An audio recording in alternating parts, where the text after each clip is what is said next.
Hello and welcome to day 2 of the 2025 Goodwood Revival. Yesterday we saw the track come alive with incredible racing action, and we can expect more of the same today as we celebrate one of the greatest racers of a generation. And he was a sheep farmer too, the inimitable Jim Clark. Yes, 60 years ago, Clark had that legendary season, winning his second Formula One world title, the Indy 500 and more, all with Team Lotus. His life was tragically cut short just 3 years later, but that 1965 season and his legacy remain unforgettable.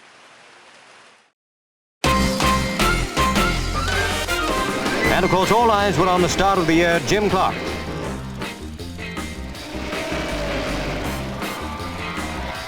First across the line is Jim Clark. No trouble at all. Clark was the winner. Hill and Clark still leading. And Jim Clark the winner. First Briton ever to win the Indianapolis 500. That's Clark's Lotus going like a bomb. It's odds on for the World Championship. It was number 6 all the way. Nobody could possibly catch Clark.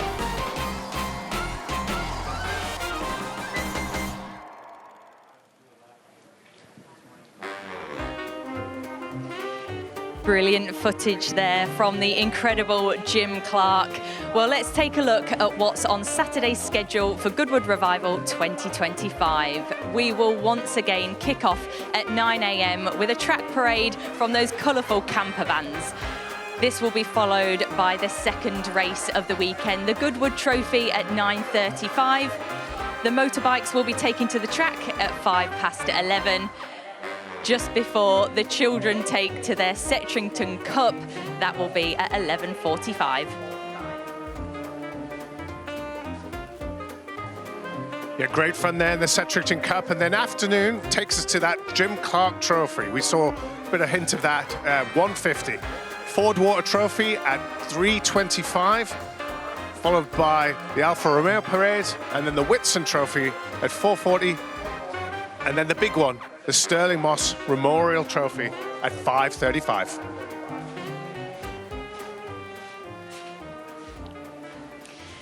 Well, David and I are currently taking cover from the Revival rain in the iconic Goodwood Motor Circuit pit lane. It seems to be the place to be right now. A few umbrellas are dotted around, causing a bit of colour across the site. But unfortunately, it's not just the racing that's been affected by the weather this year. The traditional Goodwood Revival cricket match was also called off this year due to this wet weather. It did keep us guessing all Friday, but the Revival traditional opening cricket match on Thursday also succumbed to the wet weather. I think the tea certainly helped to ease everyone's frustrations, but play was ultimately stopped. Now, David, I guess a bit unlike cricket, a wet weather adds a bit of intrigue to the racing. How was yesterday for you? Well, I think intrigue's one way of putting it, but no, it was wet. It was difficult yesterday. I think we had 4 seasons in the day for that first day of Revival, but it'll be good for some drivers, you know. I mean, obviously we couldn't get the cricket game in there. We could still enjoy all the things around the circuit, but actually on track, it was tricky. I mean, some of the guys would have really liked it because even in one practice session, they had all 4 seasons, so they could try their car out in the dry, they could try the car in the wet, so they'll know what the car's doing over the weekend. And some of those smaller cars with less power will be actually hoping that it rains today. Maybe not this much, but certainly wet conditions. Yeah, intrigue and excitement for sure is... We're awaiting it for the races. It's going to be exciting. Now, as we said, we're taking cover under here. Our Ed Foster is just above us. I think he's getting a bit wetter than us. Ed, how is it up there up top? Well, good morning on day 2, and you can see from the umbrella and the slight rain, it is a bit wet here on the pit roof. However, it's a different morning for me today. Not only do I get to chat to all the drivers before and after they get in the cars and race, I'm going to get to drive a Type 2 camper van. I've never driven it before. I found one gear this morning, I can go forward. I don't know whether it's second, first, fourth or third. But I'm going to go get myself down onto the grid and get stuck into a Type 2 camper van.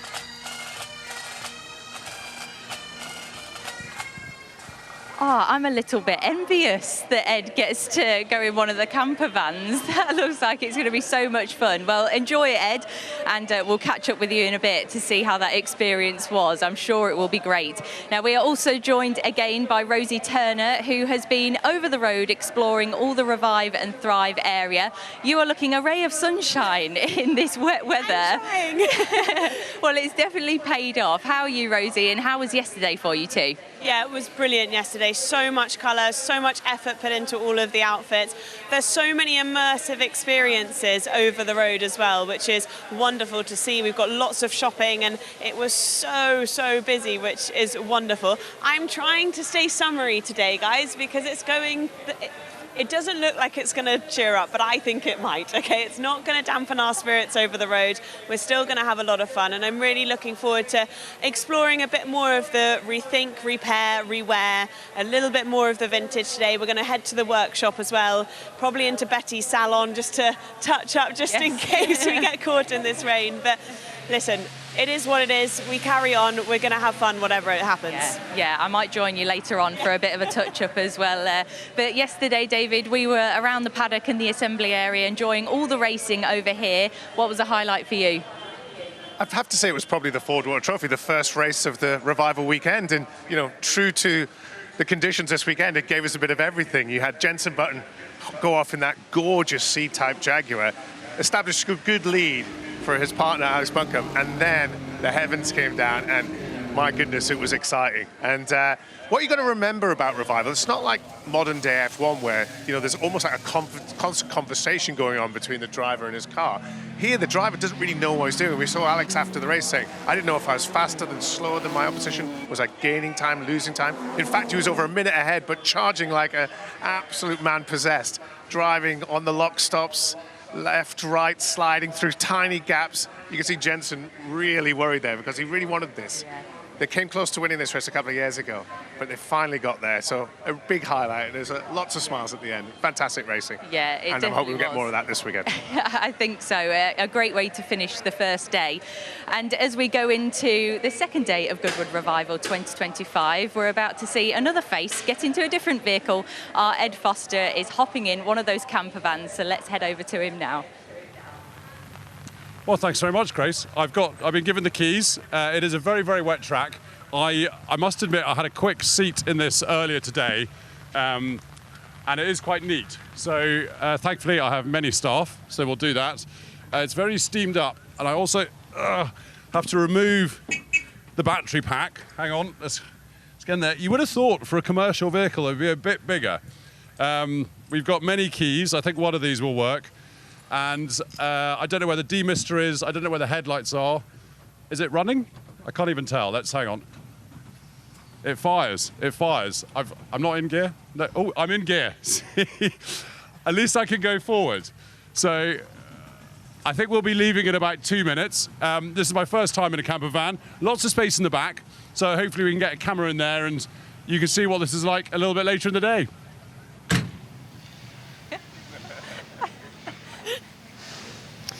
Well, it's lovely to see that Ed Foster is going to be driving that as we see the first of the parades coming out. Ben Edwards with you and Bruce Jones. We're starting off with a bit of commentary on this parade, and this is always part of the Goodwood Revival that we get an early morning parade before we get into the qualifying and the racing that we will be looking forward to throughout the rest of Saturday. We've got the Goodwood Trophy coming up soon, but this is an amazing collection of VW camper vans, basically. So what we're doing here is celebrating the 75 years since they were first created in 1950, and just looking at them, Bruce, we have this amazing collection. Well, it's astonishing, and in fact I was amused last night to discover the last camper vans from this series. Effectively, the latest models were built in 2013. Until 2013, get that, from 1950 all the way through. They were produced in Brazil. But this gives us a sight I've never seen before, a 5x5x5 grid, counting backwards, between 120 and 130 of these amazing vehicles. And it was an idea created by the Dutch VW importer Bernardus Ben Pon, whose son competed in sports cars and a little bit of Formula 1 too. And he took it, he was over in Germany and had a look at Volkswagen. They were building the Type 1, which is the one we know as the Beetle.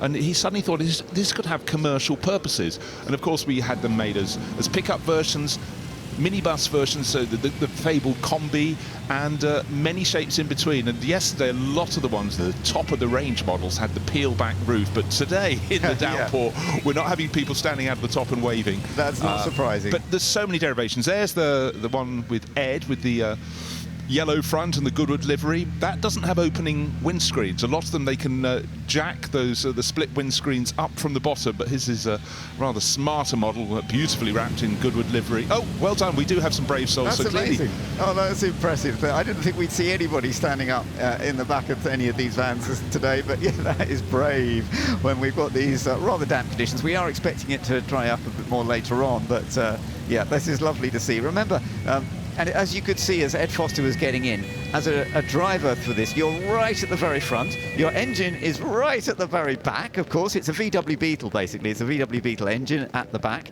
And so even hearing the engine could be a bit of a challenge. If you've got one of these open the windows and stuff, then you will get a bit of the sound. But as we know for the pickups, and there aren't many pickups, because over the years, of course, the pickups have been worked hard, and many of them have retired, been thrown away. But it's interesting, you can't actually hear the engine if you're in the pickup. Which is very unsettling. People driving electric cars will obviously now be semi-accustomed to that. But also when you look at the pickup, because the engine's at the back and you've got that ladder chassis, the load area is quite high, so it wasn't always the most convenient a vehicle if you're putting anything heavy at the back. But some fantastic liveries the whole way down. This Radio Hallen car, clearly was used as a radio van back in period in the 50s. Actually, I had a little look at this earlier on today. This is one of the very earliest.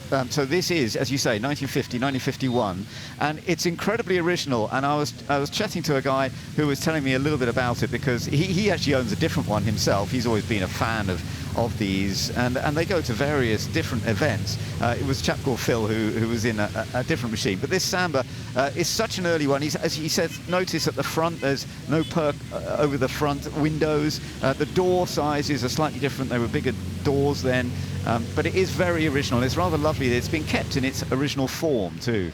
Yeah, I'm a big fan of that. Clearly, Radio Hallen, I presume that was in Denmark. Was it? Is a Danish livery? Looks like that. But, a lot of these things... And they took the VW off the front. The VW sign. Saves weight. But it is very, very original, that goes back, we're celebrating the 75 years of these. And yes, some of these, of course, have been modified, adapted, and incredibly modern looking. Yeah, and certainly some of the camper van versions, they've got the raisable roof, so you could actually stand up when on board. Lovely sight of this pickup with a bit of a lid on the back, but again, talking to people who drove those in period, they said, yeah, it's a spooky experience when you can't hear. Our commentary teammate Barry Nutley was talking about he used to put his scrambler bike up on the back, but he said the trouble was pushing it up. Yes. It's very high, and if you weren't tall, you couldn't still be holding the handlebars if you were pushing from ground level. But anyhow, that's a mere aside. But for most people, it was the open road in these VW camper vans, particularly in the west coast of the States. A lot of the States you could travel around, and it was freedom, and it ties in beautifully with the very hippie-ish theme around Gate 2 here. And look at some of the liveries, absolutely fantastic. The Carsham livery, there's Ed on board. I noticed he even had enough headspace to get on board with his hat, and bearing in mind Ed is 6'7", that's quite a feat. But now I noticed he's had his handkerchief out of his top pocket, and he's cleaned the windscreen in front of him. Actually, you know what? Starting to brighten up a little bit, or maybe it's just the glow of the colour of that particular camper. But aren't they fantastic in all these? And also, when you have the two-tone livery, it just gives you so much scope for being a bit more original than everybody else, doesn't it? Absolutely, and there is such great history, and they mean so much to families as well. There are so many families who are here this weekend with these VW campers and enjoying it. This was the one that, as we've seen before, has done an amazing distance in the past, and again, that's in very original form. And as you can see, families are enjoying them. Lovely connections. The split screen club as well also organises lots of events for them, and they have big collections as well, no doubt about it. The ambulance versions, they were created pretty early on in the early 1950s, actually, the ambulance versions. So very soon the development of these vans, but the fact, as you said, that they were so useful for travelling, for going camping in the early days as well. Nowadays there are a few more restrictions on where you can go camping. In those days you could go anywhere, and people would take one of these and go anywhere. Yeah, and we were mentioning yesterday, of course, the price of airline tickets back in the 1950s and 60s was proportionally considerably higher than now. So if you could pop your family on board, buy yourself a ferry ticket from the UK and just start driving across Europe, what a great fun thing to do. When you look at some of the... OK, look at this aquamarine one. The door, not the driver's door, in behind it's clap hands. The two doors open. And you know what? They're both hinged from the outside, so you've got a double door. So when people are sitting on a lovely day in their camper van, they've got the double doors open at the side, probably the boot open as well to get airflow.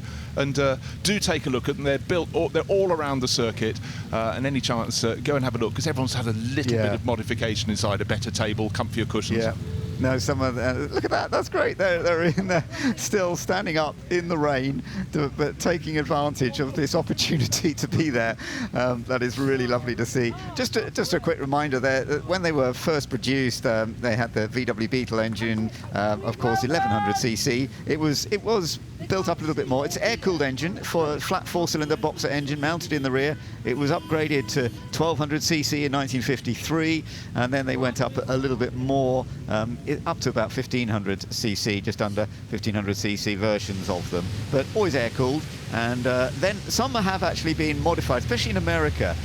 Sometimes they took out the Beetle engines and they would put in a Porsche engine, or even some American big engines would be fitted in the back. So there will be a few out there that are powered by slightly different machines. Yeah, certainly the early ones were a little asthmatic when it came to hill. But you know what, here it's fantastic. We've got the pickup version with just a single cab. We've got some twin cab pickups, which are particularly rare. You've got the regular van in the background with that wonderful hinged windscreen at the front. And that very much was something that is, everyone wants one of those. And the club association, a lot of people bringing these here to Goodwood do attend, as you say, as club members, all sorts of events, but this is really rather special. And the fact that so many race teams, particularly in Germany, use them as their sort of transport for their tools and bits of equipment, you know, it does have a very strong connection. And certainly if you go to places like the Nürburgring, you will still see a couple brought out for the historic event. So yeah, wonderful to see them. It is wonderful to see them. And the fact that the track is a bit wet today, that's not causing a problem. They're just taking it nice and steady. They can go pretty much anywhere. If you go off-road, of course, they are just two-wheel drive. They're rear-wheel drive, so they're reasonable traction, but they're not four-wheel drive like the modern world. And they can be quite low. You can notice that sometimes the suspension is adapted a little bit to drop them down. Then you've got to be a bit cautious when you go off the road, because they will hit bits and pieces quite easily. Yeah, the lowered ones, I mean, it very much, you can imagine them getting into the sort of Von Dutch adaptation, customization, particularly in California, where the scene was always about changing your cars. But I love the fact that the happy ones out of the roofs, even wearing rose-tinted spectacles to make sure the world looks a better place, which very much is, in the essence, being celebrated here this weekend at Goodwood of the spirit of San Francisco in 1966. Yeah, really lovely to see these going out and playing, and dealing with rather damp circuit as it is right now, and waving away. And look at all the lovely windows in these early ones. Some of these, you know, and lots of seats. Some of them, of course, are very much for staying in, but some are more just for travelling. And some are really in very original form in that respect. Yeah, and I love what's on the roof racks. Bella the bus driving around there with the mini-me up on the rooftop. And so let's take a look at Ed again. He's doing quite well. He's got windscreen wipers working. I think he's got the headlights on as well. He's conquered it, hasn't he?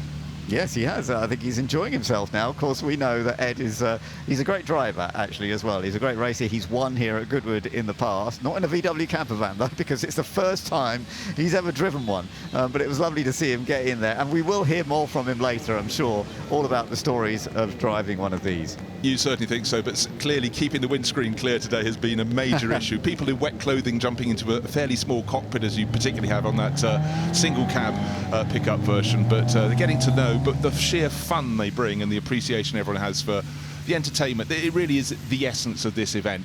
Every year we have different parades, and this one's been really something different. In fact, Ed's really picking up the pace. He's catching the E-Type Jaguar that's leading them round. It's probably because he's got to get back to get ready for the next event. So he knows that's always the way it is for Ed. He'll be interviewing all sorts of drivers as we go through the course of the day and finding out what's working for them. But yes, I think he's actually enjoying himself out there. The steering on these VW campers, that takes a little bit of getting used to as well. It's no power steering originally, although I have learnt that some of these have been adapted to power steering. It's a very horizontal steering wheel. You have to turn in a long way to actually make much of a turn, but that is part and parcel. And the great thing about these VW machines, that as they were created in the 1950s, not powerful at all. They would only do sort of 50, 60 miles an hour, but they were reliable. They've always been reliable. Okay, now they're older and they need a bit of restoration, but that was part of the success for VW, wasn't it? You know, absolutely. And also the fact that a lot of the people in the club would have been notified this was going to be displayed a few years ago, so they would have improved their vehicles to be here, and that will guarantee their longevity. But full marks, the crew who are having their face wash in the morning going around the circuit. These Type 2s, a very warm spot in a lot of people's hearts. You don't think about it in the racing world, but actually step back 1 pace, 2 paces, and you relate it back to my childhood. I remember these intensely well. We're very envious that other families had them. Me too, yes. But great to see. Yeah, absolutely. And yes, I did once, family did rent one for a weekend to go for a little holiday, or for a week actually it was. And I think it might have been the following one from the early 70s, because these went up to 1967, this version, with these split screens, and you can see how the screens open up sometimes when it's like today. That's a way of actually viewing a little more easily. But 1.7, 1.8 million of these were made between 1950 and 1967. Even as you said, there were some later versions still being built, but that was the main period when they were built as the Type 2. Yeah, and they were, you know, as we've seen a fire truck, we've seen the ambulance, other rescue vehicles, and I love the one in the works Porsche livery there with the sign writing on the door. Whether that is an accurate copy of one that the Porsche team would have had, because of course, don't forget, Ferry Porsche designed the Type 1, the VW Beetle, so Porsche VW were hand in hand. Yes, they were absolutely hand in hand, because the Beetle, as you say, the VW Beetle was designed by the great Ferdinand Porsche. He didn't actually design this, but nonetheless, what he had come up with was the originals to create this VW, what we call camper van nowadays. It wasn't called camper van back then, of course, but it developed hugely over the years. And just the manufacturing of these, it took off. I mean, I think the Beetle, of course, was doing very, very well. Even by the mid-1950s, there were a remarkable number. The millionth Beetle was built by 1955. But then the number of Beetles that were being built was then increased by the number of these that were being built. Well, think about the name of the company, Volkswagen, car of the people. And I mean, both Type 1 and Type 2 proved to do that by the shovel load. Yeah, it was incredible, and really gave so many people the opportunity, because pre-World War II, before the Beetle, and Ferdinand Porsche designed it during the 1930s, but it didn't really come on scene until post-World War II. But so many people, you know, would have loved the idea of getting a car, but it was not for everybody. But certainly Volkswagen, as you say, supplied machinery that then everybody could perhaps aim to get. I think that, Ben, that's a very good point. Obviously, before the Second World War, cars were still only in the hands of the few in so many ways, gradually filtering down through society. But after the Second World War, then there was all the rationing and everything. However, from the ashes rode this, and then the transformation into the 60s, and then by the 70s, having a car was pretty much an expectation. Absolutely. And it's rather lovely that Ferdinand Porsche, who was an expert and brilliant designer, that was part of his thinking. He wanted cars to be more available to more people, and that, you know, that was part of the original design of the VW Beetle. That was the basis of this. They changed the chassis, so the VW Beetle engine in the back of these, and there's the pickup again that we were talking about, the engine in the back, the VW Beetle engine in the back. The chassis was changed to give that stability for these VW camper vans, but otherwise the power very much the same as the Beetles. And they did do some aerodynamic work, because initially they had a lot of drag, but those split windows, they couldn't do curved windows in those days. They couldn't create curved windows. That came along a little bit afterwards. So that's why they've got these split windows, and the way it was designed was just to reduce the drag, and it worked very, very effectively, actually. Yes, it's ironic that something where you lack the technology to do something actually worked in their favour, in terms of, because they had to angle them back. So here comes Mini Me on top. I did joke yesterday, maybe that could go in the Settrington Cup pedal car race, but I think it might be identified. Don't forget, yes, we've got the Settrington Cup to look forward to later on today, when the kids will be pedalling.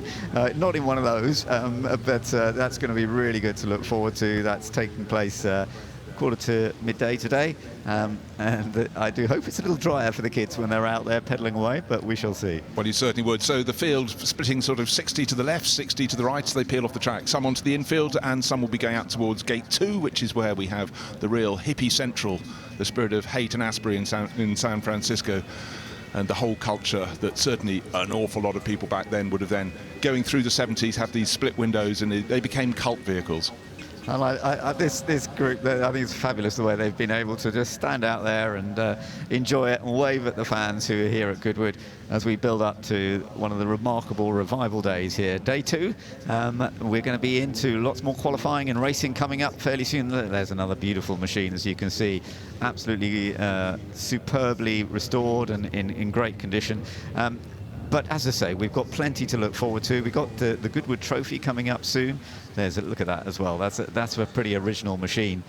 And yeah, the way that these vans were used for so many different work processes for the working world is so important. Well, there's more, you have to also understand that back in the 50s going into the 60s that there were not so many vehicles you could use and adapt. So what was there was the VW basis with its ladder frame. It had its helps and its hindrances, but yeah, at that point you needed a vehicle for a specific purpose. This was one of the starting points. Then gradually the manufacturers built more and more smaller commercial vehicles, Ford obviously getting in big time with the Transit and so on and so forth. Yeah. But yes, I mean it was a vehicle that inevitably, because of the period it was being produced in, had to have many purposes.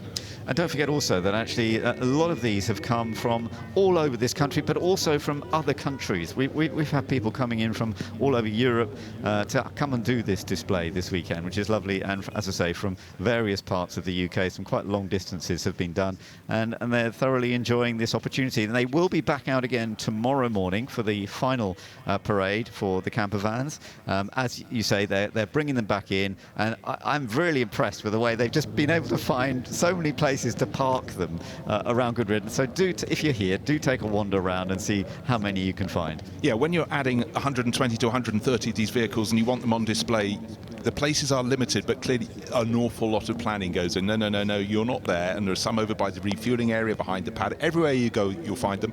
Almost need a little I Spy book, you can tick them off. So find your favourites, and the people with them, the owners, are so passionate about them. They are. So, well, like the people with the racing cars, but almost more so, because this they can use it 52 weeks a year. Absolutely, it's part of family life, there's no doubt. These, as you say, racing is a passionate thing too and can be part of family life, but these definitely are, because they can all go travelling together and go to events, go to special places, and yeah, it's very, very important. So lovely to enjoy. As I say, they will be out again tomorrow in the morning as we go into the final day, but just to quickly run through what else we've got the practice session for the TT, RAC TT, coming up after the Goodwood Trophy. That's coming up next, the Goodwood Trophy. Then the practice for the TT. We then got the racing for the motorbikes, the Barry Sheene race. That's coming up just after 11 o'clock this morning.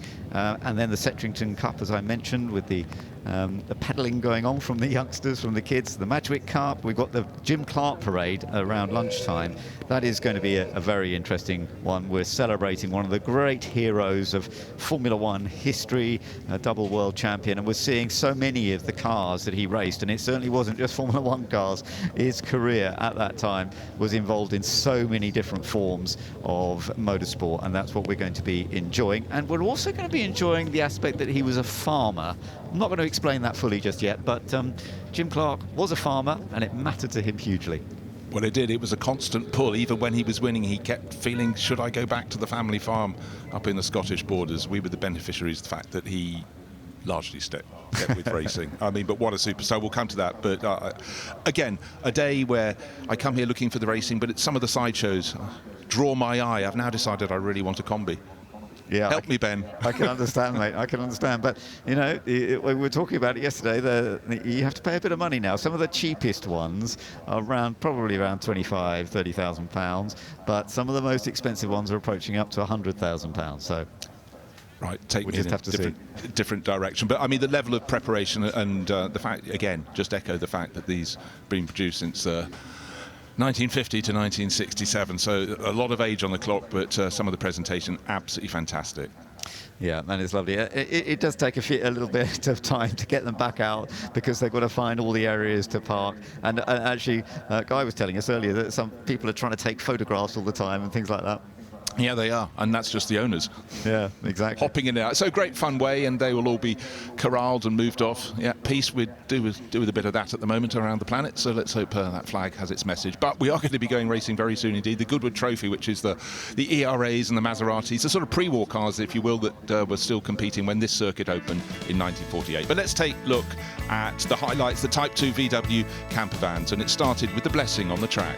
Yes, which is always an important part, the blessing to start the day here at Goodwood. And then we got our own Ed Foster trying to see where he was going in the VW camper van.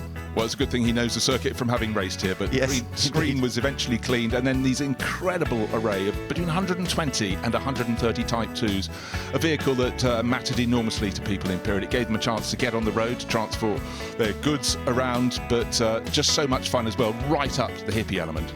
And these different liveries, these different designs worked in so many different ways. The camper vans, of course, in many ways have been the ones looked after the most throughout their backgrounds, but there are some others there that were just pure working machines in period. There are fewer of those because so many of them have not lasted. But it's so great to see families having a real celebration with this VW camper van collection, and we will see them on track again tomorrow morning. Some are adapted, some are lowered, some are increased in size, but whatever you like, there's plenty to enjoy here in terms of the VW camper van track parade at the Goodwood Revival.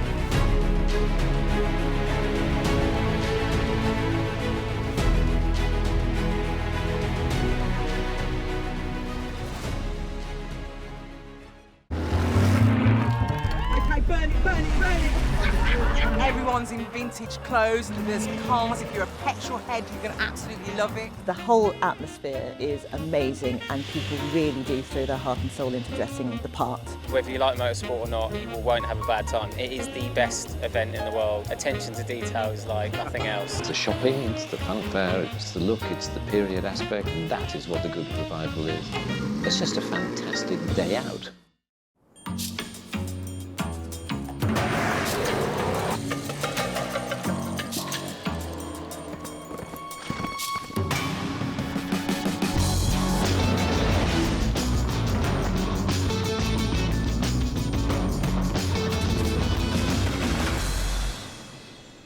You found it then? Of course I did. Good boy.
For a small donation, you too can help young people like Amaka.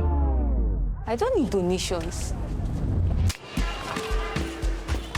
I need your investments. Hi, I'm part of Generation Potential, not Gen Z, Gen Alpha, whatever random name they decide. I have so much to offer the world.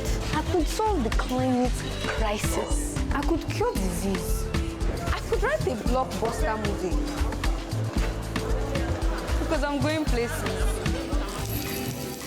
I want to make it so big. Ooh, okay. I'll be at some fancy fundraising events, deciding on who gets my investment.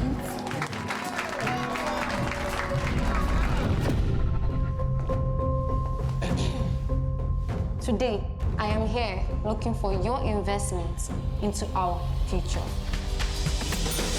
We want to learn skills, to gain confidence, to find opportunities, to change the world for the better. Invest in us. Invest in Generation Potential. It shouldn't matter how we start. It's what we do next that counts. Hey! Guys!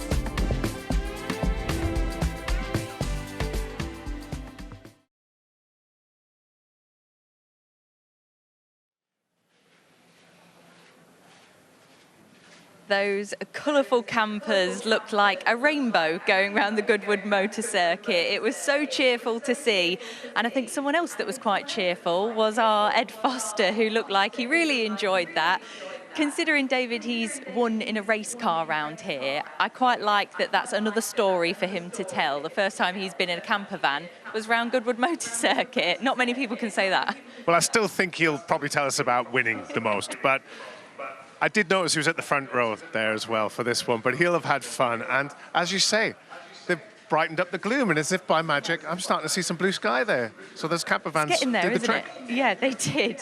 Well, it's not just the camper vans that will be taking on the Goodwood Motor Circuit. We have a full schedule of races coming up.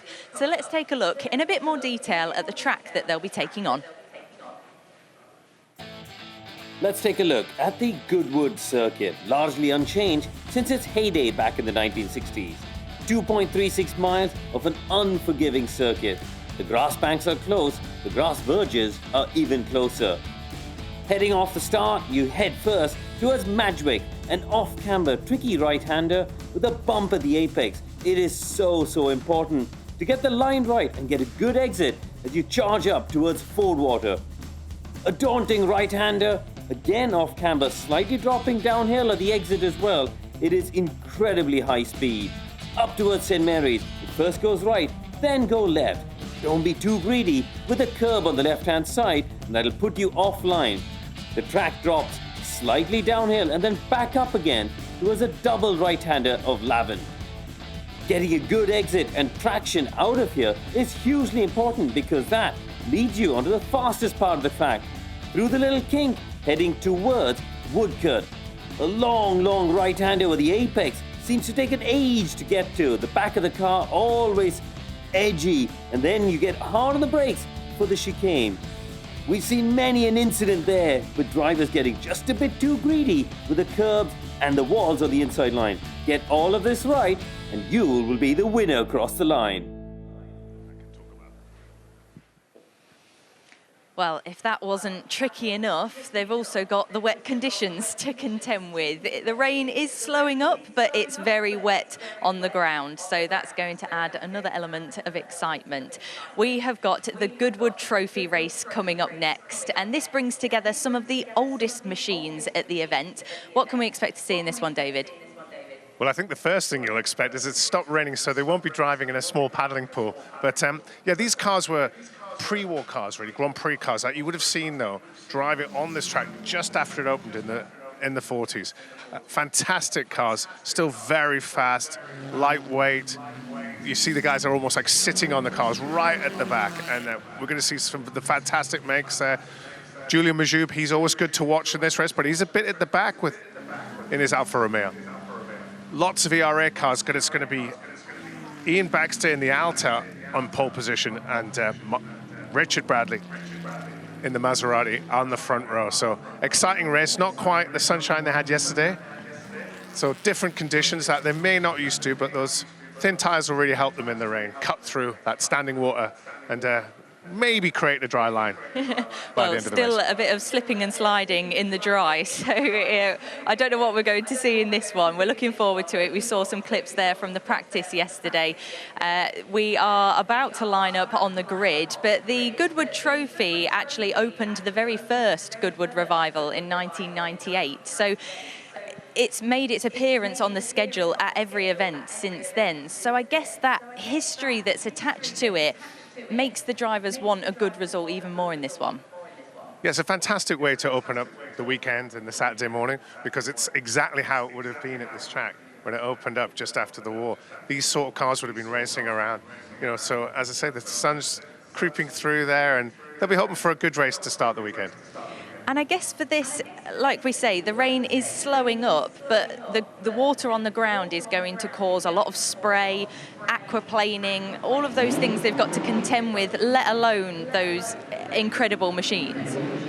Brave drivers out there, especially first out on the track, because you really don't know what you're going to get, especially if you're at the front. You know, the standing water could be the real issue around the track here, because you just don't know where it's going to pool up. And as I say, it's going to be a while before a dry line emerges, even if the rain stops. Well, we can hear those loud engines getting started. So let's take a look at our race explainer to tell us more about the Goodwood Trophy. Befitting its name, the Goodwood Trophy was the headline Formula One race at early Goodwood meetings, blending pre-war Grand Prix and voiturette regulations for cars with engines of 1.5 litres supercharged or 4.5 litres unsupercharged.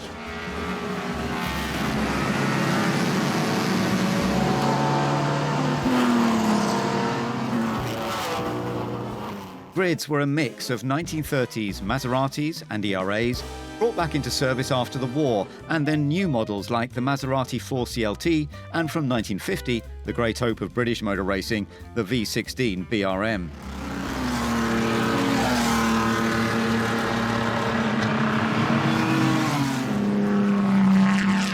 The modern-day Goodwood Trophy rekindles memories of those earliest days of motorsport in West Sussex, with a field that covers a wide spread of cars from the 1930s, 40s and early 50s. In recognition of its period significance, the Goodwood Trophy was the opening race at the first revival in 1998, and it has been a permanent fixture ever since. Well, the rain may have slightly eased off. There is actually a bit of sunshine peeking through the clouds this morning here at Goodwood for the revival, and we're nearly set for our first bit of racing action for the day. Up in the commentary box is myself, Harry Benjamin. Alongside me is Alice Powell, and we are indeed gearing up to see Grand Prix and voiturette cars from between 1930 and 1951 race it out over the course of 20 minutes. We'll have 2 green flag laps before we kickstart the race. We'll have 3 cars on the front row. Ian Baxter's Alta. We'll have David Morris in the ERA B type and Mark Gillies in an ERA A type on the front row. So 3 abreast. Unfortunately, Alice, Richard Bradley was supposed to be lining up in second in that Maserati, but has had to be withdrawn. Yes, and he was looking super fast yesterday, just under 3/10 off Ian Baxter in the Alta. But yeah, a cracked block was pressurising the water system, causing it to overheat. So unfortunately for him, they've had to withdraw the car from this race. But we've got we've got blue skies, but it's still raining. I got my hopes up. I got my hopes up. That is very much still raining. And yeah, it's still raining. So for these cars, they're making their way to the start-finish line around this Goodwood motor circuit, just over 3.8 kilometres in length. We've got a really nice selection of grid here. 26 cars will line up on the grid, 11 rows making them. There are a few Maseratis in this race, including the original 4CL prototype. That was supposed to be Richard Bradley, but that was unfortunately, as we said, withdrawn. But we've got British Mark ERA very well represented. Looking out for that B-type as well, particularly in the hands of David Morris. Could be quick off the line. One of the ex-Prince Bira cars as well, and looking at those pre-war Grand Prix cars. Mark Gillies is certainly one to watch out on that front row. 7-time winner of this race. So he wants to make that an 8th, 100%. And not ideal conditions, as we've already touched on for this car, but I think we will get some rain, less rain falling from the sky, should I say. But great qualifying, exciting qualifying that took place yesterday. Of course, lap times will be a lot slower today, but I am looking forward to getting racing underway here for the first time on this Saturday morning. Just saw glimpses of the pale blue number 10 ERA B type of Paddington Dowling, most famous ERA, most raced car of all time. That 112 victories, 1.5 litre supercharged straight six engine as well, running on methanol with a pre-selected gearbox as well. That is one of the ex-Prince Bira race cars, and that car starting in for the number 10 Paddington Dowling, a little further back on the grid. Right at the back in 26th position.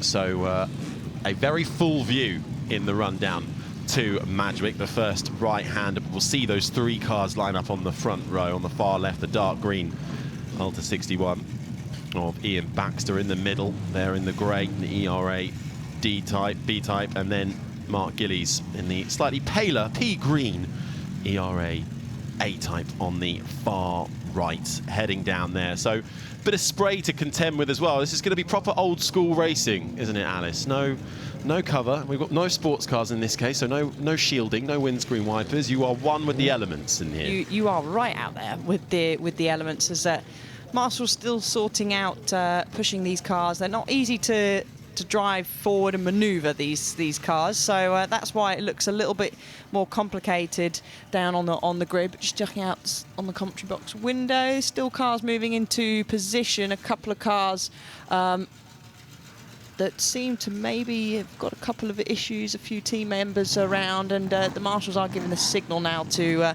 spectators and mechanics to start leaving the grid, so we should get racing underway very shortly.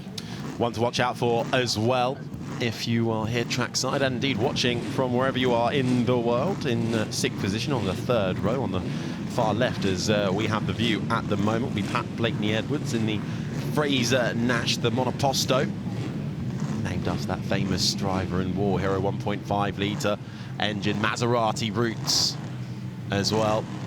Lightweight, high power to weight ratio. Might have a bit of grunt to have the start line, off the start line to begin with.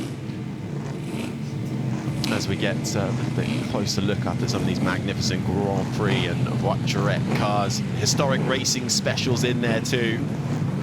All between 1930 and 1951. This is that Fraser Nash from 1935, Pat Blakeney-Edwards. A regular here at the Goodwood Revival.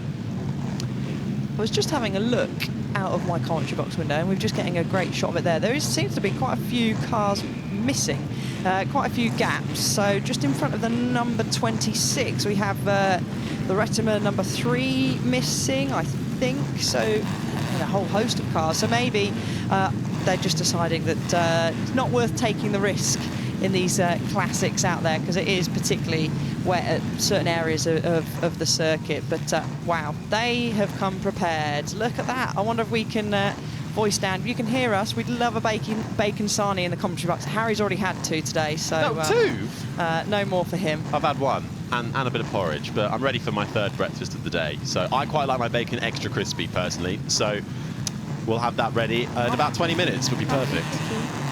As we're going to hear the roar of some engines as they head on off for the first of 2 green flag laps. So it does look like we've lost a few cars in the field in that mid-pack. So we'll try and work that out as we get going, but certainly a few deciding, perhaps due to the conditions, not to risk things as we get going behind the course car for the first of these 2 green flag laps before we get up to racing speed. And the best view in the house will go to Ian Baxter, fresh off the back of his win last year and the year before. Can he make it 3 on the bounce in that Alfa? He's going to try his best. So the reason we are getting 2 green flag laps, of course, their qualifying took place yesterday in bone-dry conditions, and it just gives the drivers just to have a little look out on circuit. As you can see, there's quite a few puddles out there, Harry, particularly heading through Ford Water.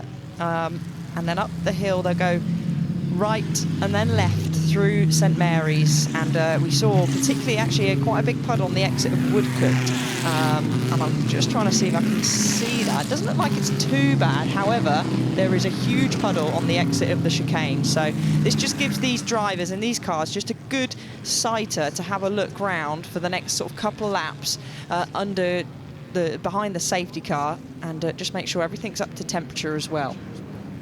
Get a nice display here of the different approaches to design of these Grand Prix cars as well. All quite low slung, of course, all with those tall, thin wheels that seem impossible to imagine in the current day, but of course making their way, cutting through the bits of standing water.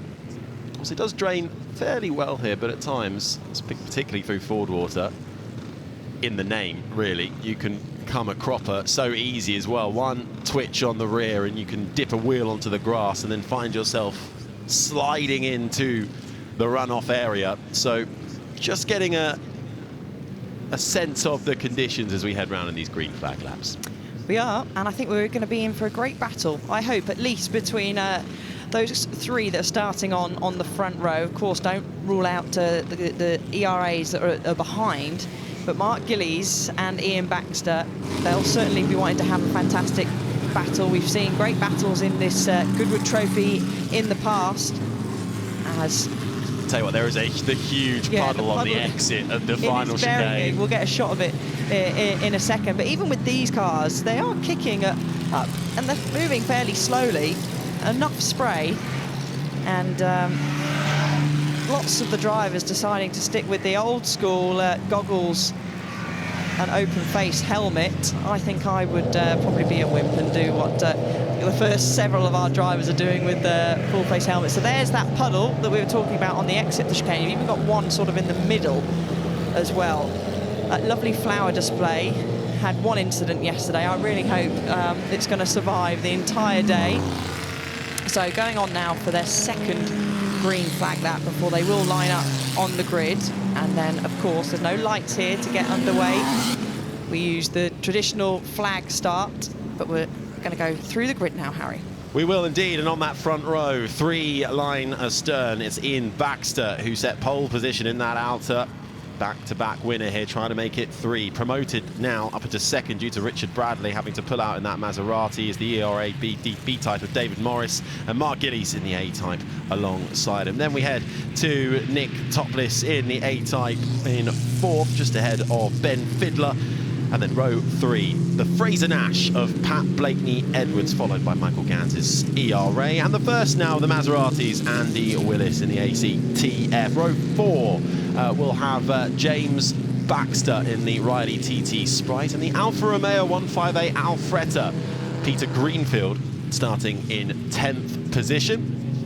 Behind them then, and as we get into this mid-pack, we'll try and work out who has pulled out, but we'll have the Talbot in 11th ahead of Brad Baker's ERA and Heinz Backman's, both B-types there, followed by one of the Maserati 4CLs of Fritz Burkhardt in 16th alongside the ERA. That's the AJM1 of Tom Hardman and Dennis Bigioni's Talbot going from 18th. Then it's 2 side-by-side on row 8 making up the top 20, a Maserati 6CM of Marcus Nisian and the Alfa Romeo P3 Tipo B of Stefan Rettenmeier. And then as we get into the final 3 rows then, we've got the MG, the Bellevue Special, Steve McAvoy ahead of Julien Majou, watch out for him, the Alfa Romeo 308C, and Luke Brandt in the Talbot. Then in the penultimate row, the Delage of Mark Brett alongside the Vanguard of Gareth Burnett, and right at the back is Pannings Dowling in the ERA B-type, who will bring up the rear in that pale blue number 10 car. So initially scheduled to have 26 cars in the grid. We have lost a few, certainly in that mid-pack. I think we might have lost a couple of the ERAs, possibly the Parnell Challenger of Duncan Ricketts. We'll get a closer look at it as they line up on the grid now that they've done their 2 green flag laps, and we'll get to that standing start. We will. I do want to say, keep an eye out for the 15 Fraser Nash of Pat Blakely-Edwards, because he did say yesterday, when they're waiting to go out for their official qualifying, official practice, that the Fraser Nash, his certain type, prefers the rain. And his wish has been granted for the race. It wasn't granted yesterday for qualifying, but it is for the race. So he's lining up on row 3, starting off in 6th, and he's got to navigate his way through, get that start nailed. As you can see, the car's coming up to line up now, constantly revving those engines.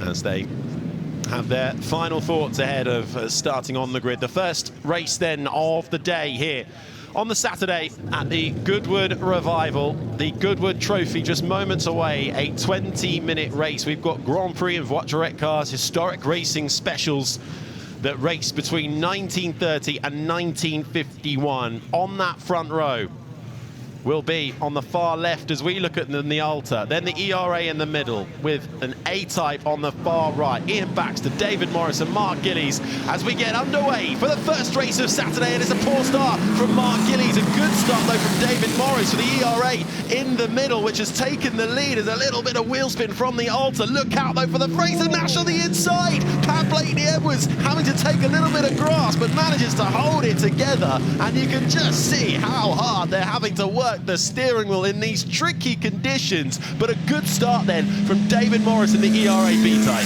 No seatbelts in these machines. You're going to see them leaning left to right as the 15 of the Fraser Nash goes alongside the 44, trying to work their way through. That's one of our ERA D-types, Ben Fiddler there, but yeah, he was trying to sneak up the inside, was Pat Blakely-Edwards. He's trying to make his moves forward, and already he's up to P4, so he's tucked in behind the number 61. That's Ian Baxter, who'll be disappointed with his start. That's our pole sitter, and around the outside goes Pat through the first part of St Mary's. Impressive stuff.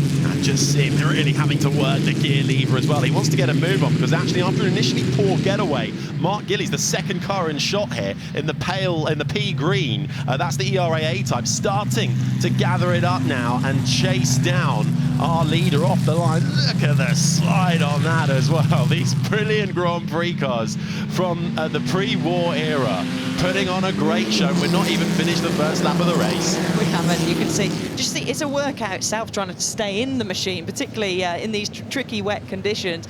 Everyone's nice and safely through. We will keep you up to date with which cars have not taken part. Have a look on the timing screen. I think there is a few gaps, so we'll try and keep you up to date with that. But the battle continues up at the front. Mark Gillies trying to make his way through, and he has done, into the lead past David Morris. Yeah, nice move. And now it looks like Pat Blakely-Edwards will be next to line up a move. Is he going to try and sling it down the inside? That's a brave move. Not going to happen on this occasion. But you are seeing here just having to take slightly different racing lines, because he's got the momentum, but also they're trying to avoid some of the spray, which you can see being absolutely chucked out on the final chicane. I think that might have been Andy Willis's Maserati. Yes, in the blue Maserati, just absolutely making a splash as we complete lap 1. But it's a timed race, so 20 minutes and counting already. And into the lead now, having started third, is Mark Gillies, but now on a mission. Here comes Pat Blakely-Edwards in the Fraser Nash alongside the ERA of David Morris, and he is through. Pat Blakely-Edwards up into second. Next target will be Mark Gillies' ERA. We did say to watch out for Pat in the Fraser Nash, and certainly already he's up to where he wanted to be on these first opening laps, but he's gone slightly wide going into the first part of St Mary's, and we've got a gap now, haven't we, for the top 6 at least. The Maserati, that beautiful blue, the Maserati that was probably Italy's response to German dominance in the 1930s in Grand Prix racing. We do have a spinner, Harry. Oh, we've got a couple of spinners, then off as well goes the number 11 and has a little hit on the wall as well. That's Brad Baker's B-type ERA, and off as well is David Morris, finding the grass and looking down, perhaps with a mechanical as well, finding the conditions tricky out there too, but that is disaster.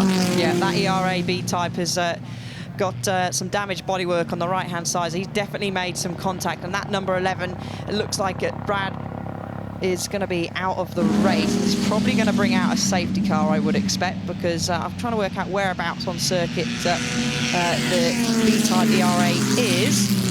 But racing continues at the moment. Yeah, good to see him out of the car, though, and to a safe space. Just caught a glimpse of the Vanguard there making its way through. Right, let's take a look here then. Now, there is a tangle. A little bit of wheels colliding, and then just runs loose onto the grass, nudge into the wall. And that was all she wrote there. So actually a fairly soft landing, but enough to stop the ERA B-type of Brad Baker falling by the wayside. Safety car. Safety car's being called as expected, and the front two had escaped between Baxter and Willett. Baxter in third. The gap was 5 seconds between himself and P2, with Willis in the Maserati sticking up behind. But time-wise, between Gillies and Blakeney Edwards was 0.2 was the difference on lap time on that lap, with Pat being the slightly faster driver. And there is our damaged number 9. You can see on the right-hand side, going to be coming into the pits. Man who started second and was leading this race, but then being slowly reeled in now. Splashes his way into the pits. So he lost it on his own. Oh, you can see he's going to have a sore neck in the morning. To have a check, and everything was all right. Actually, I think that's the best angle he could have hit that tyre barrier there, because he's been able to drag it back, and there is the safety car out that will pick the cars up.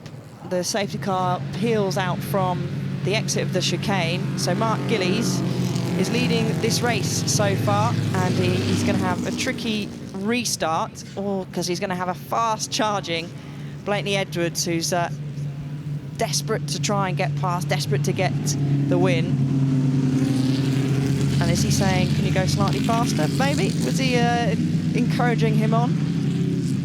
And I think we're going to see the start once more. So really good start then from David Morris in the middle. Slow start from Mark Gillies and Ian Baxter in comparison. And it was Pat Blakeney Edwards. Look out the far left of 15 as well.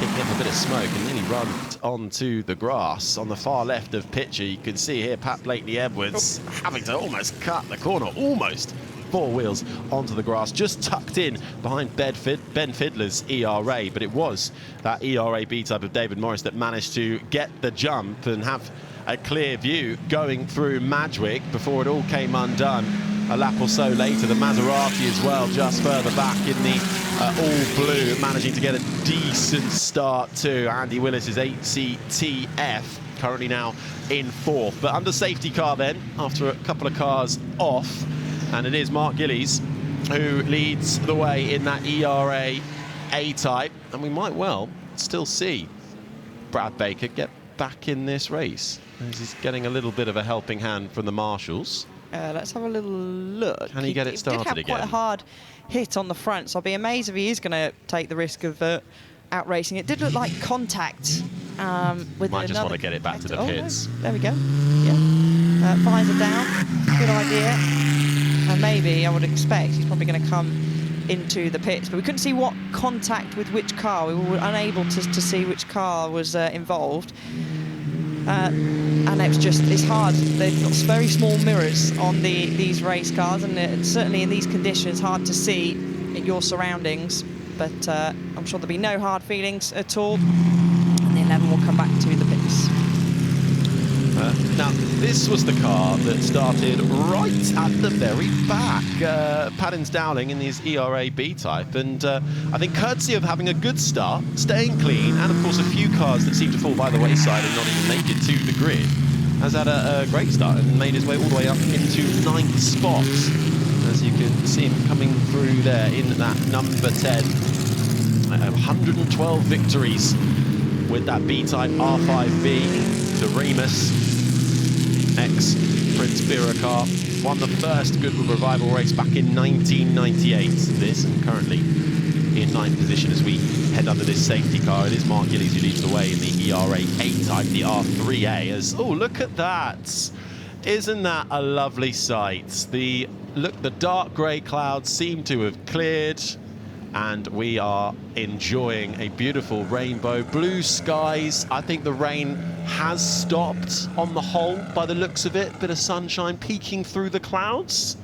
We're getting there, Alice. We are getting there. And actually, I'm just looking through the list, and one driver I've noticed that is not there is Julian Majoub, who's an expert when it comes to historic racing. He didn't have a great qualifying. I think he had a car issue in his Alfa Romeo 308C, and he doesn't seem to be taking part, along with quite a few others. I'm just trying to go through the list to see who else is missing. But I was expecting him to have a storming drive through, because he's usually racing up the sharp end with the likes of Mark Gillies and Ian Baxter, but not today. So maybe the car wasn't prepared in time, or like maybe you and me, Harry, we might have decided that it's probably a bit too wet, as green flag is out, safety car has peeled in, and a good restart by Mark Gillies. Yeah, but Pat Blakeney-Edwards in the Fraser Nash is looking strong, has a little glance down at his gear lever, comes into Madrick, line astern as they were. Mark Gillies leading the way then in the ERA type, followed by the Fraser Nash. Then it's Ian Baxter, who started on pole yesterday, now being left adrift in that outer, because Fraser Nash of Pat Blakeney-Edwards is really coming for him. But then the Maserati, just a little bit of a slide. That's the blue Maserati sitting in fourth. Andy Willis with the 49 written alongside. Looks like he's hunting down that outer in front of him. There is that Maserati striking in its looks, its tubular frame hunting down. There are your top four as they head up and over the hill. Pat is going to pounce, I'm pretty sure of it, very soon. They are literally identical times through that first sector. He'll be pushing on. Everyone nice and cleanly through. Willie's in the Maserati is actually set a personal best in the first sector. We saw the track dry pretty quickly. It's quite breezy out there today, so, and it was like that yesterday, so maybe we will start to see the track dry ever so slightly. Green flags waving. We've kind of got several separate groups out there, and here's the 44. Yeah, Ben Fiddler's got a whole heap of traffic behind him. This for 6th position at the moment. Ben Fiddler in that 44 car. It's the ERA D-Type R4D, being hunted down by the number 24. That's the Riley TT Sprite of James Baxter. So that's having a nice little battle in the midfield. Further up front, though, for the lead, Mark Gillies actually able to extend his gap to a second from Pat Blakeney-Edwards, and looks like Baxter in the TT Sprite has just got through on Ben Fiddler's 44 for 6th place. But this battle, as they make their way through the chicane now, the Maserati all over the back of the Alta, closing in through the puddle. I think the overalls might be a bit damp once they get to the end of this next 8 minutes or so, and just see how hard they're having to work the steering wheel, even as you're going in a straight line, constantly making adjustments, still visibly damp and tricky conditions out on track. That is the battle at the moment for 3rd place. It is. You can see that puddle starting to disappear slightly, and a great slow-mo shot of the Maserati, and that's just the classic battles you would have seen back in the day. And straight through that puddle once more goes the Maserati. But they would have had great battles between the Maserati and ERA. And ERA, they did launch particularly their B-Type to be Britain's answer to the Maseratis and the Alfa Romeos in its time. But the gap out front has stretched a little bit. So Mark Gillies had a real good middle and last sector, but that Maserati is hunting down. He's hungry to make his way further up, and he's all over the back of Ian Baxter. Good momentum, slightly different racing lines taken. The Maserati still trying to find a way through to the right, to the left, takes the outside line, gets so close to the grassy verge where the water will drain to, almost with a wheel alongside, as the Alta has a bit of a moment and a bit of a snap. And is that all the Maserati needs to find a way through with the grunt, and forces the matter? The Maserati takes the Alta, and that is now the Maserati of Andy Willis, the 8CTF, up into 3rd place with Ian Baxter's Alta, which started on pole position, falling outside the podium places. Checkmate, and onto the podium though goes Andy Willis up front. Still fairly even. Stevens actually looks like Gillies is doing the better of the sectors. So that lead out front might stretch slightly as the Maserati gets its tail out. And actually, I'll tell you what, Andy Willis could potentially close down onto Pat Blaney-Edwards. And Pat was looking so fast on these opening laps before the safety car, but it seems to have tailed off time-wise. So could have a race on for second here.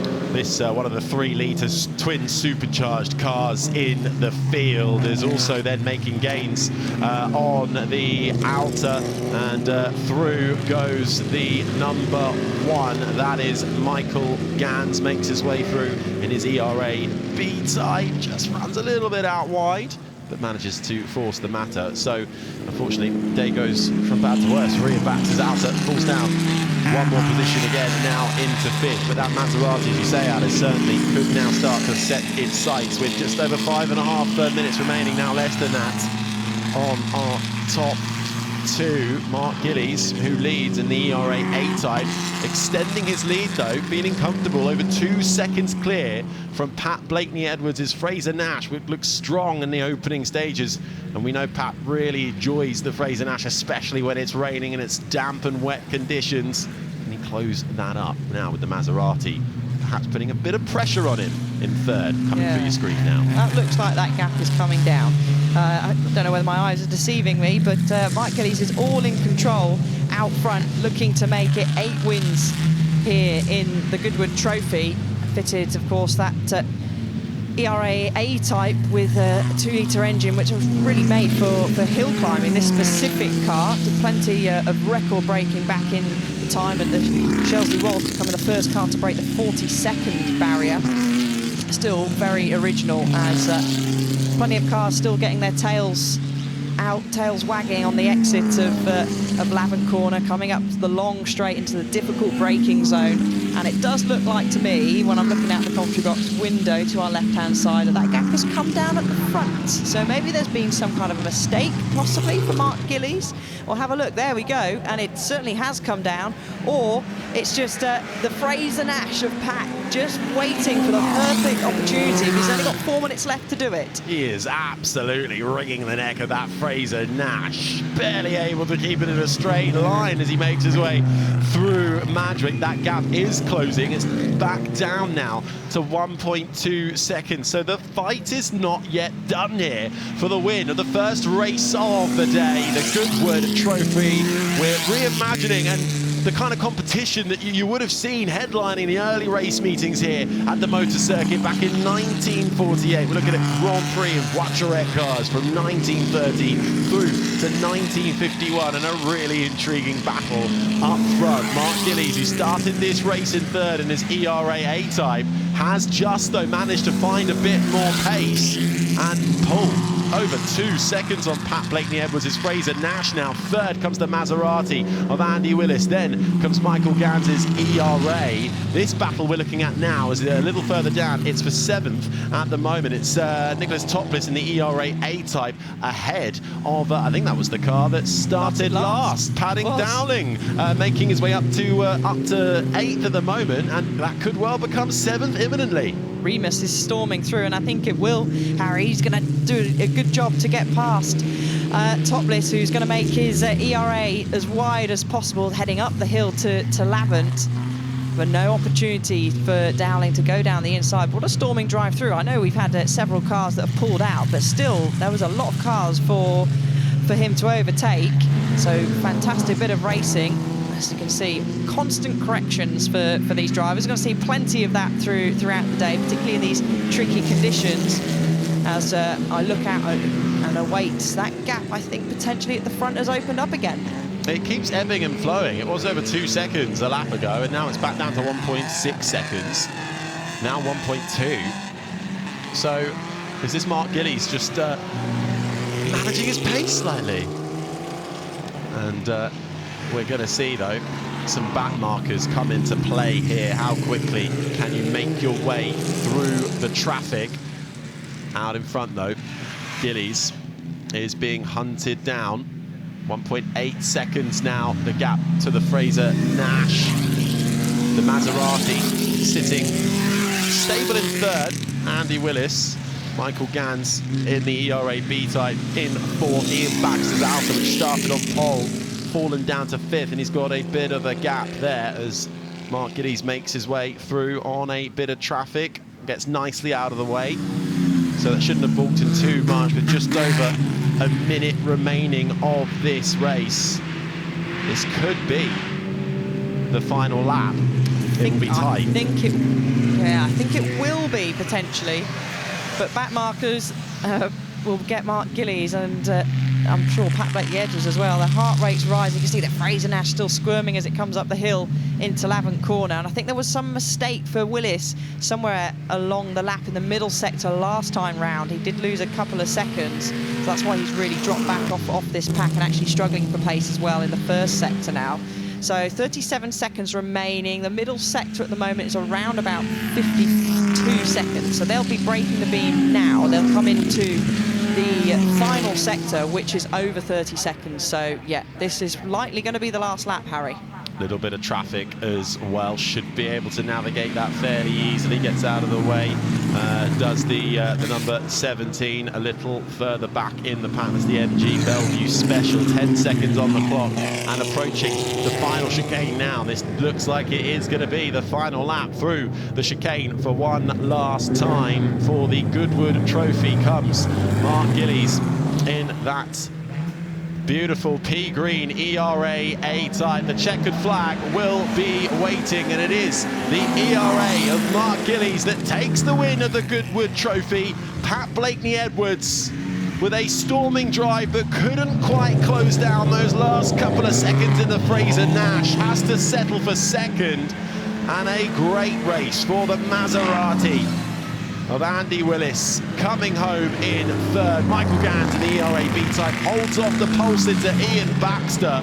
The Alta started in first and fell down to 5th in the end, as we've still got battling though all the way to the checkered flag. This is going to be that battle over 7th and 8th as well, actually. The only a couple of seconds between them, Paddings Dowlings, and this is even further back. We've got a car going straight into the wall though. Couldn't get it stopped in time through the right-hander and waits for the tyre barrier to bring it to a halt right at the close of play. And this though, the battle, this is the 41 car ahead. It's the Alfa Romeo, the 158 Alfretta, Peter Greenfield. This trying to hold off to the line from the Vanguard, which will get alongside. It's gonna be a photo finish. Oh, and just the Alfa Romeo gets a slide on right at the line and just loses out. And that's something you never want to see either. That's the Parnell Challenger looking a little worse for wear. Duncan Ricketts, though, good to see him out of the car. Yeah, that's gone in hard, but a great race across the line there for the Alfetta, and a lot of damage. But well, Mark Gillies, he controlled this race pretty much from the very start. Now, let's have a little look. The Parnell's just going to, yeah, you can see locked up the front left.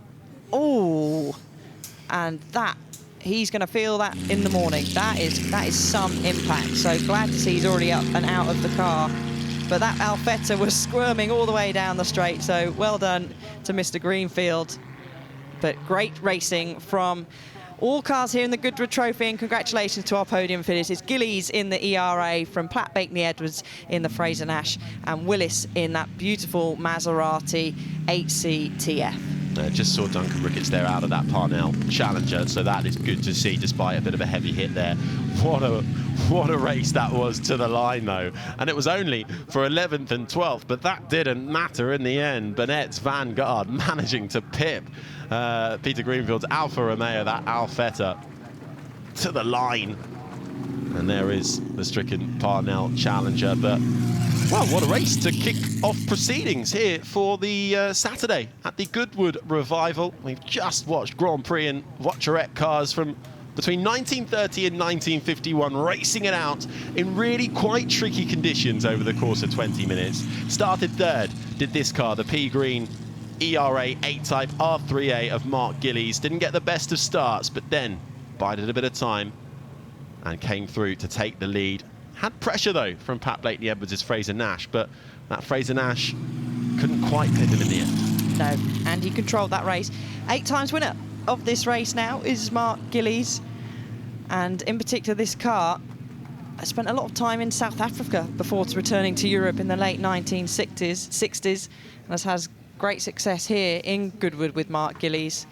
And of course, we have to do a shout out to our number 10 that came from all the way back down the ERA B type. Ended up finishing 8th. We saw he was having a great battle with Topless. That Only 4 tenths. Yeah, wasn't quite able to get past, but Padding's Dowling, well done, because that is a great drive. And big thumbs up, a great crowd here, of course, as always, at Goodwood Revival. And Mark Gillies still having fun, still getting the tail of the ERA wagging as he goes up the back straight into Woodcote. And then he'll come and they'll line up on the grid to speak to our wonderful Ed. Yeah, with Mark Gillies heading that way, taking his first win since 2022.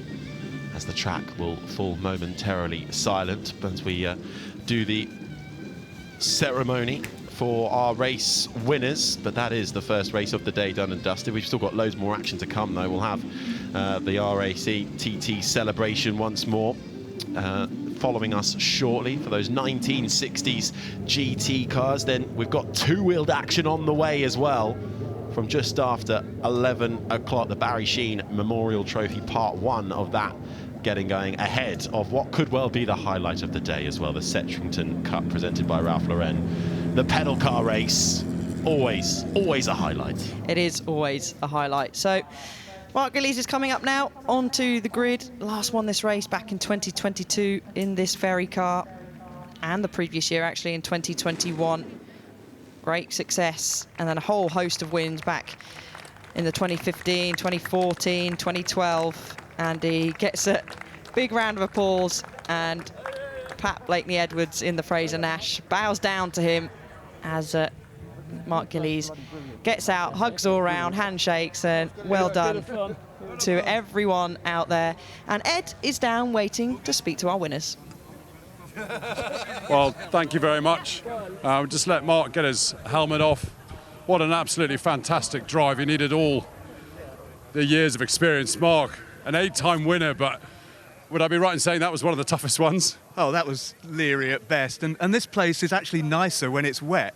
When it started drying out, you've got no idea where the grip is. So Patrick did a great job keeping me honest. And I sort of built a nice lead under the safety car, and I'm like, oh God, safety car, I really don't want that. But yeah, credit to James and Phil for keeping the car together, and thanks for Dick for letting me drive it. I mean, it's just an absolute privilege. And I honestly think this is one of the 2 best handling cars I've driven, other than the 250 GTO Ferrari. I mean, it is just, you can do anything with it. It's fantastic. Well, you might be able to. I don't think the rest of us can. A cracking drive. Thanks very much. Yeah, it was great. Right, let's find Patrick. Here we are, Patrick. So you can like that afterwards.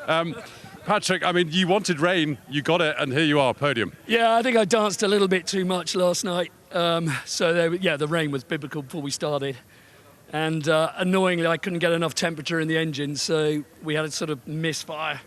I couldn't quite get the power down, but when it came at the end, it got better and better, and I don't think, I mean, Mark was driving beautifully. He's the rain meister, really. And, I think even if the engine was on song, I'd have struggled to get past him. But listen, on the podium last year in 3rd, this year, 2nd in the Fane single-seater. Next year, maybe even a win. Who knows? Oh, well driven. Well done, Patrick. Let's go find Andy. Andy's over here. Andy, am I right in thinking that this was pulled out of a museum? You jumped in it yesterday, and you're on the podium today. A little bit of a fib. I drove it at the Festival of Speed just to get used to the fact that the pedals are the wrong way around. It's centre throttle, and it's sort of got to get your head into it, especially in this sort of conditions. But no, fabulous car, and well done to the Revs Institute for bringing it out and letting the people see the car. I mean, challenging conditions. Extremely, yeah. When you tickle the throttle and it starts to go, and you just think I'll have a little bit less, it's still going, and you have to ride it out. But no, it was lovely. The car's fabulous. It was great to watch. Well done. Thanks, Ed. Appreciate it. Well, there you go then. Your top 3. The Maserati from Andy Willis in 3rd. Behind the Fraser-Nash of Pat Blakeney-Edwards. And your winner, Mark Gillies in the ERA A-Type. The Rainmeister. And the winner of the first race of the day for the Goodwood Trophy. Ian Baxter from pole, fell down to 5th in the end in the Alta. James Baxter with a good battle with Nicholas Topless, and Paddings Dowling as well from the back of the field, finishing just 4/10 off of that ERA A-Type in 7th. The B-Type, though, just being pipped.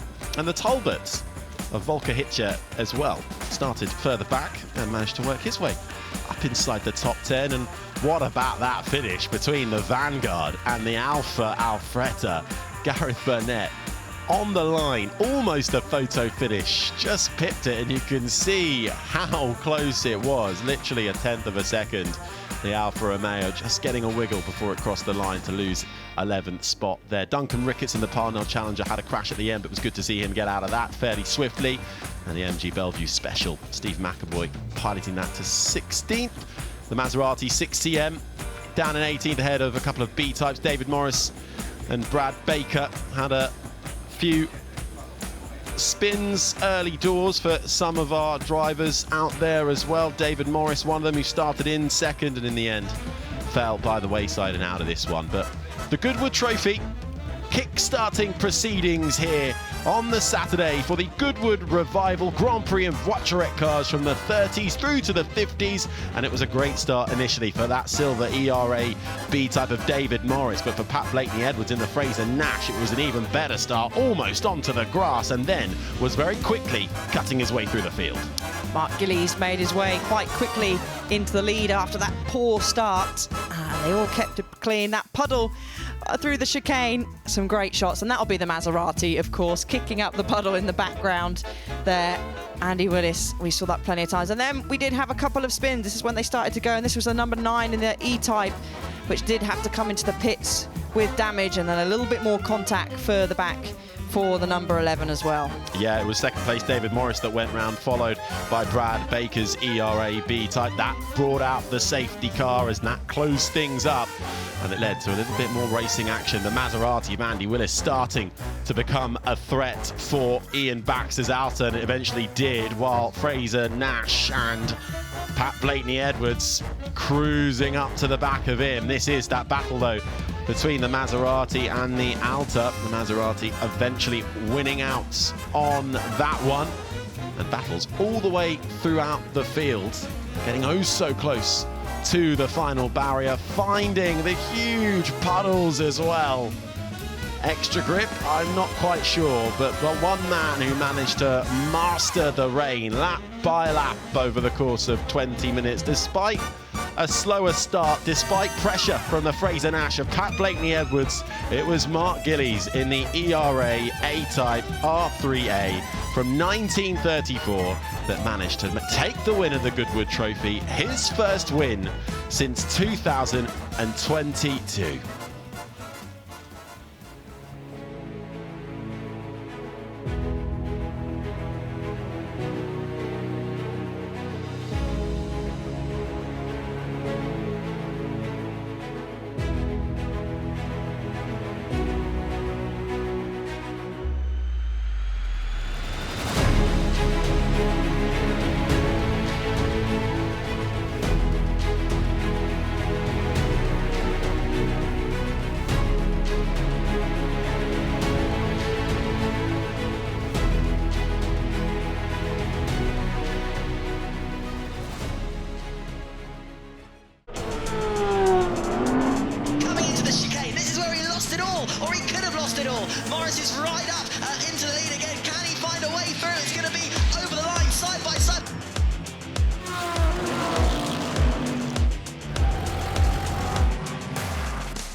For 70 years, we've had a single philosophy.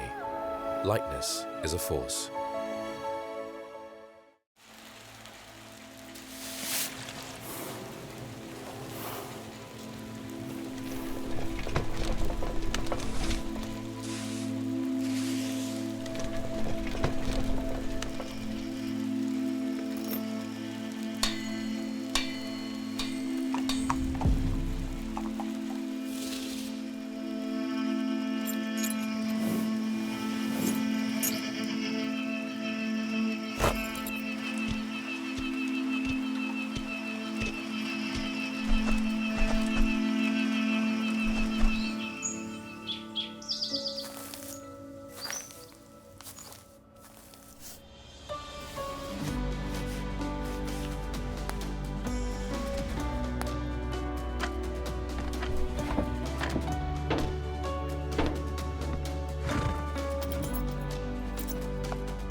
Jimmy, you got a small taste of your car yesterday. How did it all go? Yesterday, we were in the dry in this beautiful AC Cobra, and it's a handful there.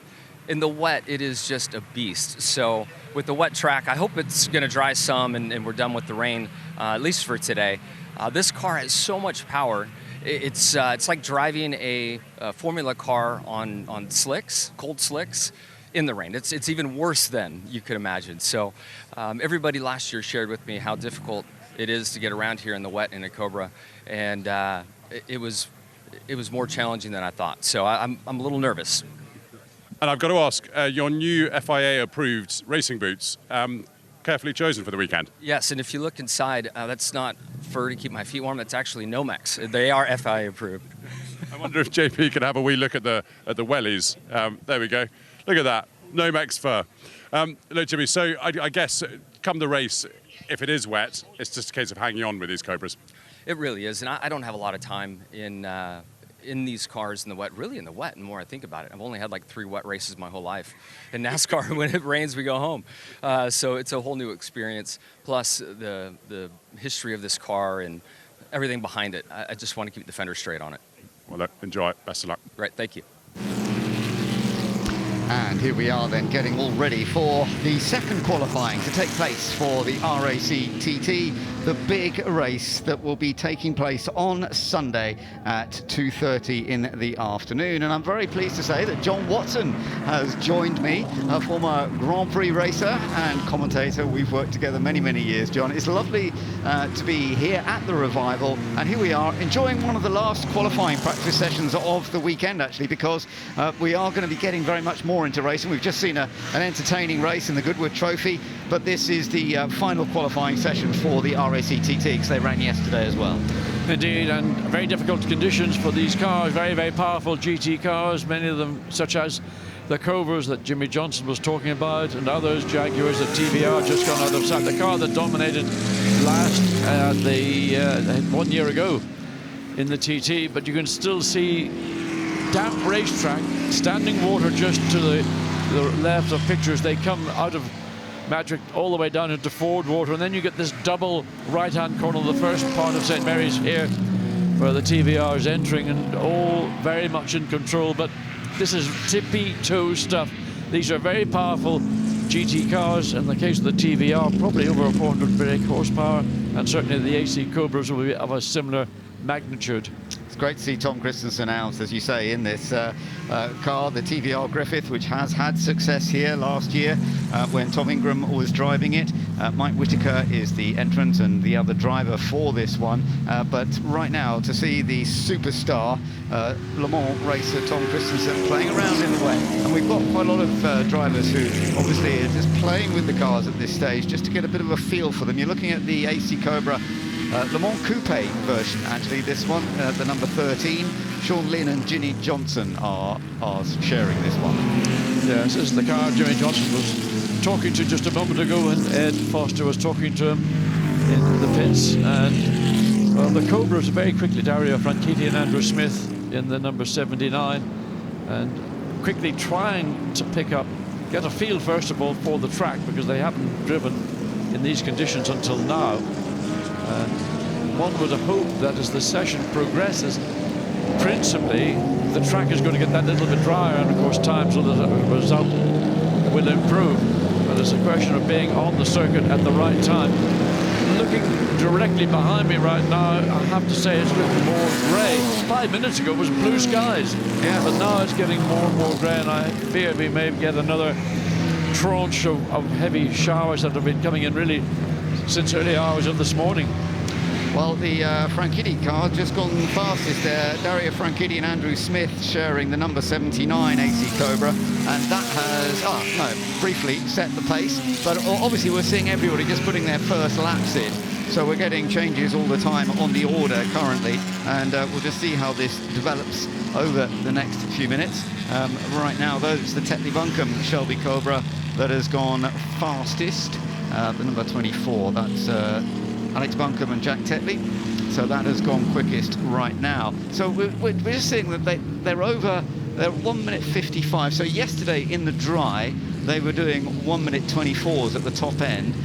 It was the Turner Bryant AC Cobra that was fastest. The Rob Huff Jaguar E-Type, which he is sharing with Andrew Bentley, that was second fastest, only a tenth of a second down in the dry. Yes, I saw Rob Huff last night, and he was confident that he would manage to go that little bit quicker to put an E-Type Jaguar on to pole position, but entirely different circumstances and conditions. There is the gold and red Cobra. Yeah, well, this lovely E-Type. This is the Tom Ingram and Richard Kent, number 88, with great history in the world of motorsport and beautifully presented as well. So this is the fourth fixed-head right-hand drive made by Jaguar, raced in 1962 by Dick Prothero with various wins, and won the Autosport 3-litre championship production sports cars back in those days. And it also finished in an impressive 6th place at Goodwood TT in 1962 versus the likes of Innes Ireland, Graham Hill, Roy Salvadori, all those stars that used to race here. I think the car's actually now more famous than the drivers that drove it in period. Yeah, you're right. Cut 7, that's the registration number, was then followed by Cut 8. So 2 iconic Jaguar E-Type fixed head coupes. These are the coupe version as opposed to others we will see, which will be the Roadster. Oh, and then something Tiger has spun just coming out of Woodcote. Yeah. And I'm not surprised because there's in fact 2 Tigers coming almost together into the chicane. I'm surprised we haven't seen one of these cars. Yeah, I'm surprised we haven't seen more people falling off yet.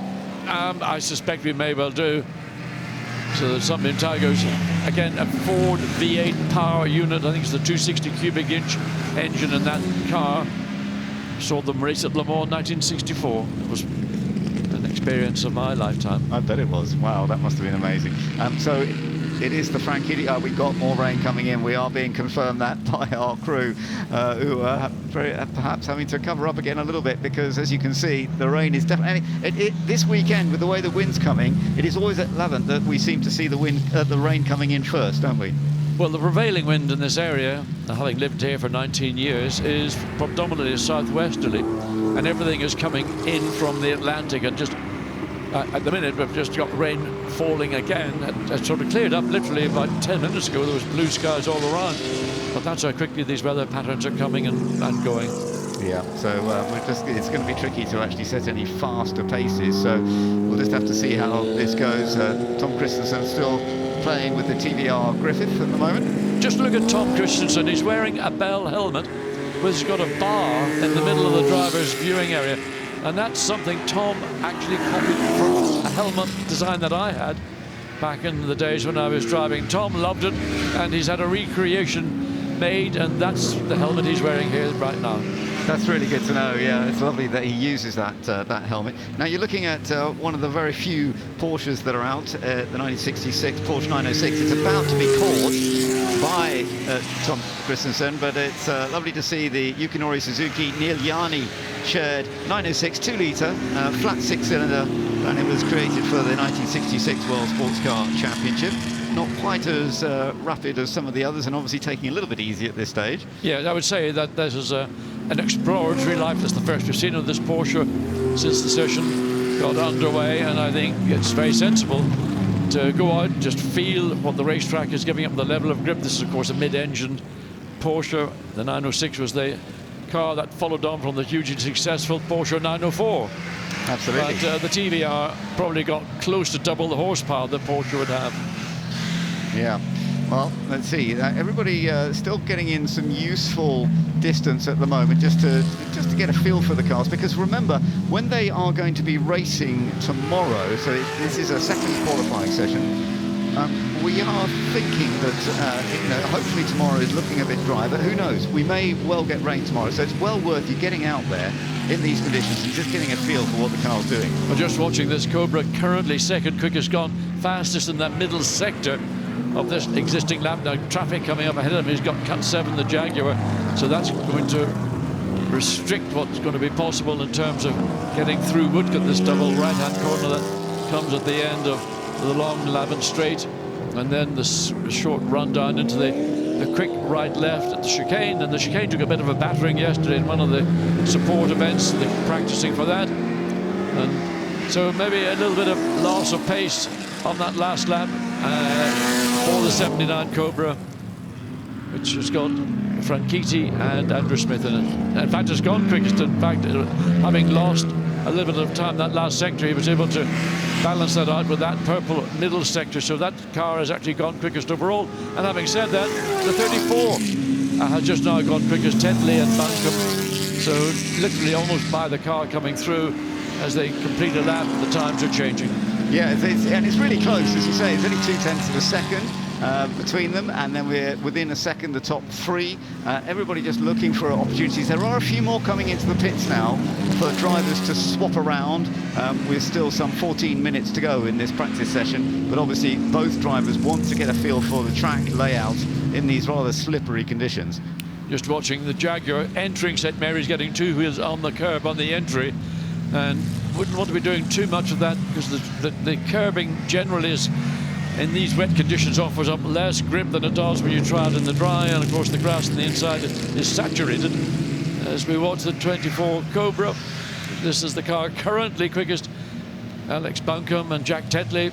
So, and there's that Alex behind the wheel, or is that Jack Tetley? I'm not quite sure. Coming through this again, this two-part Lavant corner which leads on to the quickest part of the circuit. These cars are reaching nearly in dry conditions at 150 miles an hour, and then they've got to get slowed down at the end of the straight for the two-part Woodcote corner. Absolutely, yes. It's such a challenging layout, this circuit, there's no doubt about it.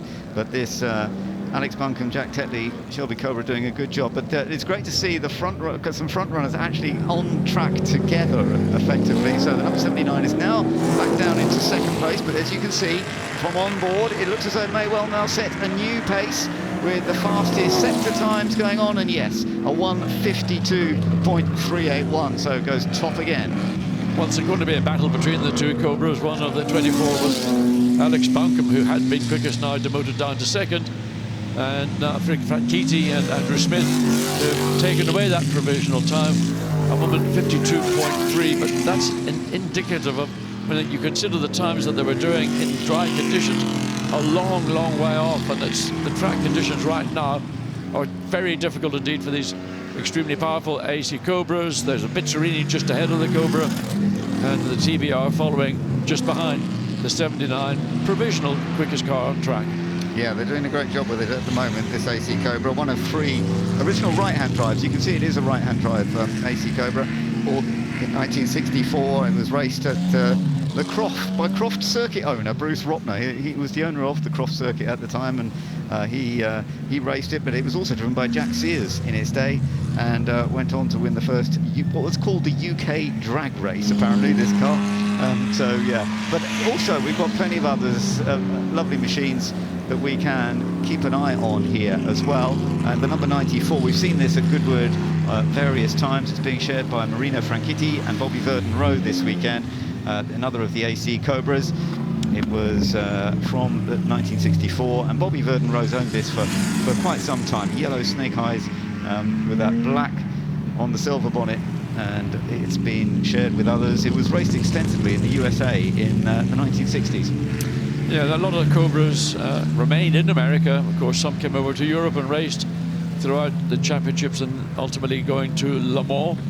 But the Cobra in this configuration, as opposed to the Ultimate Cobra, which is the Daytona version, which was a much slipperier car and it had that famous Peter Cram tail on it, which gave the car a little bit more rear-end downforce. These cars, not necessarily the quickest in a straight line, but very effective, and we've seen over the past number of seasons just how quick a Cobra can go. Well, Cobra's always tempting to you when you're getting into racing and stuff. Well, they were certainly, when I began my career, these cars were at the height of their... Yeah, exactly. So you must have been seeing a lot of it. Certainly saw them, but never ever dreamt of driving one, because it was sort of beyond what my expectations at that particular time were. But these are just amazing cars. And what you stand by the side of the racetrack and the roar, the bellow. I mean, it's just, what racing cars should sound like. Yeah, you're absolutely right. The noise is a key part of it. So a lot of them coming into the pits again. Several have gone back out. Yeah, just again, I think drivers are maybe going to do a change of drivers.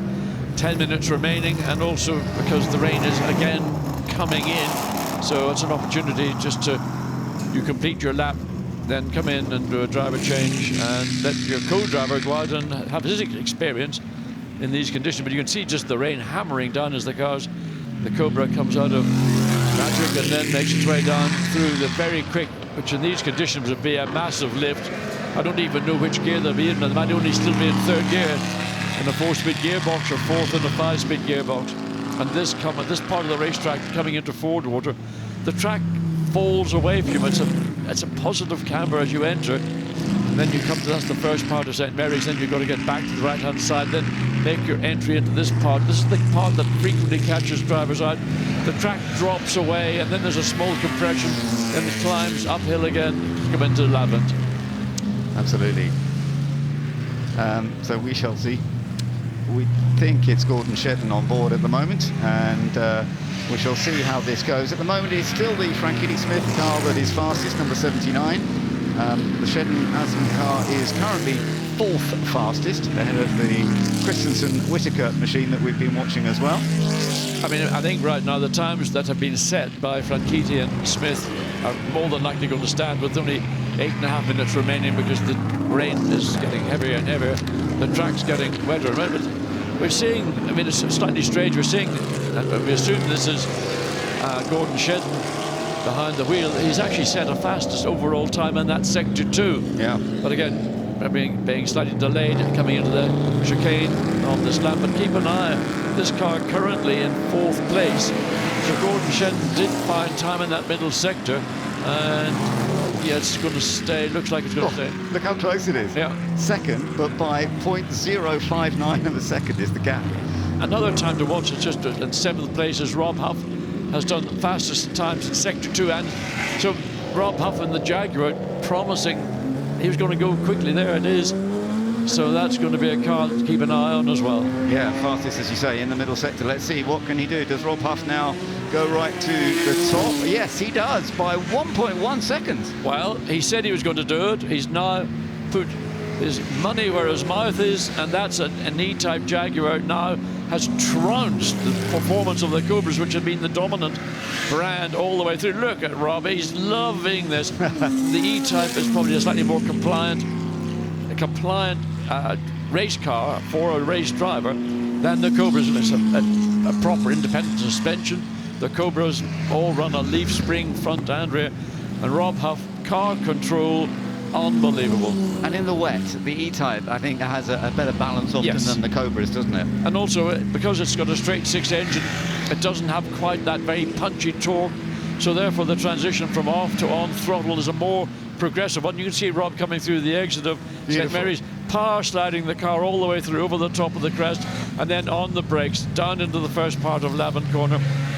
You take a slightly wider line to make your exit, to get your late apex to come through. In fact, what Rob Huff is doing is not taking the traditional lines, he's running slightly wider. Sometimes there is more grip in these conditions when you drive offline, but he is flying. He is absolutely flying. This is a fantastic job by Rob. He's always wonderful to watch here at Goodwood. He's had so much success here over the years, but also a great touring car racer as well. And you're just watching a star in a car that he loves driving, this semi-lightweight E-Type. And just try and keep an eye on it if you can, because the control that he's doing, he's letting it oversteer, but he's not going mad. He's just controlling it beautifully. Try and stay off the grass. But actually, that was an interesting line. He, on purpose, decided to keep tighter rather than let it run wide. He may have found a drier line, and he does a 150.7. It's gotten even quicker again, so he's finding time where everybody else seemingly is finding a struggle, albeit Tom Ingram in 88 has gone extremely well, so that's another E-Type that's come forward. Tom Ingram winning last year in the TBR, so it's now 2 E-Types with just under a second gap between the first and second quickest cars. Yeah, there you are. That's the second fastest car now then. So Tom Ingram, who is in that second place. We've got touring car stars up there at the moment with that gap of 0.8. But it's fascinating, John, watching the lines that they do try and take, because I noticed also through Madwig that Huff took it a nice wide line, because there may be slightly drier line on the outside sometimes than on the actual normal racing line. Well, it's one of those strange effects when you get a very wet racetrack, because the racing line has got rubber down, which is what you want in dry conditions. In wet conditions, that actually can work against you. So often drivers will take strange lines into a corner, through a corner. So let's watch and see what Tom Ingram does coming down into Lavant. Again, very gentle on the entry in as we go back this is Jake Hill in the AC Cobra. So he's, whereabouts is that car? That's currently in 6th position.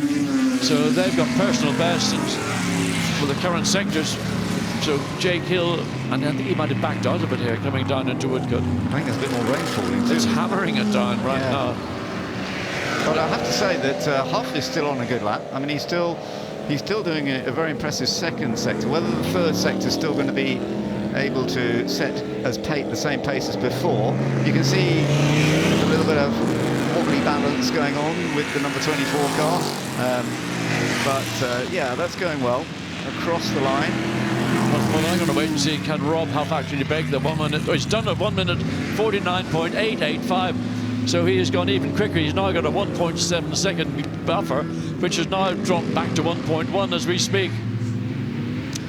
Yes, I'm sorry, I was saying the wrong one there. That's Jake Hill. Sorry, we were looking at the different machine just then, but this is Jake Hill in the number 25 car.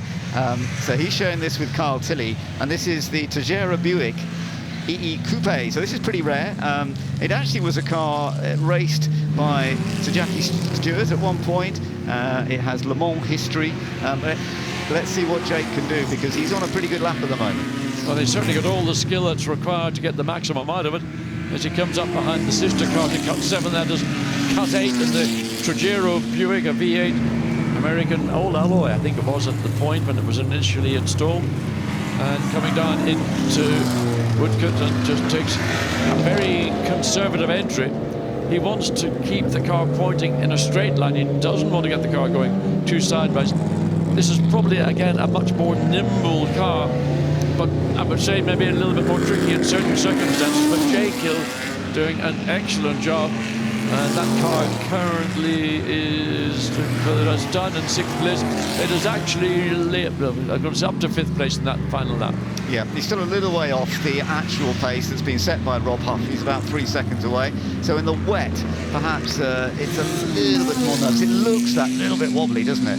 There's a car that looked wobbly yesterday. This is the AC Cobra, the yellow. That's the car that Jacques Villeneuve was driving, and Jacques learning Goodwood is more than just going on to some simulator and saying, oh yeah, that looks easy. Yeah, 4 borders flat. Well, actually, it's not flat until you work out precisely how your car and the racetrack come together. Yeah, and the conditions are still proving to be very, very challenging, there's no doubt. We just saw the number 33 E-Type a moment ago. Nicholas Ditting and Sam Hancock, they're sharing that E-Type, the one that has already done plenty here at Goodwood over the years. But we are running down towards the end of this second practice session for the Royal Automobile Club TT celebration, which is going to be one of the big races for tomorrow. And in a way, it's excellent to see that they can experience them both in the dry yesterday, in the wet today, and then we will just see how it all comes together. And we've got these battles, as ever, between the Jaguar E-Types and the AC Cobra. So the gap between the Jaguar E-Type that's fastest at the moment to the fastest of the AC Cobras is 0.4 of a second right now. In fact, no, we've got 2 E-Types, that's right, yeah, so we've got the 2 E-Types up the top end there. So the Cobras in the wet, they do struggle a little bit more, as we know. So the fastest Cobra is actually in 3rd, thanks to Gordon Shedden. It is there, number 6. You can just see it coming up through. That is 3rd fastest. It's 0.8 of a second off the pace set by Rob Huff. So the gap between 1st and 2nd is just under half a second. Tom Ingram doing a great job trying to challenge Rob Huff for that pole position. And we've got 34 seconds remaining, so those cars on a lap now can finish that lap. As we look at the 22. Yeah, the Jensen Button, Chris Buncombe. Now, this was a car that Jensen more recently bought, so it hasn't been completely changed. They're just sort of running it as he got it. It was a car with real history. It was raced by Dick Prothero. Again, I mentioned his name earlier. He was a racer of the 1960s. But Jensen and Chris will be sharing this one. So back to current pole position car, the 18 E-Type Jaguar, still assuming Rob Huff. So in 2nd sector again, purple sector, meaning he is the quickest in that sector. And the thing Rob Huff, he's got so much confidence. When you see him behind the wheel, he is in charge of this car. Sometimes in these conditions, a driver finds himself with the car in charge of him, but not the case with Rob. I'll tell you what, you've got to keep an eye on Rob later on today in the St Mary's race. It's a very different car. He's in an Austin A40, but because there was a problem with the car, he will be at the back of the grid for that one, so he's going to have a lot of work. But this is, as you say, it's been a real joy watching him. He's been very rapid, set the pace, and lovely balance. Yeah, just watching the way he entered into the second part of St Mary's, taking quite a different line to others around him to try and make it slightly more acute at the point he turned in, but get much straighter line coming off the corner to enable him to get more traction, to get more power down, to get a quicker exit speed to run all the way up to the two-part Lavend. And look at the spray coming off the racetrack now, and you can see just how much more rain has fallen. The spray's going up and it's hovering in the air. There had been a strong breeze, but that breeze seemingly is maybe slightly less than it was. As there's the Lister Coston, yes. So that's another unique car, raced again principally at Le Mans, but now a regular visitor here to Goodwood. Let's just see, can he go even quicker on this lap? It's going to be about the same as he's already done, 1:49.0. It's going to be very similar again. Actually, he does. He's in the 48, so he does go a fraction quicker again. I mean, amazing. Yeah. I mean, the conditions, track conditions are wetter. Ironically, sometimes when they're wet rather than slick, you do pick up a little bit more time, but Rob Huff has done an outstanding job. He's now got a 1.5 second advantage over the second place 88 Jaguar of Tom Ingram. So yeah, I don't know that Tom is going to be able to be in a position to respond to that, but again, a masterclass from Rob Huff and really challenging conditions. Very, very impressive as ever from Rob, the World Touring Car Champion of 2012, a man who competed in World Touring Cars with Chevrolet for 8 years. He took 30 wins in total in the World Touring Car Championships. We've seen him in British Touring Car Championships when he first sort of got going in that, and then we've seen him again more recently, but in historic racing as well. He is absolutely superb. Let's have a look at some of the highlights then from the RAC TT second qualifying.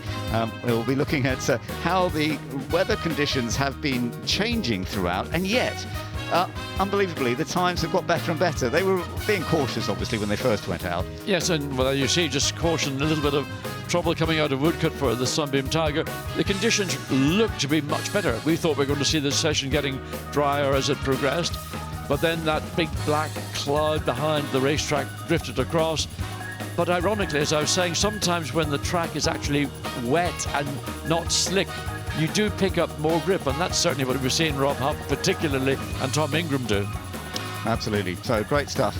Really enjoyable to watch, and we shall see how the race goes tomorrow. So having had a dry qualifying yesterday when it was the AC Cobra of Turner and Bryant that set the pace, today it has been the Jaguar E-Type that has set the pace, and Rob Huff has shined extremely well. An impressive session in qualifying for the RAC TT.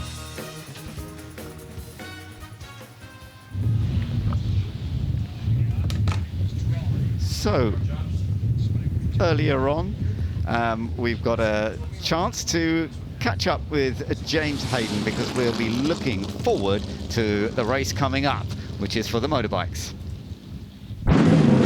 In the motorbike paddock, I've come across a certain James Hayden, one of our commentary team, exploring the machines that are about to go out in the Barry Sheene Memorial Trophy. James, we can hear them getting warmed up behind us, so it's a bit loud down here, but just talk to us about the kind of machines that can qualify to go out in this race. Yeah, well, this year is the pre-66s, so in that top 10 we've got it's mostly Max Norton's G50s, 6 Max Nortons, 3 Matchless G50s and 1 Hanson Honda. So, nice little variety, but the winner's probably going to come from a Manx or a Matchless, to be honest. Yeah, but it is nice to see that Honda ridden by Dean Harrison, who took 2 Superstock TT wins this year. I think he's qualified in 8th position there. It's great job by Dean. That bike's not normally that high up. We've seen him many times here. It's obviously a bike famous from Daytona back in '66, so lovely to see it here. And he's really making that fly. And as we mentioned, a TT winner there, but so is a lot of the others on the grid. We've got some quality here. The quality of the grid. We've got ex-MotoGP winners. We got World Superbike champions, British champions, World Endurance champions, a man who's won 4 sidecar World Championships. It's just stuff full. And when you talk about TT, we've got Dunlop and McGuinness, 2 of the the best ever. 56 wins between them, 98 podiums. So the quality of the grid's amazing. Yeah, and going to make for an exciting race. But James, you're commentating on this. Who's your money on for the win? I mean, it's a two-part race, so you've always got to bear that in mind. So your partner. So really, for me, Hilliard Jackson looked really strong. McGuinness and Burrell, they look strong. But you never know. There's some really good riders still out in qualifying. Storm Stacey was sensational, and Michael Russell always good. But obviously the conditions are going to play a part. But generally, it should be a really good race. With that many good riders, I can't wait. I mean, just touch on the conditions there. I mean, we obviously see a lot of four-wheel machines go around the motor circuit, but we're talking about two wheels here on a wet, tricky track. What's that going to be like for the riders? Yeah, tricky. I mean, a lot of the guys are just, I just spoke to some of them. They're like, I'm not quite sure how hard to push. So you just got to be gentle. You got to take your time. It's a different sort of thing. Obviously, they're not on the full latest wet tyres like we run, so it's a different sort of thing. But he equally said that they used to race them in these conditions in the day, and it's it's about relaxing, being smooth, and hopefully we'll be in for a really good race. Well, we've got all the ingredients for a fantastic race. It's time to put your bets on. We'll be excited to watch the Barry Sheene Memorial Trophy.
in the Goodwood Trophy. All three fighting. Atkinson up the inside. Number one, but watch out.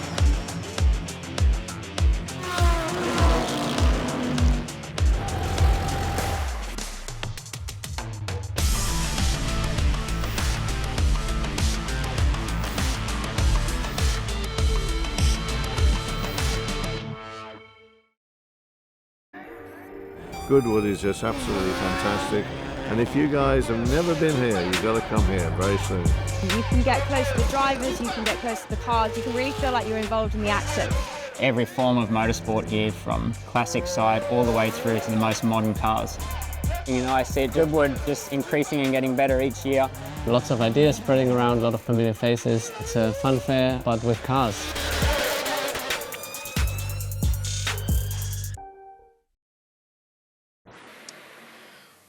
Well, of course, course, this morning we had the VW T2 display out on the track, but we like to take you behind the scenes here at Goodwood Revival, and I've managed to get myself into one of these VWs with the owner, Andy. This is such a wonderful camper van, but it's got quite a story because actually there seems to be another camper van on top of this one. So can we explain that first? Yeah, that's right. On top is our little mini Bella, or baby Bella if you like, and that is something that we made for my son when he was 3, and for the last few years of camping at festivals and whatnot, he's been driving it around in the fields with us when we've been on show. What an amazing thing to have as a family as well, to be able to go round. But there's a story to this camper van because it wasn't always as it is. No, that's exactly right. Not everybody knows, but it used to be an ambulance many, many moons ago, which is why it's got a few little features different to others. We've got glass window separator at the front, and the tailgate drops down, where obviously you would roll out the bed in the early days, but now it's just a breakfast bar. I can't believe that it used to be an ambulance because it's actually quite small. It's quite frightening that they would have made this an ambulance. Yeah, exactly. And even now, everything changes into a bed. We've got a cooker here and a sink, but it's very compact, to say the least. And how often do you actually go around in this? We take it out a handful of times a year, but we also use it for weddings as well. So we do a lot of like bridal journeys or bridesmaids journeys, all local to Kent. So it's a famous camper van, but also not just for weddings and everything.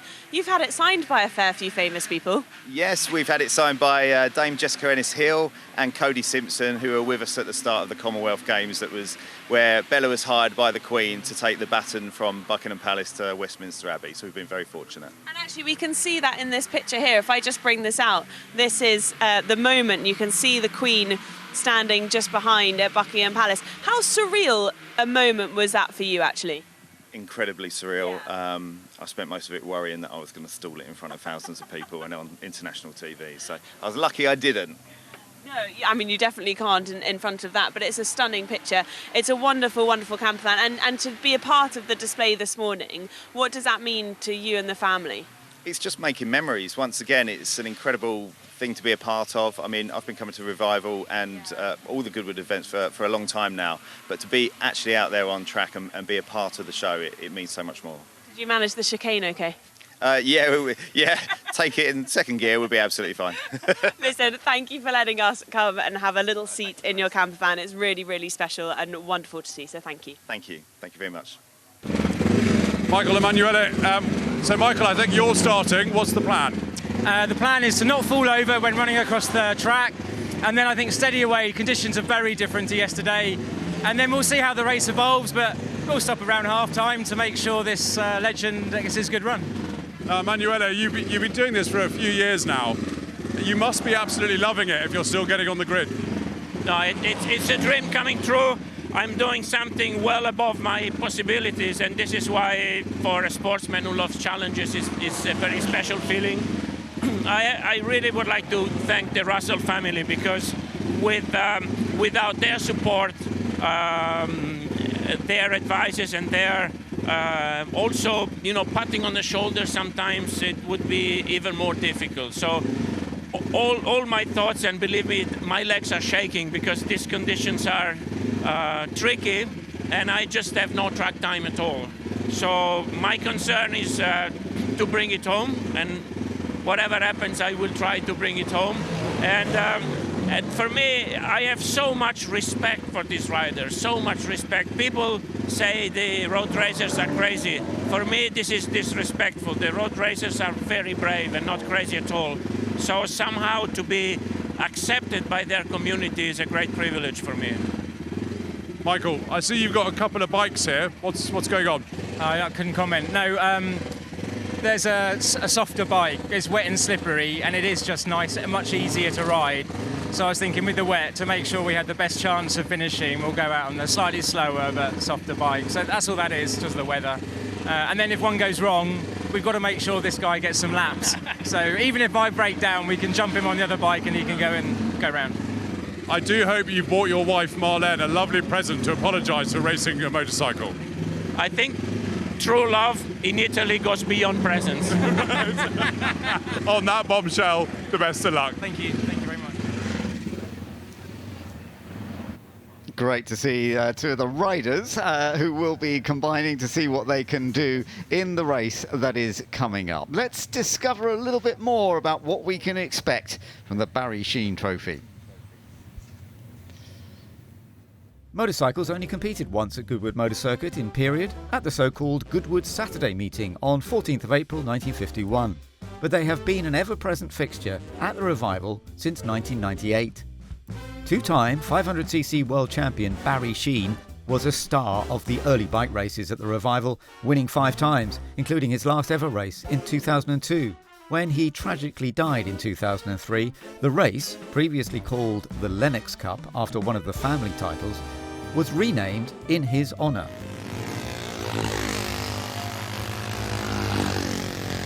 The Barry Sheene Memorial Trophy is a 2-part race with an aggregate result. In each part, the owner shares with a VIP rider, including a roll call of Isle of Man, Grand Prix and World Superbike stars. The race alternates between 2 forms, one for motorcycles built up to 1954 and the other up to 1966. At the 2025 Revival, it's the turn of the 1960s machines, meaning fans of two-wheeled motorsport will be treated to a thrilling battle between Manx Nortons, matchless G50s and MV Agusta 503s.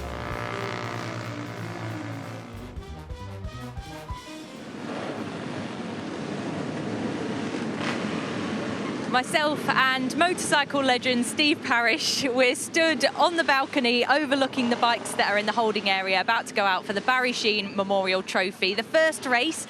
And Steve, you've been getting stuck in right in the thick of it, getting all the gossip that's going on ahead of this one. Apart from that, I'm drenched because it's pouring with rain. The engines have just stopped. But the format I'm hearing now from the clerk of the course, Sally Russell, is that they're going to let the amateur riders do 1 lap to check the surface conditions. Okay. Come in, let the professionals, the VIPs as such, the fast guys, to then go out and do a sighting lap and then go to the grid. But the fact that the engines have gone quiet tends to think that there might be some sort of delay going on.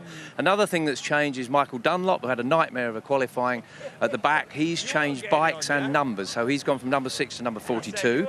He'll be on a Norton now as opposed to the BMW, and maybe 3 minutes before they go out now. So it's a little bit changed. There will be a delay, but I'm wondering if the riders will be happy with the conditions. Standing water on a motorcycle is just no fun whatsoever. I'm sure James Hayden is in the commentary booth thinking, I'm really pleased I'm not going out there and doing it. And you're the same, I think. I think a few of us and me, for that matter. I can see blue sky in the distance, but there's also a lot of rain still coming in here.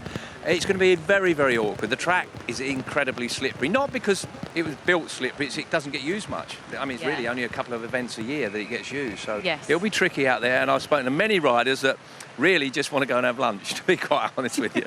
I mean, there's nowhere else like Goodwood. I'm sure lots of them have still got butterflies, that tingling feeling as they put their helmet on. It is a really special race. Yeah. I think a few of us are maybe happy to be watching on the sidelines for this one, but we can see plenty of MotoGP umbrellas, TT umbrellas. The calibre that's in this race is phenomenal, and I think all the ingredients are there that are going to make this an exciting race. Yeah, but there's so many unknowns now because they haven't practiced in the wet, of course. Yes. Number of little things. 1 or 2 have got different tyres on. There's a bit of a battle with tyres between Avon and Continental.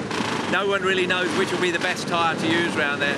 And we might think it's a fun race, but as you rightly said, there is so much talent out there, but they're not used to riding these old bikes, or some of them aren't. Yes. And weirdly, sometimes the amateurs, when I say the amateurs, the owners of the bikes that race them all around the country in the classic series, will probably be faster than some of the professional guys out there, which is always so embarrassing. Yeah, and I guess they haven't got long to feed back to each other in that rider swap. It's literally hop off, hop on. Yeah, well, Lee Johnson yesterday, they were practicing rider swap. Well, when the bike came in, he hadn't got his helmet on, so we told him to try and sort that out there. But Emmanuel Pirot, who is going to be starting the race in theory, he's got 3 car races to do as well this weekend. 2 bike races, 3 car races. I very much doubt if he's ever ridden around here on a bike in the rain, and he's starting on pole position. Fair amount of pressure there with Mike Russell, who has set the fastest time in qualifying. And I think the race could be really interesting because you've got some very fast guys, but they're actually teamed up with some not so fast guys. Then you've got people that are maybe not really as quick as the really fast, but their average between the 2 of them will be quite good. Yeah. So we'll have to wait and see what goes on there, but first thing is to check that the track's okay to ride on. Yes. And I can see the screen in the distance, and it is very, very wet. It is wet. We can see the bikes just pulling onto the track now. The spray as well is kicking up behind them. That's going to be another thing that they're going to contend with.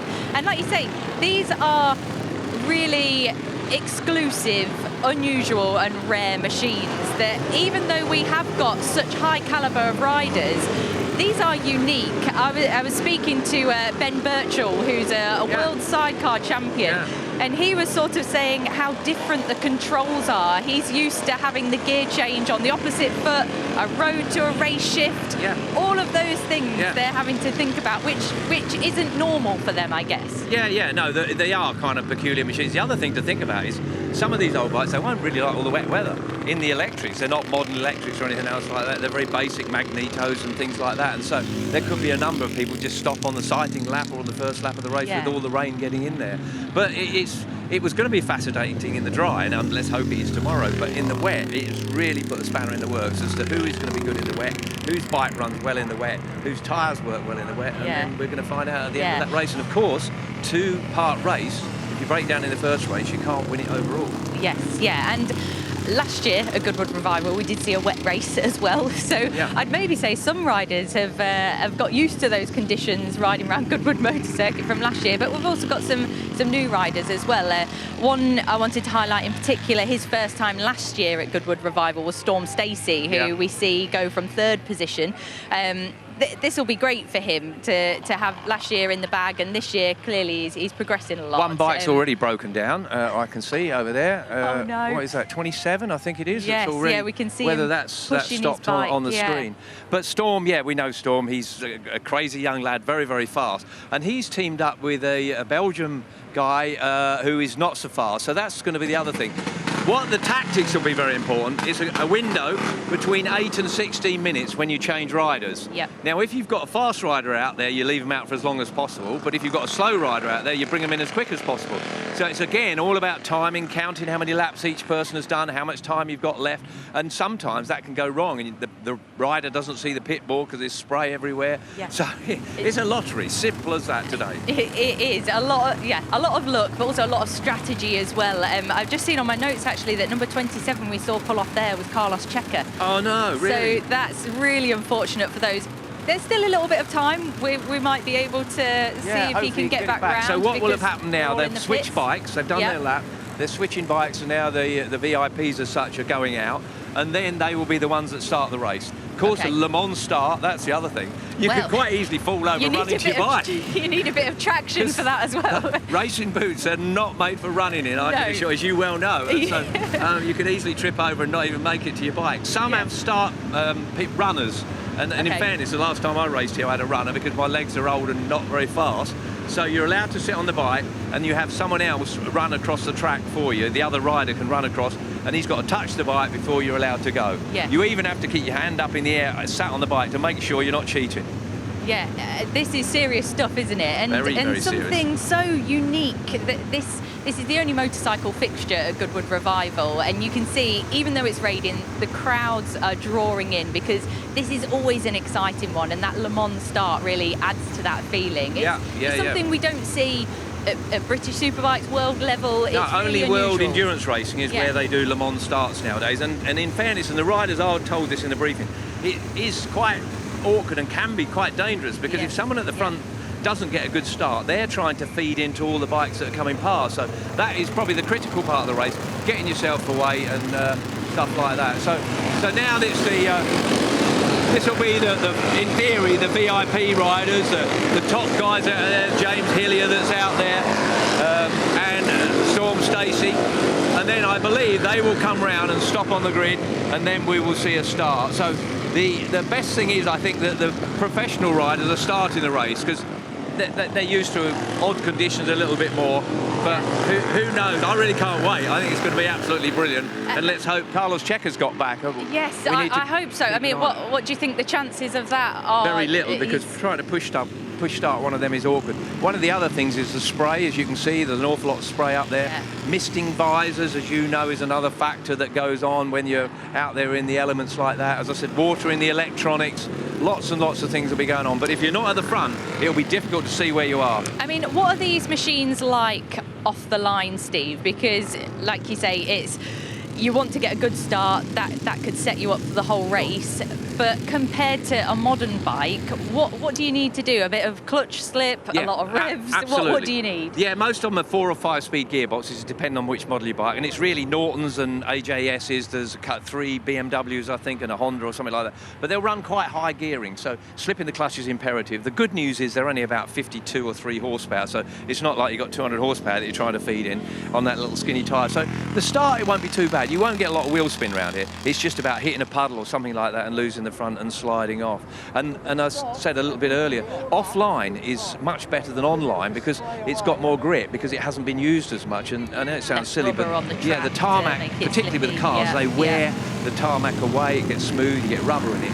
And going offline is where there's more grip. But you try telling yourself when you're on a bike, take the wrong line, because it feels so alien. Yeah, there is so much that the riders are having to contend with. Lots that are going to be going around in their head as they slip their visor down for this one. We can see that they're just coming up to the last corner and they will be lining up on the grid for the Barry Sheene Memorial Trophy. There is so much to be excited about in this race. We'll be watching at the start line. Enjoy this one. Let's get to our commentary team.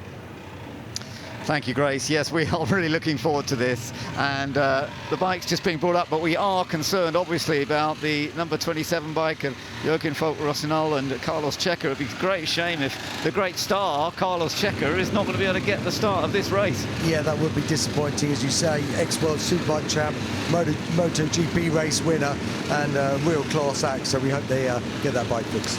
Well, it's James Hayden who's commentating alongside me. And James, you have great experience yourself here of riding the motorbikes and actually taking a victory back in 2015. Let's have a look and explain what was going on. Oh, that's me and Mick Williams. Yeah, so that's a Matches G50, Ian Garbutt's bike, and yeah, we had a real scrap, me and Mick Williams. And the weird thing was, he took it back 20 years. We were doing this in GPs, so I managed to get up the inside of him here, and then I was slightly in the wrong gear, sort of came out. He tried to get me coming up the inside, coming in here. We went through side by side, and we came out a little slide, just coming out, tucked in, and it ended up being the closest ever finish by less than 1/10 of a second on the line. So yeah, that was a good result, and that is Tom Sykes is actually riding that bike here this weekend. That was lovely. That was absolutely fantastic to watch once again. Well done, James. And it's great to have you alongside as we get ready for the start of this with the VIPs, the star riders who will be starting this race, but they'll have to run across, jump on board, and then go for it. And in these wet conditions, it is a bit of a tricky one, isn't it? It is. You're always nervous. You've got a little circle you've got to stay in, and you're kind of apprehensive. You've got to remember to get your visor down at the last moment, but in these conditions you don't want to put it down too early because it will start sort of steaming up, and a lot of these guys won't have ridden on. Remember, the tyres are the same whether it's dry or wet, so a lot of these guys won't have ever ridden one of these bikes on these tyres. They're like an all-round tyre, so that'll be interesting. The green flag is waved though, so we will be off shortly. Michael Russell actually on pole position, and he's very experienced here, of course, with the number 68 bike. But it's a great start from the number 12, Ian Hutchinson. Ian Hutchinson gets away very, very effectively as they all head down. Oh, it's easy to run a bit too wide, but immediately Michael Russell coming back up the inside, number 68, and actually does take the lead. He does indeed, and just behind him is Steve Plater, Storm Stacey as well. Look out for him. He's in black and pinky leathers. He's coming around the outside, number 22. He's going to be in the hunt. Look at the spray. Lots of people taking different lines, and Billy McConnell there also, number 24. He looked like he was up front. Oh, wonderful stuff. But look at the spray. Look at how you're trying to get vision, particularly if you're further down the order. Oh. Yeah, sadly, didn't get that bike going in the end. That, I think, was McGuinness Bowl, one of the favourites for the race, qualified in 5th. I think that might have been those boys. Right, but look at this. It is Billy McConnell that's got in front now. Yeah, the Australian, great rider. Formula, yeah, he's won the Super Sport Championship, British Championship in England, riding in BSB this year and on the Honda, doing a good job.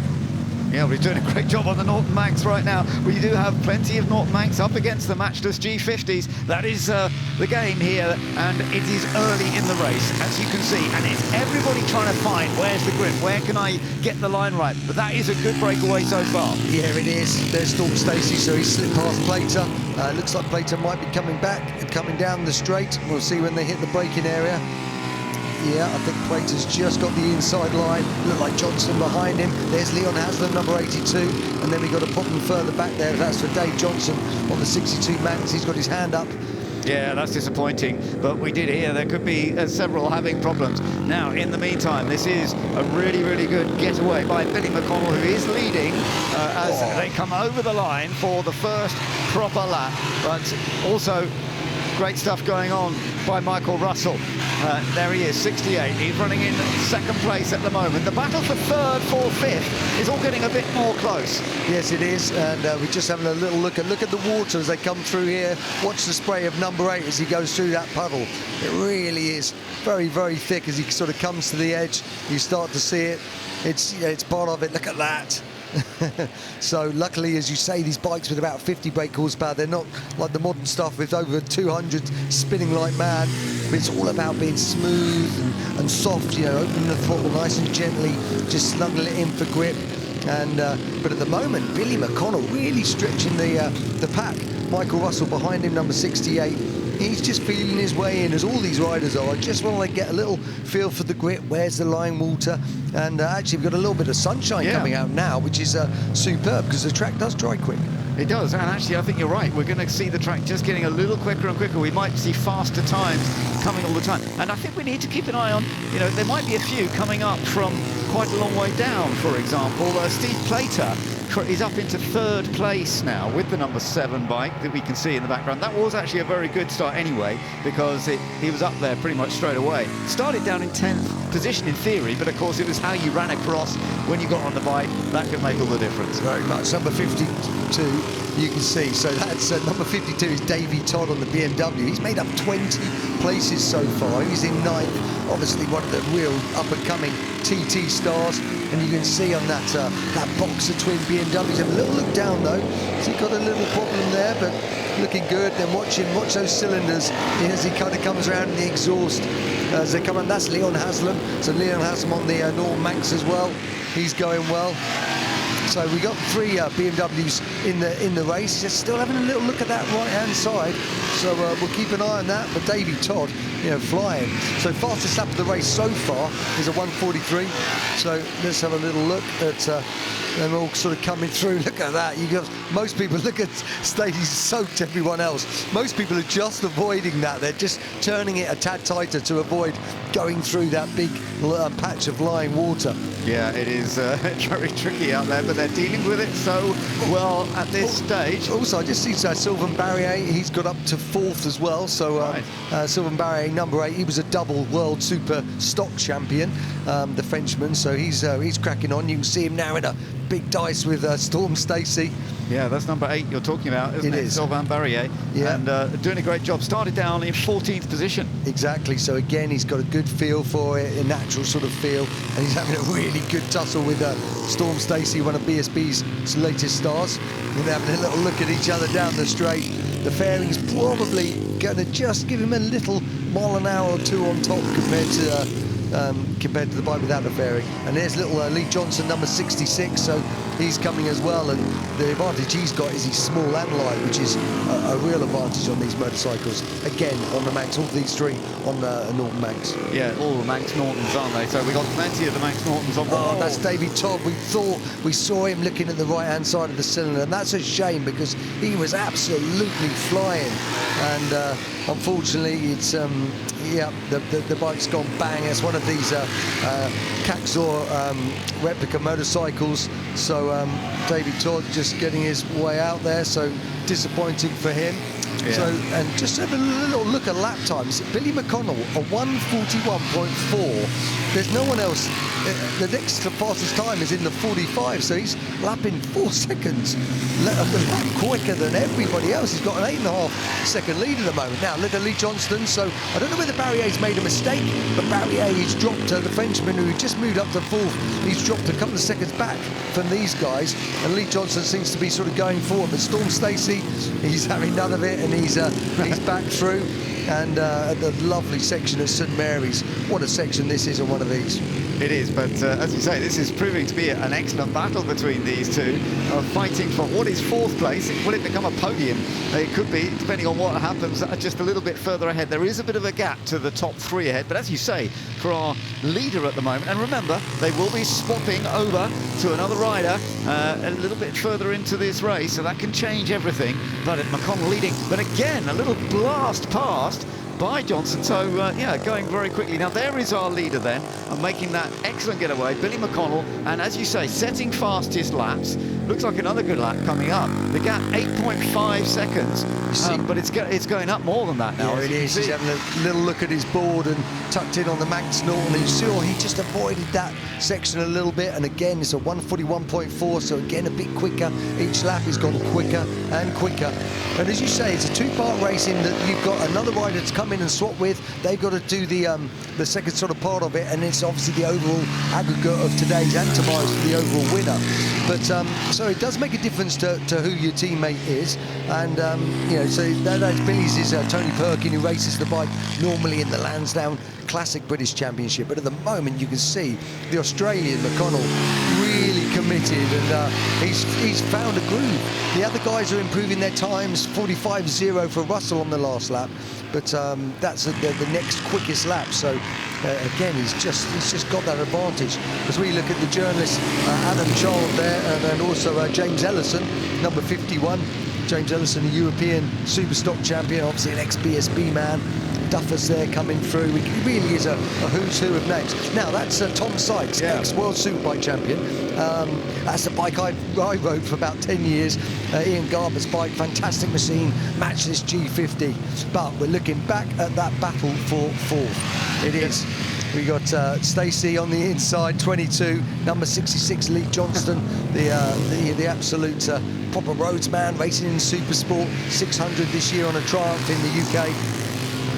I love the way that when you're racing against another rider, and the way you just look at each other as you're going past. Yeah, it's a bit of fun in this, isn't it? So you're kind of going over and maybe giving each other the odd side here and there. Let's have a little look at this. Storm Stacey's just coming up the inside, and you can see he just has to wait a fraction before he tips it in. Knowing where he is all the time. This is really good stuff, though, isn't it? Absolutely. And that sense as a rider of knowing exactly where you are, how much space you're giving next door, it's always a big challenge. Now, what you got to remember, so the pit window is from 8 to 16 minutes, you know, when you can come in. These guys will try and push it as long as they can before they sort of swap over. And but that is going to just change the nature of what's happening in the race. As we look at a little further back there, we've got that's Luke Hedger, number 23. He's in BSB as a privateer. We've also got the Molnar bike, and then number 37, of course, James Hillier and Dan Jackson. For many, that was the bike that we thought would really be in the hunt. They're 10th, and they're you know, this is the battle for 9th. But Hillier, just whether he's had a slight problem, he's 45 seconds down, so that's really, for many people, thought number 37 was going to be, you know, certainly the possible winner, because his teammate's so quick as well, Dan Jackson. Yeah. So they've just had whether they've had a really poor start or couldn't get it going or something. So we'll keep an eye on that. Hillier at the moment, he's doing 48, so he's, you know, he's a good 6.5, 7 seconds off what Billy McConnell's doing in the front. And every lap so far Billy's done has been the quickest. He seems to have found that mid-41s at the moment and sort of settled on that pace. Jamie O'Brien has got that 8th place. This is really impressive, but this is a great battle, and as you say, because they will be handing the bikes over. The pit lane is open, as you can see. There's the sign, but some of them, as you say, will be staying out there for a bit longer because they've got we've got the rapid VIPs out there, but there there will be one or two who may decide, let's go for the early stop. And I tell you what has just caught my eye, and that's Dunlop. So Dunlop, who was qualified right down in 25th, he is now up to 6th spot. So they swapped overnight from the BMW to a Max Norton, and he is absolutely flying. So just keep an eye out on Dunlop as well. But he's actually quicker than all the men in front of him. He's in the 43s and they're in the 45s, 44s. So we'll keep a little eye on Dunlop because he's going to be with. No, look at that. He is. Here he is. Here he is. He's already. So that's a battle for fourth. Remember, he started 25th, and you know Robert Dunlop, the greatest TT rider of all time, and what a job he's done there to bring that through from the position he was in. That's stunning. And he's taking one place, I think, or is he? No, has to just to back out of it a little bit there. But this is still the fight for fourth place, which is one of the closest. Oh, look at that! Did you see that? Both feet off as well. Storm Stacey. Yeah. You know, he's just absolutely going. He caught it, span up on a little bit of water, and as they're coming up. So we're just sort of thinking back a little bit here to top 10 fight. Yeah, the top 10 fight. There's Hillier just coming through. So it looks like he's probably, his Hedger still, no, he's got the better of Hedger now. So Hillier just coming through, back to Hedger, you can see there. Yeah, all trying to make the progress that they can. You've also got Eugene Laverty there on the Norton Manx, but they're number 25, also trying to see if they can find just that little bit more space as well. But there is our leader, and with this comfortable lead, it's a big advantage at the moment for Billy McConnell. It's huge, and actually that last lap he did a 1:40.5. He's still 4 seconds quicker than the next guys, as you say, a 21-second lead. He just has clicked with that. Obviously the bike's working really well underneath him, and he's riding it beautifully. Yeah. Oh, I said that. Did you see that? He just tucked the front a little bit there. That was really close actually to going down. Wow. He just lost the front. He just saw it. He took his inside foot off. So Billy McConnell, he is, well, we should expect so, being 4 seconds quicker than most people, but he is on the limit. Well, there we are. We've got an early stop, the number 40, Gordon Russell and Sebastian Gush doing a swap over. Yeah, so it is open now, so the guys can come in. As I say, they've got until 8 minutes, but you can't overshoot it because you will have a problem. Billy McConnell there, he's just sort of coming past number 25, which is Jenny Tinmouth. Jenny Tinmouth, obviously one of the fastest lady ever around the Isle of Man TT, and an absolute superstar. Yeah, absolutely. But I have to say the lead that McConnell's opened up here is very impressive. Staying out there for a bit longer, doesn't have to come into the pits just yet, but there will be one or two more perhaps coming into the pit lane over. Yeah, you're going to see most of the guys sort of coming in now at this next lap because you can't push it too much because you will get penalised and get time penalties. So it's very important. So I expect Billy McConnell will come. Oh, someone's down. Someone's down, we can't quite see, so that 26. Looks like number 26, that's Molnar. So it's Richard Molnar. Richard Molnar.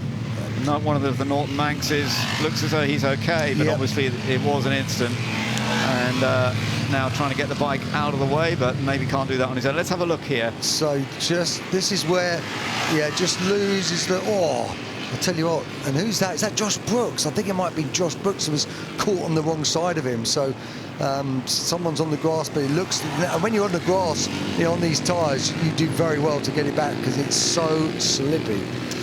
Trying to change the gears to get it, be able to push it along once again. You were telling me, James, about the gears on these older bikes. You change them with your right foot, not your left foot. Yeah, that's right. So there's a Triumph just coming out there, number 32 Triumph for Daytona. But yes, you do. The old bikes have got the gear change on the right and the foot back brake on the left, whereas modern bikes are the opposite. So it really takes some adjustment to get your head in gear on that. Some of the bikes are swapped over, which you find a lot easier. But you can see all the guys starting to come in. There's only a minute and 50 seconds before this window closes and you'll get penalised. So we're going to see. There's Leon Haslam.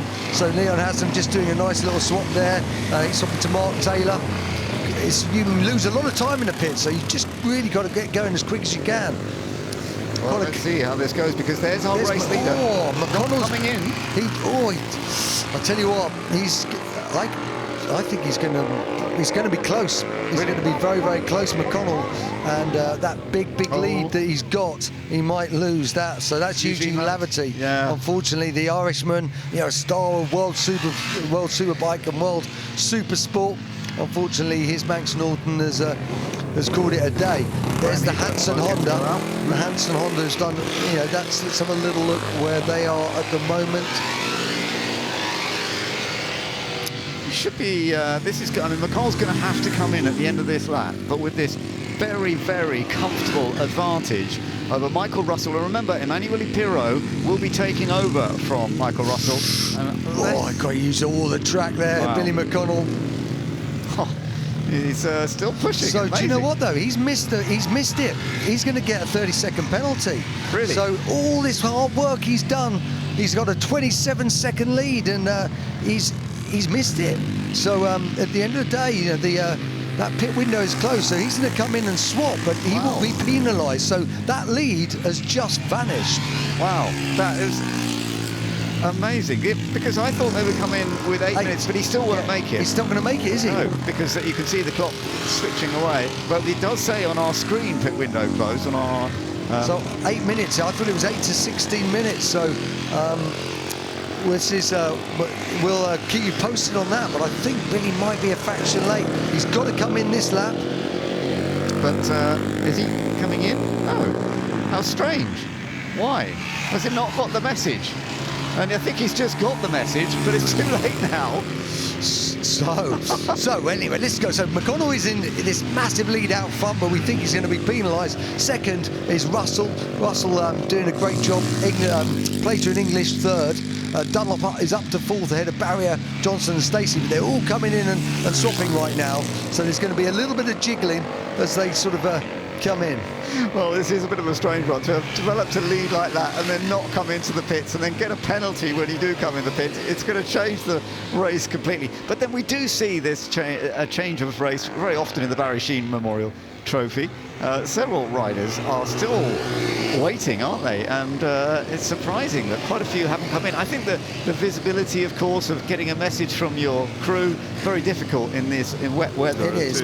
But what happens if you do change outside the pit window, you incur a time penalty of 10 seconds for every 30 seconds you are outside of that pit window.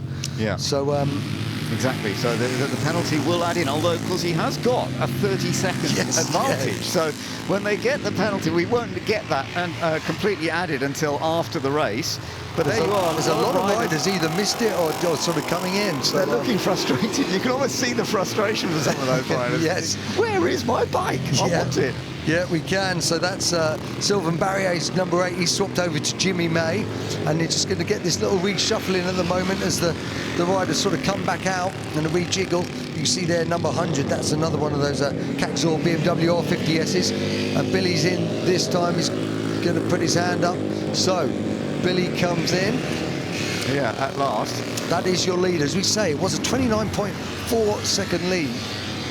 But it's surprising, isn't it? And quite a few other bikes. I'm surprised looking at our list at how few, there's still 4 or 5 that hadn't come into the pits well after the time they were meant to come in. Yep, Adam Child just dropping Stuart Tongue there as well. So the journalist, he's just swapped over and he's out the pits, and they're also looking at, so that's Billy McConnell's teammate Tony Perkin, the classic racer himself. So we will it's going to be quite hard to read on our screens because the penalty won't be applied to our screens until later on, presumably. So it's actually going to be quite hard for us to work out who's going to win this one. It is. We'll sort of keep you posted as we get updated, but they are still in the lead at the moment. But it looks like it's down to 10 seconds.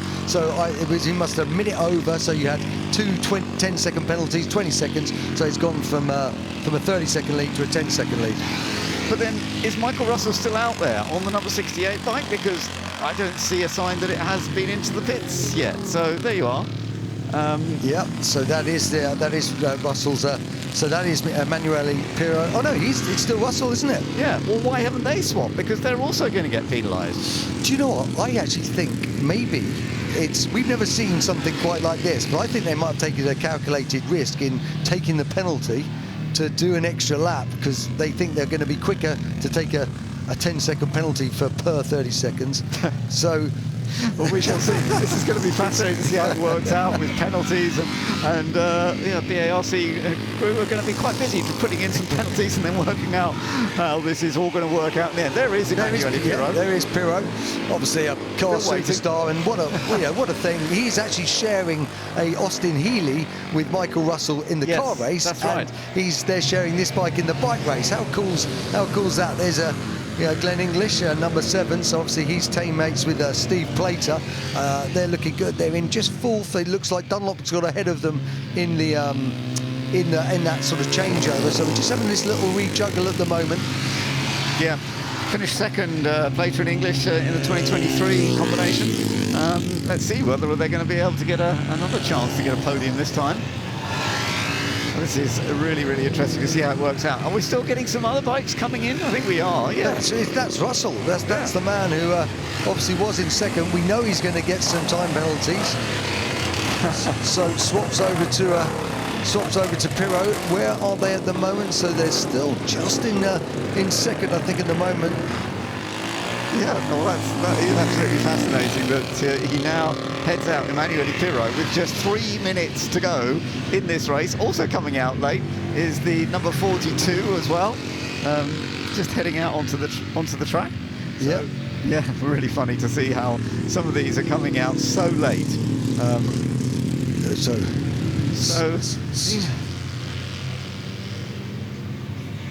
Emmanuel Pirot, yeah, in theory.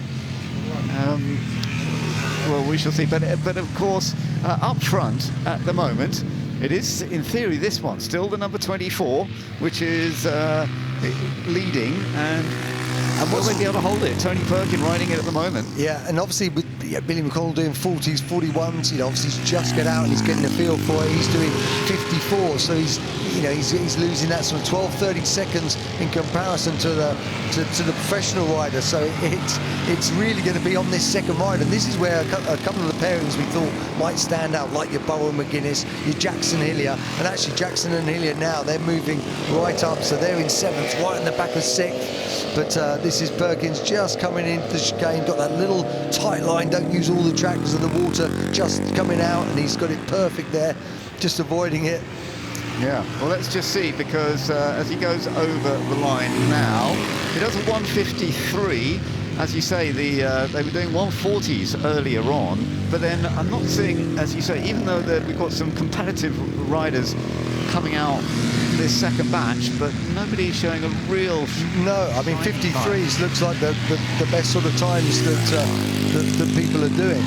Now, if there's a 30-second penalty... Here's Pirot, so he's currently in second. Yeah, just to see what that gap is again, but it's showing it's at around 30 seconds. I mean, if it is a 30-second penalty, but I'm not sure it's going to be that straightforward. Let's have a look to see what the gap is. Anyway, those two will have penalty. He'll have a penalty as well. 36.4 on that lap, so it's you need to be Einstein to work this out mid-race, unfortunately, because we don't know exactly how much over each person was, but we're half thinking that it's going to be number 7 in 3rd, English Plater, who are probably going to be in the lead because the rest have all got penalties. And actually, so he changed within the window, and when you're watching him now, Glenn English, obviously an absolute classic rider himself, and he's just about to go past Emmanuel Pirot anyway, so he's swallowed up that time, and number 42, so Hornby and Dunlop. So it looks like, oh, he's just missed a gear there. He's going to go wide.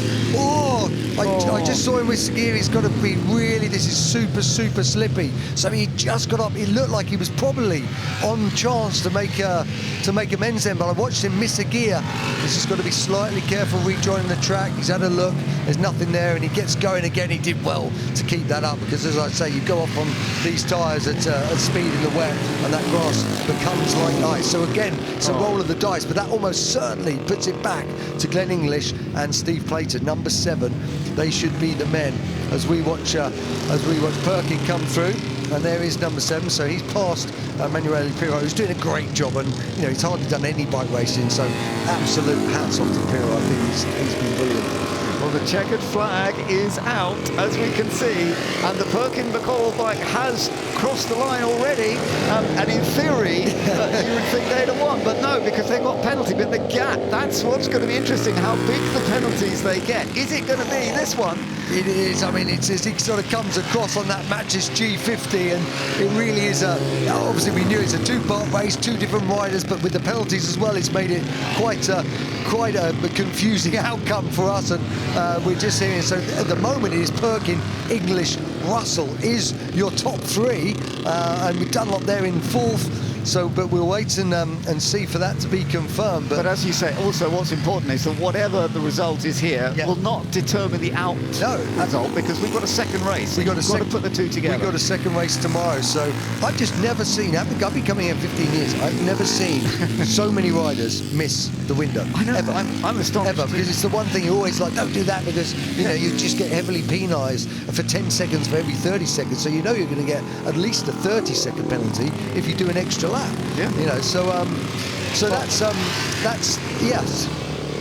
So it does look, from what we're hearing at the moment, because it is more than 30 seconds between Perkin, McConnell and English and Plater, it actually does look as though the number 24 bike has probably done enough. So Billy McConnell, a job that he did earlier on. Well, they deserve, I mean, for Billy's riding in that early part of the race, he was absolutely incredible.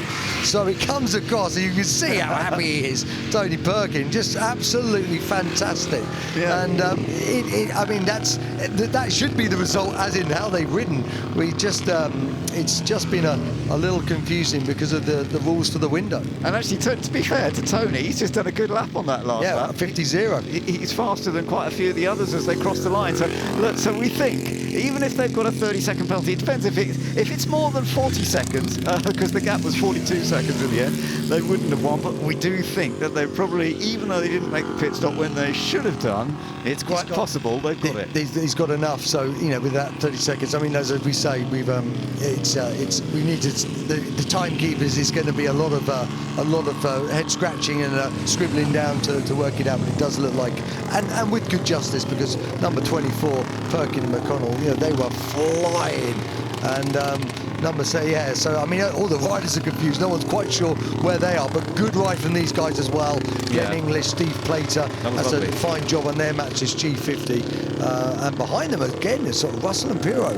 So again, just don't know, in that little next sort of pack of riders is quite tight there, so we have to wait and see. And we're sorry we couldn't tell you exactly, but in this very complicated race, it's been almost impossible, hasn't it, Ben? It has, yeah, but it's been fun to watch. And actually, I'm impressed with how many riders have made it to the end, because okay, we've lost one or two, but actually they rode incredibly well in these difficult conditions. That is 100% they did. It was awkward, it was difficult, a bit of lying water, but you know, you've got some. They are the cream of racing, and we saw some really fine riding and like just two little slip-offs. So that's a really good result for everybody. It is, yeah. No, that was fun. It's just the pit lane thing. Look at him. He's like, he's got his arms up. He doesn't know. He's like, well, where are you? Do you see him? Glenn English was just shrugging. His teammate there, Steve Plater. So he's like, no, we've done it. Billy McConnell just walking up there. That was the man who's.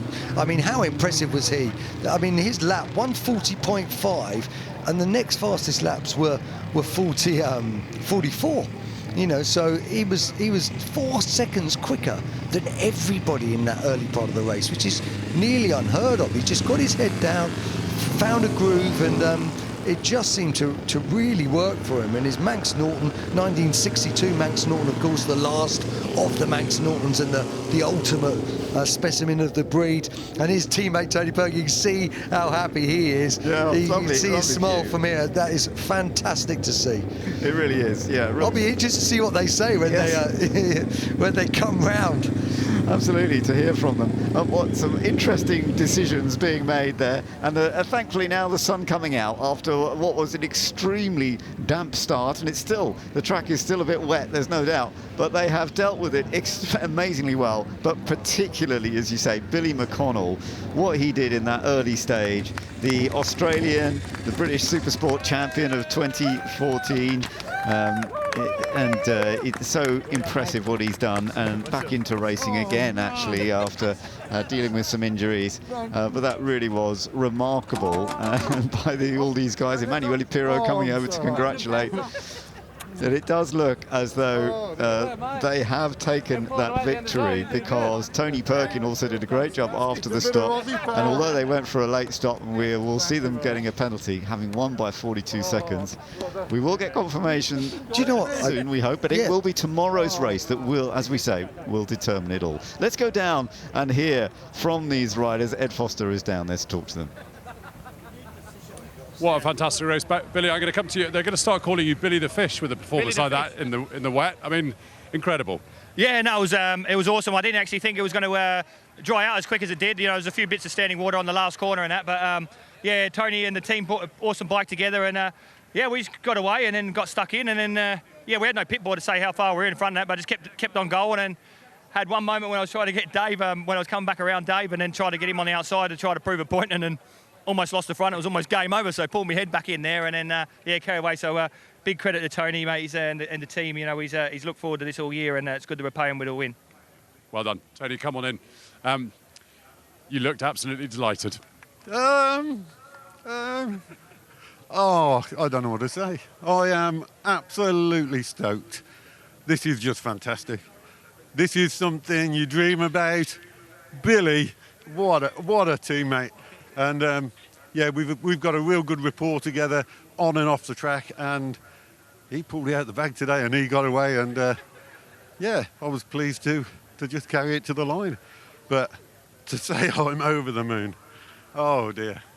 Can I ask, was there a plan to go long and take the penalty? Of course. He was flying, wasn't he? He was flying. But I've just been told that I actually gapped the ones behind me anyway, so, but no, it was... What? It's a win! Well done, guys. Fantastic ride. Let's go find second place, guys. We've got Glenn and Steve, hopefully over here. Here we go. Here's Steve. Steve, tricky conditions. We'll get Glenn in as well. Had to work for that one. Yeah, you know what, it's so important to get a good start, because, you know, on the site and that, we've got to have a good look. There's a few deep places, deep water, sorry, that you're kind of a little bit paranoid about, so it's important to get away at the start and then just kind of trim yourself. And at one point I thought I could go for second, and then I looked behind, there's a big gap. I thought, you know what, that'll do this one, and I'll let Glenn do the rest when he gets on. Glenn, was it last lap pass to get the second? Yeah, it was, yeah. It was a bit, I said keep Steve back because he was going so well, like from qualifying 10th to get it up to third, and I was like, just keep him out to the last minute. And yeah, I just wanted to do as little laps as possible. And I could see the guys in front, I just thought, yeah, I could just push enough to catch them, and then hopefully we'll be on the podium, and worked out fine. Well done, guys. I let them down. It's a lot of pressure in it to jump on, and there was a lot of oil out there. I just thought, yeah, but it was the same for everyone. But yeah, brilliant. And it's all in memory of Chris, our friend, co-owner of the bike that passed away. Well done, guys. Great riding. Thank you. Let's go find third place, guys. I think we're going to have quite a delighted pair of riders over here. Emanuele Pirro, you'll recognise him from Le Mans, and now on the podium at Goodwood on a motorcycle. Well, sometimes, you know, when you start from very low, which means so much scare and so much concern before ending up in the top three, it's amazing. But because the pit window was basically let free, so Michael Russell, the top rider and the owner of the bike, and the person thanks to whom I'm here, did the most of the race. So I don't want to take any credit, but it's still sweet, you know. And being here and being interviewed on a ladder and somehow be part of this congregation, it's super sweet. And you know, a cigar is always a cigar. Thank you, Michael. You can't have imagined this. Well, it's sort of a pincher moment, isn't it? Really, I have no idea. It's chaos. It'll probably take until next weekend for it to sink in. But, I mean, Emanuele is discrediting himself. The circuit was treacherous, really difficult. And it's all you can do is make mistakes there, and he didn't. He rode superbly, kept calm, and was riding quickly. So all credit to Emanuele. It's a team. It's a team. So, and we shouldn't really forget Michael Rutter, who's actually taught me how to do all of this anyway. So, yeah. Well done, guys. Great job. Thank you. Yeah, and thank you to all of you that you didn't go home with these little showers every now and again. thank you for staying here and being tough, all of you. Well done, guys. Well, that is remarkable. And we have had actually full confirmation that no penalties now in the end have been handed out, because they were told just as the race started. We didn't get to know, unfortunately, that the pit would be open whenever. So there are no penalties. So there you are. The result is Perkin and McConnell who take that victory by that massive margin from English and Plater and Russell and Pirro. And as you say, Russell and Pirro are going to be out in a car later on as well. Horby and Dunlop in fourth place from Parker and Johnson. Jackson and Hillier were in 6th. Hedger and O'Brien in 7th. Sinclair and Sykes in 8th place. And then May and Barrier and Rivas and Stacey in 10th position. Storm Stacey, who started up the front row, dropping down a little bit. Looking down the order there, you can see the Norton Manxes and the Matchless G50s. The top of one of the BMWs there up into 19th place there. The number 40 car, 40 bike rather, of Sebastian Gush and Gordon Russell, that finished down in 19th position. And then Jake Detloff and Ben Birchall, they finished in 20th place. Now remember, these results are not the outline results of the Barry Sheene Memorial Trophy. However, this is just race 1. They have to add race 2 tomorrow to actually give us the full result of the race. But here we go with some of the highlights, James. It was a bit of an amazing race, and just hearing from the riders too how difficult it was out on circuit. Yeah, we saw early doors, look at the spray through the pack, but it was Billy McConnell, number 24, who got in front. Nightmare for John McGuinness, Barry Bowl. They just could not get their bike going, so 2 of the favourites for the race, unfortunately. And then we had this great battle. Sylvain Barrier, the 2-time world Superstock champion, there, going through the water, and all the guys sort of coming through. There you see, he absolutely soaks Storm Stacey. Robert Dunlop, number 42, switched to the Manx today and had a brilliant ride coming through to 4th. But Billy McConnell, number 24, ahead of Russell, Stacey and Plater there in the early part of the race. But he just edged away, and they came through. Then Johnson, number 66, he starts coming through on his Manx Norton. Him and Stacey had a lovely tussle for 3rd spot and 4th spot.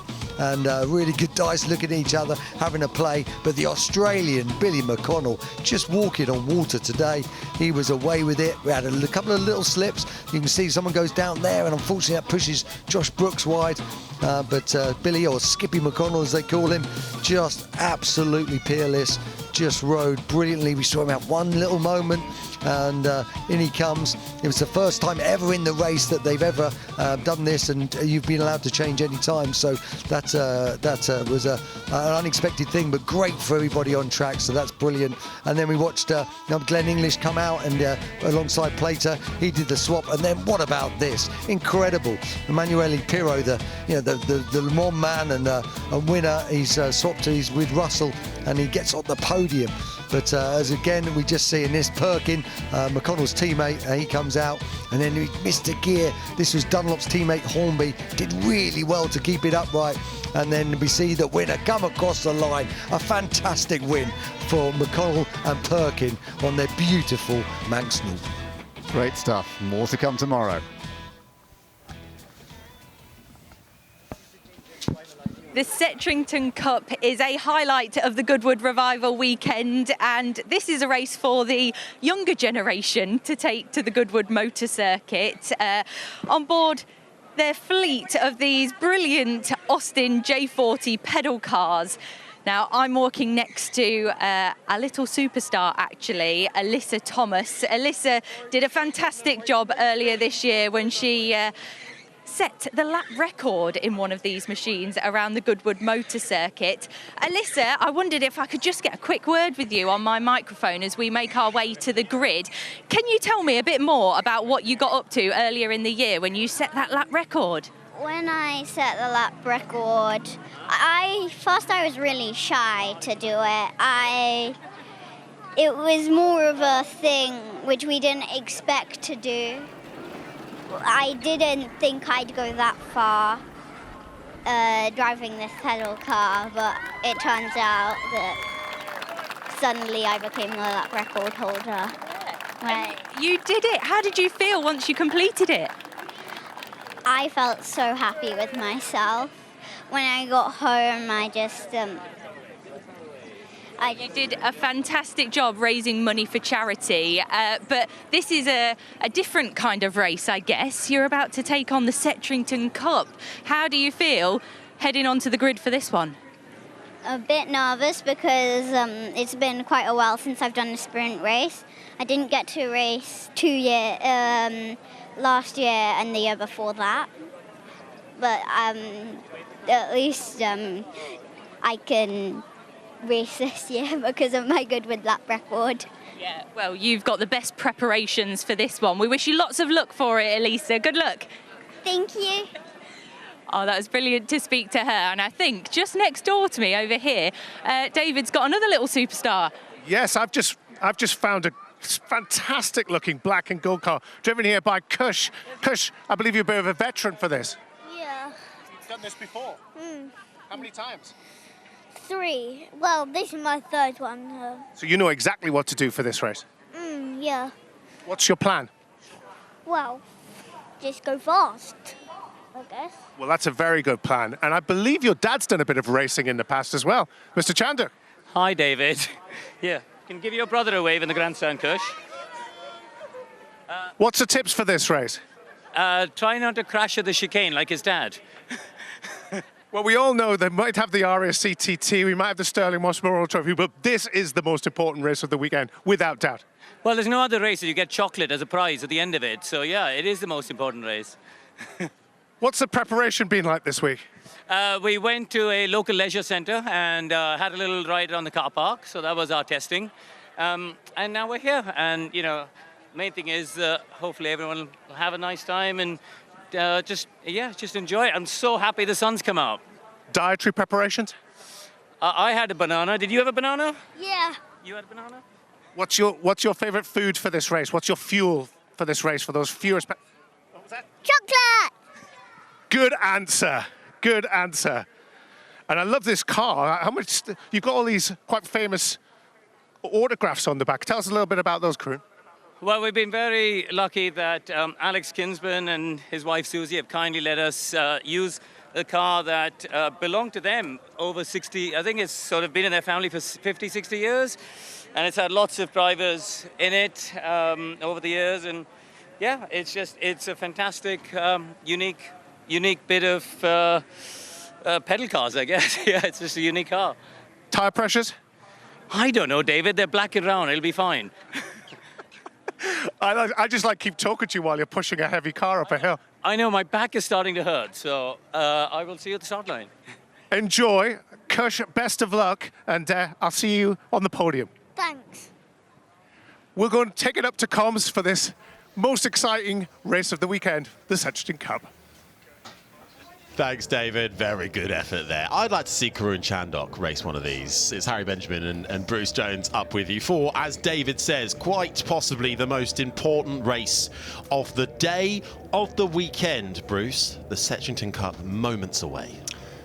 You never know what you're going to get with this race, because obviously you've got to be small enough to fit within the car, and you have some, well, Harry, you and I are of the taller end of the scale. We'd have been kicked out after the age of 5, but some older ones will obviously have a more mature head. You get some who are completely on it, and others who are hello sky, hello clouds at the back. You'll see that. But the best thing is these grids, drawn by lottery and then reversed for tomorrow's race. So it's all completely fair. The drivers will have to run across and hop into their cars and hope they can tuck their feet very quickly onto the pedals. They've got the chicane right beneath our commentary box, and it does lead to a bit of a log jam. But I mean, it's furious, and it's just...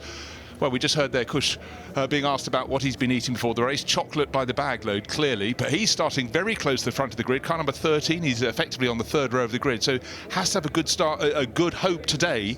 But he's got about 60 other rivals. And then tomorrow he'll be starting 3 rows from the back of the grid. But it's the preparation and it's the mind games the parents have to play with their games. I do believe bribery isn't an elegant thing, but I think there's been a fair amount of that. It would be shocking if there wasn't. Yes, the chicanes have been put in place.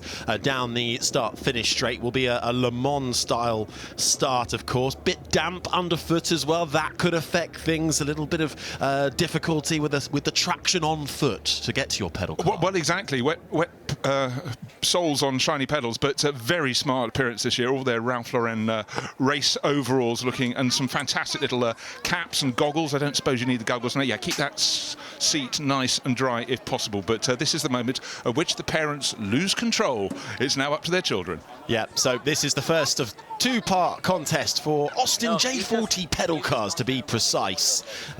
This starting all the way back in 2012. There is Karun Chandok, the former Formula One driver, just having last-minute checks of Cush's kart there. We've got some big names in the field. We've got a couple of Buttons in there as well. Jensen Button's children are taking part in this race too, so there's going to be some stars to look out for. Absolutely so, and our man Ed Foster not interviewing the drivers right now because his daughter Sienna is on board at the back, or is she? She was being a little ambivalent, but then she was taken up to a car park to drive, to test the car. Testing, of course, is frowned upon, but absolutely loved it. So let's hope she can go well, but being long of limb, I think she'll probably have a short career in these pedal cars. But we already have people competing in the main events who started here, including Archie Collins, was one of our winners a handful of years ago. He's now clearly about 6'3", so no longer can play. But let's see who is going to come out top, and they have to do it all over again tomorrow. So all the mind games, all the training, it's about to come down to this. 286 yards, or is it 268? Anyhow, the chicane is the bit that's really going to sort them out. You can see there Ella outside the #1 car, poised and ready, with a slight stoop, ready to try and get every bit of edge you can. Last year's winner was Luca Franchitti. Before that, Austin Buncombe and Leo Evans shared the win. We are about to see a fraught race. Pedal as hard as you dare, Bruce. Bad news. Sienna has not decided to take the race start. It's giving the others a chance. So next year, perhaps, for Sienna Foster. Oh, I can't believe Ed Foster's negotiations broke down there and failed. That is shocking. But we are about to see part one of the Settrington Cup presented by Ralph Lauren. Part one will have the decider on Sunday, the reverse grid. The starting positions here have been drawn from a hat. This has been an event at Goodwood Revival since 2012, up until, well, 76 years ago. The Austin J40 pedal car, a humble footnote, but now it gets its starring glory, and we are underway for the Settrington Cup, and it is a great start and furious pedaling going on from the front car. The blue pedal car gets away well, nicely. A little bit of weaving further back. It looks like everybody's actually had a clean start. Look at the sheer determination from Kush Miney further back as well, just having a little look around his surroundings, but out and clear and running well at the moment. We have a break for the lead. Certainly do. Brilliant start from the third row of the grid. Now the chicane right beneath our commentary box. Nice and neat and tidy line through there, and about 10 car lengths clear. But has the energy been stored? Can it be released on the run to the finish line? Parents now trying to run alongside to keep up, but furious pedaling. The field is stretched back almost to the start line as we've got someone heading towards the finish. About 4, maybe 8 car lengths clear now. It's about 3 abreast in the battle for third place, but the winner surely, no, coming up short. The feet still pedaling away underneath, but the finish line is approaching. Drivers, the taller ones, trying to hunker down. A bit of slipstreaming there, but it does look as though we know our winner. Or do we? Well, we'd never say never. The chicane being negotiated further back, and the line awaits our winner, and it is a fist bump in the air for the number 23, Dylan Turner. That looks like has managed to take the win, and it never really looked in doubt. It was a fierce fight for third, though, and in the end, I think it went to the number 3, possibly. We'll get another look at it, but still a little bit of carnage in the mid-pack, negotiating the chicane. But a ferocious pedal race to the line, 1 out. Yeah, so it looks as though Ella Barmettler came second, and car number 95. That's Hugo Upwood, got into third position, almost a photo finish. But the winner was car number 23, Dylan Turner. Absolute fury etched on his face as he was pedaling away, but he made the break, broke the toe, got through the chicane untroubled. But let's go down to our man, to Ed. What a race. Dylan, you got the lead there and you never look back. Talk us through it. Well, me and my dad have just been practicing going at the start, because that's basically the most important part of the race. And we've just been progressing ever since. And it's been one of the best moments ever. It's winning it. So how long have you been practicing for? Say we've been practicing for a month and a half, trying to get the start right. So very pleased with the result. Yeah, wow, and how are you celebrating tonight? I have no clue. I'm just going to leave that down to the parents to figure that out. Well, congratulations on a brilliant drive and extraordinarily eloquent. Amazing. Right, let's get to Ella. Sorry, can we squeeze in? Oh, sweets already. Ella, what a race. So have you been preparing for a long time for this? Yes. Well, what have you been eating to prepare, to get the body ready? Palette. Yeah. And what have you got in here? Is this your victory bag? Yes. And so have you been hearing from Dylan that he's been practicing starts and things, but you must be so delighted with the podium. It was a good race, huh? Yes. It's a very good race. Yeah, it was a very good race. A very happy parent here. Right, let's crack on to third. We've got Hugo. I'm going to come around here. Hugo, what a race. What a race. Did you enjoy it? Yes, I did. And I have got a few words as well of how the race went. I think it was a smooth operator. Smooth operation. Well, that is a first for the Goodwood podium. Now, tell me, I take it your car's been running very well then? Yeah. It's all been good. It was at Concourse not long ago, last weekend, and we got best pedal car there, and it's done me proud. So a concourse winner and a race winner. So do you think you'll be back next year? No, last year. Last time. I don't think I'll fit in it again. Really? Maybe if you could bend this up a bit, you'll be all right. We'll have to see. Don't know. We'll have to see. Well, congratulations. A fantastic drive. Thanks. Well, there we go. That was, I think, the most eloquent Settrington Cup podium I've ever experienced. The Settrington Cup Part 1 presented by Ralph Lauren. A furious start for these pedal cars, 30 in the field. And Bruce, it really was all down to the start. Ferocious pedaling from Dylan Turner. Well, the winning car was always going to come from the top half dozen rows, but he burst away from about row 3, and he talked about training for the start. He nailed it. Went through that first puddle. By the time he was out the other side, he was 2 seconds clear. All he had as his focus was the chicane. He got through the chicane, and there was the checkered flag. But what an outstanding victory. And the name of our driver who took victory today? Dylan Turner. Can he do it again tomorrow? Let's wait and see. That was the Settrington Cup.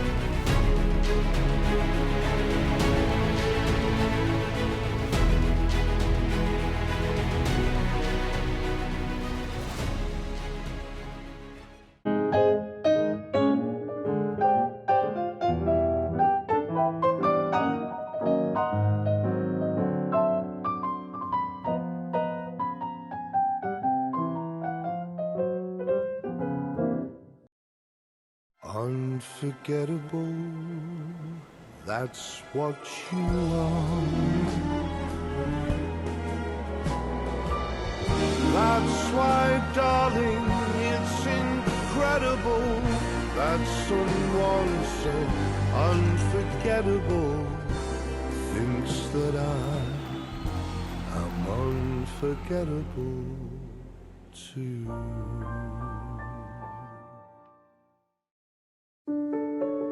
Good gut health affects every single aspect of your body, from your brain wiring to your energy output to your hormone regulation to how clever your immune system is. Everybody benefits from better gut health because it makes your body work better.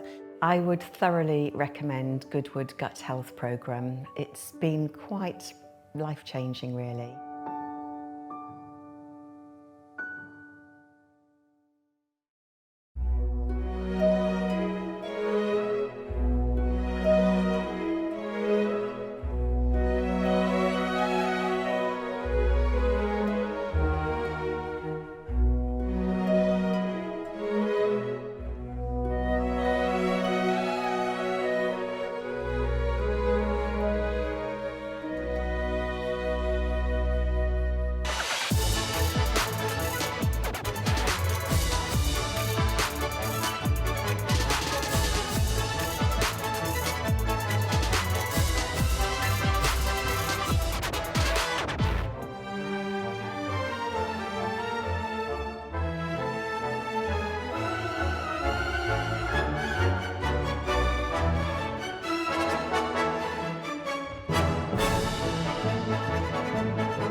For a small donation, you too can help young people like Amaka. I don't need donations. I need your investments. I am part of Generation Potential, not Gen Z, Gen Alpha, whatever random name they decide. I have so much to offer the world. I could solve the climate crisis. I could cure disease. I could write a blockbuster movie. Because I'm going places. I want to make it so big. Ooh, okay. I'll be at some fancy fundraising events, deciding who gets my investment.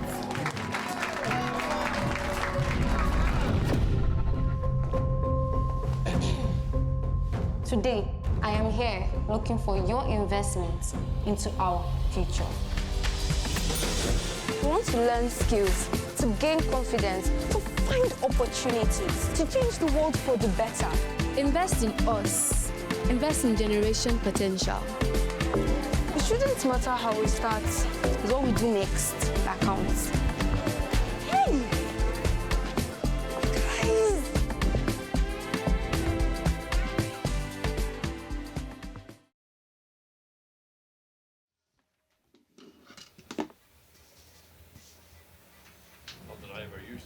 Well, I think we're still catching our breath after that Settrington Cup featuring, well, over 30 Austin J40 pedal cars.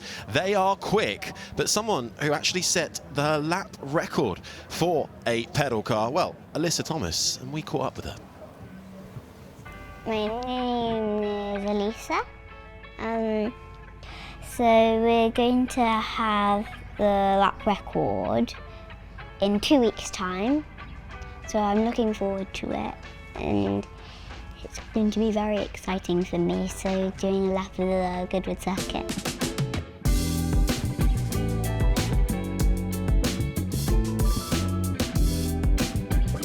What you've got to think of is as you come up here, you get near this ball, and then you go across and pick up the apex. See the white line to the left? And that's part of the line through the corner. It's the straightest distance between 2 points. And that way you don't scrub off speed off your tyres.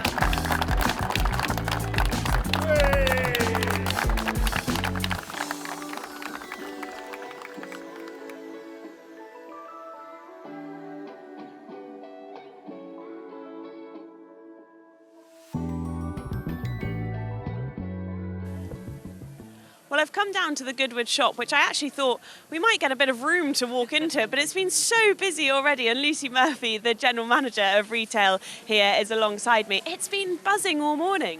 Yeah, absolutely crazy. We had a manic day yesterday. The team were rushed off their feet, which was brilliant, and just so lovely to see all of our wonderful customers who come back and see us every year, make sure they get their collectible pieces, and tell us all their stories of what they've seen, because we miss all the track action. You can hear it though, I can tell you that. Yeah, we definitely hear it. You've also had the Duke in here this morning. We're actually going to wander over to another part of the shop as we chat here, but you've had the Duke in the shop this morning, a long queue as well of people wanting him to sign and take pictures, and it's wonderful to see people coming from all over the world. Yeah, absolutely. So His Grace will always come and do poster and book signings for every event. It's always really busy. Everybody loves to come and chat to him and say thank you. And this morning he even brought the sunshine. The rain stopped. So we told him he'd have to stay all day. And it was great because a few people came from Japan and they said they'd come specifically for this event all the way from Japan. Yeah, we have people from all over the world. We had people from Germany, we had people from Switzerland, Japan, yeah, it's spectacular. Well, I want to know more about the shop. We're going to go into pit apparel over here to have a look at some of the key pieces that have been selling really well the last couple of days. But one of them is actually very small and it's on you. This is the Revival pin. Tell us about this. Yep, so the Revival pin badge is always based on the swing badges that people and the drivers wear, and people collect all of them. So for every 25 years we've had a little design done, and yeah, they fly off the shelves. So. And this is where all the overalls are kept, but there's a bit of a story to the overalls, isn't there? There is, yes. So Freddie March, the Duke's grandfather, used to wear white overalls for racing Brooklands, and so we have a replica, but we also do them in pale light blue for our members club, and then we have navy and khaki as well, so you can choose your colour. I'm also seeing some dungarees over there which look really nice. Yes, we have the fabulous ladies' dungarees which are wonderful. And it's clever because they're very good at Revival, but they're very modern as well. It's something that you could actually wear at any point. Absolutely, yeah, super comfortable, and they've got loads of pockets, which is really helpful, so you can carry everything with you, and then you don't have to remember a bag. No, exactly. And listen, it is a bit chillier today, so I'm going to grab this over here because this is wonderful and it is so soft. But tell us about this. So this is our beautiful cricket sweat. We also have a cricket tank. The colours have been based on the Goodwood heritage, so you've got the British racing green, and it was knitted up in Yorkshire, so it's made in the UK, which is also really special. And I guess that's the sustainable side of it as well. We're trying to revive and thrive and rewear and rethink, and that's sort of the side of it that we've got here. Yeah, absolutely. We try and make sure that all of our collection is made in the most sustainable way. All of our factories are sustainable, and as much production as we can bring back to the UK we've done, which is amazing. Listen, Lucy, I could sit in this shop all day, and I'm going to go back in as well because it's wonderful to see so many people taking some merchandise from their time here, and it's something that they can remember it from. Yeah, absolutely. It's really, really special, and we're happy to show you around. Let's go back in. I need to go shopping. See you later. Well, the St Mary's Trophy Part 1 is a massive crowd favourite, and this year it's hard to think of a better star-studded lineup of drivers. I mean, where else do you get Formula One champions, British touring car champions, you've got Indy 500 winners, IndyCar drivers, NASCAR legends, all in one place? I'll tell you where, it's right here at the Goodwood Motor Circuit. And I'll raise you that with Rowan Atkinson in a wonderful Mark 7 Jaguar. Fantastic car. One more for you, and the former Dragon in the form of Theo Pafitas. He is in Part 2, but still one of the legendary names. Well, talking about Theo, this is his car. And in Part 1, it's going to be driven by Tony Kanaan. First time he's been here as a Revival driver. Yeah, I think he was a little bit nervous to go out in qualifying yesterday. Not used to the track. Felt like a kid being dropped off at school for the first time. He's in one of those Ford Zodiac Mark IIs, sort of the British-made version of the Ford Zephyr, brought back into life. I mean, that's the thing. He's been goaded to be here by his fellow American drivers like Scott Dixon. There's a lot of rivalry between those guys. They are, but they're mates, aren't they, really? But, I mean, Tony Kannaan's got a bit of work to do, starting a little further back in the field. So then we go to the Ford Thunderbird, though. Look at this. Now, this is driven by Tom Christensen. We've got no less than 5 Le Mans winners in this race. Incredible. And these big engine cars, well, obviously, they're towards the front of the grid. But this rain, it's going to give a little bit of hope for the people like Jenson Button, Andre Lotterer, Dario Franchitti driving those smaller engine cars in this race today. Exactly, maybe that nimbleness will just help them pluck their way through the field. And maybe not nimble, but very, very quick is this, the Ford Fairlane. This is the car that starts on pole position with Steve Soper at the wheel. I mean, this is just a magnificent machine just to behold in the first place. It's fantastic. And you talk about Steve Soper, obviously touring car legend, but we've got people like, you know, Rob Huff, Anthony Reid, Jake Hill. So touring car legends, Le Mans legends, you know, world Formula One champions, you know. You get such variety here, though. I mean, this has been brought by Alan Mann Racing, and it was kind of brought to the precursor to what was the British Touring Car Championship, the British Saloon Car Championship, that Americana brought to the UK. And having it out and fending off the big names. And this was initially quite a good rival for the likes of Chevrolet as well. So really is a punchy one, which will have the best view in the house. But it's going to be, I think, it's going to be a tight race. I'm not sure I can quite call it. You've got some people starting out of position, I think, a little further back. The rain, it keeps coming and going so far today. So that could well throw a nice bit of spice into the mix. Spice, I think, is the right word, because the wet conditions can make a major difference to this race. And of course, They may be smiling, but make no mistake, this is very, very serious for these guys. It certainly is. You saw what it meant to Jenson Button winning yesterday, the first race of the weekend. So I don't think there's no holds barred here.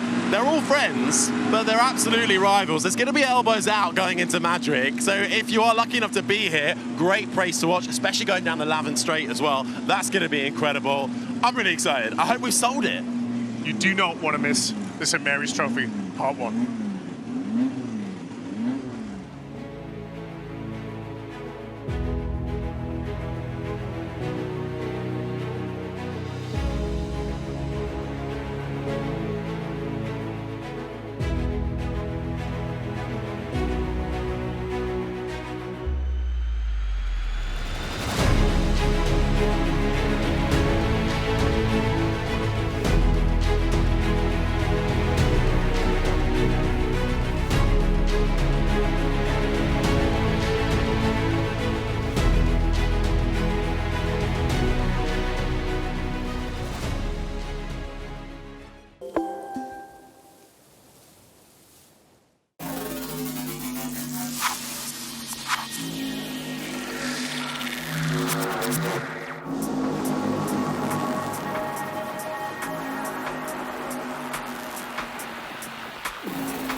Non-stop action right from the start of the day, beginning with the views over the aerodrome, the Spitfires and the Hurricanes putting on a show, of course, with the weather playing havoc this morning, enjoying some of the amazing scenes from the first day when the sun was out, starting to peak out now, the dancing in full flow, and looking marvellous from head to toe. Everybody ploughing through the gates as quickly as possible and enjoying every minute of the action that the Goodwood Revival has provided from the off. A full weekend's worth of it, getting stuck in, involved, handcrafting, painting, all throughout this fantastic 3-day event.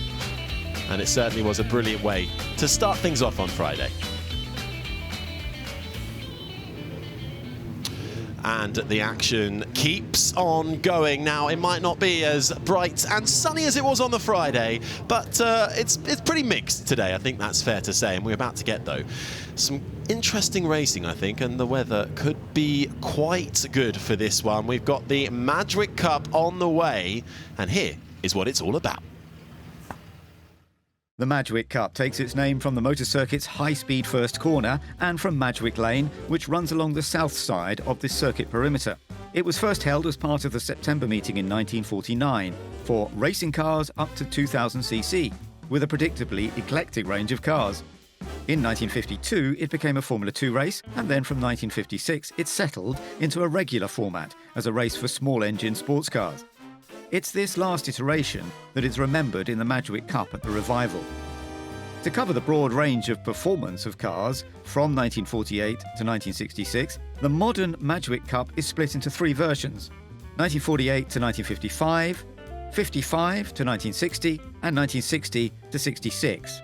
In 2025, it will be the turn of version 3 for cars that raced from 1960 to 1966, taking inspiration from Goodwood's final years, when small-engine sports prototypes from Lotus, Lola and Alfa raced regularly either on their own or on mixed grids against larger-engined GT cars.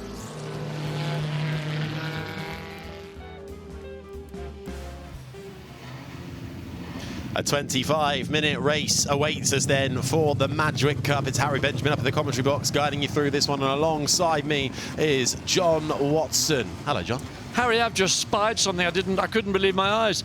The driver in pole position, Max Bartel, is wearing a helmet that was once my helmet. It's my colours, and it's got a palm of that strip across the top of the... I can't believe I've just seen what I've seen. If you need to leave and have a word before this race starts, John, we'll understand. That is, of course, the voice of John Whitsun. We're up for a bit of sports car action, and that is the car that starts on pole in the Alfa BMW. That was the one we were referring to along that. There it is, the Alfa with the BMW badge on top. So you're saying that's yours? Well, there certainly is. Those are the colours I raced under. It's got a Gallagher visor strip, and a hand goes up, and that's, I think, maybe the back.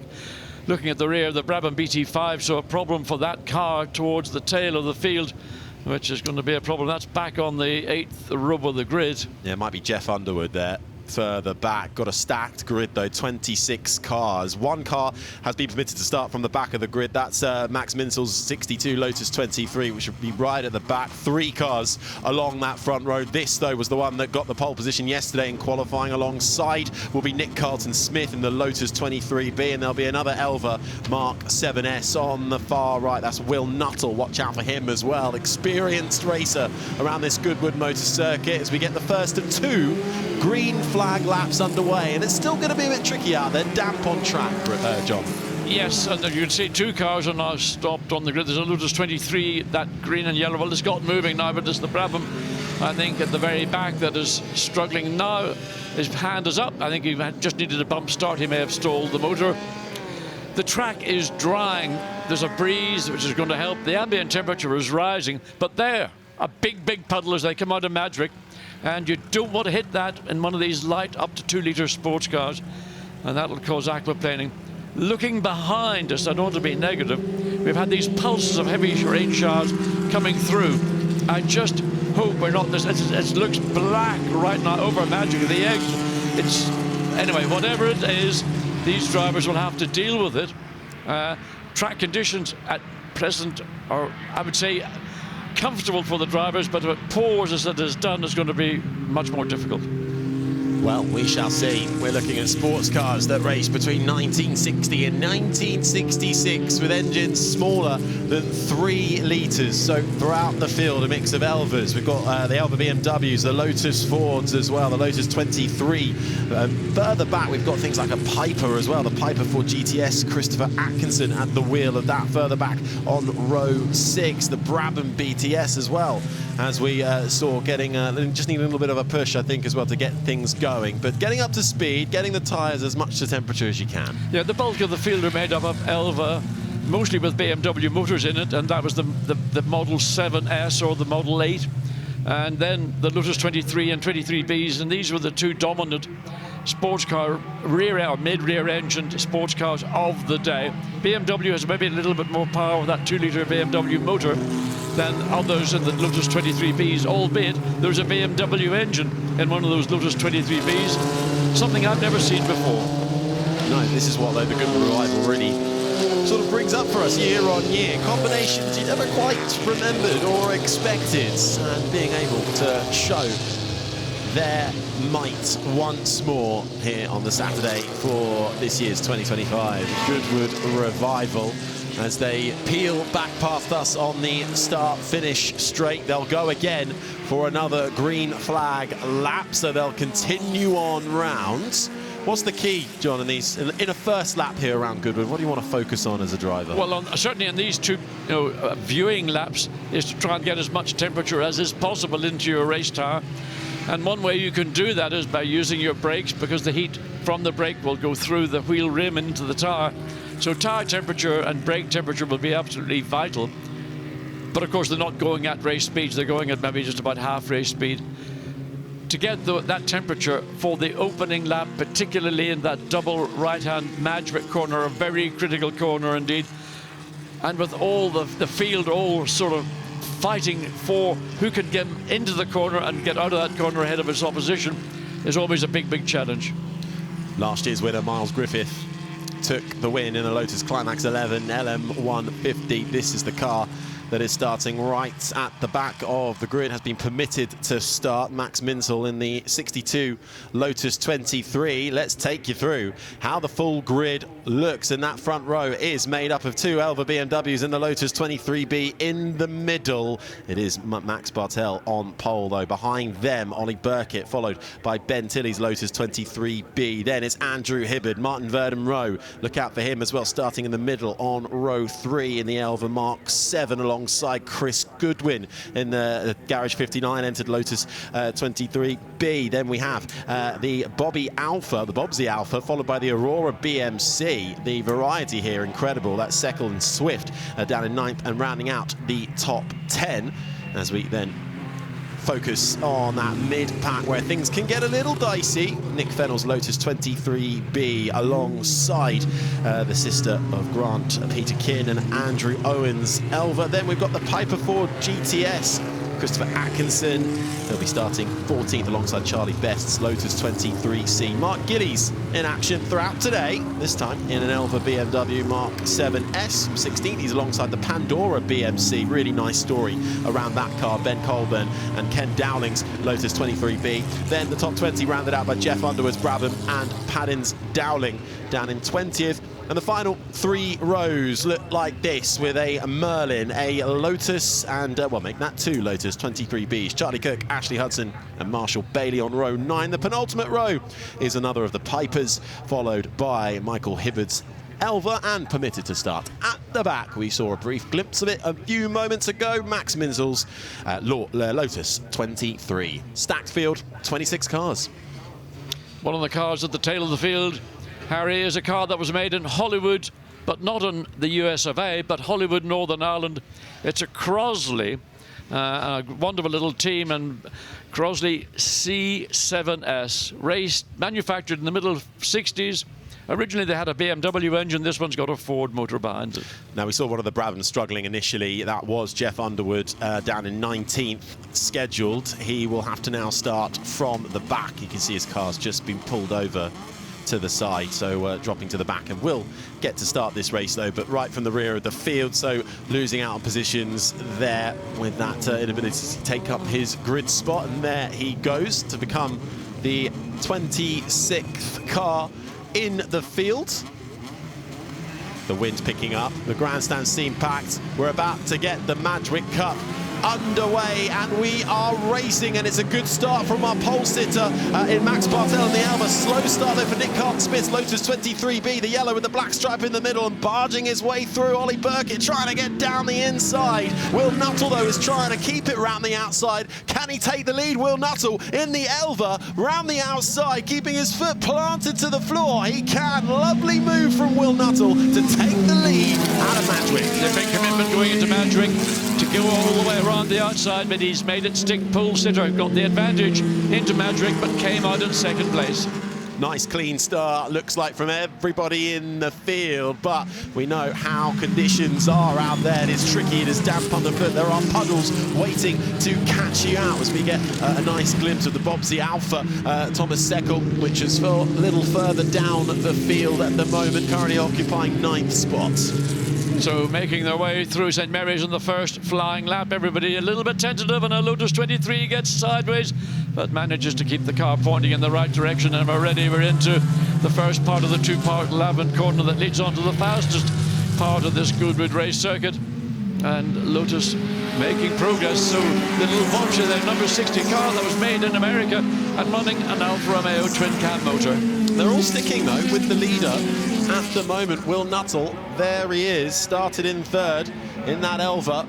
And coming still under pressure from second place, who started on pole, Max Bartel, 2 Elvas out in front. And actually it was a fast-charging Ollie Burkett in another of the Elvas, the Mark 8, which is currently sitting in third and looking all over the back, coming into the braking zone of the chicane. Little bit of movement as well in that mid-gaggle, fighting there. That's ahead of Vernon Rowe, the number 27, trying to get a good launch as we begin lap 2. Yeah, very much a tippy toes through and out of the chicane. It's a low-speed corner, but pole sitter looking to dive up the inside and makes a maneuver, but can he make it stick?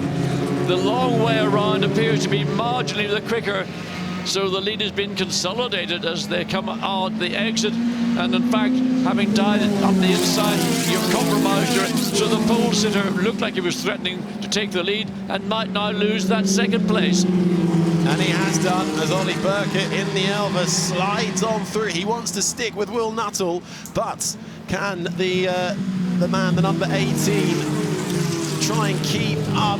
No, Will Nuttall retains the lead, but not by much, and really feeling the pressure, sliding down the inside, having a little look. Goes Burkett's Elva, has to sit behind for now. Yes, the green Elva, the second place car, is the Mark 8 version. The one in the lead is the Mark 7. So the green is a slightly more advanced, but in these conditions, really, it's all relevant and trying to find position.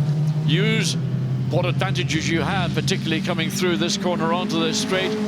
So second place under pressure from our pole sitter, trying to regain the position he lost just half a lap ago on the edge of the Maggots. Well, this is a battle for the lead, really, between 1, 2 and 3, almost going 3 abreast. Will Nuttall has the advantage at the moment, and under braking Burkett in the Elva Mark 8, chasing the Mark 7 down. A little bit of a twitch, though, on turn-in from Will Nuttall. That allows the Burkett, I should say, to get alongside, but the chicane comes too quickly. He has to sit behind him again. Yes, there's no way to get 2 of these cars side by side through the chicane. But did the wise thing. There's still, we've got 21 minutes of this race remaining, and coming down, cross start finish straight to go on to their third flying lap. Another thrust down the inside. This time it's going to work. He's got sufficient advantage going in. The undercut and the exit may be possible, but I don't think, no, it's not going to happen. No, and Nuttall almost looks like he's falling into the clutches of Bartel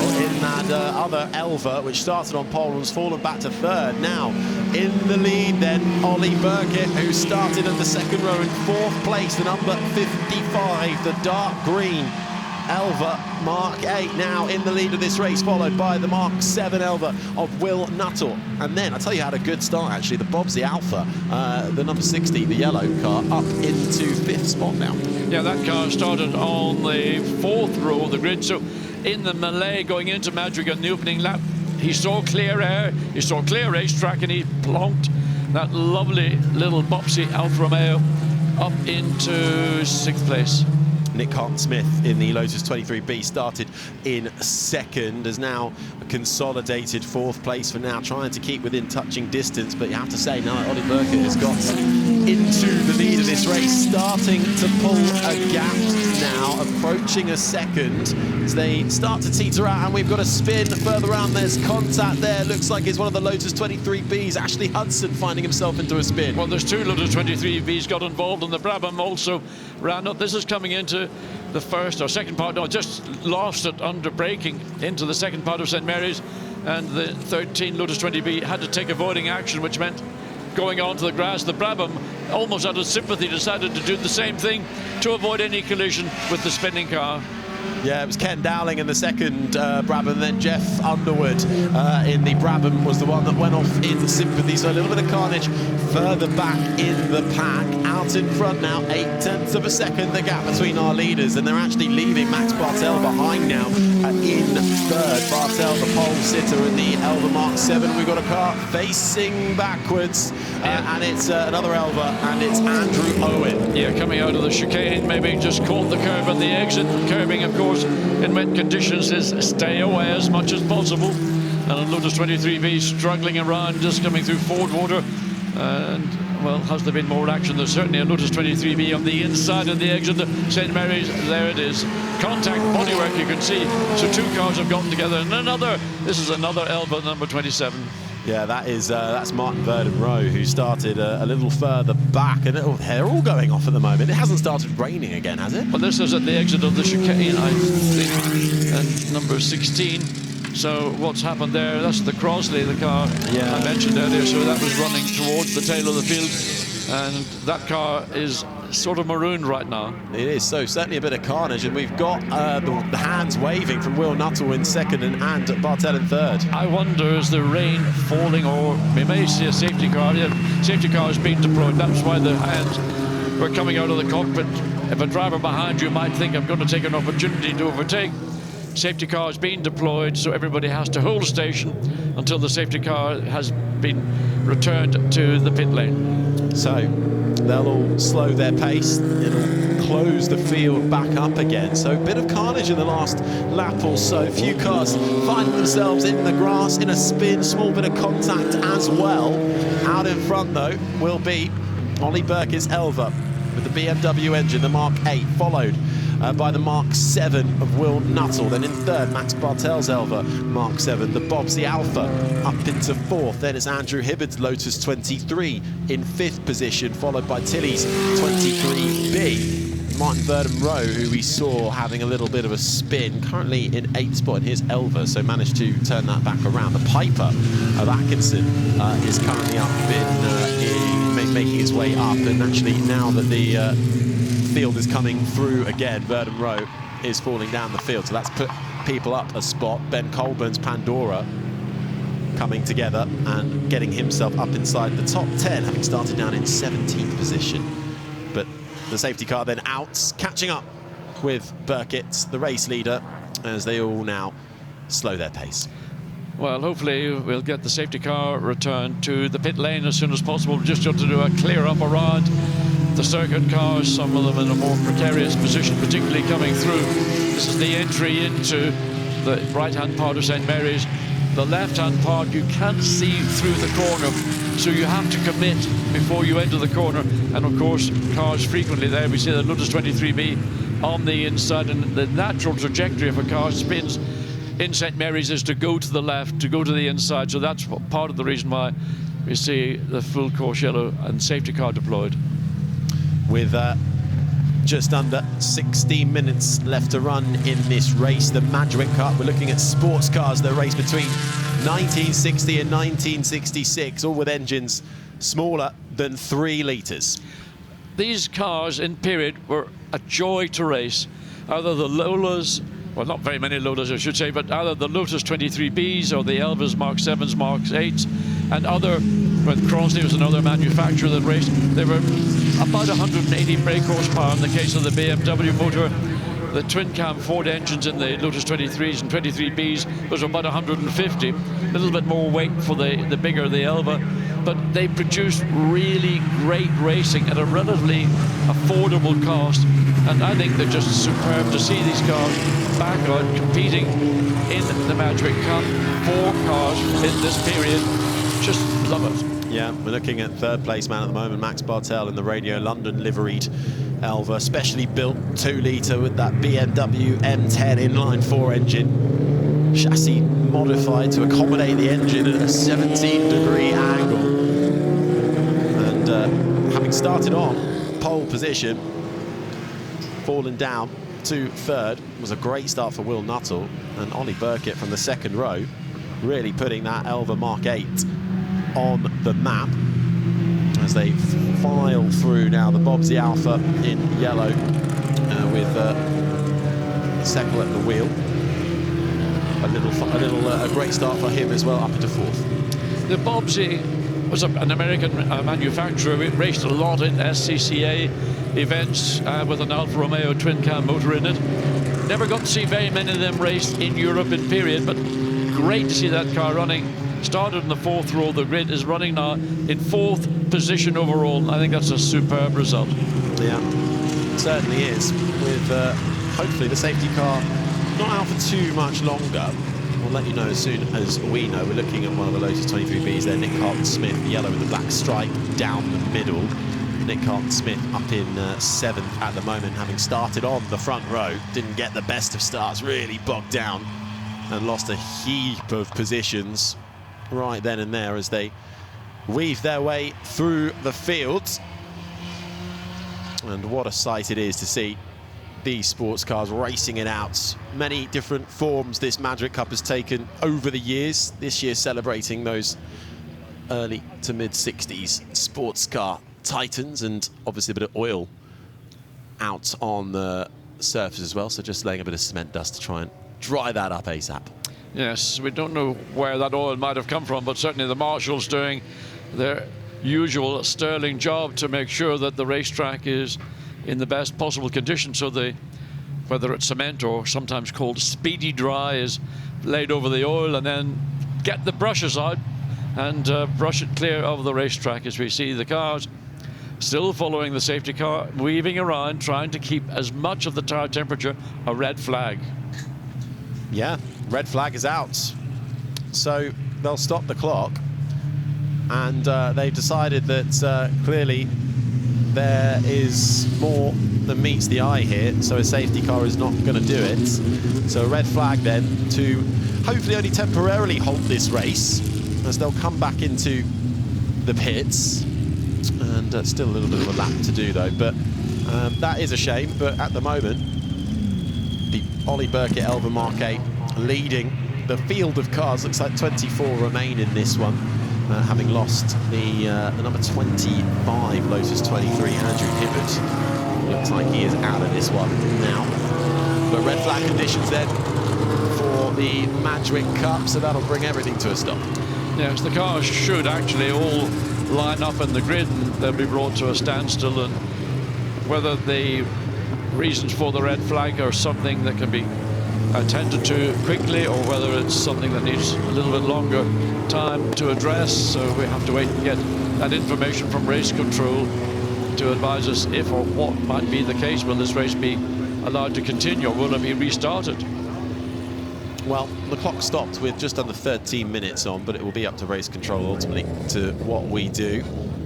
Hand up in the air for Paddings Dowling and the Lotus 23B. Is there a problem there? Is he going to line up on the grid? Well, they all are now lining up in formation. As they come to a stop, the marshals greeting them. But for now, the Madrid Cup with these sports cars then being placed under red flag, which is a shame. I mean, we were drawing quite a good race at that point, although Burkett was just starting to edge out that lead. Will Nuttall certainly putting up a fight in the first couple of laps. Yes, I think it was clear that the Elvas, particularly the BMW-engined Elvas, had an advantage over the remainder of the field. But just looking at the little Lotus, you see it just at the back of the picture, the white Lotus 23B, takes me back, I think, to 1962, when a certain young Scottish farmer, Jim Clark, and there's a big celebration going to be taking place over the weekend, went with the Lotus to the Nürburgring to the 1,000 kilometers and decimated the entire field of factory Ferraris, Porsches and whatever else, because the nimbleness of the Lotus 23B, even though it didn't have the full-on race Ford twin-cam engine, Jim Clark just decimated everybody. And it was an illustration of where British design, Colin Chapman, you know, a genius with bringing forward lightweight, very competitive sports racing cars. That was the direction of travel. And that one race at Nürburgring, wow, it was a moment in time for sports car racing. Wow, and still sticks with you to this day. We are, of course, celebrating Jim Clark this weekend. We'll have another of the Jim Clark track parade out just before 2 o'clock, hopefully this afternoon. That might be a slight delay due to the on-track delays. We'll have a number of his legendary machines out there, humble touring cars to the World Championship winning Lotus 25s. And a few surprises in store as well on that one for Jim Clark's other world of work. But for right now then, these sports cars coming to a halt as the marshals get down to quick work, clearly needing to put a little bit more cement dust out there. The Elvas showing their might, 1, 2 and 3. That bobs the Alfa though, staying with them. And just behind then a couple of Lotus 23s. And the story I think that I quite like the most out of this whole grid of cars, John, is that Pandora. Conceived in the White Horse pub in Chichester by 3 mates, put that thing together, put it together for its first race in 1963, named it after Pandora because that was the kind lady who let them use their garage, and it was just a fantastic sight for one of the true stories that we see up and down the field. But red flag at the moment out for this Madgwick Cup, which we hope we'll be able to get back underway shortly.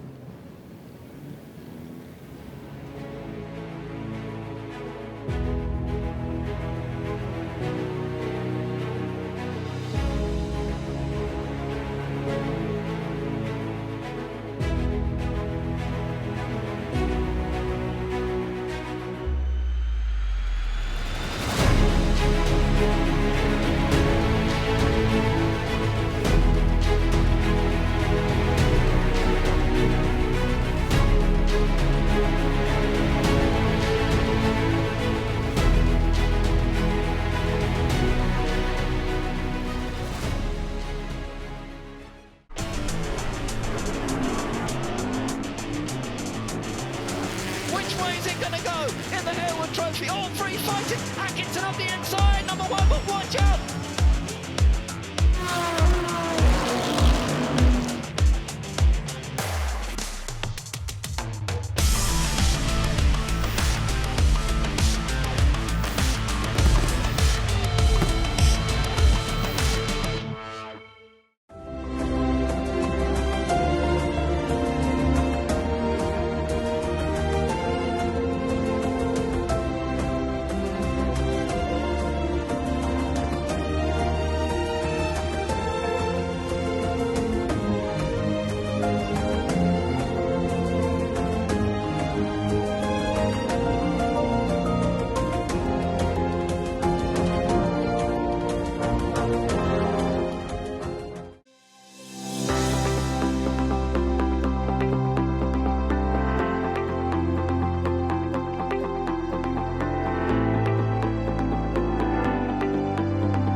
Currently under red flag conditions then for the Madgwick Cup, but we will get this race back underway for 10 minutes and one green flag lap as the rain starts though to come down slightly. But while we await for this race to get back going, we kick-started the day, as we have been doing so far, with a vibrant sea of VW camper vans to kick-start the morning here at the Goodwood Revival. And our very own Ed Foster had a pretty plush view. I've been given the keys. It is a very, very wet track. You would have thought for a commercial vehicle it would be a bit bigger. Is it running? I can't even tell. Let's hang on. It fires. At least I can go forward. I noticed he even had enough headspace to get on board with his hat. Bear in mind that Ed is 6'7". We're off. I actually have no idea whether I'm in second or third. I've done some slow laps at Goodwood.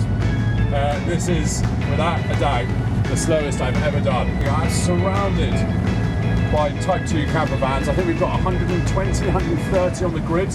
Let's take a look at Ed again. He's doing quite well. He's got windscreen wipers working. I think he's got the headlights on as well. He's conquered it, hasn't he?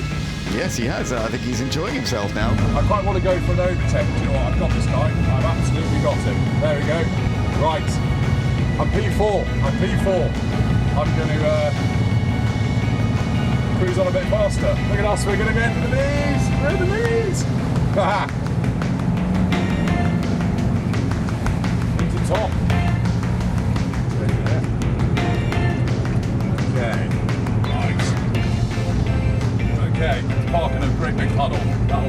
Right, let's switch this off.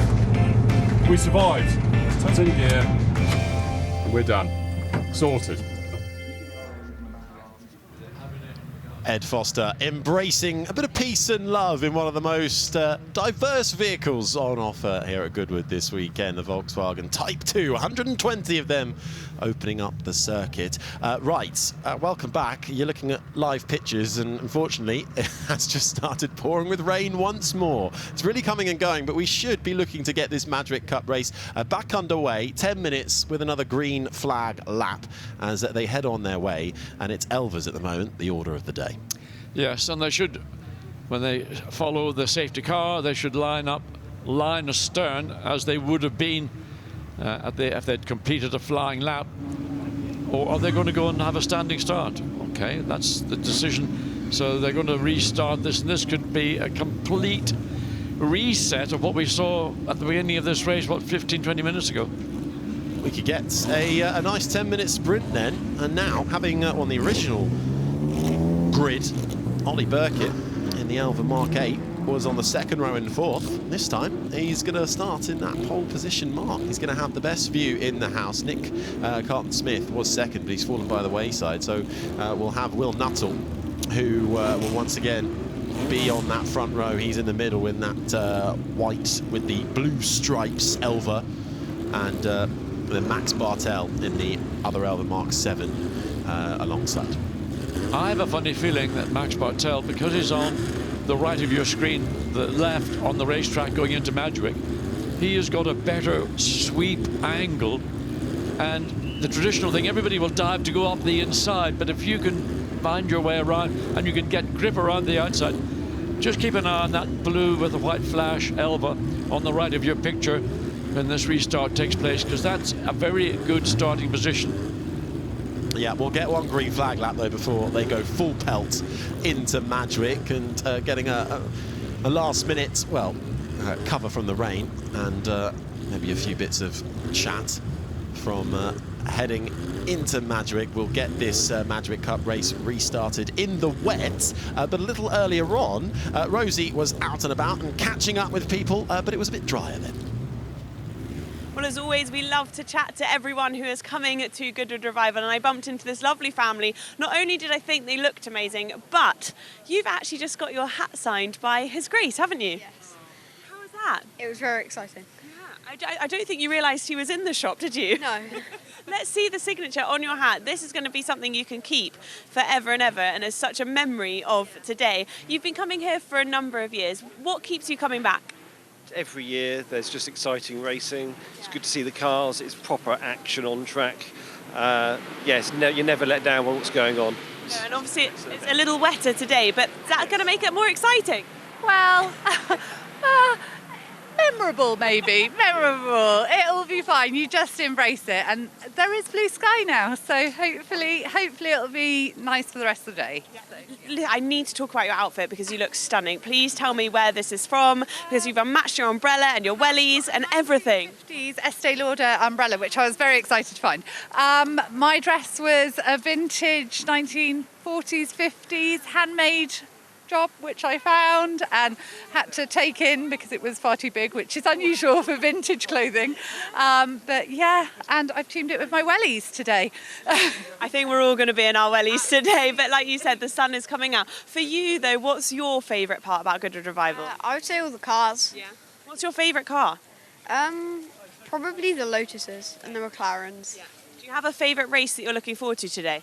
Probably the Minis and the Thunderbirds.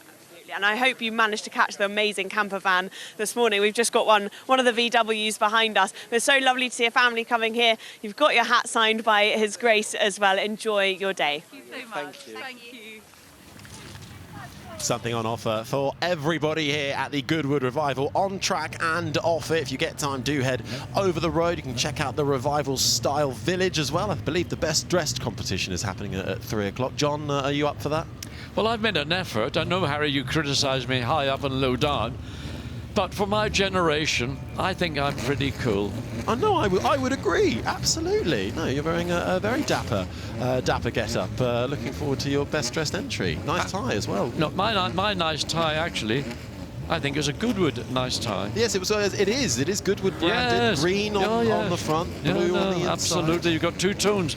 Blue on the one side, green on the other. I like the green, because that's, for me, the essence of Goodwood is that green. Bit of Goodwood green. Lovely, lovely work. Well, unfortunately, the weather has come to play, so the vintage raincoats might need to come out, and the vintage umbrellas as well. But the sound of engines firing up and revving once more is only a good sign as we get going for our green flag lap for the Madgwick Cup to get this race restarted after a red flag, and it will be 10 minutes in duration.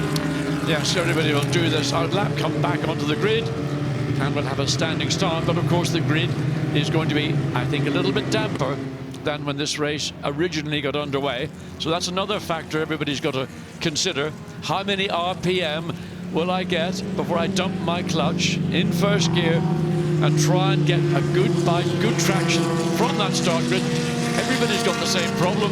Who'll get into Madgwick first? Well, we don't know who's going to come out of Madgwick first. That's more important.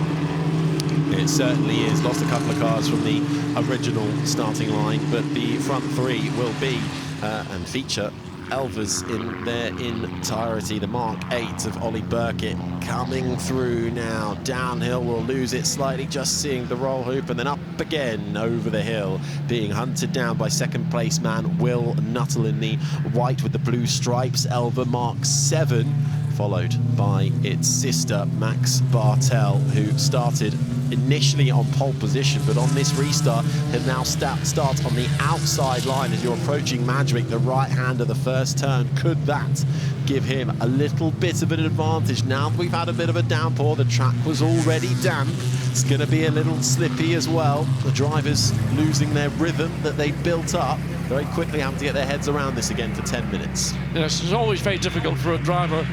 You've started the race, you've got into a rhythm, you're in a particular position, and then a red flag is thrown. So you have to go through the whole procedure. Again, you've got to go through the process that you did some minutes or maybe 20 or so minutes earlier. Track conditions are going to be slightly more slicker, slightly wetter on the start grid, and again, it's all the advantage that, for example, the front row grid sitters have worked hard in qualifying to achieve could be for nothing if you over-rev the engine, drop the clutch and just sit there with spinning rear wheels. Getting a little bit dark as well with some of the clouds overhead, so headlights on for some of the cars out there as they come to a slow and find their marks on the starting grid. So will be a standing start, 10 minutes of flat-out racing, hopefully, and those three Elvas, the Mark 8 followed by the two Mark 7s alongside. Also keep an eye out for the Bobsy Alfa. That had a pretty good run in the first part of this race from fairly far back. Thomas Seckel started on row 4 initially, so he'll have a better view this time around. And the Pandora too, the BMC Austin Ben Colburn made some good gains in that first part of the race, but we're about to get then the Madgwick Cup. We're looking at sports cars that raced between 1960 and 1966, all less than 3 litres. And we're about to get back underway here at Goodwood. The Madgwick Cup is go once more. 3 Elvas off the line, and it's a slow start for the initial leader of Burkett. He bogs down in the Mark 8, then gets back going. Will Nuttall with a good start in the middle, in the white with the blue stripes down the middle. Heads into Madgwick. Looks like he's going to hold on to the lead. Can Bartel try and swing around the outside? No, I think Bartel in the other Elva has just slotted in behind. Yes, he's gone from pole position down to 4th on the exit of Madgwick, and that was just all the result of not getting off the start-finish line cleanly.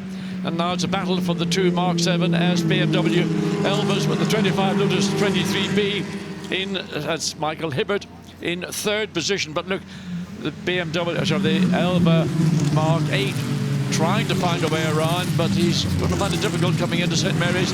And just a little bit of a twitch from the back, and cars running wide. I think that was the Bobs. He nearly went off in the first part of St. Mary's. No, it's a Lotus 23B has gone off, but back onto the circuit. Couple of cars just finding the grass, but just able to hold on to it. So here we go. This was a great start from Andrew Hibbert in the 25 Lotus 23. He managed now to get himself up in to third position, and now try and hunt down Will Nuttall. There was our initial late race leader coming through your screens now, and that Elva Mark 8 bogged down at the start, and now is getting a face full of spray from the battling cars ahead. The Elva Mark 7 of Max Bartel, and then just ahead now, fighting back though is Bartel. Can he swing around the outside? Here's we got a car off and in the gravel, and it's the 50, it's the Aurora BMC. I think it's Nick Swift who's found himself off the track.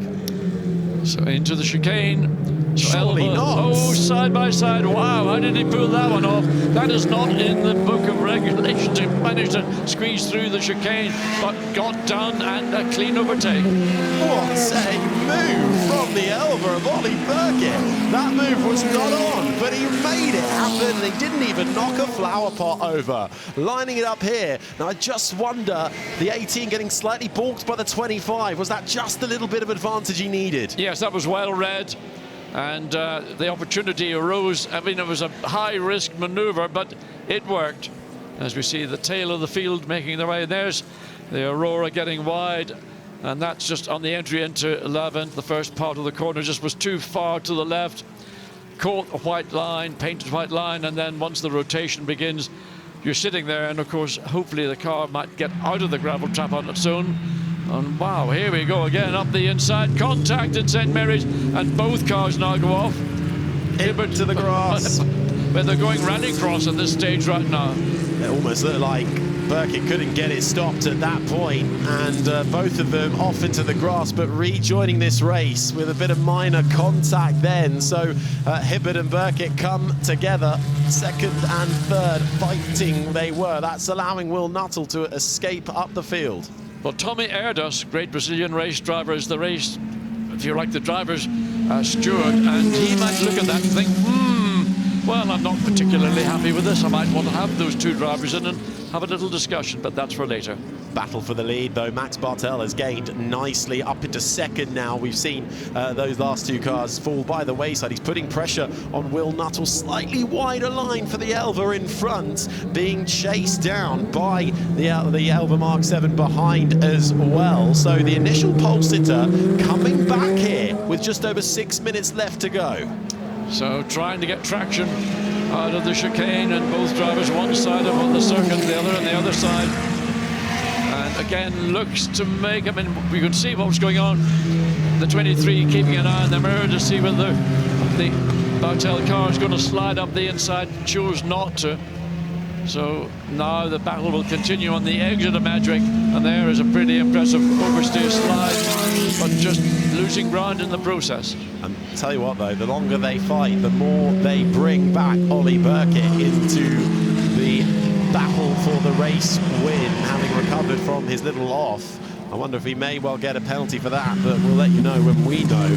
But right now, the Elva and the Mark 8, which was leading the initial part of the race, was on pole for the restart, now trying to recover in third and hunt down this battle for the lead. There is Burkett just making his way through now.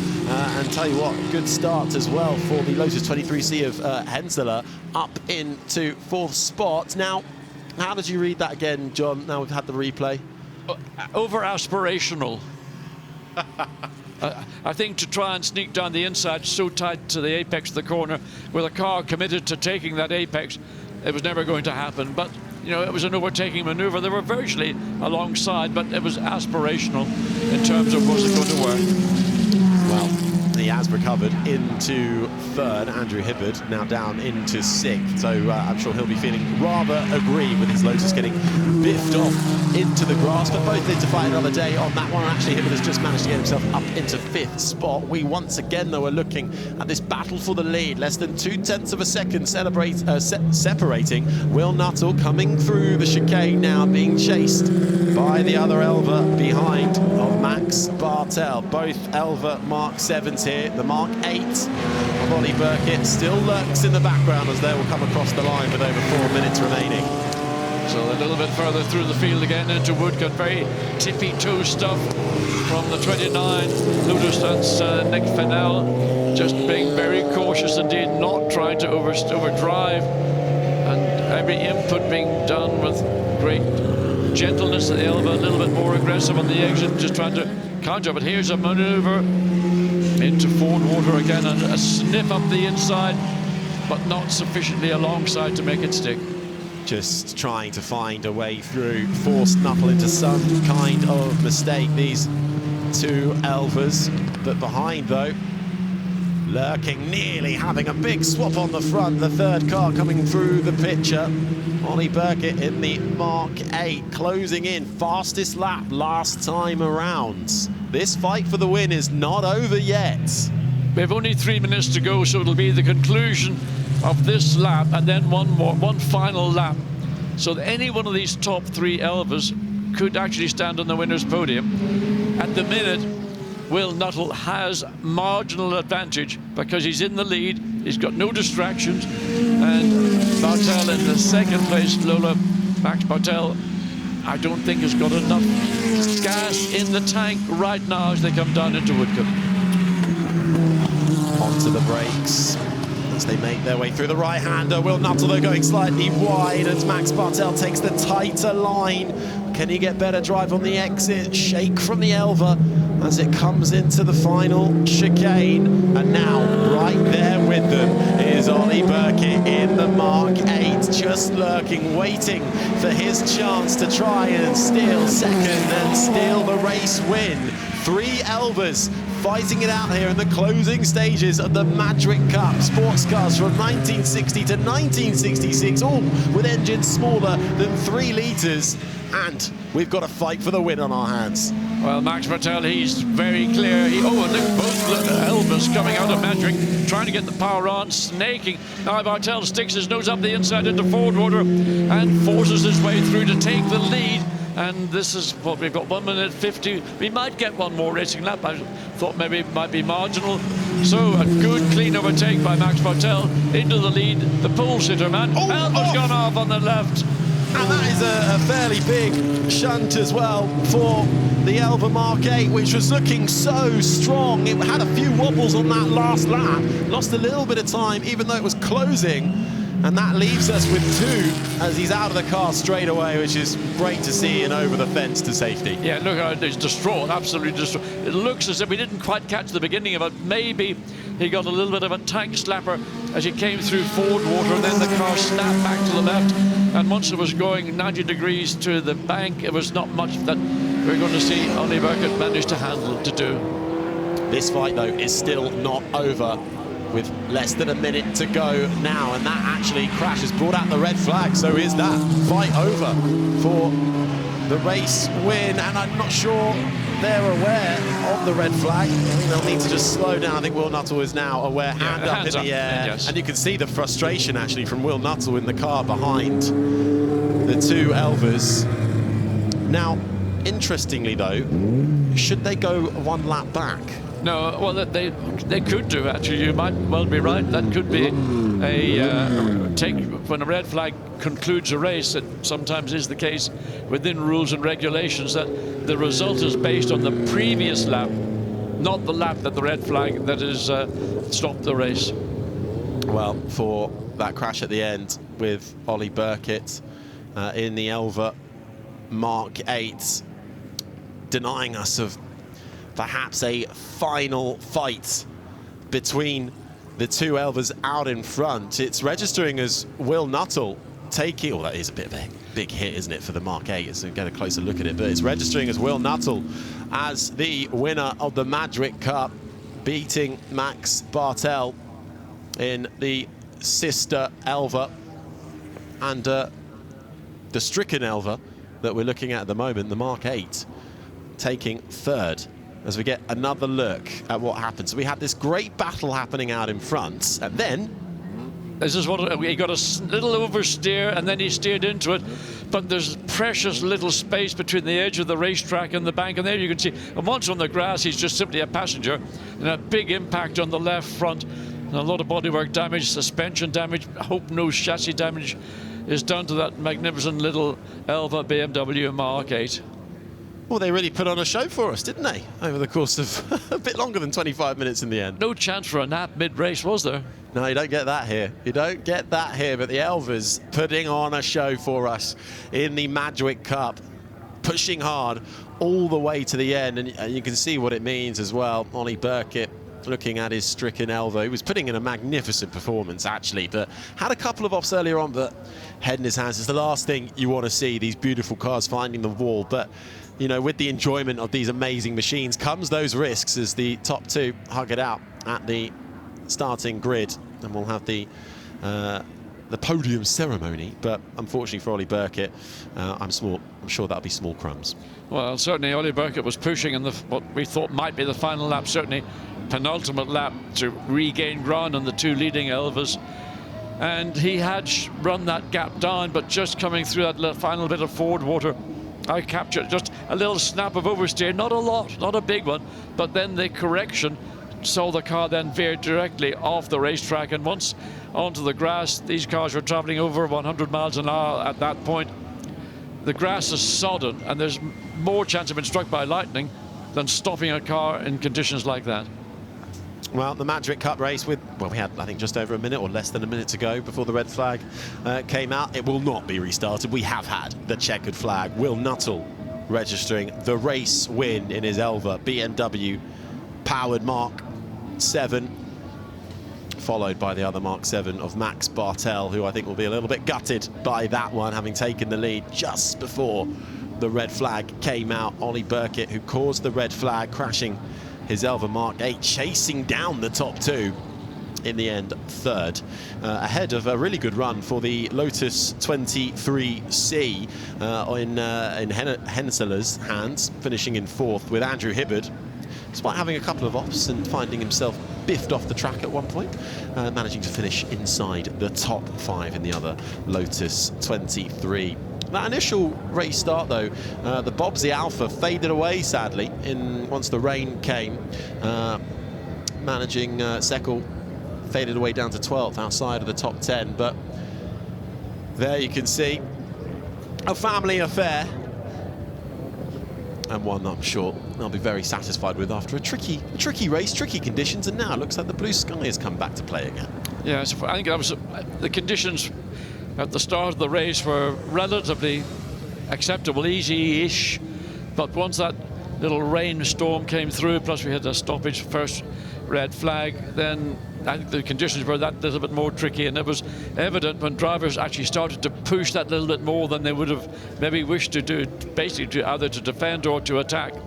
We saw that the grip level, while it was there a moment for a comfortable pace, push that bit harder, and then you're going to be struggling. And then we saw Ollie Burkett with that incident out in forward water and damage to the front of his. And I think that's a beautiful car, that Mark 8 Elva BMW. I think it's just a stunning, and if you like, it's the sort of evocation of all these sports racing cars up to 2 litres. Certainly. Well, the race then comes to a close. Hopefully we might be able to hear from our race winner shortly, as Will Nuttall's car escapes up the road, and the rest will file into the Parc Fermé area.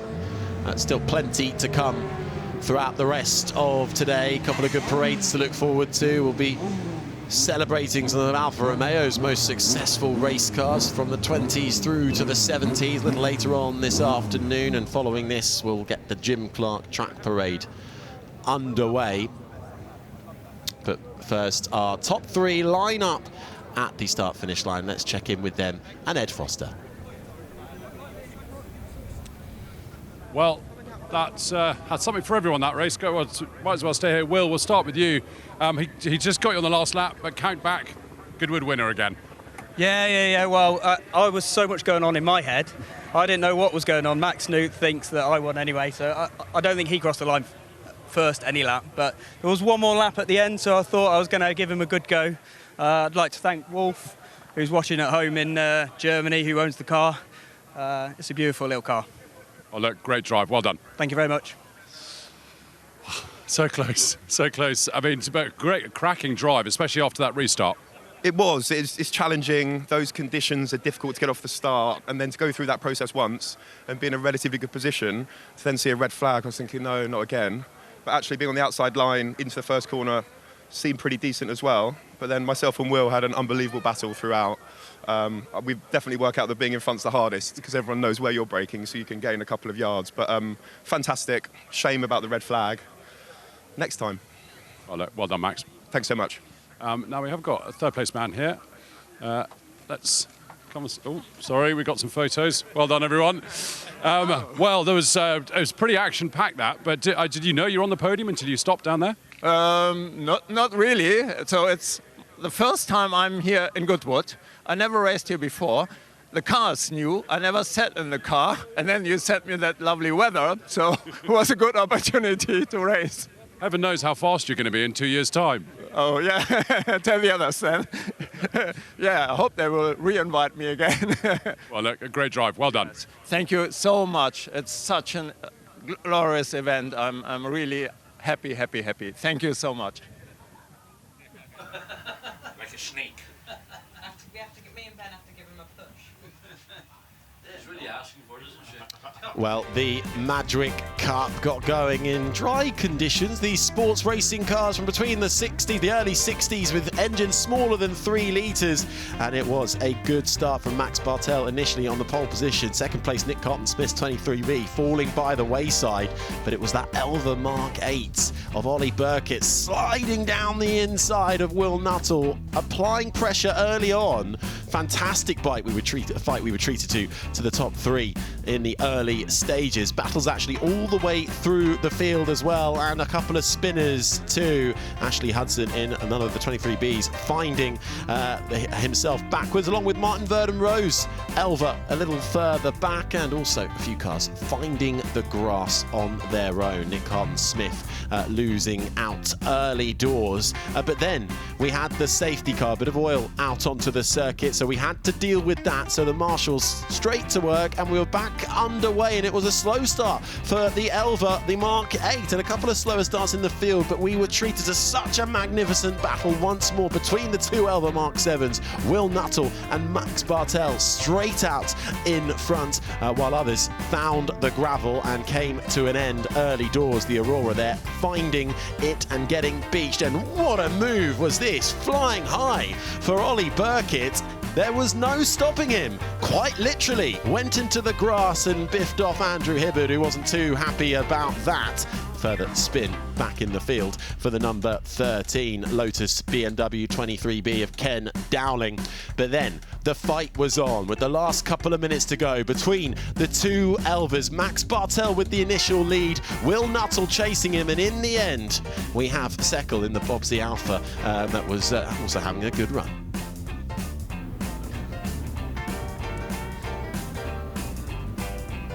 Well, this is how the final standings look. Those 2 Elvas 1 and 2. And then it was Wolfgang Henseler, who's been promoted up into 3rd in the Lotus 23C. And we heard what it meant to him there. Andrew Hibbard in the end finding the grass early doors, but managed to recover into 4th ahead of Ben Tilley's Lotus 23B. Nick Cotton-Smith initially started on the front row and 2nd, faded down to 6th. That Pandora, though, with a really good rise, all the way up from 17th on the grid into the top 7 ahead of Chris Goodwin. Martin Verdon Rowe found himself in a spin, recovered into 9th with Max Minzel, who started right at the back, managing to hold on and finish inside that top 10.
I'm here in the Revival Style Village along the high street, a very busy high street as well. I wanted to show you just a few of the shops that we have here on offer. Starting with, we've got some wonderful old cravats here and some lovely waistcoats as well, but the cravats in every single colour that you could possibly wish for, which I know have been very, very popular. If we walk down here, we'll try and get through the crowds because there are some wonderful shopping areas and I know how popular they've been, but it's lovely to see Oxfam here as well, and Fionn here, who's managing this shop here this weekend. Just tell us a little bit about having Oxfam here and what you're doing. So it's so great. We've got all of our hand-selected vintage pieces in the shop. We've also got 2 workshops. We had one yesterday and one tomorrow where we're upcycling leather and we're making little coin pouches out of them.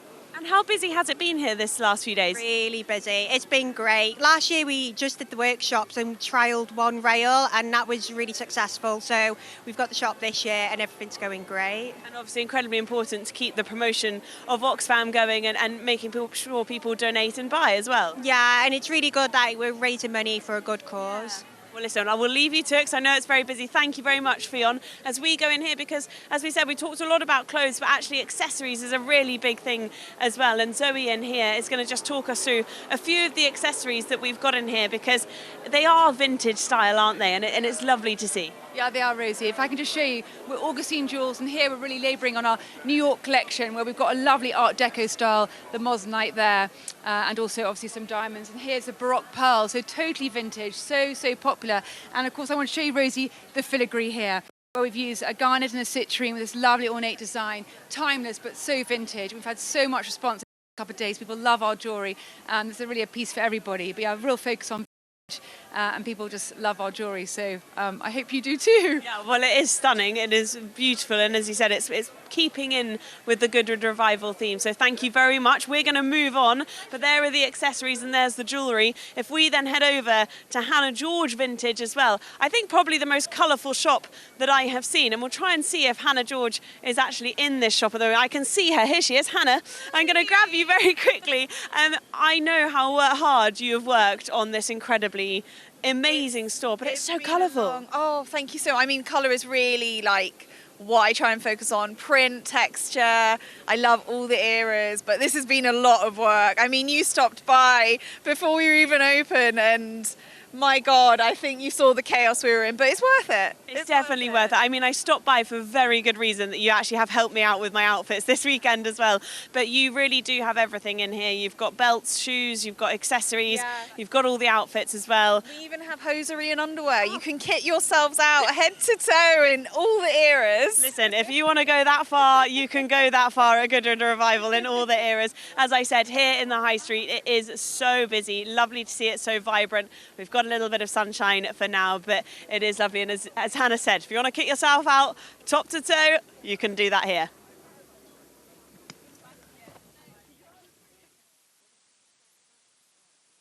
Track here at the Goodwood Revival, but they wouldn't be anywhere without the heart of the car, the engine, firing them along. And here I'm with the CEO of Cosworth, legendary engine builder. You having a good weekend? Well, the weekend has been amazing so far. Revival is a place to be for not only us, but a lot of people, as you can see. Well, it's a perfect weekend to be here, of course. We're celebrating Jim Clark, and I mean, he had tremendous success with the DFV, that legendary V8 that Cosworth developed in the late 60s. Well, Jim Clark was obviously the one who won the first race of this DFV engine straight out. He is part of Cosworth heritage, and we were really proud of that. I was even looking at they're auctioning his 1967 Watkins Glen Trophy at Bonhams this weekend, which of course he won with this engine, helped him over the line. And you know, all the drivers, this engine really did just take over the whole Formula One scene at the time. Jackie Stewart's somebody who gets very animated about things, but I don't think I've ever seen him more animated when I talk to him about this particular engine. It's just such a unique piece of machinery. Well, you know, the two founders of the company, Mike Costin and Keith Duckworth, started something up in the north of London, which became an extremely important piece of the heritage of the UK automotive industry. And the DFV engine actually won 155 Formula One Grand Prix between 1967 and 1983, it was basically the engine you had to have to win a race. And the 12 Drivers' Championships and the 10 Constructors' Championships on top of all of that speak for itself. Absolutely. I mean, it was just ubiquitous across those years. And Cosworth's still going strong. We've got this amazing timeline here. And of course, these days, you're making such incredible engines. Gordon Murray's, that power-dense V12 in that incredible T50 car. And of course, the Bugatti engine as well. Well, yeah, we have to say we are really proud to partner with those two great brands. And this is certainly something to make a hint into our people and the skills and the love to precision and to deliver things on time to our customers. We have a great pool of talent in Northampton, and to work with icons like Gordon Murray is absolutely fantastic. Well, we're really glad to have you here. Everyone's enjoying this, and I think it's a great place at Goodwood Revival to celebrate Cosworth's rich and storied history. Thanks for being here. Thank you very much. Thanks a lot. And of course, all eyes were on the start of the year, Jim Clark.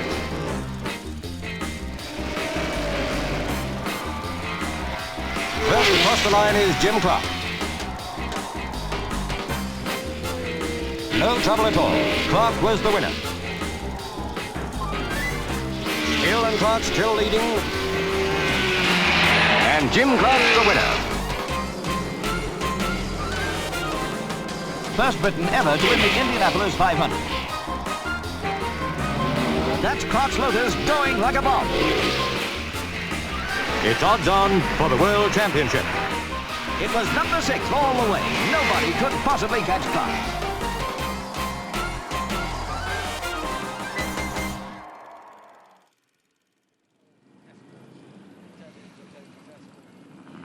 One of the Revival's central celebrations this year is to remember the life and career of one of the greatest racers of all time, Jim Clark. And I'm joined by one of our commentary team, John Watson, ahead of what's going to be quite a spectacular celebration. John, can you tell us a bit more about what we're expecting to see? We can obviously see behind you a few of the cars that are lining up on the grid ahead of this.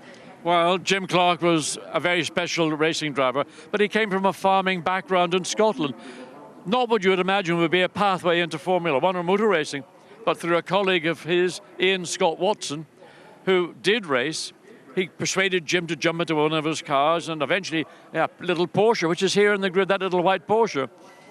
And Jim was just, I don't know how many seconds quicker than the owner, but it was a light bulb moment. This guy was an outstanding racing driver, and he just jumped in and did it naturally. And I think that was maybe the character of his career. The way he drove a racing car, he made it look almost sometimes slow, because it was done in such a way, it was like watching something almost in slow motion. It never really looked like it was pushed or stressed. Just, I mean, a truly outstanding race driver who ended up winning 2 world championships. Yeah, that's so lovely to hear you describe that, John. How old would you have been then when Jim was in the height of his career? Is he someone that inspired you? Because you're no stranger to getting behind a wheel. Well, very much so, because apart from anything else, Jim was a British driver, albeit he was from Scotland. He was racing for a British team, which was Lotus. And his Formula One career, I think, probably got underway meaningfully in 1960. And if I say I was 14 years of age, everybody in here can work out what age I actually am. But he was racing for Lotus, and 1961 looked like this is going to be the real deal. 1962, Chapman introduced a revolutionary race car, the Lotus 25, the first monocoque, aluminium monocoque Formula One car. And it gave Jim the race car that matched Jim's ability. And that car was fundamentally the dominant car in the World Championship. But in the final race in 62, in South Africa, 2 drivers, Jim Clark and Graham Hill, went in toe-to-toe. One of them would walk out a world champion. And in the race, Jim was leading comfortably, but sadly had a mechanical failure, and he had to retire, and Graham became the 1962 world champion. But, as in all good stories, Jim and Colin Chapman came back in 1963, dominated that world championship, and that was the first of his 2 world championships. Wow, you speak so eloquently about it, John. It's brilliant to hear those stories. And like you alluded to before, we're touching on, of course, the incredible feats that he achieved in motorsport, but also a celebration of his life. And as we say, he grew up on a farm. It was around the age of 16 that he took on the running of a family farm. And I guess that's where his love of animals and driving developed there. And I think we're about to see some touches of those in the celebration, not just from the bagpipes to represent Scotland, but I think we're about to see some animals on the grid as well. Well, yes, I mean, one of the things Jim did before we see this, he quite often would rush back home to Scotland to get back to nature, to get back what he really loved. Most of all, motor racing was his passion, but his family farm was maybe his deepest love. But as a consequence, and here at Goodwood, we're going to celebrate the farming side of Jim Clark, 2 times world champion, and we're going to see, I think, a number of sheep. I think it's quite a substantial number of sheep and a shepherd coming onto the circuit.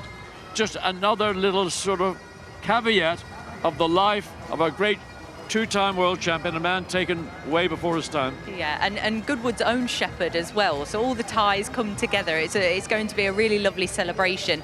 Now, if we look just over your shoulder, John, you were talking to me about some of the cars that you pointed out as they came past. Do you have some of your favourites from this fleet that you remember? And lots of them were my favourites. I actually did drive Lotuses on a couple of occasions. The car that came onto the grid first was the loudest car, which was the 1965 Indianapolis 500 winning car. Jim Clark won that race. A year earlier, in 1964, he should have won the race. And in 63, I think also, sort of they got elbowed out in a little bit. The sort of Indianapolis family enabled one of their dinosaur roadsters to win. But look, that car from 65 with a 4.2 litre V8 engine, producing maybe 500 horsepower, and no wings, none of the modern appendages we see in Formula One or any type of IndyCar racing. I mean, those were courageous race drivers, and Jim Clark mastered Indianapolis. Wonderful. Yeah, it's incredible to hear. Like you say, some of the statistics are the same as what we'd find in modern cars, but without some of the technology that we see these days. Well, I believe that David is now on the grid with someone that's going to talk us through some of those cars that are on the grid. Yes, well, I'm down here with this rather wonderful looking car, which is also a very important part of Jim Clark's history. We heard John talk about it earlier, and it's now owned by Tom. Tell us a little bit about this gorgeous Porsche. Yes, this car was originally bought by Ian Scott Whitsun for Jim to drive, but Jim's father wouldn't let him race, so he did it secretly. But after a while, it became common knowledge that he was racing the car. He raced it 28 times, and he won 18 races in it.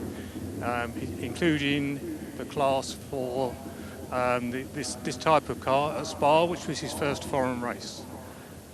Later on, as we all know, he went on to drive for Lotus, and then they stopped him driving this car because Chapman didn't like him driving a Porsche while he was racing for Lotus.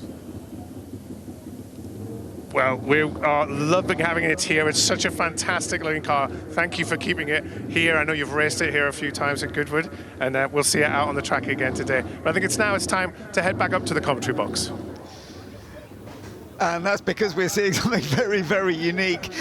This is wonderful. The sheep coming onto the grid, well, on the grid in a moment. Bruce Jones is with me, and Doug Nye as well, a great writer, author and journalist who knows a huge amount about Jim Clark's background. But also, Bruce, this is such a special day, and we are celebrating something that, of course, is all about his origins of being a farmer himself, Jim Clark. I dare say he'd have been looking by and mentally going, stand by, one has escaped, and it's been rounded back up. But, you know, farming blood ran through Jim's veins, and it always had a massive pull on him, even as his career was picking up. But attention to detail, and it was that ability to go home. But, Doug, of course, Jim didn't always stay true to his Scottish roots. At the end of his career, towards 1966, he did move overseas and based himself in Paris.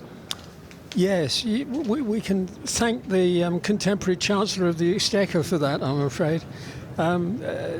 Jimmy had become great friends with the Swiss-born editor of a French magazine called Sport Auto, Jabby Crombach. And Jimmy shared his flat in Paris. post 66 really, and it just became infinitely more cosmopolitan than he had been originally. But this is lovely to see how he started his life, isn't it? Where, you know, born in 1936, family farming in Kilmeny in Fife. He had 4 older sisters. When he was 6, they moved to the borders to Eddington Mains Farm. That's where he was based. He started driving a tractor at 10 years old, but of course dealing with the sheep and dealing with the animal, sheep farming was an absolute key to him, and no doubt about it. And when he used to go back to Scotland, he used to have a completely different sort of discussion with people about more important things to him at that point. It was about the farming. Well, I think it is. It really grounds you when you've got something that's got such clear purpose and also that sense of belonging. And I think actually an awful lot of drivers should take up sheep farming.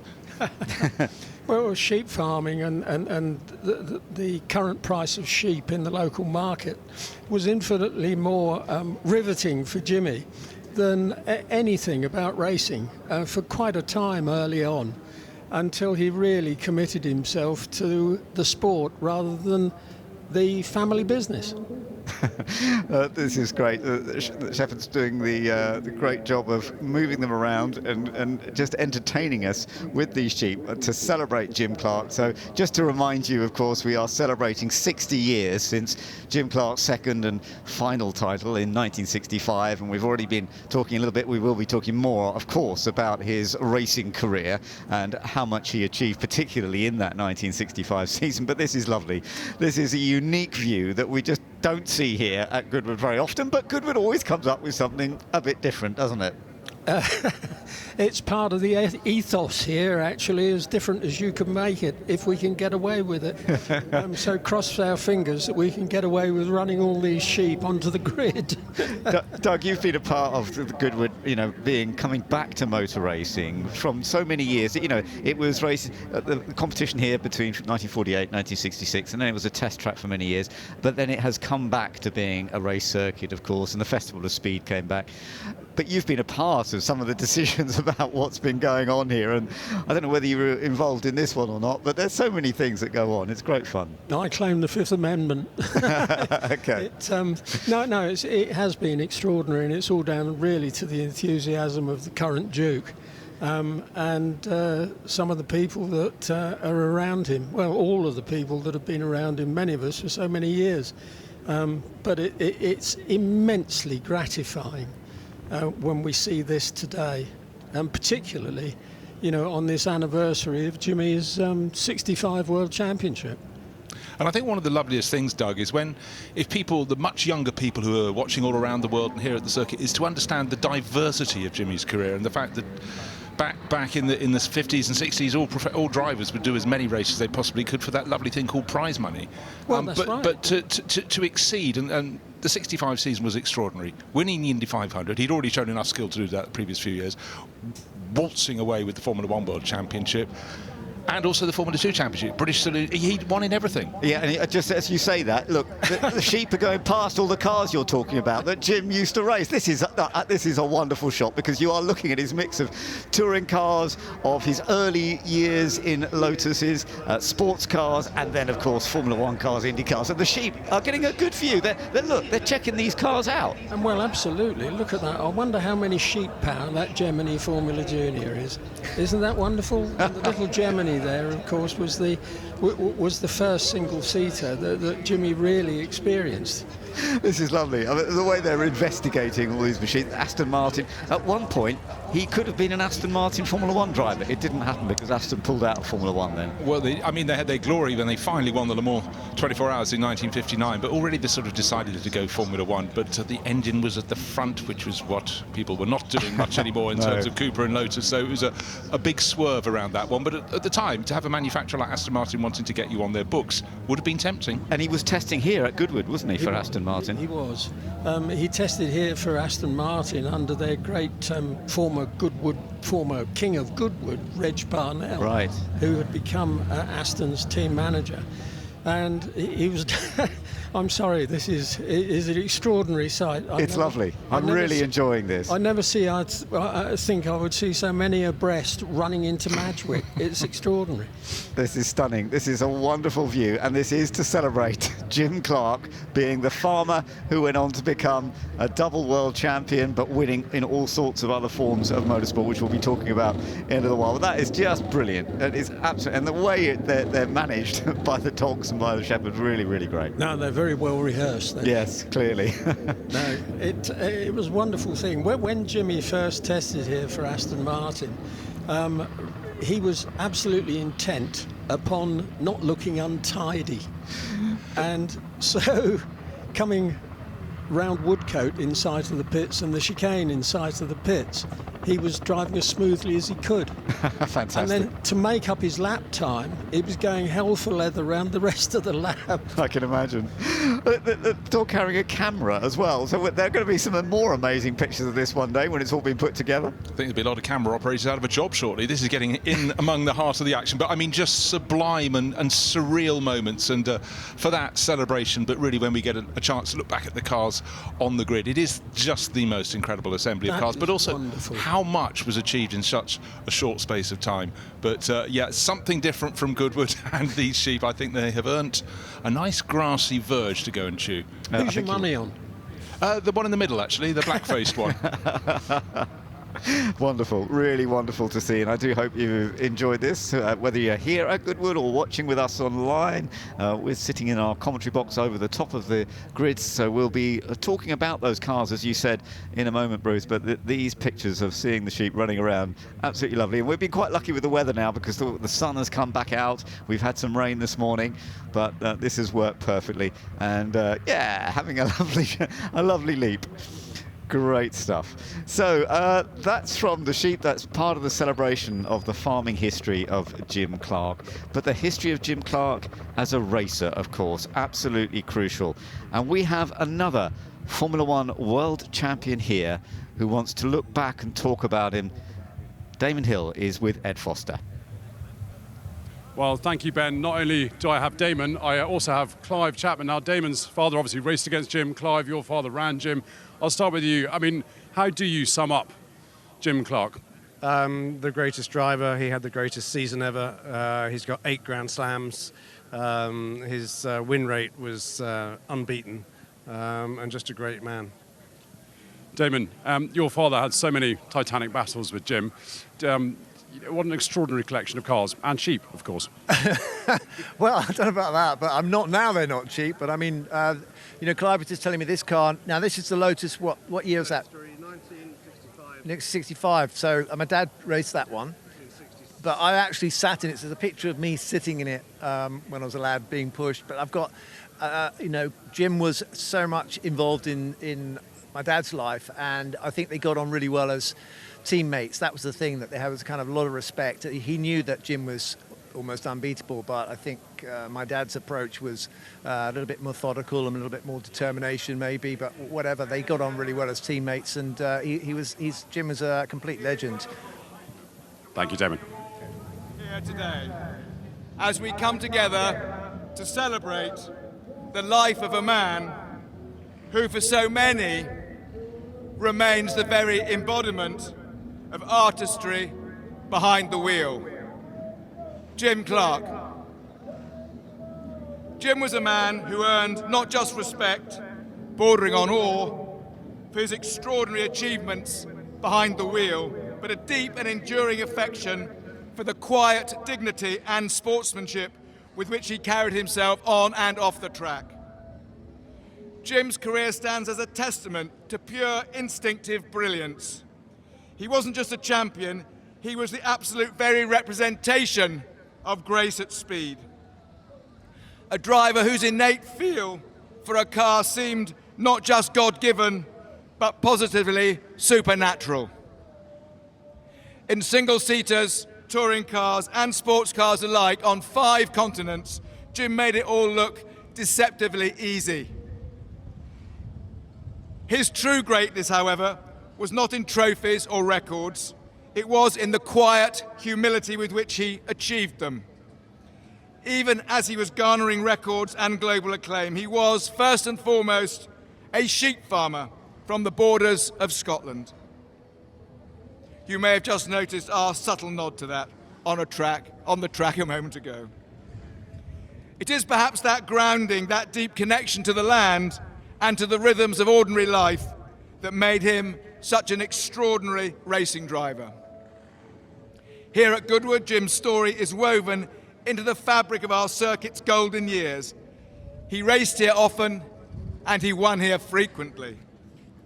On one memorable day, Easter Monday 1965, he won 3 times: the Lavant Cup in a Lotus 30, the St Mary's Trophy in a Lotus Cortina, and the Sunday Mirror Trophy, the final F1 race at Goodwood, in a Lotus 25. It was during the latter race that Jim, alongside his close friend Jackie Stewart, set a lap record that remains a joint benchmark to this day. It was met with little fanfare at the time because nobody knew that it would never ever be bettered. Back in 1960, my grandfather designed a small trophy called the Goodwood Ton, which he presented to any driver who achieved a 100-mile-an-hour lap of this circuit. The first recipients in 1960 were Innes Ireland and Stirling Moss. Jim duly received his ton when he set his 100-mile-an-hour lap, but by the time Sir Jackie managed it, the achievement had become a little more commonplace, and the cost perhaps of giving out a lump of silver to every driver must have become too great for my grandfather. So Jackie, for whatever reason, never received one. We have commissioned a new Goodwood Ton, inscribed both to Jim and Jackie, making their joint achievement, which I would now like to ask my wife to present to Sir Jackie Stewart.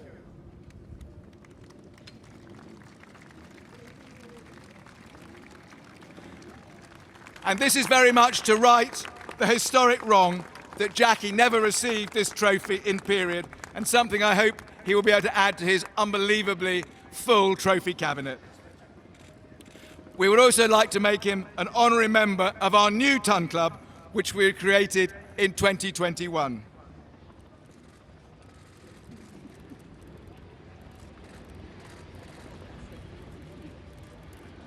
In 1965 was indeed Jim's year of years. He won the Tasman Championship in Australia and New Zealand. He wrapped up his second F1 World Championship by winning the German Grand Prix in August, his 6th win in the opening 7 races.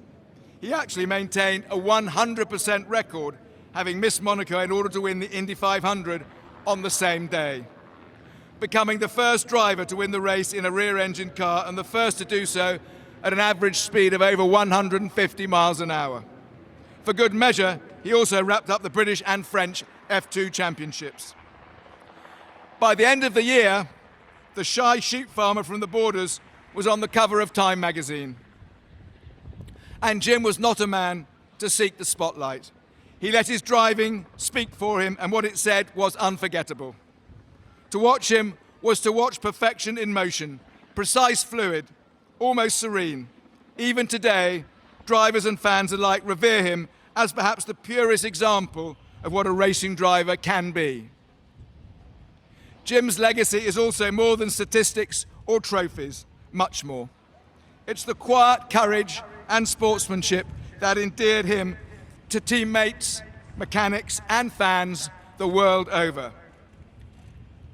His tragic loss in a Formula 2 race at Hockenheim in 1968 robbed the world of a once-in-a-generation talent, but his memory continues to inspire.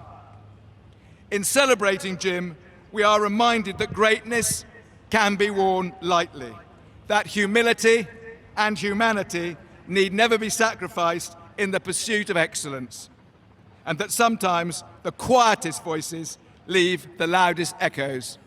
Ladies and gentlemen, Jim Clark.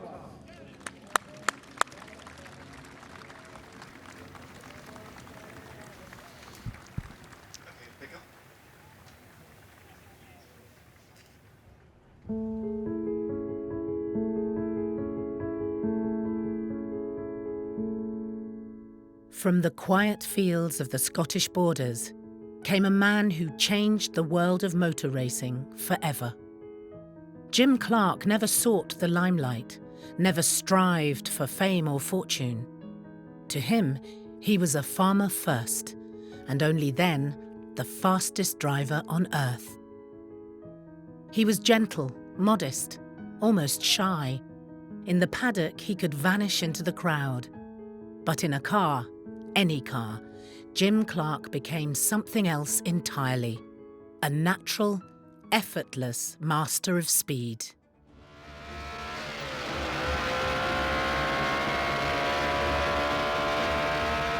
"1965 was his year of years. Formula One world champion, winner of the Indianapolis 500, champion of the Tasman Series and Formula 2 as well. 4 crowns across 4 continents in a single season. No one before or since has matched it. Throughout his career, Clark rewrote the record books. 25 Grand Prix victories, 33 pole positions, 28 fastest laps. All were records at the time of his tragic death in a Formula 2 race at Hockenheim on April the 7th, 1968. And 8 perfect Grand Slams, taking pole, fastest lap, every lap led, and the win. That record still stands today.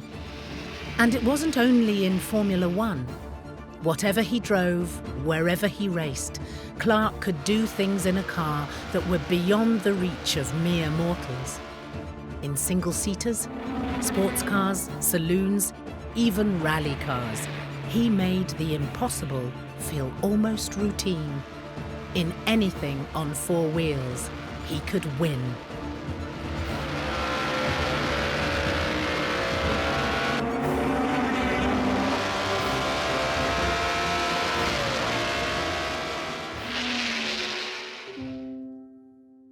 Jim Clark's brilliance wasn't in noise or bravado. It was in quiet authority, in grace, in speed. More than half a century later, he is remembered not just as one of the greatest drivers who ever lived, but as the farmer from the borders who carried his values with him to the very top of the world. Today, we celebrate Jim Clark, the farmer, the champion, the legend.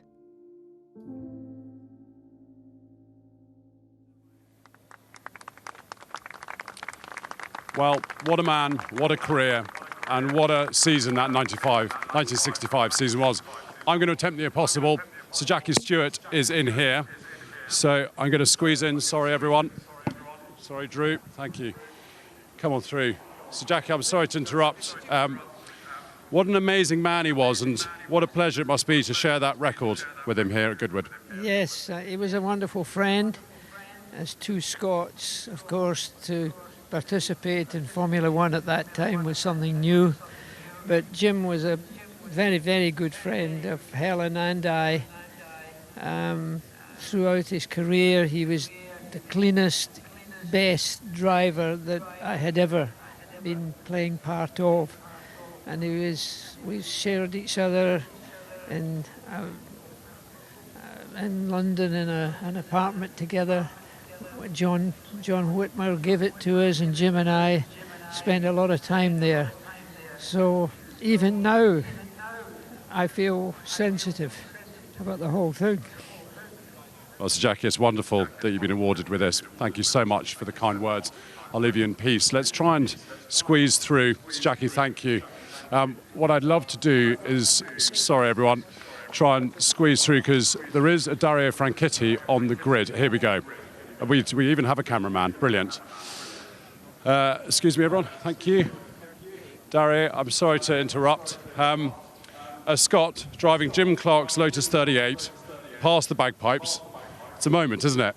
It is. We were just debating whether this was the car used in Verbier, the hill climb in 65.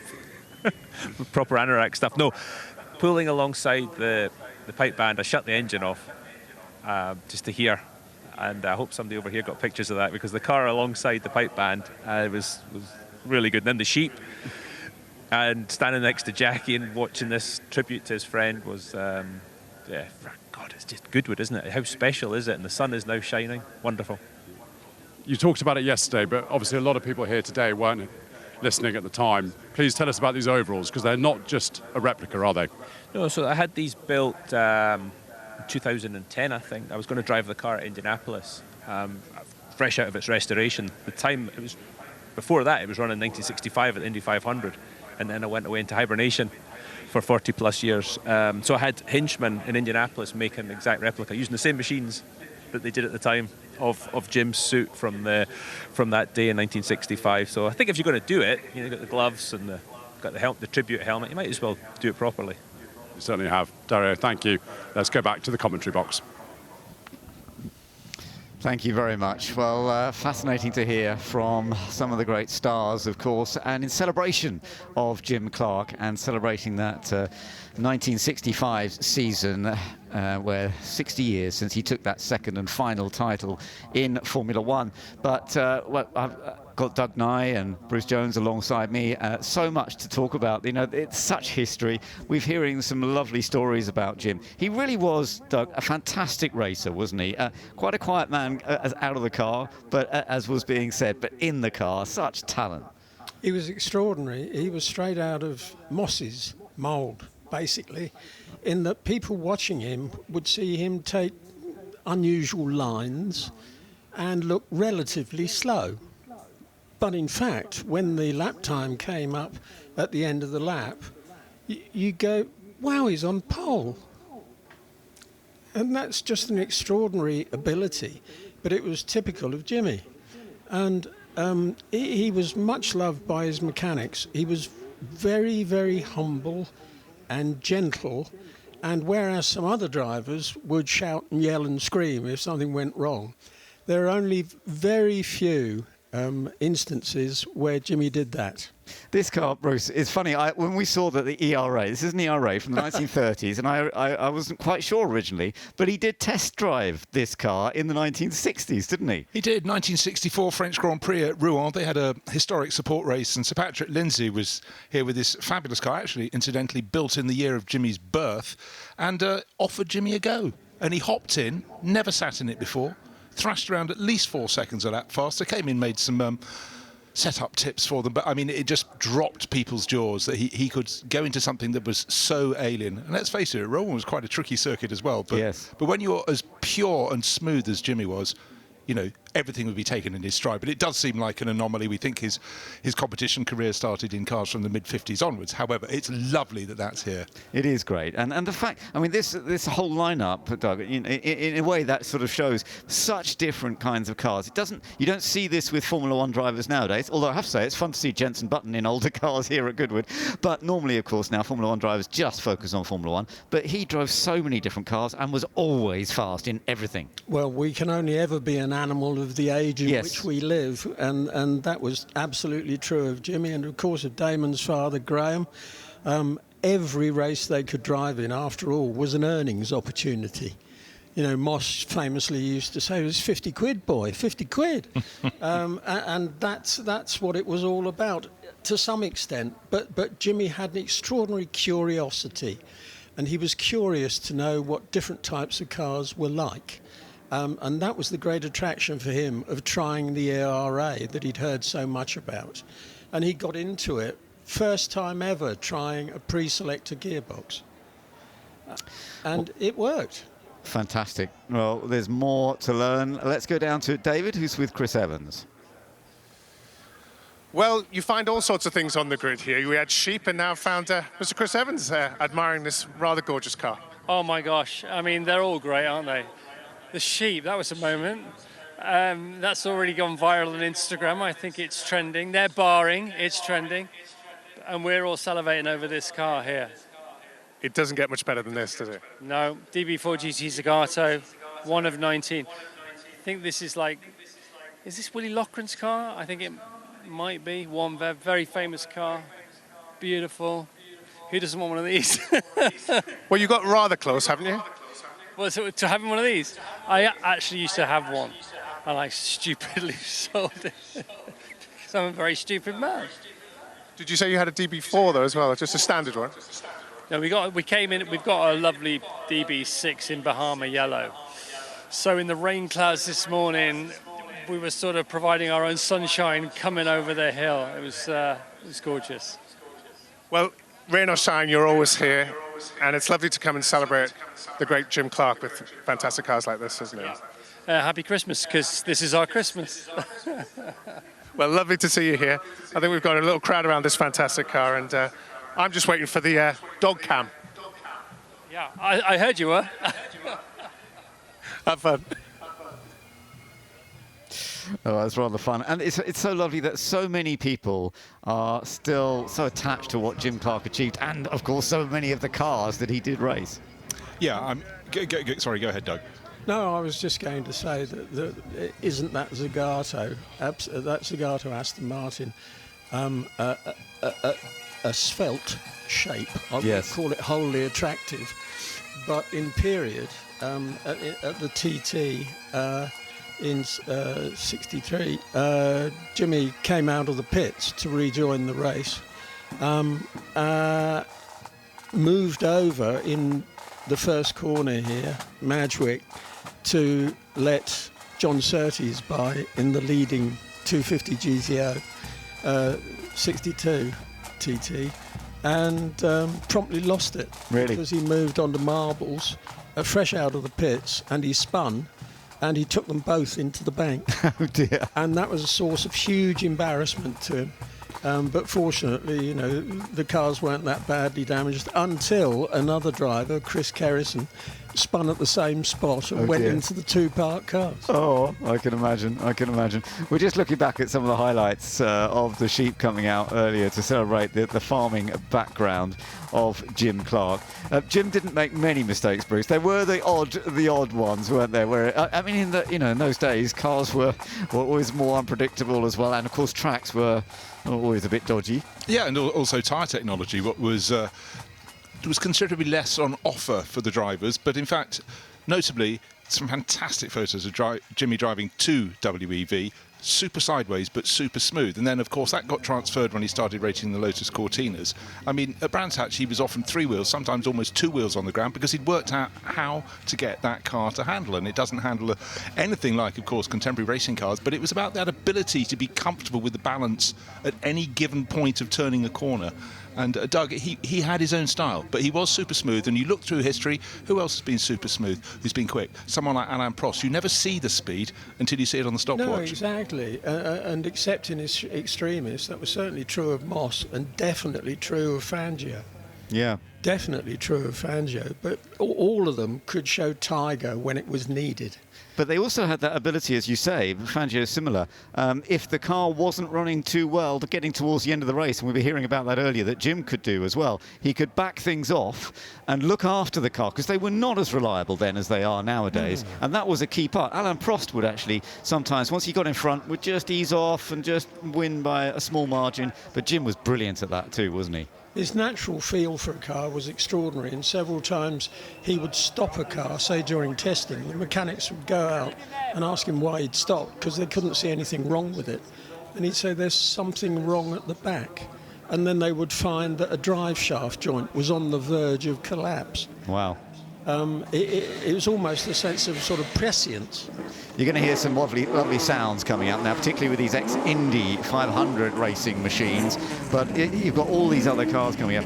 Part of it, Bruce, of course, is such an important part, is the connection with Lotus, with Colin Chapman. And his relationship with Colin Chapman, the boss of Lotus, the man who created Lotus, that was one of the closest relationships Colin Chapman had with any racing driver, wasn't it? Oh, 100%. I mean, of course, Colin always wanted to sell cars to other teams, but it was all built around working out what suited Jimmy, and the rest would follow off the back of it. But of course, he pulled that wonderful flanker when they introduced the Lotus 25 in the season where people thought they were buying the 24, and that was the first monocoque car. Combine that with Jimmy's unnatural talent, and the goal kept moving forward.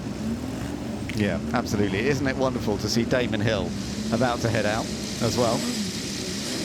Damon in that Lotus 49 sitting there is just a picture of his late father. Yes, Graham. because they were teammates. Absolutely. In that start, and 1968, of course, was the tragic year when Jim passed away in the accident in Formula 2, and it was Graham, his teammate, who then went on to take the title. Yes. And it was devastating for Colin Chapman that year, wasn't it? But Graham sort of brought the team back together with his ability to take the title.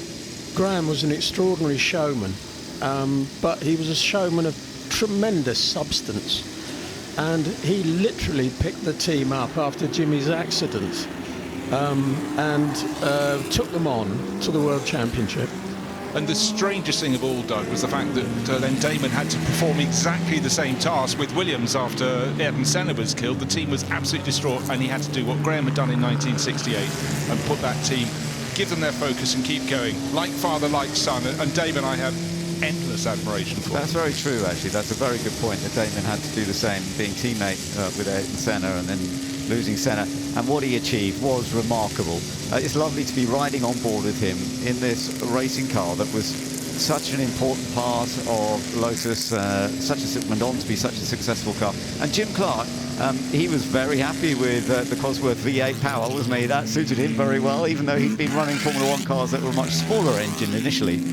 Well, there was great doubt amongst certain people at the time that any of the younger drivers, including Jimmy, who'd grown up in the 1.5 litre formula, would actually be able to handle the power.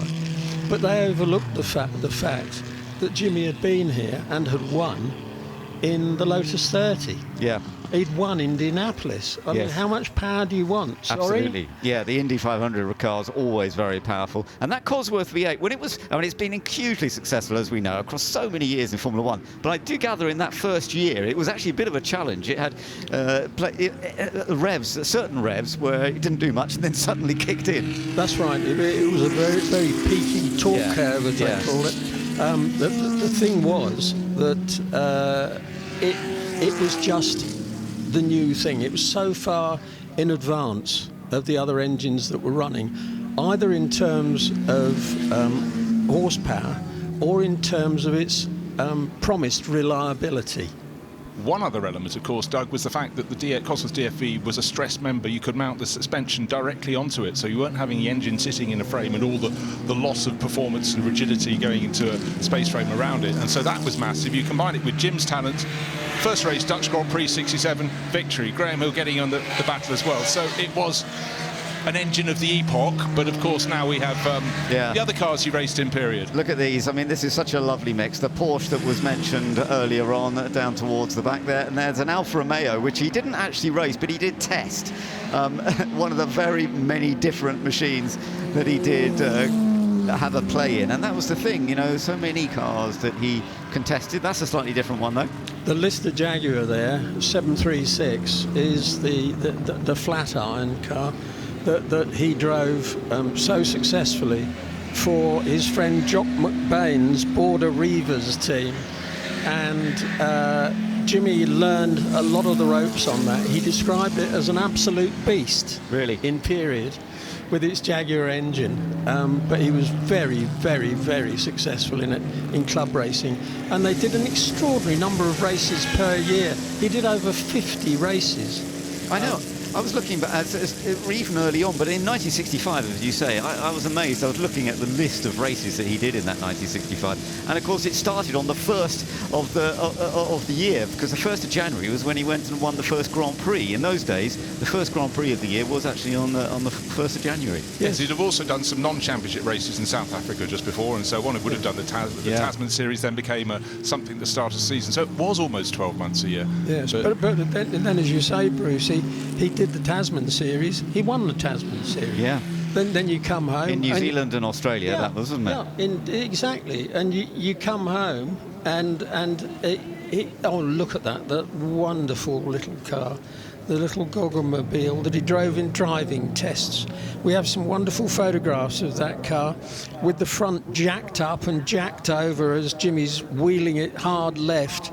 And you've never seen a car in which every single wheel is pointing in a different direction. And Doug, this was a car of enormous performance. What was it, 250cc?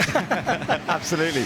It was a 250cc, two-stroke, rear-engined, and this isn't the actual one that he played with, but I can tell you that the owner has repainted it in the colours that Jim actually had. It is exactly the same, it's just not the actual one, but it's now in exactly the same colours. It's fascinating what you're saying about the amazing pictures of him driving. Yes, absolutely, because when the suspension is swing axle or swing arm, and as I say, every wheel's pointed in a different direction in extremis. But, you know, I mean, rear engine, 250cc, lightweight body, very peculiar suspension. What can go wrong? Look at the camber, the rear camber on there, you know, you do wonder. But, yeah, that was the thing. I mean, this is kind of what we're trying to get across, Bruce, is that different cars, and we have such an amazing parade. Lotus Cortina's just going through. Lovely to see those. And he was British Touring, well, I say British Touring Car Champion because it was British Saloon Car Championship in those days.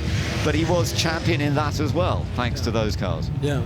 In the red Lotus Cortina that was going around, similar to the car in which he tackled the RAC rally. Yeah. And I remember Brian Melia, who was his navigator in that rally, saying that he wasn't sure about going with Jim Clark, you know, the great Jim Clark. But anyway, he went into it. On one of the early special stages, he realised that, horror of horrors, he'd lost his place in the notes, and he saw the corner coming up. It was too late to give detailed notes, so he just screamed left, and he said, Jimmy, taken completely by surprise, Brian hadn't got to the F of left before they were hard left, tail out, you know, screaming off down the next straight.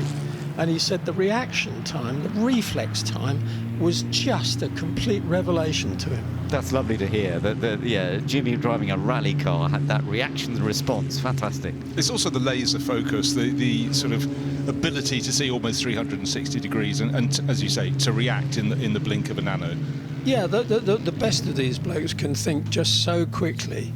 You know, it leaves all us mere mortals just... well, most people just don't understand.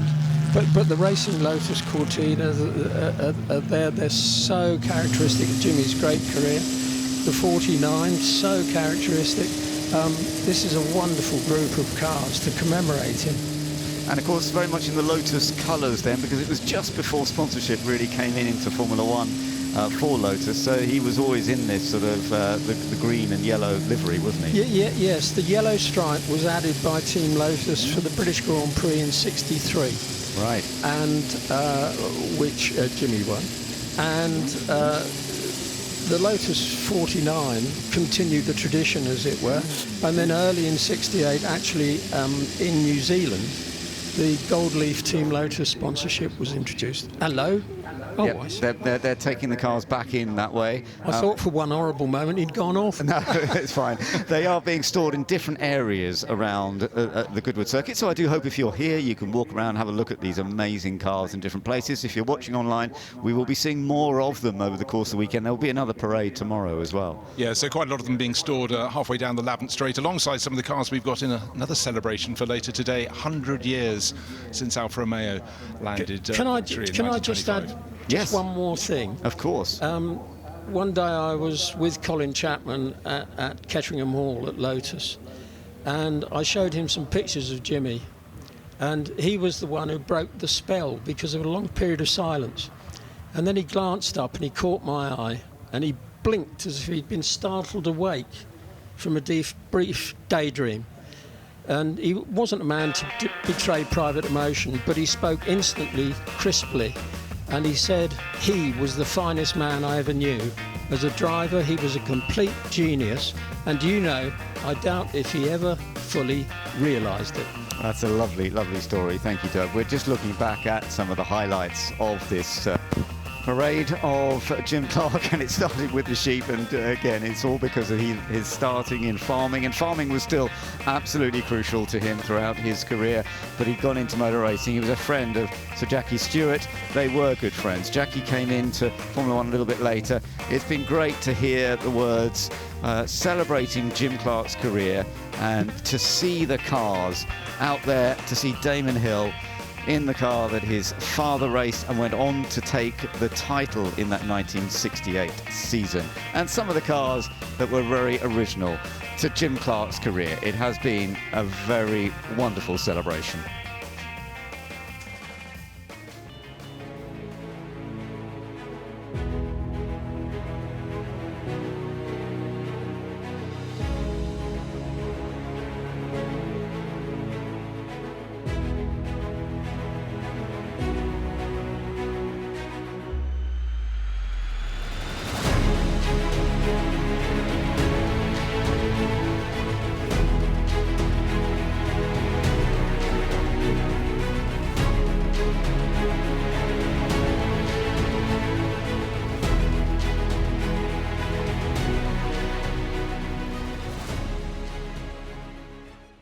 This is an event like no other. Welcome to Goodwood.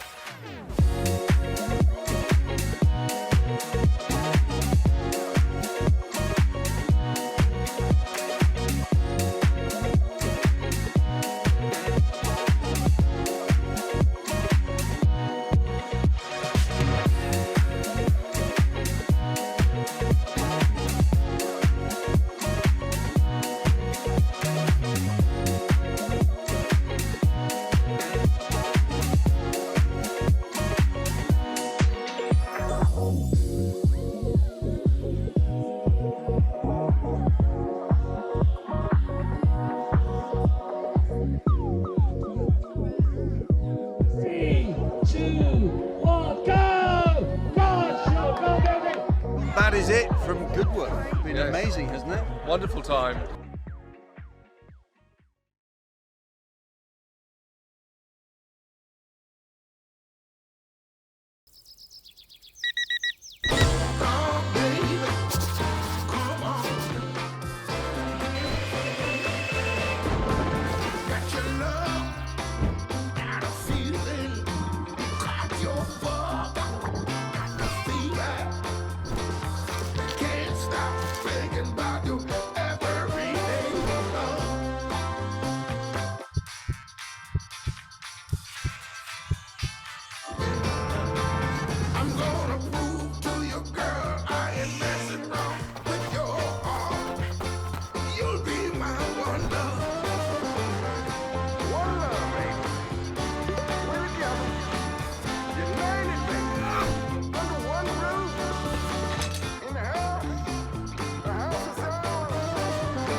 For a small donation, you too can help young people like Amaka. I don't need donations. I need your investment. I am part of Generation Potential, not Gen Z, Gen Alpha, whatever random name you decide. I have so much to offer the world. I could solve the climate crisis. I could cure disease. I could write a blockbuster movie. Because I'm going places. I want to make it so big. Ooh, okay. I'll be at some fancy fundraising events, deciding on who gets my investment.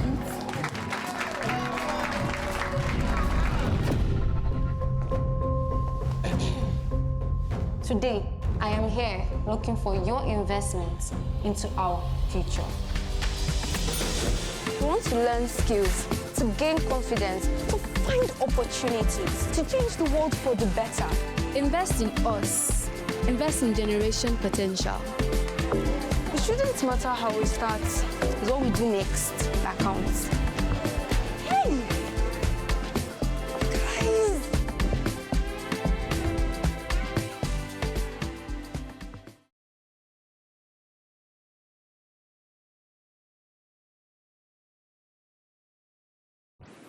Well, how could I walk past this lovely lot and not stop to talk to them? These are the most magnificent outfits. We've seen so many today, despite the weather turning on and off for us. We are seeing still some wonderful outfits. You, sir, look fantastic. Please explain to me what you're wearing. Basically, I'm wearing the wedding suit from my son and daughter-in-law's wedding from last year. And I'm wearing something from Heather's father, and so is my son. He's wearing a neck piece from that. Generally just trying to be splendid today and enjoying the weather and the sun. But I mean, the wedding outfit was from last year on the 14th of September, and so they've got their first year's anniversary tomorrow. And curiously, our wedding anniversary is on Monday. So they were on the 14th, we're on the 15th, and Holly's parents, their wedding anniversary is on the Monday, on the 15th of September, same year as us. I think I just have to say happy anniversary then to all of you. That's amazing. Thank you very much. But what's lovely is that you're re-wearing, you're reusing, which is really sustainable. This outfit is extraordinary. We talk about accessories a lot as well, and you've really gone all out on the accessories. Can you talk us through a few of them? Well, the jacket is from a charity shop called Scarlet Vintage Retro that is in Harlow. The dress is a Franken dress. It's been constructed from 3 dresses. I mean, you can't see much of it. The hat I made. The necklace is from eBay. Another charity shop find. And I love that you've got also a sort of carpet bag with you as well. It looks like a carpet bag anyway. It's actually a Madeira bag. I think it's probably 70s rather than 50s, 60s, but another eBay purchase. Well, listen, it's re-wearing, it's reusing, it's going to charity shops as well. You guys are celebrating your anniversary tomorrow. Anything special planned? Not really, no. Just coming here and having a good day out, I think. First anniversary, come on. Yeah, no. Just coming here for the day. Really looking forward to watching some of the racing later on. So. Listen, enjoy. You all look fabulous. I know this dress is also from a charity shop as well. So a family that are reusing, re-wearing, and also going to charity shops as well. Very sustainable. Great fun to see you all. Enjoy your day. Thank you very much. Thank you. Enjoy. Steve, I bet you've been watching the weather quite closely and enjoying the fact that the track is drying with this beast. Well, it looks as though it's drying, but it's still probably wet out there. If it's dry, the car's great. If it's wet, it's tricky. But yeah, it looks like it. We still got how long have we got? 45 minutes to the end of the race. So could be on. Alex was saying that you're sharing the car with Alex. He was saying the brakes aren't great. No, it's a heavy car. You do lose the brakes if you try and keep going quick. So we've got to look after them. I thought you were about to say we do lose the brakes if we use them.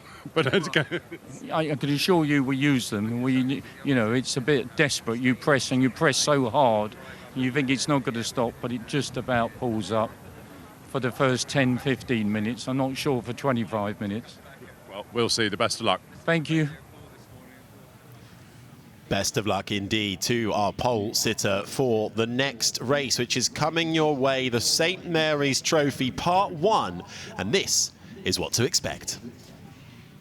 The St Mary's Trophy is named after the motor circuit's tricky right-left S-bend and the nearby St Mary's Church in Lavant. First introduced at the Easter meeting in 1961, it was Goodwood's round of the British Saloon Car Championship until 1966, with winners including Mike Parks, Jack Sears, Graham Hill and Jim Clark. Those races are recreated with the annual St Mary's Trophy at the Revival. It's a 2-part race for production saloon cars, with VIPs racing on Saturday, owners on Sunday and an aggregate result. It alternates between the eras of the 1950s and 60s, and in 2025 it's the turn of the 50s cars to provide another dose of frenetic saloon car action. Expect to see a classic David and Goliath battle as the tiny Austins and Alfa Romeos take on the big Jaguars and giant American V8s.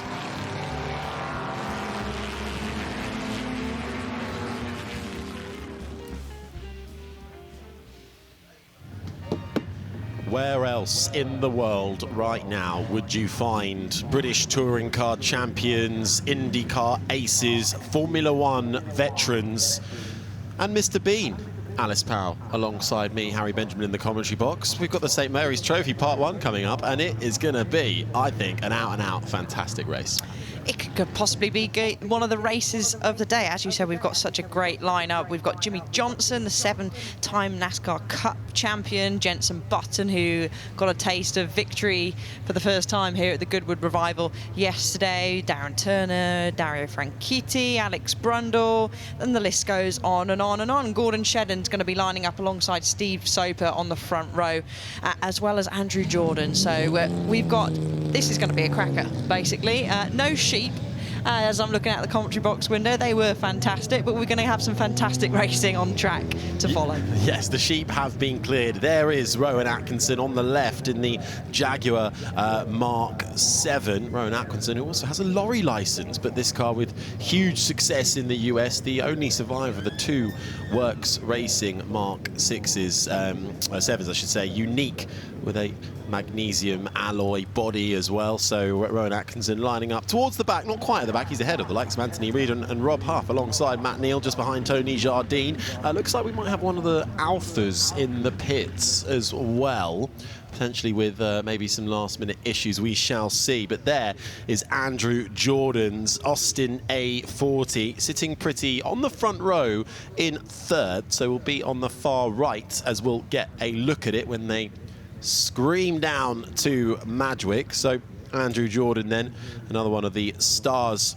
of the show in the 77 car, making its way from 1959, the 2013 British Touring Car Champion. There is one of the Alfa Romeo Giuliettas that has found itself in the pits. I wonder, I think that might be Anthony Reid's. Is that the 296? Yeah, I think you're right. That was due to start at the back of the grid anyway, but that car would be taking part in its 3rd St Mary's, we're hoping. Anyway, as people are being cleared off the grid so we can quickly get underway. So we'll keep you up to date to see if Anthony Reid does come out of the pits in his Alfa. There, though, is the man that went quick yesterday, Steve Soper in the Ford Fairlane, setting pole position, the British touring car ace with the best view down towards Madgwick, that car.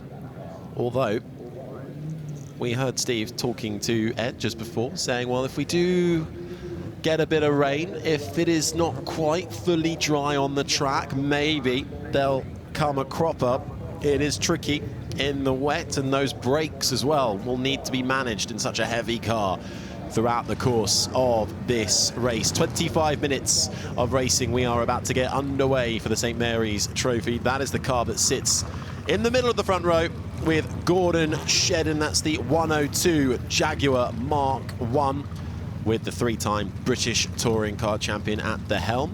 And there, in something a little more nimble, a little smaller, is Dario Franchitti in the Riley 1.5, the 4-time IndyCar champion. That car based on a Morris Minor chassis with a larger engine put into it. And Dario Franchitti starting a little further back. But when you look at the field, you know, when you say starting further back, well, he's alongside Jimmy Johnson. He's ahead of Marino Franchitti and Andy Priu. Scott Dixon in the row behind as well. It is an absolutely stacked grid as we get underway for the green flag lap before we get this race started and the engines roar up.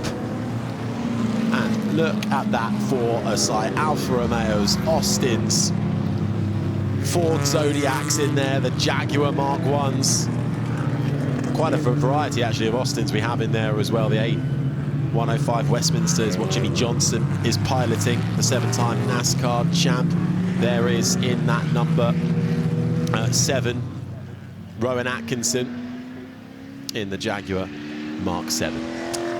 Watch out for Tom Christensen, that's in the 73. You can just see him coming up now to Ford Water.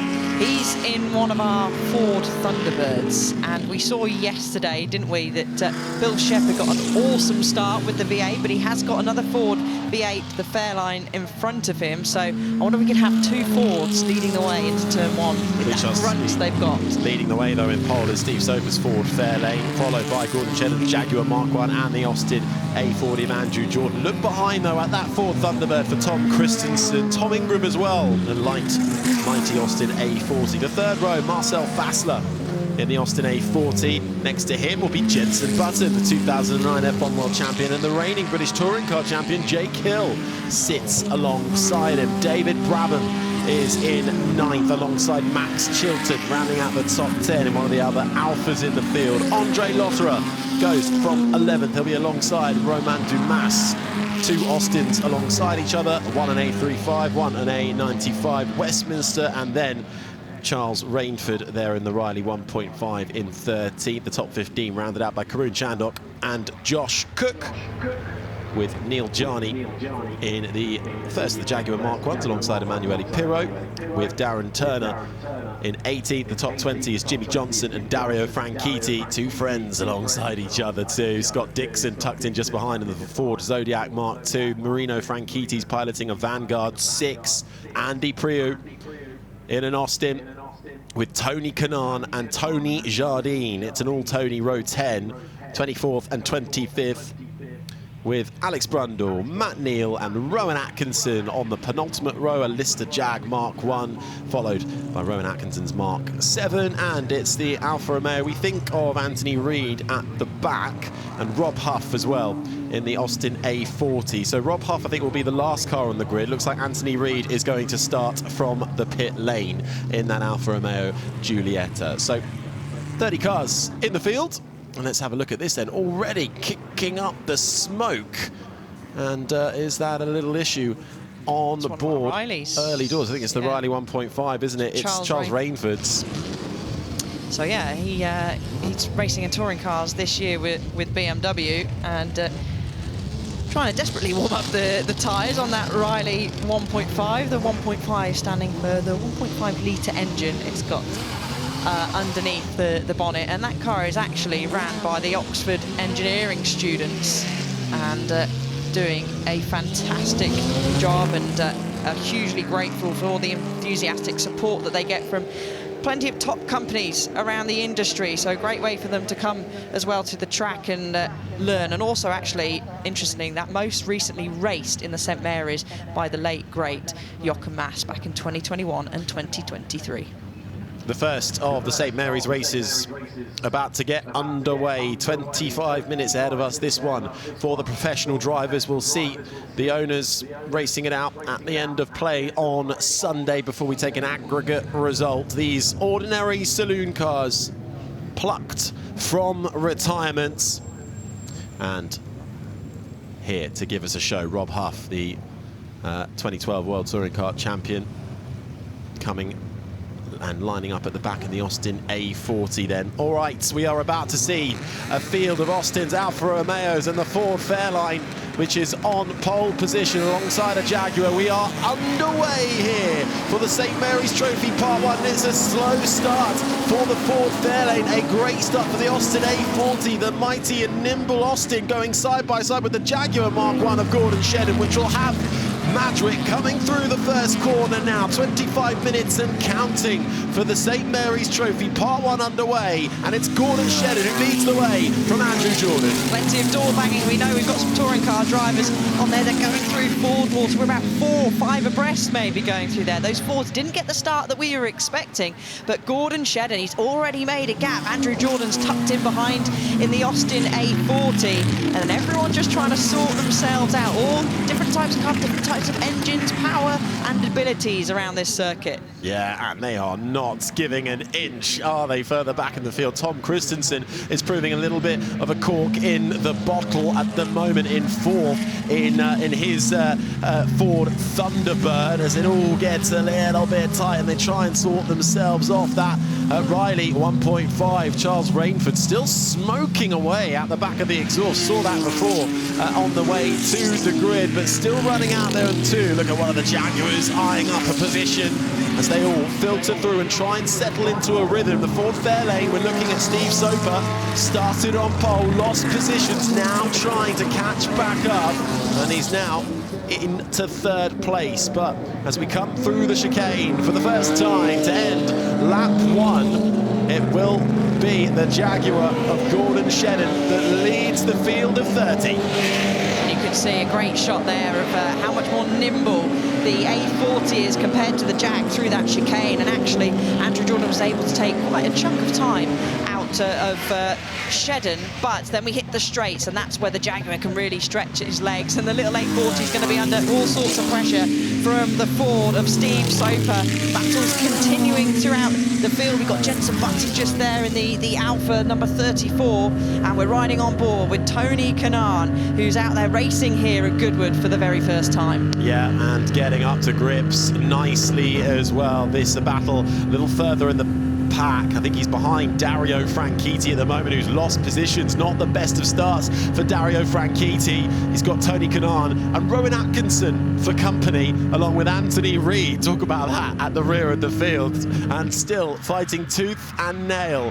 Further up at the front, though, Steve Soper has now managed to get ahead of the 77. That is Andrew Jordan's Austin A40 being demoted. Steve Soper then recovering positions as Tom Christensen, the 9-time Le Mans winner, using every bit of the track and then some to get himself up and ahead of Tom Ingram and chase down Andrew Jordan. Those little Austins, only a 1.2 litre engine, and that was just proven there, going down that back straight into Woodcote Corner, and you can see, again, the braking ability of the much lighter, more nimble Austin compared to the much bigger Ford, but this is where the Thunderbird will be able to stretch its legs, and already a gap as they go up past the pit wall over the start-finish line. That gap is coming down. The Steve Soper fastest lap of the race, a 1:33.870, and the best from Gordon Shedden is a second slower than that of Soper. Yeah, but Gordon Shedden's Jaguar Mark 1 currently leading the way. We're having a look on board the Riley 1.5 with Dario Franchitti at the wheel. He's chasing down Andy Priu in the number 4 Austin A35, the 3-time World Touring Car Champion, in front of Dario Franchitti here in that Riley 1.5. No mean feat between these two to battle hard, light, nimble, on the edge constantly.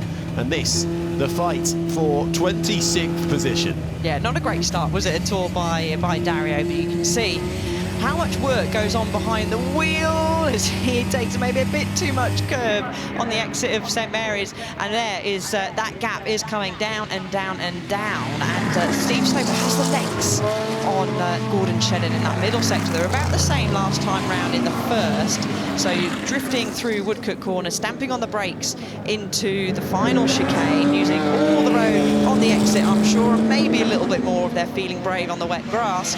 Charging up across the line, let's have a look at the gap now as they go back across 0.7 of a second, so it's remained the same, and actually Gordon's had a much better last sector.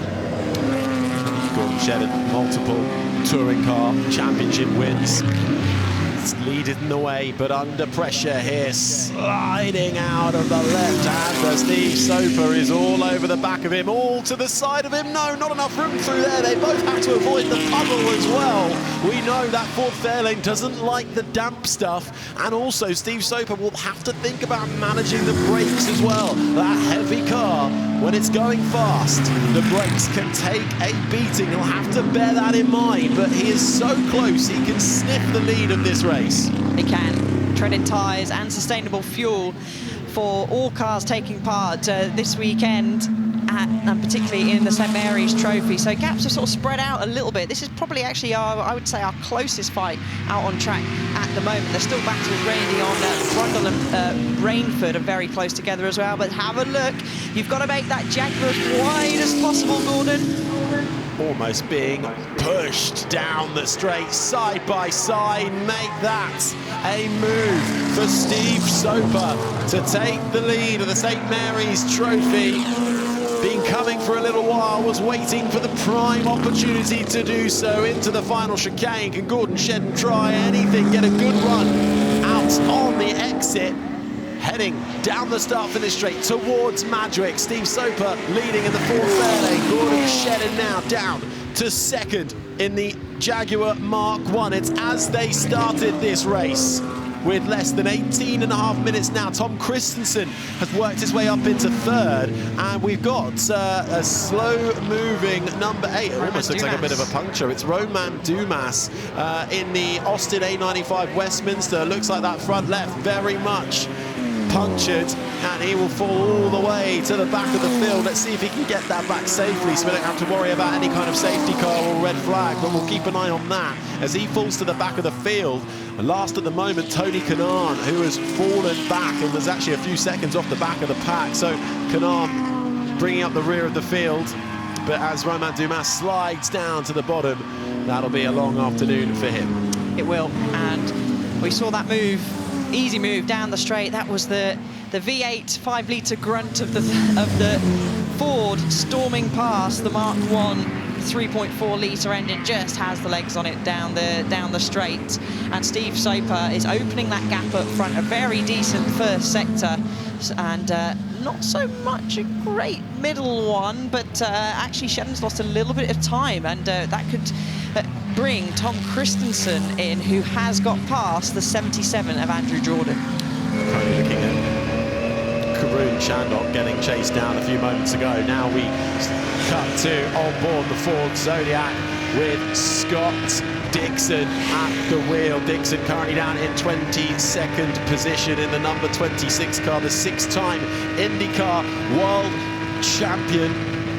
Looks like a little problem there for Rob Huff, who gets straight out of the way of the traffic there, pulling to the side. So we'll wonder what's gone on there, but doesn't slow down Scott Dixon one iota. He's chasing down Marino Franchitti as they come through the chicane.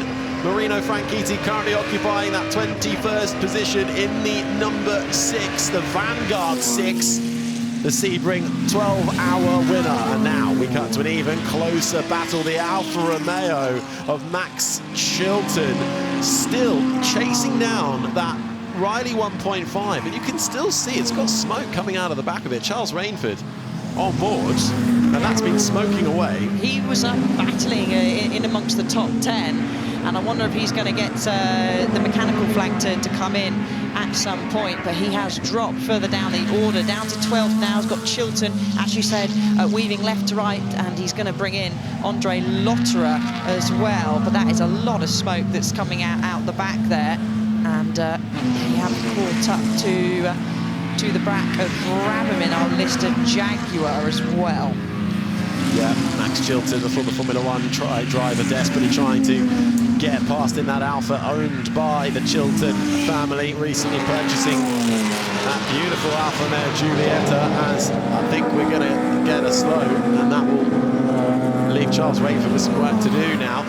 Cutting to the other Alfa Romeo Giulietta in the field, a little further up in the hands of the 2009 Formula 1 world champion. Jenson Button makes his way throh Madrick, being hunted down by Jake Hill over 6th and 7th position. Jake Hill in the Austin A40, and then behind them comes Emanuele Pirro, who is battling, I think that's Marcel Fassler, isn't it? Emanuele Pirro, a 5-time Le Mans winner, fighting a 3-time Le Mans winner. It's a Jaguar versus an Austin. The Jaguar, mighty though in a straight line, and all that grunt and engine power creating a gap. Yeah, there's plenty of battles we would have seen like these in the past. And it's looking close now as he's edging ever closer to the back of the 101 of Pirro and Jake Hill. You stick Jake Hill in anything and he goes fast. You even stick Pirro on 2 wheels. He was out earlier on in the Barry Sheene in the pouring rain and was able to keep it on track and bring it home to get a podium. But Jake Hill's chasing him down now, and I'm just looking at Zach Christensen, who has got past Gordon Shedden. Tom Christensen is coming in the Ford Thunderbird up into second now. 1.8 seconds the gap between the leaders. These two still fighting though over 8th place. Emanuele Pirro ahead. Marcel Fassler so quick and nimble through the corners is where he makes all the gains, but he can't do it on the straights. Okay, the battle up front is now under a second. And how is this for a fight? Steve Soper against Tom Christensen. Steve Soper in the Ford Fairlane. Tom Christensen in the Ford Thunderbird. It is Ford against Ford out in front. Tom Christensen has driven this car before, all the way back in 2017, where the footage from it went kind of viral because it's safe to say Tom was doing a lot of drifting behind the wheel. So it's the first time he's back in it since then, and he's chasing down. And we're going to get traffic. I was just thinking about the traffic, and the traffic is already going to play a part. He's going to be pushing Soper all the way up the hill through to Lavant. It was Tony Kanaan in the Ford Zodiac. Tony Kanaan towards the back of the pack as we go on board with him now, trying to stay out of the way. Kanaan currently last in the field. It looks like we've lost Romain Dumas, we've lost Rob Huff, and we've lost Charles Rainford as well from this race. So just 27 cars remain. This is the battle though, once again. So the traffic didn't prove too tricky. They are still nose to tail, and Gordon Shedden is still lurking in the back, but a couple of car lengths away from this fight now. Andrew Jordan fourth, Tom Ingram fifth, Jenson Button in the Alfa Romeo a little further adrift in sixth, keeping Jake Hill at bay. Marcel Fassler has finally gotten through on Emanuele Pirro, and as I say that, Emanuele Pirro seems to have fought back and got himself back ahead of the German. Fantastic racing as we cross the line once more. Oh, it's just over 12 minutes remaining. Steve Soper holding off Tom Christensen's advantages for now. Yes, so we're going to have an American battle, at least for now, up the front. Christensen using a little bit more road on the exit of turn one. The Fairlane is a bit more mainstream, family mid-size car, more sportier compared to the Thunderbird, which is a bit more stylish, upscale personal car. And it was built, for a road car anyway, to have comfort and flair, but they're going to be racing side by side, I'm pretty sure, at some points around this Goodwood circuit, as again Jenson Button is still having a good scrap, a car that he's raced in before. He's having a great battle with a 72. That's again Jake Hill in our Austin A40. Jake Hill's managed to get through as well, finally on Button up into sixth spot, but Button sticking with him. Steve Soper still 7/10 clear out in front. Marcel Fassler has now managed to get ahead of Emanuele Pirro for 8th. Behind this battle, looks like he's finally been able to put a bit of distance between himself and Pirro in that pretty cool fight that looked like it was toing and froing over the last couple of laps.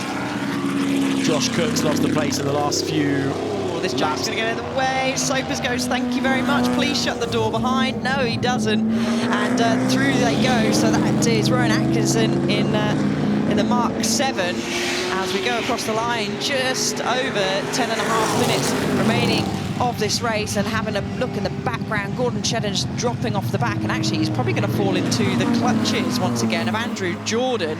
And Jake Hill's having a wave at someone on the pit wall. He's going to now try and chase down Tom Ingram, but there's a big gap between him and Jake Hill. But I think he's got more things to worry about, and that's going to be Jenson Button in the little red rocket behind. Yeah, he's been able to get in front of Button, but has not been able to shake the British Formula One champion. Tell you who's had a good start actually in this race is Alex Brundle in the Lister Jag Mark 1. He started all the way down in 26th position and has got himself up inside the top 10. So good effort from Alex Brundle, who looks like he could be making gains as well. He's really close to the back of Emanuele Pirro for 9th spot. So that could be a nice battle to have a look at, along with this one, as Jake Hill coming across Rowan Atkinson, as Atkinson in the Jaguar just gets out of the way as quickly as he can. The difference in shape and size throughout the field here at the St Mary's Trophy Part 1. Right, here we go then. What are we having a look at here? We're seeing the 55, the Austin of Tony Jardine, feeling the pressure from Andy Priu, and then behind there's the 26. That is Scott Dixon in the Ford Zodiac, having a nice tussle through the final chicane. And continuing on as we come across the start-finish lane. Everywhere you look, there are battles in this field. The 77 car in the middle here, this is Andrew Jordan, who's currently occupying 4th spot, right behind Gordon Shedden and Tom Ingram, making it nearly 3 wide. No, but it's certainly 2 wide, but the Jaguar's just able to get its foot down. We're going to go 2 wide through the slight right-hand kick. No, we're not. very close. Andrew Jordan in the 77 trying to get Gordon Shedden ahead, but Shedden is managing to hold firm. This is the battle for third, fourth and fifth, all sliding through the corner as the sun glints off these magnificent cars. These British saloon cars, well, indeed, global saloon cars plucked from retirement and going racing here. And the Goodwood motorcycle, and there's contact there between Ingram and Jordan, and that is a light gone, but a side-by-side move on the way. A trio of touring car champions in one picture, and a flash of the lights. Touring cars tile from the 77. Tom Ingram goes across the grass. Don't do that, Tom. They're still bashing doors as they head up to Woodcote Corner. Gordon Shedden's going to be going, go on boys, keep going, keep going. It's going to allow me to escape. They've got some traffic up ahead of them, and actually just on traffic watch, just seen our leaders go past. They have got a bit of clear space, so that gap's now come down between Soper and Christensen, but they pretty much are setting near enough identical lap time. So this should, these trio cars should clear this traffic fairly easily, but we're going to have a great scrap, and we're going to check out the replay of Tom Ingram potentially trying to use, let's say, a little bit of push to pass as he goes into Lavant. Let's have a little look. Not on that shot, and he's going to try and get the up and under, and isn't able quite to do so. And a little love tap with a few consequences, and then a bit of a mow of the lawn as well as they went door to door. Fantastic battle for the final place on the podium, which is not yet done either, as they continue to almost drag each other through every single twist and turn. This, Gordon Shedden ahead in the Jaguar with Andrew Jordan and Tom Ingram hunting him down. That Jag, though, so good when he can get his foot down and the power down, but here comes Andrew Jordan. Can he sneak a wheel alongside? They go door to door, and Tom Ingram is looking at it as well. They're working together. This is incredible. This is fantastic, and there we go. They don't have the grunt compared to the Jaguar, but maybe they do work together. They will. It's a little 1.2 litre underneath compared to the 3.4 of the Jaguar, but Gordon Shedden just wasn't able to get the clean exit, and a little bit of working together, and they managed to sneak through. The Austins through and up into the podium positions. Gordon Shedden in his Jaguar Mark 1 now demoted to 4th place, but what an epic battle. And tell you what, while they've been fighting, they've brought in Jake Hill and Jenson Button, who were the last two cars to come through your shot now. So we could see this go all the way to the flag. And just to point out, look at the gap at the top. 0.3 of a second now between our front two. And as you said, yeah, it's brought in that we thought that gap between Jake Hill and Tom Ingram was just way too big. Don't be silly, you can't close down 7 seconds. And they have. That just shows how much time you lose from scrapping. And these two won't want to lose too much time. 17 seconds is the gap between Andrew Jordan and Tom Christensen, who's getting a drift going round Lavant, and then they're going to floor it down the straight. And then that heavy braking zone. I wonder how Steve Soper's brakes are holding up. There's a little bit of a flap of the bonnet there on the front of the Ford Thunderbird from Tom Christensen. Remember, we'll have the St Mary's Part 2 on Sunday to close out the Goodwood Revival with the owners of the cars taking part in the race, and then we'll get an aggregate result. But getting your professional driver the best possible outcome at the first point of asking. I think Jake Hill has just got through on Gordon Shedden up into 5th, but here we go then. Barrel rolling down towards Madgwick. We go for another lap between Soper and Christensen. It's Ford against Ford. It's Fairlane against Thunderbird here at the Goodwood Revival. It is Jake Hill now. He's all the way on, going to be soon on the back of Tom Ingram, and we see these two battle it out quite often in British touring cars. Not so much this season, Jake not having a good a season in the BMW compared to Tom, who's actually fighting the championship up against Ash Sutton, and he is charging, getting in the slipstream of Andrew Jordan. who he did help out to make the move. Is he going to throw one up the inside as they go up to St Mary's? Be very brave to do so, but these drivers are pretty brave. He had a little look, trying to put Andrew off, who has turned his lights off now. He's made his way past Gordon Shedden. That was the battle for third. As we get a look, is that a little sneaky look down the inside and a barge through. I think that's Scott Dixon, isn't it, in the 26 Zodiac Mark II, getting all crossed up, trying to make the move. A little further down, Scott Dixon fighting with the likes of Tony Jardine, Andy Prio, Neil Jarney, not too far ahead either. And Tony Kanaan and Rowan Atkinson still in this race as well, enjoying their time out there on the Goodwood Motor Circuit. 4/10 of a second between the leaders, Steve Soper and Tom Christensen. Nothing between Andrew Jordan and Tom Ingram. Jake Hill and Jenson Button are close to each other as well. Gordon Shedden's now fallen down to 7th place and losing that momentum in his Jaguar. What can Tom Christensen do here in a car that he reunites with? Hasn't driven this machine since 2017. And this car taking the win back in 2023. The Ford Thunderbird would like to have a sniff at glory this afternoon. One thing to look, we just saw at the front of the shot there, Tom go. Christensen's going down the inside. I was about to say traffic could come into play in these last remaining couple of minutes, but Tom's made the jump, he's gone down the inside, nice move into St Mary's. Could this be him off? But there's that traffic I was talking about into Lavin Corner. Could play a part. Steve Soper needs to try and get back through. He squirms everywhere on the brakes. Going to get the car rotated and back if you can, feathering that throttle as it's longer than it looks on the entries. They drift round. And then the drag race, as we've got the 1-2-1 that's made an escape and decided to go and cut some grass. Yeah, the 1-2-1 deciding to peel off. Let's see what happened though at the starts for this change of lead then, and the 9-time Le Mans winner Tom Christensen on board the Ford Thunderbird, making the move on the touring car legend Steve Soper. But Steve Soper still with him, still keeping tabs as they come through the chicane. Now, bit of traffic out in front. Is that going to affect things? Andrew Jordan sits in 3rd position in his Austin A40, some way back now. This will be the last lap of the race because they're lapping around 1:34s, at least the leaders are at the moment, and 1 minute remaining. This traffic could play a huge part. By the way, it was Andre Lotterer that went off in the Austin A35. And having a look at the inside, as Steve Soper thinks better of it, goes through Ford Water, and what a view we've got from on board our Riley 1.5 from Dario Franchitti, who does the right thing, gets out the way, releases them as what a shot, and he's got a great view of this battle for the lead.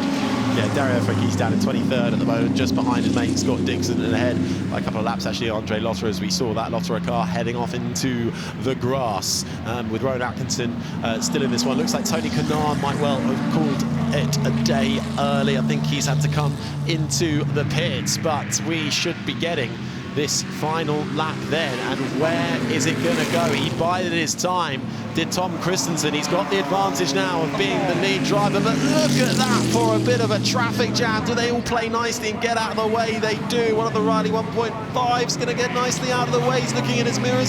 He can see him as the clock counts down to 0, and no, it's disaster for Steve Soper. Has to go wide, locks up, loses all the time, and that will be the damage done with traffic playing its part through the final chicane for the final time in this St Mary's Trophy Part 1.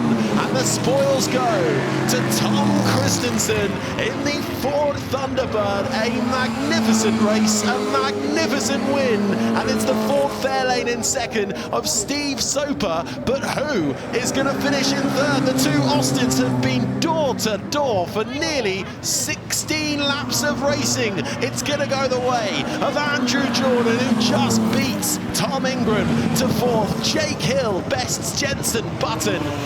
That's your top 6, and Marcel Fassler won out his battle with Emanuele Pirro. Gordon Shedden, who was running in the lead for a short while, falling down to 9th, and it should be Alex Brundle who will come home. We'll see though as they battle it out towards the back. They've taken the checkered flag. This further down the field, Brundle does take that top 10 position. Yeah, he certainly does. And he's trying to get past Brabham in number 1 Jaguar. No, he has got past, should I say. Brabham there. So, mate, that's a battle for 12th and 13th as they cross the line to take the checker flag. But Steve Soper, I totally see what he was trying to do there going around into Woodgate. He thought, well, I'm in second at the moment, got a great big gap behind. I'm going to take the risk to go round the outside of the back mark of the lap car. Wasn't quite able to do so, but can you imagine if he was able to pull that off? That would have been spectacular to take the win. But fantastic racing all the way through. And as you said, Harry, Andrew Jordan just pipping Tom Ingram to the final podium spot. Door open, let a bit of air in. I can imagine it got a bit hot across 25 minutes of racing. Of course, remember, we'll have the second of the races, the St Mary's Trophy Part 2 on Sunday with the owners at the wheel having it out in their race, and then we take the aggregate results. But Tom Christensen doing what he needed to do, started on the second row in 4th. By this time, Steve Soper looked like he was getting away with it slightly, but was always within the clutches. And then the 9-time Le Mans winner making the move and managing to fend him off right to the flag, a car he reunites with for the first time since 2017. These cars, Alice, I mean, so many, you know, we'd see them as saloon cars, everyday cars, family cars. Not here at the Goodwood Revival, very much the opposite. No, certainly, and particularly the Austin A40s. There's some nice burnouts by Christensen on the grid. The A40s, they've actually, we've got 3rd, 4th and 5th in the race here. Was very popular in the mid-1950s and as an affordable family saloon, and quite a fast affordable family saloon as well. As they come to a quiet, look at that. You can see what it means to Tom Christensen, who climbs out a sterling effort straight away with the celebrations. A team effort to get the car prepped and ready. Yeah. And onto the track. I was fading, he was fading, so it was just about keeping in there. Getting a little debrief there from Tom Christensen early doors. We can get the proper debrief shortly. Let's head down onto the track with Ed Foster. Tom, hey Ed. What a race! I mean, did you think you had enough to get past him, or was it just the opportunity arose? Now you go straight towards the end. I mean, before the race, I would say no. Looking the times they have posted, I thought no way. But the car worked better today. That was a little bit about a drum, which was probably a little bit itching yesterday, apparently, from the mechanics. So I have to thank them. And then the weather gods, that it was dry. I would not have been here if it was wet with this car. Great, good start. I had made a promise to my son I would not touch another car. And so that played on my mind. Beautiful fights, first with Tom Ingram. Then I believe it's Andrew Jordan, then Gordon Shetton. And then it was Steve up there alone. And at one stage I found out that there was a few places where he didn't gain, and I started to gain after, so it was very nice. And then I had all sorts of songs. Look, I was teammate with him in BMW back in the time where we should have won Le Mans together. Steve, due to his age, he's still young, obviously, he was sidelined back then. So I was thinking about, hey, I could have won Le Mans with him because at that days I did won Le Mans with him. He didn't want to give up. He was called in 6 times due to some issue with the car. So I know this man doesn't give up. He's a full racer. So I wanted to do him very clean if it was possible, and I doubted at times. It's very strong top speed. He also brakes are fading, obviously, on these cars. And then one time, I think at Fort Water, I thought, okay, now I'm just trying to make it stick. And I gained some speed through Fort Water, and then I didn't have to use much brake and no name. So I think that was the best solution to take him. Well, Tom, it was a fantastic drive. Well done. Thank you. Great. Right, let's find Steve. Sorry, guys. Steve, God, it's so close. And then what happened at the last corner? Well, I think it takes a lot to beat Tom. So Tom was very smart where he positioned his car, and we'd run out of brakes a few laps earlier. So it was either take to the grass or hit the little, I think it was a Riley or something up the back. So it was better to take to the grass, and then that was it. It was over. But well done, We've got it here, Steve. Oh, okay. Yeah, but then I missed the corner. Yeah, okay. Yeah. What's the grip like out there? What, out on the runoff of here? Not enough, otherwise I would have tried to win, but not enough. But, I've known Tom for a long time. I've raced with him many, many years ago in Japan. He's hard to beat, but it wasn't. The ship had a few problems. Well, look, it was a great drive, and to see this car after the 2-year build, cracking effort, podium straight away. Well done, Steve. Thank you. Cheers. Right, from large to little, let's not talking about the drivers, the cars. Andrew, these pesky touring car drivers, Tom never let you relax. The first few it was a bit relaxing, but it was a great race. I really enjoyed it, and it's good racing someone like Tom, who's absolutely world class at the top of his game at the minute. So tries to keep me sharp a little bit, and we were he actually bump drafted me past Gordon, which was brilliant. So really happy. We had engine issue yesterday, so the guys worked really hard to put the spare engine in, and really enjoyed it. Andrew, it was a great drive. That bump drafted down the back straight will be remembered by everyone for a long time. He was never that friendly when I was in touring cars, but we worked well together there. I had a good race. Cheers, Andrew. Thank you. And breathe. What a race. The St Mary's Trophy Part 1 comes to a close after 16 laps of running. Tom Christensen's Ford Thunderbird taking the spoils. Steve Soper, brilliant battle right to the end in the Ford Fairlane, settling for second, and Andrew Jordan winning out the Austin A40 battle to finish third ahead of Tom Ingram. Jake Hill had a great battle with Jenson Button, again just about getting ahead of the British racer.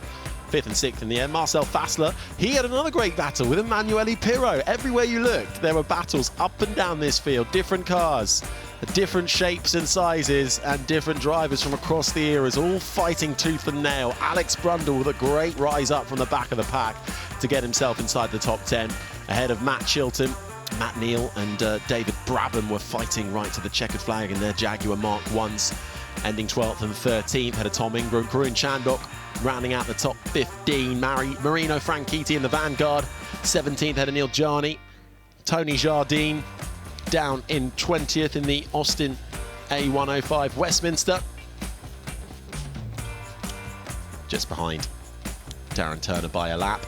And then those who were out there very much enjoying themselves, even if the headline result isn't quite what they wanted. Scott Dixon in 21st, ahead of Andy Prio. Dario Franchitti in the Riley 1.5. Rowan Atkinson managed to get a bit of screen time out there in the Jaguar Mark 7, down in 25th. Andre Lotterer looked like he had to pull off with an issue. So too Tony Kanaan falling to the back of the pack. Charles Rainford in his Riley, he had smoke really coming from the start of the race. Rob Huff as well with issues, along with Romain Dumas.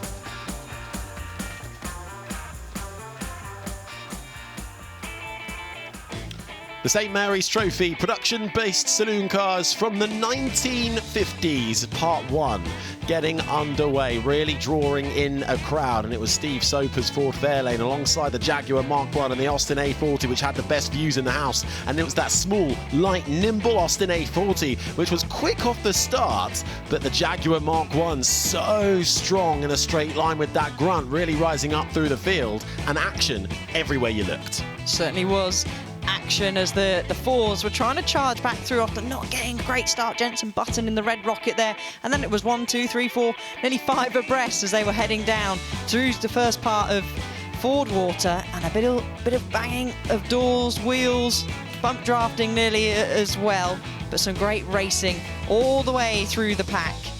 This is Charles Rainford's 1.5 Riley, which was smoking right from the very off, and here we go. This was the move for the lead after the early getaway for the Jaguar. In the end, the Ford Fairlane muscling its way through, and then unfortunately the Jag just started to fall back down through the fields, and then it was Ford versus Ford. It was Fairlane versus Thunderbird. Tom Christensen chasing down while others were chasing the grass. David Bradburn went for a search over the grass, and then we had this great battle, didn't we, between Tom Ingram, Andrew Jordan and Gordon Shedden, with a bit of teamwork going on, but it wasn't, to start off with at least, shoving going on the grass, but then they did work together to find their way back through. Austin versus Austin, right to the checkered flag, getting all crossed up as well at times, having to take to the grass, avoiding action further back in the pack. And this, the ultimate move for the win. Tom Christensen finally found a gap big enough for his Ford Thunderbird, and traffic playing its part denied Steve Soper a final fight back and to the chicane, and to the win for part one, Tom Christensen in that beautiful Ford Thunderbird.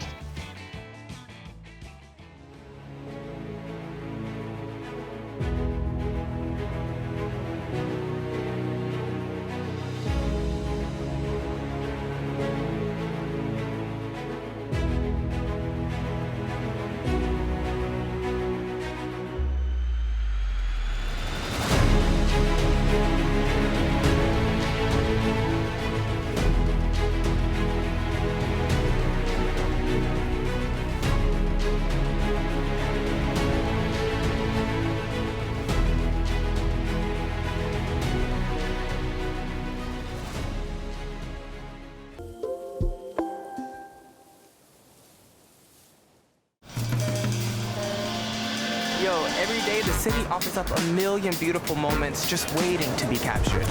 The streets are just paved with inspiration. Ideas around every corner. It's the scale, the characters. The buzz, the color, the energy. You never know what you're gonna see that day. It's crazy. It's a different place every day.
Well, I've come up to Ralph Lauren Race Control and I found Mr. David Richards here enjoying the view. Exactly. Well, now the sun's come out, you couldn't be in a better place. And this race is always great fun.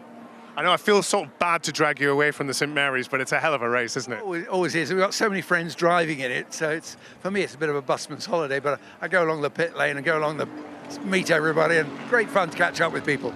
It's just, as you say it, you bump into somebody around every corner here, and if they've not got a race suit on, they're here just enjoying the view like yourself. It's just such a lovely atmosphere. I don't know, Charles just creates this extraordinary atmosphere when you're here, and there's nowhere like it in the world. Anything caught your eye today? Well, lots of just friends of mine just driving ridiculous cars. You know, Steve Soper in some enormous American thing, and then Darren Turner in a little Mini. So it's all eclectic and great fun. When you look at the actual drivers in this race, it's phenomenal, isn't it? You've got everyone from Jenson Button, Jimmy Johnson, and then, you know, Jake Hill, and it's from touring cars. It's just fantastic to see them all in these old cars. Yeah, they've all had a great time, and they take it in the right spirit as well. I think we've got to keep racing like this going. It's a great tradition, and 3 cheers for Charles for managing it. And will we see you at the ball later on? Definitely. You might not recognise me, but you'll see me. Tell us about the theme for tonight. The theme tonight is Alice Through the Looking Glass, and how people interpret that, goodness only knows. Well, of course, Goodwood Revival is as much about the socialising as the racing, and I think the drivers at least go as hard at the partying as they do as the racing. I think that's part of the game here this weekend, although tomorrow's weather's looking a little bit dubious. Well, have fun tonight. I'll let you get back to the St Mary's, and nice to talk to you. Good to speak to you as well. Cheers. Well, welcome back to the next race on the agenda. This is going to be the Ford Water Trophy, and it's a race for sports and GT cars from 1964 and 1966. I think it's time to take a look at Explainer, what it's all about. The Ford Water Trophy takes its name from the fastest corner on the Goodwood Motor Circuit and, in turn, from Ford Water Road, which runs close to the circuit's west perimeter. It first appeared in 1959 as a saloon car race, and then in 1960 for closed cars, a curious mix of saloons and GTs, featuring everything from the Jaguar XK150S and Lotus Elite to the Riley 1.5 and Boulevard Isabella, and won by Sterling Moss in an Aston Martin DB4 GT. In 1961, it became a pure GT race. The modern Ford Water Trophy was introduced to the Revival schedule in 2000. Like that 1961 race, it's 4 production sports and GT cars with various different versions to accommodate the broad range of cars that raced from 1948 to 1966. In 2025, it will be the turn of the latest cars, built up to 1966, with the Lotus Elan 26Rs, Shelby Mustang GT350s, Alfa Romeo TZ1s, and Ferrari 275 GTB-Cs, all battling for the win.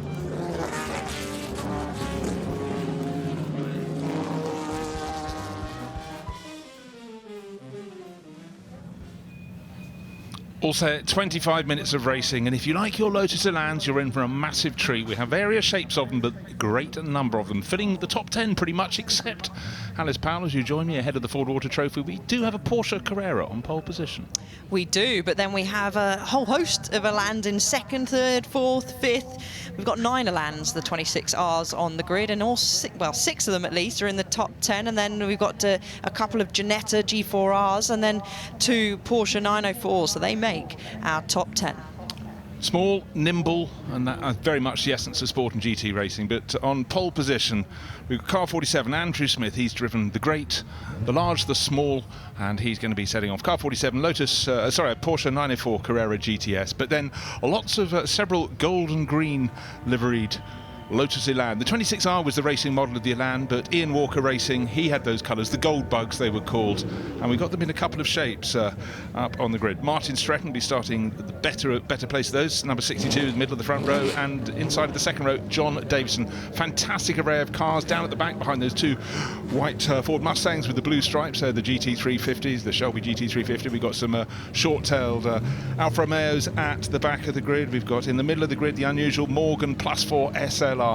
But we are all set for 25 minutes of racing. Track conditions actually as good as they've been all day. We had heavy rain this morning. Boy, did we have heavy rain this morning. We've had the sheep invasion before the Jim Clark celebration, but right now conditions are perfect. A little bit gusty though, and it'll be facing the drivers as they drive down towards Forster. Once they've got through those first couple of corners, it's going to hit them like a slap.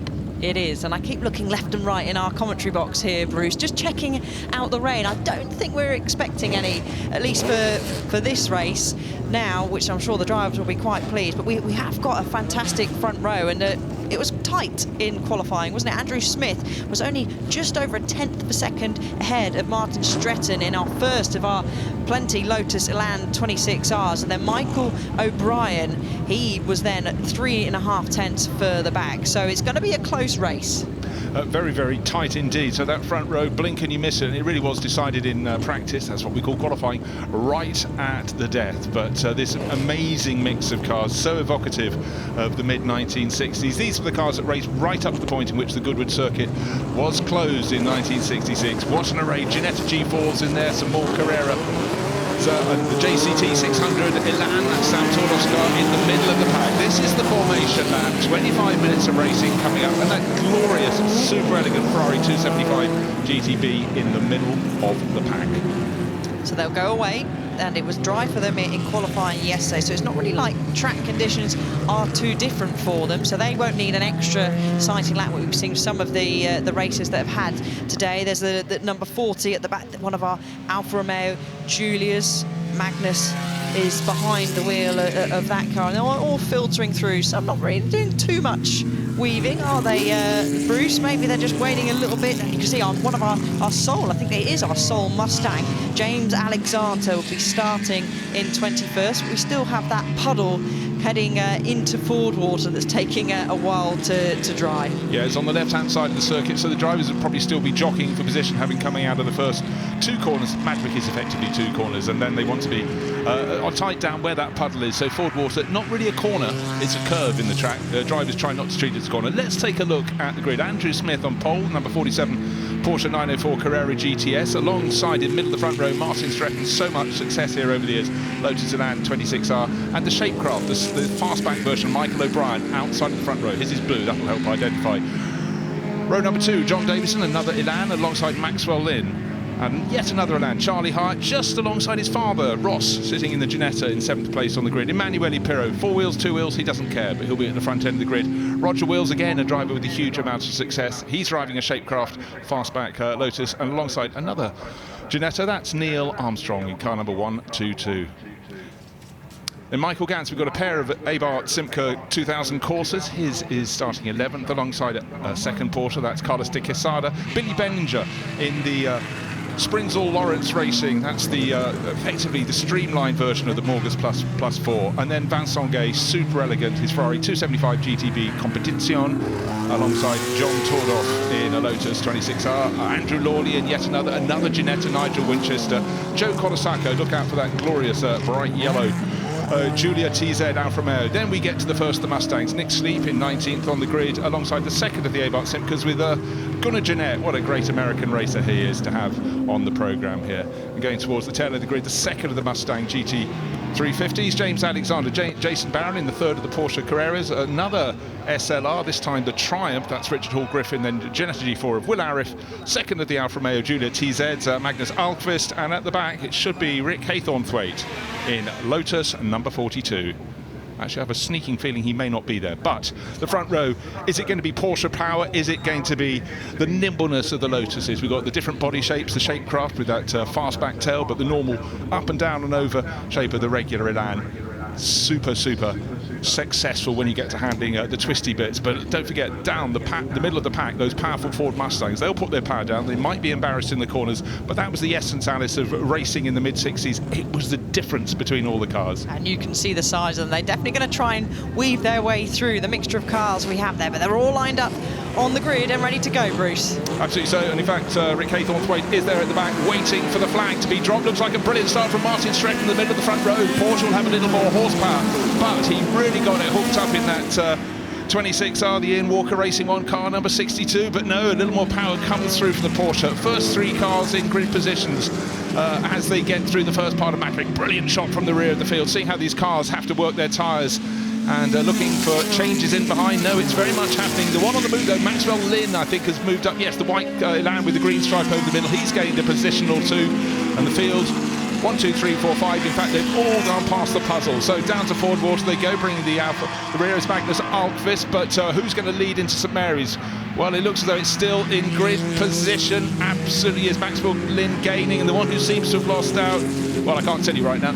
Oh dear, someone going wide, and 2 cars going wide. Which of the Elans is that that's gone round? It's car 63. That's John Davison, who started 4th, and one of the Ginettas going for rotation as well. That's showing just how slippery it is out there. That's Neil Armstrong, but he's coming back to earth with a bump. But it's the Porsche leading the way. The pole starting, Andrew Smith, Martin Stretton. If there's a slipstream, he's trying to position himself there. He certainly is going to tuck in if he can, and well done to all the other drivers avoiding those spinning cars on the exit of St Mary's as they're going through now. Similar lines, the 62 just getting a tail out a little bit more is Stretton in the 26R. O'Brien's dropped back slightly in the Shapecraft, the Lotus Elan 26R. As you mentioned, Bruce, that The aerodynamics are the ones that are slightly different between the two of them, but the mechanicals are pretty much the same. But Lynn has jumped up ahead of course, Davison having that spin, and he is really chasing down, but he got a bit of a wiggle going into Manwick. Yeah, what's really happened with that moment just outside the top handful of cars and other people sorting themselves out at St Mary's, the first four have got clear. It's Andrew Smith, Martin Stretton, Michael O'Brien, Maxwell Lynn. Then there's a gap of nearly 4 seconds back to Roger Wills. But let's take a look. St Mary's first time out. Where comes the problem? It comes into St Mary's already. You could see people reaction further back. 1, 2, 3 cars going for a spin, and a massive tank slapper being saved up at the front. A few people gaining positions behind, but that was a typical reactionary incident there at St Mary's. It was, and actually I think it was the 94 Porsche that had a bit of a wobble on, which then Armstrong in the 122 Ginetta had to sort of basically back off and lost drive, and of course that then caused him to slip around and go for a spin with several of the others.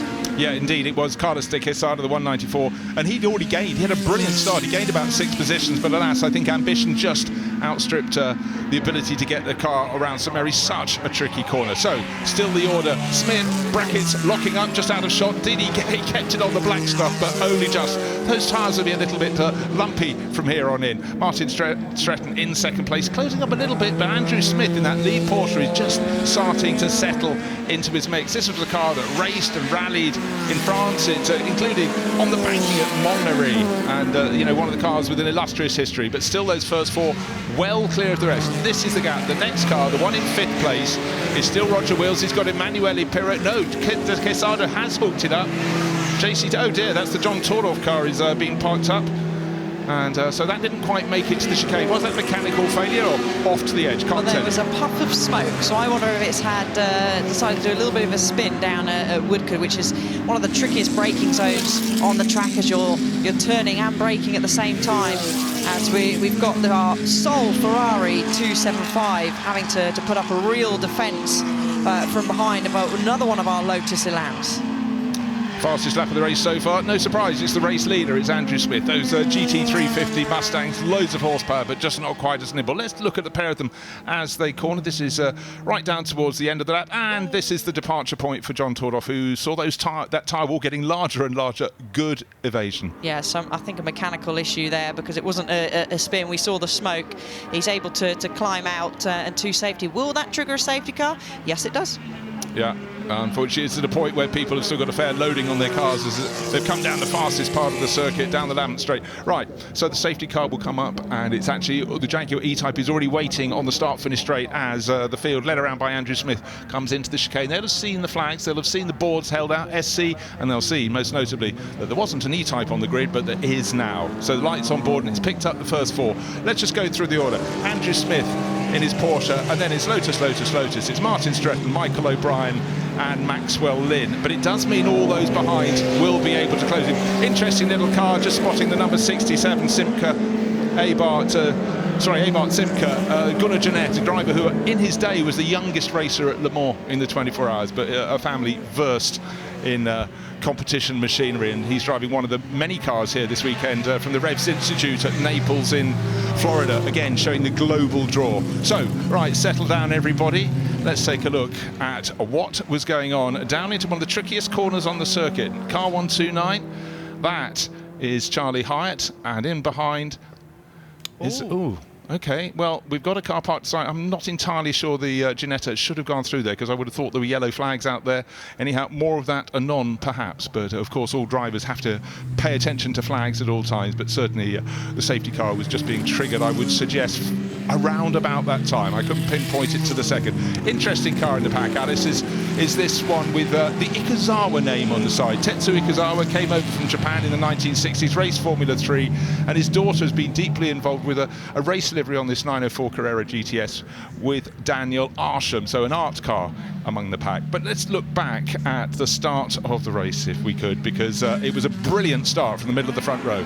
Look out, Martin Stretton hooking up that Lotus Elan. Car 62 gets its nose just in front, but all along it's going to be an uphill climb, because the Porsche on pole position, car number 47, is going to be having a little bit more horsepower. In behind, had to defend quite hard from the outside of the front row, was Michael O'Brien in the blue Elan, and tucking in nicely behind white with the green flash was Maxwell Lynn. All so far so good However, we got down to St Mary's and then the cars started clattering off the circuit, but no damage done. A few people lost a few positions. Right, safety car running around. What do you do as a driver at this point, Alice?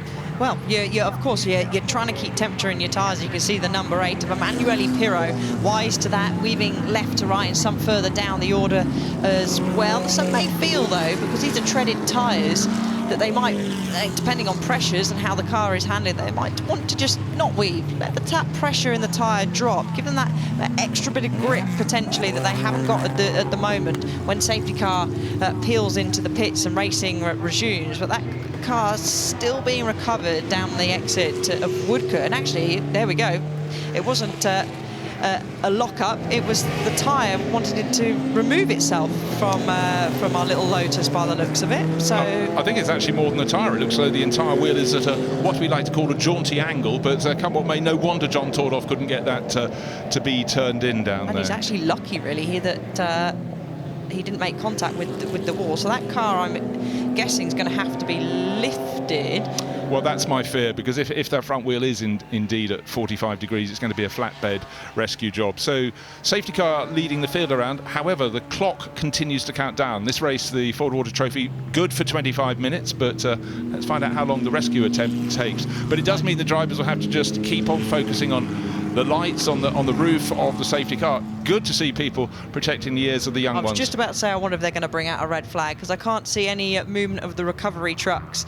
And there we go, confirmation. So they will continue on the way round, and they will stop on the entry to the pit lane. We had a red flag, didn't we, early on in the Madgwick with oil that was dropped down. So second red flag of the day is out, so time will stop, and it has, with 17 minutes and 7 seconds left on the clock. So they'll come round and wait for that car to be safely recovered, that failure that has happened on John Tordoff's car, and then racing will eventually get underway. The marshals, of course, doing a brilliant job. They've got lots of tough weather conditions that they've faced today. At least the sunshine is out for them now. Yeah, it's hard to believe it's the same day, the same country as the one we had early this morning with heavy rain. Right, for all the drivers, it was actually a remarkably clean start. The run through Madgwick is always such a difficult one. The track seems to narrow. Then you got the two apexes or apices if you went, but it was the run down to Ford Water. So far so good. They got to St Mary's and a few cars started scattering and others scattered in evasion. However, we're ready as soon as the track is cleared, as soon as John Tordoff's Lotus can be cleared from the exit of Woodcote. And of course, it's such a fast corner. You're committed, coming down at full racing speed. Now, I was talking about the Morgan SLR, and there it is. That's the +4, but obviously not in the traditional shape of a Morgan with the cycle wings, but to go and compete at the long distance races around Europe, certainly something more streamlined was required. So Sprinzel with Chris Lawrence, they put these SLR bodies on the Morgans and also on Triumph TR4, but they all get a chance. They all can see where the stricken car is, and the real question is, I think they will come and stop just at the back of the start-finish straight, just behind the tail end of the regular grid, and then the course vehicle, the flatbed, should be able to get through a gate quite close to where the Lotus Elan is at the edge of the circuit. So hopefully it won't be too long, but interested for all these drivers is safety. You don't want a big course vehicle there when they're still coming around at racing pace. No, you certainly don't. And actually, just wanted to touch back on the 29 of the Morgan that you were mentioning, and this raced at Goodwood in period, and the car made a victorious return back to Goodwood in 2006, winning the Ford Water Trophy with its long-standing owner, Keith Allers. So they'll be hoping slightly further down the order, but anything can happen in motorsport, that down in 9th place at the moment. So the marshals are redirecting the drivers. And was that the 42, one of our Elans that was stopped? Where were they meant to line up? So I think they were maybe one of our lapped cars that was in amongst there. It was the car that started stone last. It was Rick Haythornthwaite's car. There it is, the dark red one. But I think, as he's sitting down there, we'll have everybody with the exception of John Tordoff. So we started with 26 cars, and the restart, I'm sure, will be with 25. And a chance to look at the various shapes. But of course, GT racing was changing really quickly because lightness became seen as something remarkably good, and certainly Lotus grabbed that with both hands, Ginetta with their G4Rs as well, and Porsche was really starting to make its presence felt. We'd had the 356s, but once they got to the 904 Carreras, suddenly they were starting to build to what would become eventually, by the end of the decade, their first win outright at Le Mans. So we'll have a little word now while we have the clean-up, from our commercial partners.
Goodwood is just absolutely fantastic, and if you guys have never been here, you've got to come here very soon.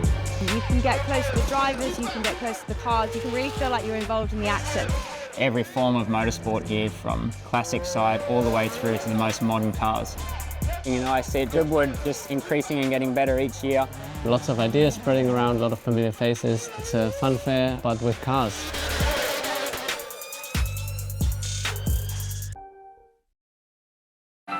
Well, I've made my way to what I think is the happiest place here at Goodwood Revival, and it's the Ticky Beach area. And we've got some wonderful Lindy Hop going on behind me. And the two people that know most about this is Mark and Ellie. Mark, you're from the Chichester Lindy Hop group. Tell us about all of this. Well, as you can see, it's the happiest place because of dancing. Dancing brings joy to people's lives. We love to be teaching for that reason. Doesn't matter how good you are, it's just seeing people smiling and having a wonderful time. That's what it's all about. And it's just such a great event to showcase that, I think. Ellie, I've been here a couple of times this weekend, and it's always busy and everyone's having a go. And is that the main thing? Definitely. We're up here dancing, but anyone can come and dance. If you see us and you want to give it a try, grab any of our dancers, come and have a dance. You can have 2 left feet. The music's so good, anyone can come and dance. It's just so much fun, and the sun's out, so now's your time to come and dance. The sun is out, and I do say I have 2 left feet and I have wellies on, so this might not go very well, but I'd love to learn a couple of steps, Mark. So can you try and teach me? Oh, sorry, sir. Can we try and teach me a couple of steps? So okay, here we go. We're going to go back, step, forward, step, back. Told you I had 2 left feet. Back, step, step, back. No. Oh, I always go back. Step, forward, back, forward, step. Here we go. I think I'm ready for the dance floor. We're going to head off. I'm going to hand my microphone away and we're going to enjoy the Lindy Hop. See you later.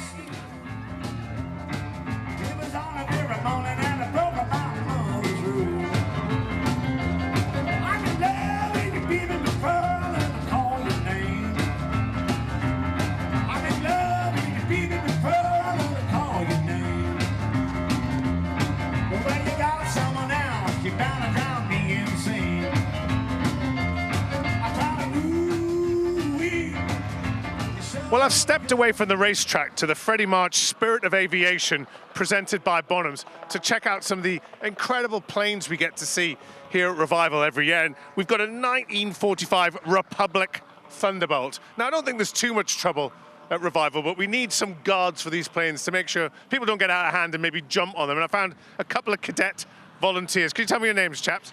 My name is Cadet Fenny. I'm from 461 Chichester Squadron. And my name is Cadet DG and I'm from Chichester Squadron. Gents, tell me what your job is today.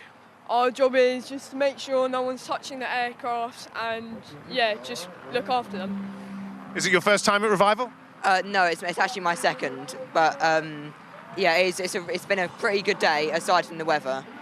And it's very nice to be here. Well, I think it's going to be sunny for the rest of the day now. And the Air Corps at your cadets is just round the corner, is it? Just down in Chichester?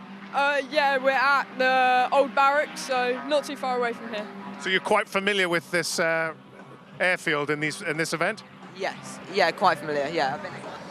I just saw a young kid trying to get near the plane now. Hopefully I don't have to run off and guard it, but what else are you going to be doing today? Anything else you've seen at the Revival?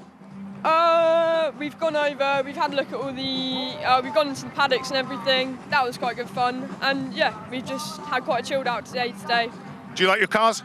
Yeah, I do like my cars. It's very nice to be here and see all the classics. It's very nice. Well, you're both performing a very admirable job. Good to see you. It's a fantastic aircraft. I'd encourage everyone to come across to this Freddie March Spirit of Aviation field here at Revival, presented by Bonhams, because there is some fantastic aircraft here. Thanks very much. Well, we have a full grid of cars all over again, bar, unfortunately, John Tordos's Lotus that had that mechanical mishap down at Woodcote. That's being flatbedded away. We're going to have a restart. We had 17 minutes on the clock when the safety car period turned into red flag.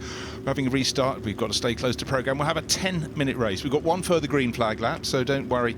Oh, there is John Tordos's car. It looks huge on the back of the flatbed. That will peel off into the paddock, and hopefully it's something that is not too serious. Anyhow, it had to be moved from the exit of Woodcote. Drivers, even on a day like today, the wind is blowing through, still a few doors open, still a few people trying to keep out of the wind, I think, sitting on the deck chairs. But all eyes will be focused on these sports and GT cars. 1964 to 1966, second attempt at the start, and Martin Stretton, who made that brilliant getaway from the middle of the front row, didn't lead into the first corner, however, so he's going to have to be making an even better one to see if he can get ahead of Andrew Smith, who's got all the power. Well, a small power advantage, but a power advantage in any form of racing, Alice, is exactly what you need at the start.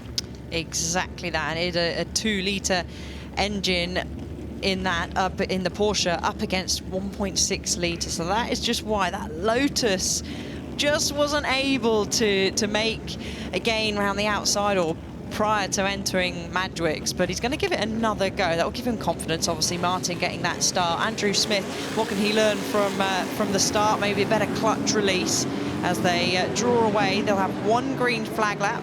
They'll come round, set the grid once again, and then racing will be underway. But we had our Ginettas that dropped out of the top 10. We did start off with a couple of them. Of course, there was a spin for the 122 who was making an avoidance of one of our other 90. There was a 94 Porsche that was actually avoiding, who was also having the tail wagging. But they'll try and make their way further forward, and keep an eye again on the blue 267. That's Michael O'Brien, because he was just starting to pump in some pretty handy sectors when I was looking at the timing screens just prior to that red flag. So he was just getting into the groove. So I would definitely say we can chuck him into the battle for the race win. 100%. He just didn't make the best of starts, and in fact was being challenged for third place, and that rather let the first two get away. And this is the point at circuit, the middle of St Mary's in the opening lap, where the cars in about 6th, 7th, 8th positions went for a spin, and those a few places further back also went off in avoidance of what was going on up ahead. However, the safety car has withdrawn after the red flag period as well. We've had the clear up of John Tordos Elan, and just take a look at that Elan, number 62, and the blue one in behind. They look different, don't they? The one in front is a low drag model, and it has the fastback bodywork. That was aimed to help it to go to Le Mans, where obviously you needed a lot more aerodynamic balance. But in fact, unfortunately, Mike Spence crashed this one in racing, a Walker racing car, and it never got to do the event. Eventually, though, it had an illustrious history when it went to compete on the British Hill Climb Championships in the hands of David Good, and huge success. So really at the front of the field, it's Porsche against a whole phalanx of Lotus Elans, the 26Rs, the Shapecraft models, and that low drag one that Martin Stretton is starting from second. However, there are some others nipping at their tails, so we'll see if other makes can get into the mix. Look out for another one or two of the 904 Carrera GTSs. We've got Emanuele Pirro, I think he was about 1, 2, 3, he was 8th. I think anybody, certainly car number 8, it's white with the red livery on there. That's the Tetsuya Kozawa livery car, along with Daniel Arsham, Team Arsham. They've been running that for a few years across Europe. And the way he's going today, with a podium position in the Barry Sheene Memorial Race on 2 wheels with Michael Russell, you sort of feel that Emanuele Pirro is having a golden day. Let's see if he can make it to the front. He's having a busy day. Not only has he competed on 2 wheels, but he was racing in the St Mary's Trophy that we've just had prior to this Ford Water race, and quickly running in to jump into this race. So very busy day for him. He just absolutely loves it, as the last few cars coming up. And interesting, actually, you touched on the history, but certainly that Porsche that's lining up in pole position, a lot of rallying history behind that, and success both on the track and in rally. And Andrew Smith's going to hope he's going to have even more success on the road with a potential win here in the Ford Water. So green flag waved at the back, that means all cars in position, and the starter will be up on the gantry. And when he drops his flag, another great start, but this time Martin Stretton was trumped. The power came through from the 904 Carrera GTS, and pole starter Andrew Smith has got his nose in front. There's a challenge up the inside, and again, unfortunately, the driver on the outside of the front row, Michael O'Brien, has not hooked it up as well. He's gone from 3rd into 5th. Maxwell Lynn is making a challenge. White Elan with a green stripe up the middle. And in one of the fastback models in behind, well, again, we're getting the first 6 or 7 cars escaping in the background. I think that's the Triumph SLR that's gone grass cutting on the end. No, it's not driving in a straightforward at all, I don't think. Maybe that's because it's on the grass. But this is the critical moment. This is turning St Mary's on the open up. To the right, to the left, over the crest, into the dip. Andrew Smith. Oh, a big wobble and a waggle there from Martin Stretton. Maxwell Lynn closing in. Up to Ford Water they come. And again, trying to break as late as possible. And De Quesada having a little look up the inside. Carlos certainly had a brilliant start to the first part of the race, but seems fairly neat. It does, and temperatures still building in the tyres. Of course, they were sat for a good 5 to 10 minutes as I moved. Michael O'Brien, he dropped back once again, as you mentioned at the start, wasn't able to get a good start.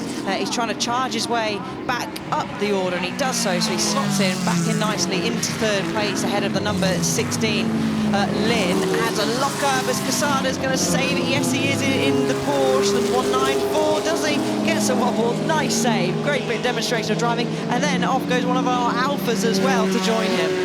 Yeah, often a driver's eye is drawn when someone has a moment, but recovery drive is coming from Michael O'Brien. He's in the Shapecraft, that's the blue fastback-bodied Elan, going alongside and up the inside of Maxwell Lynn, and Maxwell trying to hang it out around the outside. Through the first apex there side by side, through the second, Maxwell Lynn is actually carrying a bit more speed, but he doesn't really want to be on the outside line when they get to Ford Water. I was just going to say there's yellow flags out at turn 1, so and the 16 has slotted back in behind, but who was overtaking who, they'll be saying. We didn't see what order they were really going into or coming out of the last chicane, but they've slotted back in, so unable to see the yellow flags there. So let's have a look at this. Is a lock-up from the Porsche, and wet grass is not a very good mix when you put a race car on top. And then we're going to see one of our Alfas at trying the wide line. Obviously we know that works, so tried to brave around the outside, just locked up that inside front left. It is a world of diminishing returns when you're on the outside, and for Carlos De Quesada, he'd have seen that tyre wall, eventually he'd have seen the grass, and he thought, I'll take the grass rather than the tyre wall, and he came back on. So quite a recovery. But what we're seeing now is an escape from Andrew Smith. He was half a second clear at the start of the lap of Martin Stretton in the gold car with the green stripe, Ian Walker Racing, and now definitely having cemented 3rd position is Michael O'Brien. So we're back in the order they were for the front row at least. but Maxwell Lynn is pushing very, very hard in number 16, one of the first regular Elan in that grouping. We've got the low drag, we've got the Shapecraft. Maxwell Lynn had a better exit from the chicane, but Michael O'Brien is nobody's fool. He's going to say, if you're coming round me, you've got to go the long way. Yeah, first 4 cars starting to get through, and again with historic racing, that wonderful rear shot, you can see where the tyres just lose adhesion. And it's such a tricky corner, Madgwick. Oh, do you want the puddle? The puddle's all yours. Remember, last time down, there were yellow flags here, because on the exit of Madgwick, of course, is where we lost the Triumph SLR of Richard Hall Griffin. So until that is moved away, the drivers will not be allowed to overtake. And look how the clock's coming down. Only 6.5 minutes remain. O'Brien really getting his elbows out on Lynn as they're heading through Ford Water. That's given him a little bit of breathing space as O'Brien. So he's got to really try and attack Stretton now. But I'm sure Maxwell Lynn won't be too pleased with that, and he'll claw his way back up to the back, and already looks like he's doing so. We've got a great battle, I would say, at least for second place and for third place on the podium. Does look like Andrew Smith out in front in the Porsche has it all under control. Yeah, any vestige of a tow he could possibly offer, he is not offering. He's about 1.5 seconds clear, I would suggest. Now, the race full of incident. Let's take a look. Carlos de Casada down the inside of one of the Mustangs, and bear in mind he would have his moment later in the lap, so something else is going to happen at St Mary's. Wonderful rear shot, and then again, it's so slippery, and if you get on the grass, it's drying out. But the real story now is Michael O'Brien. You said the battle for second is the one to look for. He's in the blue Elan, closing in all the time on the low drag model. Martin Stretton blocks him off, and actually slightly obstructs his flow. You want to carry, this is a circuit of flow. And through those first 2 corners, look at the Elans and their 3 different shapes, how they corner. But with every lap, the Porsche's getting away. 1.89 seconds to the good, almost out of the picture. He is, and I think O'Brien was getting slowed down by the attack from Lynn, and wasn't able to then close up because he was defending essentially, but he's been able to claw up to the back because he's had a bit of free space. And Stretton is struggling for pace at the moment. 1.9 now is the gap at the front, and that's now stretched to 2.2 as O'Brien so close to the grass on the exit, using every inch of road, and maybe a little bit more and a slight lock up from the inside right there, and a kick of over. So this is going to really allow O'Brien to get a run all the way up to this Lavant Straight. He's going to go and brave round the outside of the kink of the straight, but of course he will, if he keeps there, have the inside for Woodcote. And it looks like who's the bravest, who's the latest on the brakes, and in comes Lynn behind, but Stretton covers him off.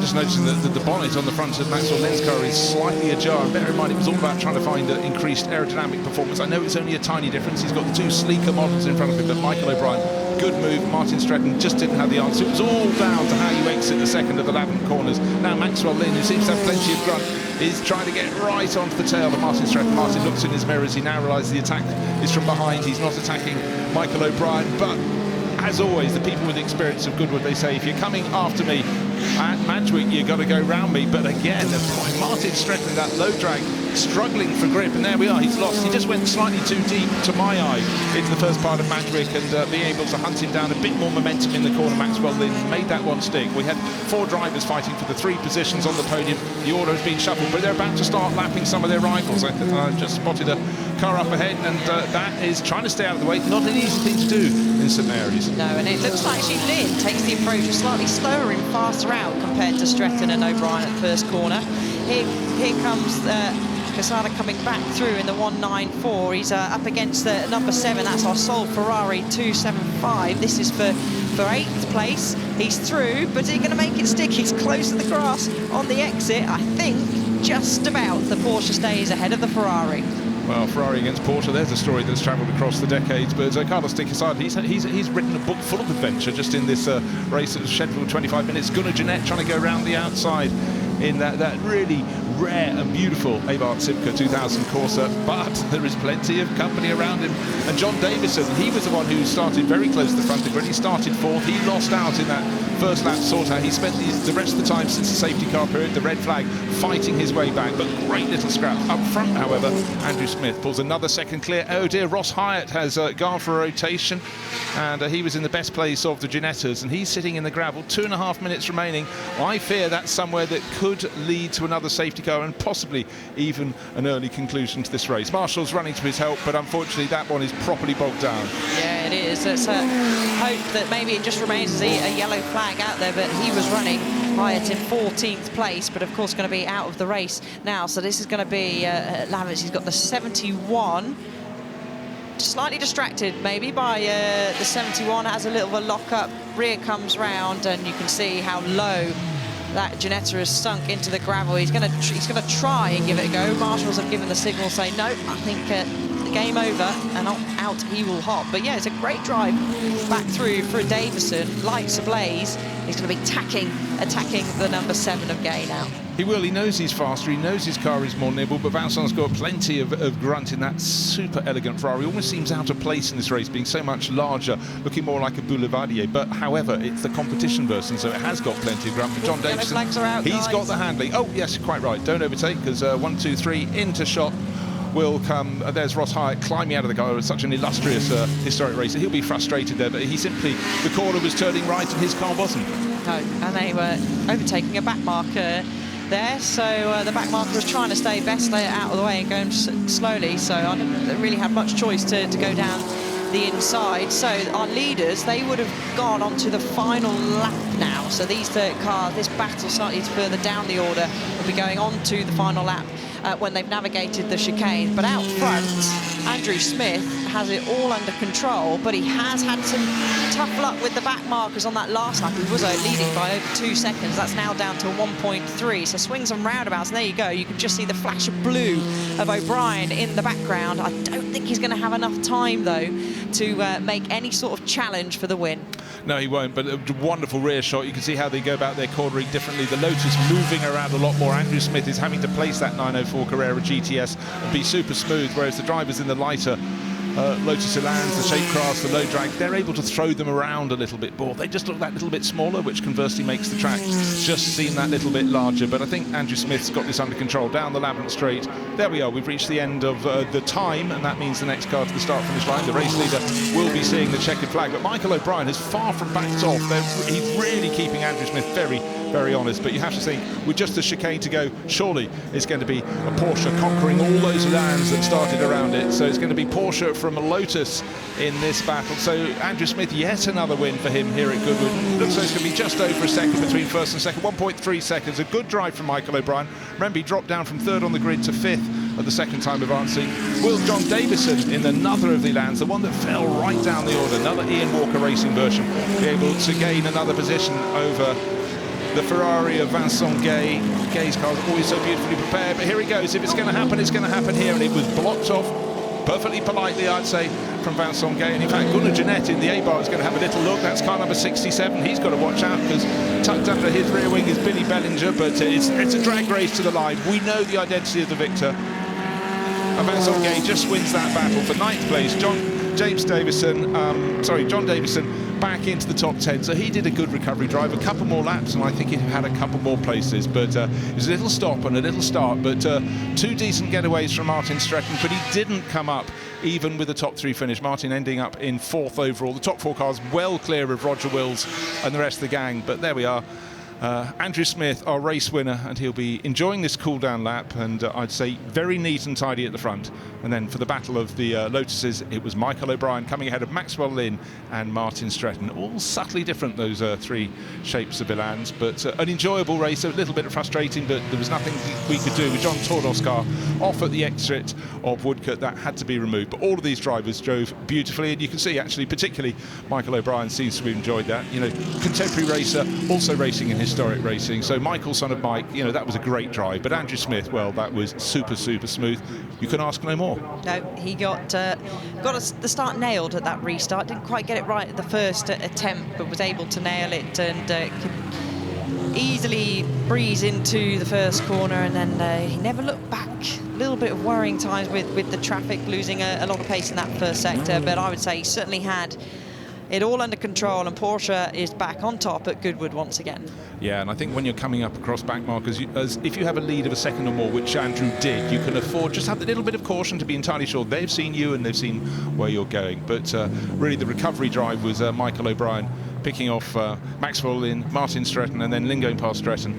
And the top 4 clear of the rest, but a beautiful drive, and I do love these cars. They certainly make the track seem very large indeed and have plenty of cornering lines. But though the track is dry, we know full well, go a little bit wide, hit those the wet edges of the circuit, and then the grass, well, that's not stopping anyone. So lovely to see that round of applause for our top 3 finishers. And as a refresher, it was Andrew Smith from Michael O'Brien and Maxwell Lynn. No doubt Martin Stretton will be slightly disappointed. Started second in the race, finishing 4th place, but a round of applause for our race winner, and hugs all round. Real strong drive and well deserved as well, and I'm sure big smiles for everyone else on the podium as well. O'Brien and Lynn, lots of respect between all of these drivers and all the teams as well, and really that is the spirit of Goodwood. Yeah, I think the Morfitt family will be very, very happy to see their car taking a win here. And you know, when your mechanic comes up and says superb, well, that's the accolade you need. That's the one above all others. And Andrew Smith, well, he made a fairly decent start. The second one was much better, and that kept the Alans at bay. Thereafter, it was about controlling the pace from the front, but a good scrap, and lovely to see the respect between the various drivers who finished on the top 3. All of them worked hard. Andrew just starting to unclip his hands device and all the other ephemera you need in the name of safety. And good to see Maxwell Lynn getting a hug. He is. Andrew, what a race. Wasn't made easy. Red flags, restarts. The last thing you want to do as a racing driver is do 2 starts, but nothing bothered you. Yeah, no, I mean, it's not the easiest car to get off the line, so I wasn't too happy about having to do another restart, but I just needed to get away and get a good run. Obviously, I knew I had Martin next to me and he was going to give me some trouble, but listen, it's just a fabulous car, and I've got to thank, or dedicate really, this race to my great friend Kevin Morfitt, who owns the car and sadly can't be here today to watch it. He's watching it on TV, but he'll absolutely just love this. He'll be a very happy man. Well driven. Thank you very much. Right, let's find Michael. Where is Michael? Here he is. Let's squeeze around here. Michael, I'm sorry, I'm going to interrupt your photos. There's plenty of time for those. That was a busy race to start with, but you obviously had the pace. Yeah, I think I did at the end. I certainly didn't for the first few laps. I was like on ice compared to the other cars around me. I had no grip for the first 2-3 laps, and we sort of deliberately did set the car like that to come on at the end of the 25 minutes, not the end of the 10 minutes. But no, Andrew did a great job. He made a great start. I was confident if it was the full 25, but in the 10 I was catching him, but just didn't quite have enough. So hats off to him for a great drive. Well done. Great drive. Thank you. Max, thank you so much for coming over. It got busy at times, didn't it? It got really busy. I had to try a few different ways to get past there. Thing with these Alans, they're so even. We've all probably got Neil Brown engines in there, and they all produce the same horsepower. So if you're going to overtake, you've really got to commit to it. And everyone gave racing room. It got a bit tight at times, but it was good fun out there. Billy, you must be delighted. Podium. Oh, yeah, it's amazing. And sharing it with my dad coming over to say congratulations. I've been coming here since I was 2 years old, so this is a dream come true, really. Well driven, mate. Thank you very much. Well, good to hear from the top 3 finishers, and let's take a look at the results of the Ford Water Trophy. It was stopped in the middle, but the racing was fine from first to finish. But it was Andrew Smith from pole position. It wasn't as easy as he made it look. He really drove supremely well to keep the harrying Lotus Elans in their 3 different shapes behind him. Michael O'Brien dropping back, but coming forward to second place. Maxwell Lynn coming home third, just ahead of Martin Stretton, who'll be a little frustrated in his low drag Elan. 2 brilliant starts, and yet he came away just off the podium. Roger Wills next in line in 5th overall, ahead of the unquenchable Emanuele Pirro, jumping from motorbike to St Mary's and then into the Ford Water Trophy. He takes 6th, and he was ahead of Carlos Quesada, who had a very exciting time in his Carrera GTS. Michael Gans, the better place, the 2 Abarth Simca 2000 Corsas, and the elegant Ferrari in 9th place for Vincent Gay, just ahead of the recovering John Davison, who started at the front but got caught out on that opening lap. Outside the top 10, the second of the Abarth Simcas, that's Gunnar Jeanette. He had a great little race, just ahead of Billy Bellinger in the streamlined Morgan Plus 4. Then Charlie Hyatt, he was in 13th position, ahead of the better of the 2 Mustangs. That's Nick Sleep, Neil Armstrong, eventually best placed of all the Ginetta drivers in 15th. Andrew Lawley was next in line. Then Joe Colasacco and that very elegant Julia TZ was 17th. Nigel Winster, second Ginetta. James Barron and Magnus Alquist, who started at the tail of the field but got up to 20th position in his Alfa Romeo. And we had a few fallers, but it was a great race. So let's take a look back at the highlights, and there were plenty of those. The field was assembled in mid-1960s style, the attention to Goodwood as great as ever, Mustangs in the mix, Ginettas towards the tail. Up front, though, it was a Porsche and a phalanx of Lotus Elans. The 26Rs, the Shapecraft, the low drags all had a really tidy start. What a colourful field down to the first corner, turning in. It was anybody's guess.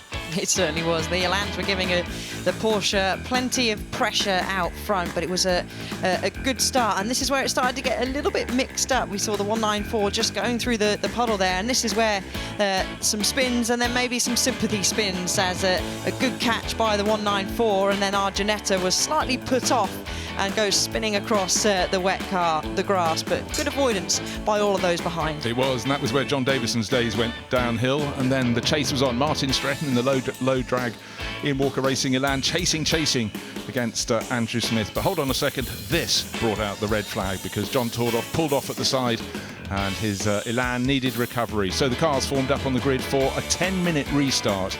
And it was questioned who was going to get it right. And this time, again, a great start from Martin Stretton, but Andrew Smith really hooked up his Porsche, got it right, and got in front into the first corner. Behind, Carlos de Quesada had a voyage of discovery. That was a further correction. Eventually a run across the grass, and he rejoined. But fortunately, conditions were good. Track conditions improved as we went. The rain was not threatening for the rest of the race. Andrew Smith was escaping, and it was the run to the finish. The real racing was in the middle order. And look, it's Carlos de Quesada again, just getting past Vincent Gay. Then overtaking a back marker, the recovering Ross Hyde, who'd had that spin on the opening lap. Around he went at the corner at Lavant, but then Andrew Smith to the finish, taking victory eventually by 1.3 seconds. So it was Porsche beating all the Lotuses, and he was mighty proud. Full marks to Kevin Morfitt and the crew. What a great car to see at Goodwood.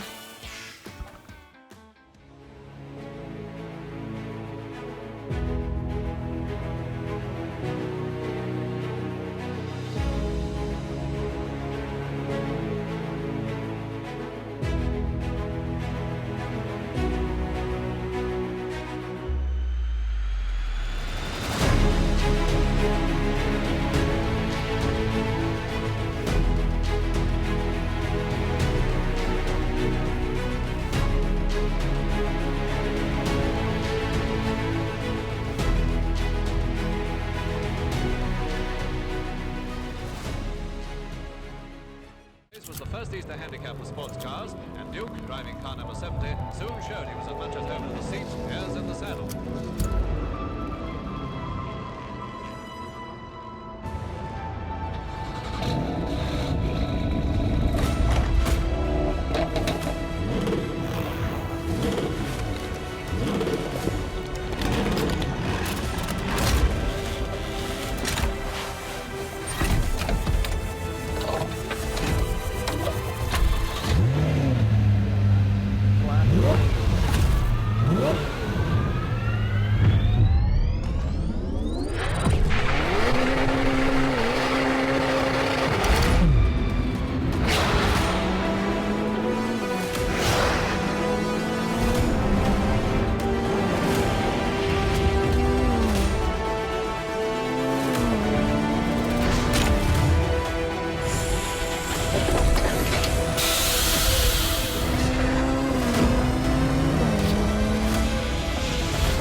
Well, it is certainly a beautiful day here at Goodwood now in Goodwood in the afternoon. The sun coming out more, and we've got a lovely display, of course, back on circuit. So what we're enjoying right now is the celebration of Alfa Romeo, and particularly 100 years ago when Alfa Romeo won the first ever World Championship for manufacturers in Grand Prix racing, 1925. But there were also other important victories, funnily enough, at Goodyear's gone, because 75 years ago they won the first Formula One title. That's when it was called the Formula One World Championship in 1950, and then 50 years ago they won a World Sports Car Championship with the Tipo 33 TT12. Bruce Jones is with me, Ben Edwards again, and we have had a look at some of these cars already. It really is a great heritage of Alfa Romeo, isn't it? Because it was one of those companies that started so early. I mean, it was RAC who actually introduced into Italy the production of cars,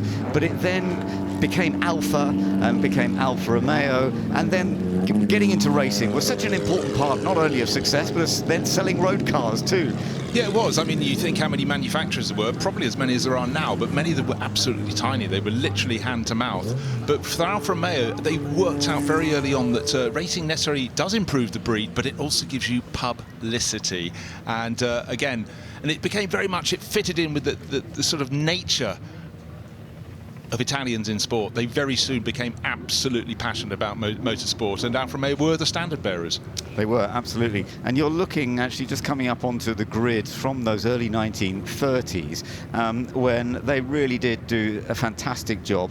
And one of the great designers, of course, Vittorio Giano, who was involved, and this was one of the early ones, actually. I think that's the slightly smaller engined version, because he was so creative, and Vittorio Giano was actually brought, funnily enough, by Enzo Ferrari, encouraged him to come from Fiat to Alfa Romeo, and he started creating these remarkable machines. Yeah, Enzo raced them, and in fact the car we're just being treated to a tour around now. If you go around to the flanks, there is the great big prancing horse logo on it, because of course Enzo raced for them. Eventually he ran their racing team and then had to get his freedom from their out from under their auspices, sort of gardening leave, old style fashion, before he started running his own racing team, and the rest, as they say, is history. It is history, of course, but Alfa Romeo and Ferrari names are still so big, so important. They were together at one stage, and then they were competing against each other, but very important in those early stages. Yeah, so as you say, we talk about cars from the 30s. Obviously it was the 1925 one, but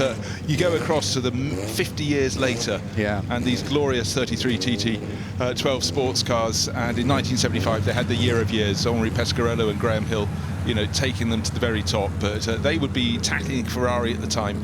But across the years, there's always been that element of Alfa Romeo, and you know, to me, it's still a manufacturer mark with a racing vein through it, and that just always warms my heart a little bit, Ben. Absolutely right. I totally understand. Well, you're looking at back into the 1930s now with the Alfa 8C 2300. Now, they had long straight 8 engines, didn't they? That's what they called 8C. It meant 8-cylinder, and so they had this long straight 8 which sits in front, but it was very powerful, very effective, and it was a part of the success. But then, as you say, later on, things would change.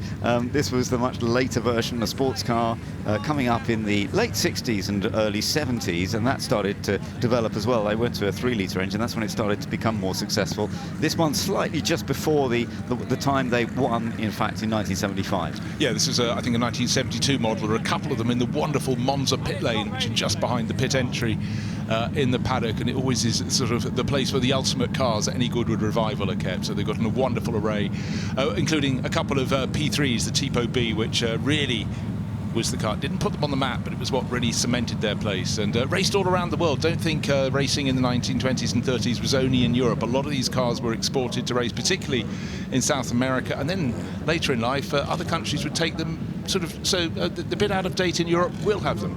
Absolutely, yeah. No, it changed and has shifted, but there's rather a lovely view there of the display, and there we are back into one of the 1930s cars, and you can see that they were 2-seaters for these cars that were racing. But actually, even in sort of because there wasn't a Formula One World Championship as such in those days, there were lots of races called Grand Prix, and quite often these kind of versions would win Grand Prix as well. But we are, as you say, looking out for the P3 single-seater, which was very important. Well, the pale blue one we're looking at, Ben Collins, who prepared it for the Auriga collection, that went out with racer Jean-Pierre Wimille to South America, and for reasons sort of to do with tax and export, it had to be got out of the country quite quickly. So a raft was made on top of some oil drums, and it was floated across the river. Later, it would go on into the hands of the great Raymond Sommer. And in fact, it was his at the time when it had to get out of South America. These cars, the longer the stories are, the greater they get. But what an array! So a lot of these cars are sports cars, as well as cars that were competing in the Grand Prix of the day. But sports cars themselves have always been really strong. Sports cars and GTs, particularly once you got into the 1960s for Alfa Romeo. And I think at a time when cars were really starting to become really a lot more nimble, they were right at the zenith. They were, absolutely, and producing sports cars. You can see some of those in the middle there from the 1950s and into the 60s. So we've got the Giuliettas and we've got the Giulias. They went from one to the other. And they were, as you say, very, very successful in sports car racing. Not huge engines, but in their classes, they were very rapid, very light as well. Yeah, I mean, the Giulia Sprint GTA, a lot of success in the European Touring Car Championship back in the 60s. And often, of course, you'd have different engine size, capacity bands, and by winning your band you had a good chance of taking the overall title. And certainly people like Andrea Adamic scored great successes in these glorious little Giulias just going out of shot there. Absolutely, so it is wonderful to see. We've also got the Alfa Giulia TZs, which were much more modified bodywork, and we see a few of those, and they are really beautiful, aren't they? Yeah, no, wonderful evolution in the mid-60s for those really truncated tails. The little yellow car with the white flashes, there it is, car number 60, the Bobsy. Now that's a car that actually went remarkably well, but again, it's the ephemera, it's the outside of the Alfa Romeo story. It was someone using an Alfa Romeo engine, but it's great to have that and to be so completist here at Goodwood. Absolutely right, yeah, no, so it is gorgeous to see some of these Alfa, as I say, the TZs. We just saw one go through with that different bodywork where they had that very low front end, a cut-off rear end for the aerodynamics. That was a time when aerodynamics was becoming a feature, of course, in the 1950s, and that was really becoming understood. But of course, no downforce as such. It was more about just reducing the drag as much as possible. Exactly. So there's the little Bobsy. I know John Watson loves that car very much. He was talking about it earlier in the Madrid Cup when it was out. But, great nimble little sports cars. But we go the whole way back to the very earliest cars, 1922 and 1924 here. They're the Targa Florio model, and one of those has been owned by Chris Mann and his family for more than 70 years. Isn't that fantastic? Chris has brought a whole host of the cars here, a real Alfaholic. That is a lovely story, yes. And the switch between all these different Alfa Romeos really is wonderful to be able to watch. When you think about the sort of success they had pre-war with some 10 Mille victories with the 6C and then the 8C. We've got those are the old ones. You're just looking at a couple coming through now. So they were incredibly successful in events like the Mille, and that was a big, big event. Another one there. That was so important. And then going into Le Mans, initially with one of the extended versions, and we have got a couple of those out there, but they went on to win 4 Le Mans races in the 1930s, 4 in a row. That was very, very impressive. And yeah, that was all part of their developing their history. No, it was. I mean, we talked about win on Sunday, sell on Monday, but don't forget, cars in the 80s were not always made for speed, and if they were often made slightly light and they'd fail. But for Alfa Romeo to win 4 years on the trot in the ultimate enduro, the Le Mans 24 Hours, it was massive for the growth of the company. However, hard times would come later after the Second World War. Dropped into the World Championship inaugural year, 50 and 51, on an entirely different plane to the rest, but Ferrari was a-coming. But halfway through 1951, someone at base went, you know what, we can't afford this anymore, we're pulling out. But bear in mind, those were cars built in 1938, winning in 1950 and 1951.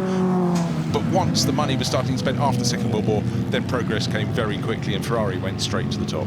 You're right, Ferrari went to the top, but Alfa Romeo went down this sports car pattern that we were talking about a little bit with the Giulietta and then the Giulia, and that it actually did help them sell more road cars. It was a part of the racing in those days where manufacturers would provide machines that really were successful and people would want to buy versions of them. Well, they had one advantage over Ferrari, and that is their road car range was a whole lot cheaper than the Ferraris. Now, one of the most famous cars out there is the Disco Volante, and we're looking at that with that wonderful deep Italian racing red and one on the door.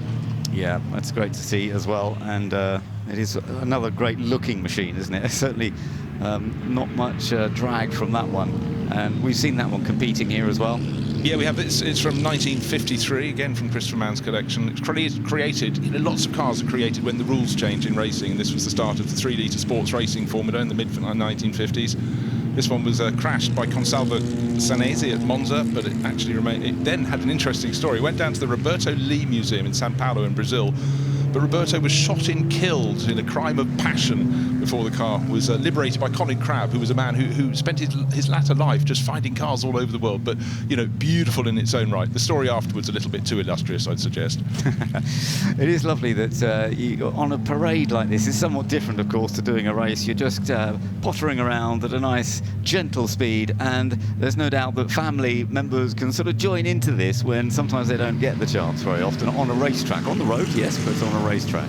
It is different. It is very, very special, and also it's very nice the sun is out, because it could just as easily, having looked at the weather forecast coming into this year's Goodwood Revival, been in a downpour, but it looks as though the rest of Saturday afternoon should be set fair. Tomorrow there may be wind. Absolutely, yes. We shall have to wait and see how that all goes. So the Alfas from the 1960s are taking on a good deal of success. They actually got involved in rallying too, didn't they? They had some success in the Italian Rally Championship in 3 years, actually, 62, 63 and 64. That was something that worked very well for them.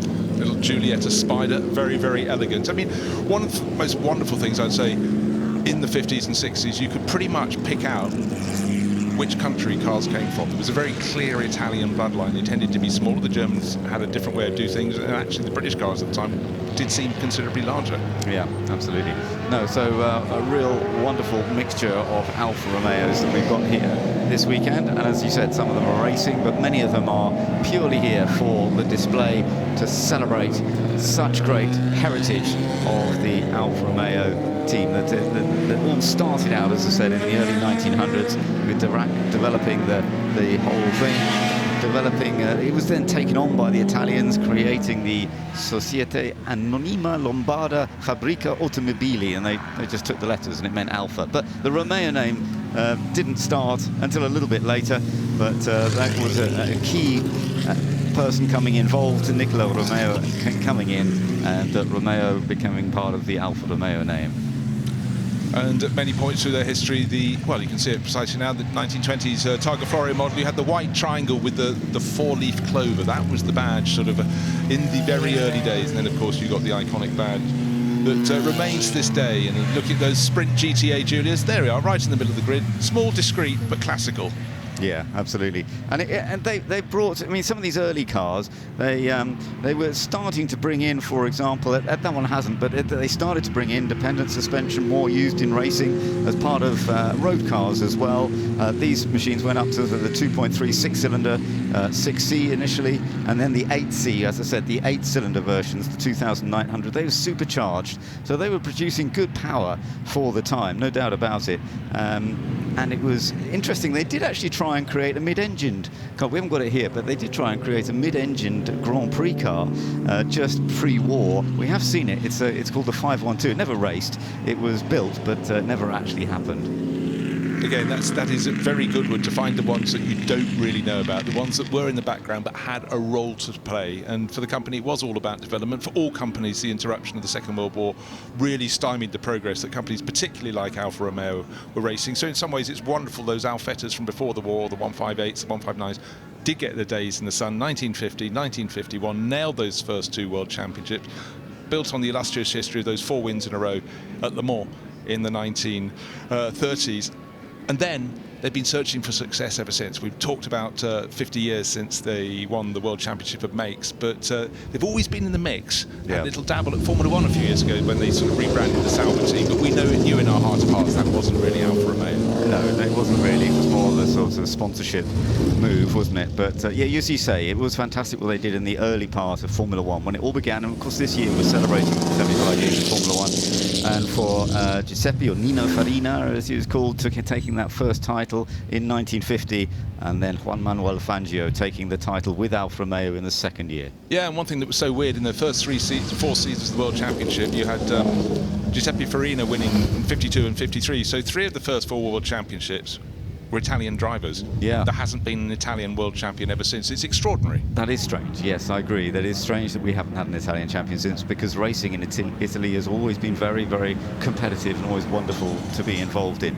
But yeah, they're starting to make their way back in now. What an amazing history. It's lovely to see these machines right from the very, very early days when they first took that first World Manufacturers Championship in 1925, 100 years ago. 100 years ago, that's right, that long ago. And some of the vehicles here are from that period, but then going right through the 30s into the 50s, 60s, 70s, and that those sports cars actually delivering some great results as well. Let's just have a little look once again at the Alfa Romeo parade. There'll be more of it tomorrow. And don't forget, you can get out there if you're here at Goodwood and have a good look around to see some of these cars and understand a little bit more about them.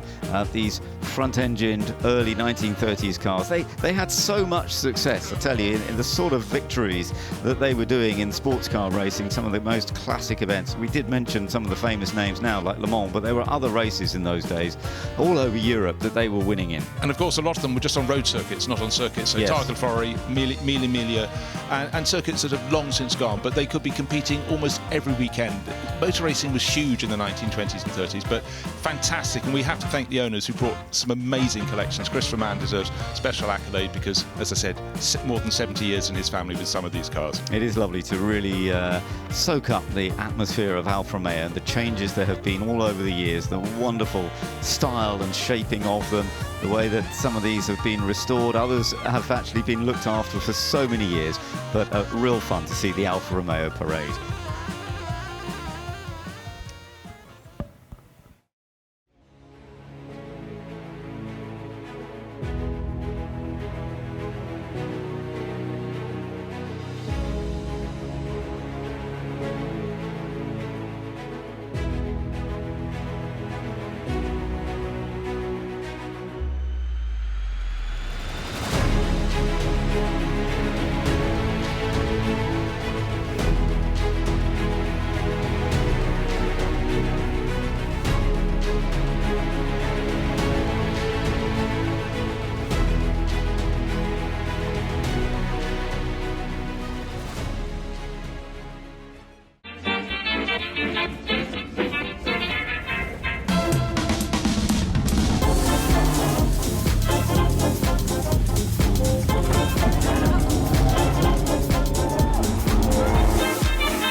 Unforgettable, that's what you are.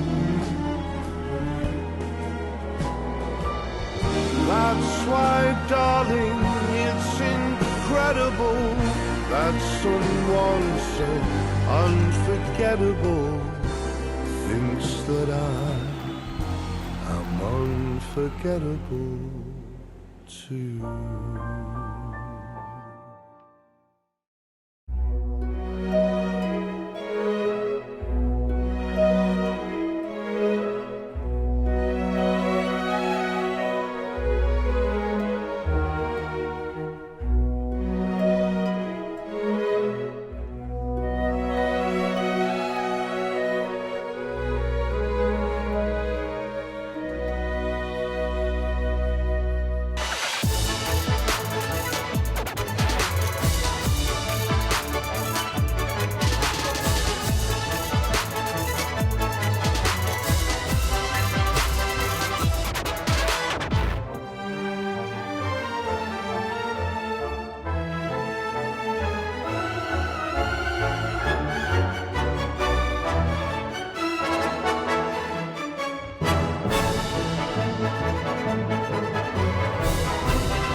If you're feeling a bit peckish at Goodwood Revival, then you can come to the Richmond Lawn where you'll find the Harry Ramsden Fish and Chip Shop. And here you can get yourself a portion of Great British fish and chips.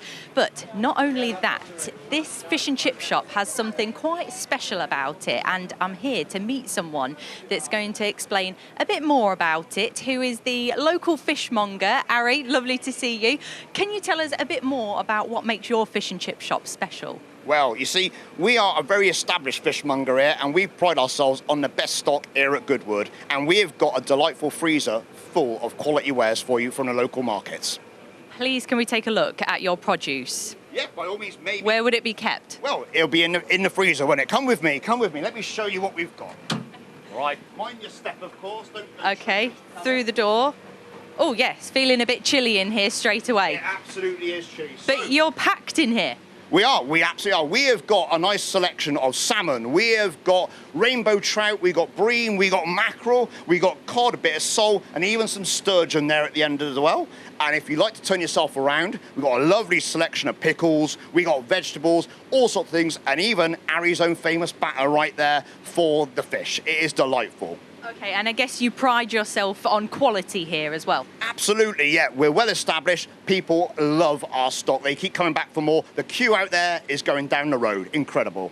I can see that. It's certainly busy here. It is getting a bit chilly in here, though. Which way can we go? Well, seeing as you're asking, there is one other way you can go. So, if you are interested, you can also leave out this way. And that'll take you to the VIP enclosure. Lovely. So it's literally a walkthrough then, so VIPs can walk all the way through your fridge and out to watch the racing at the motor circuit. Absolutely. I try and peddle my products as they come through as well. Nothing wrong with selling a bit of salmon on the way, right? And they love it.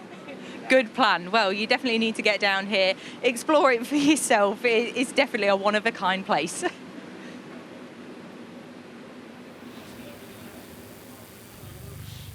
Well, I know where I'm heading for dinner. It's Harry Benjamin with you up in the commentary box, and we are getting ready for the next race, and it's the Whitsun Trophy. Here is what it's all about.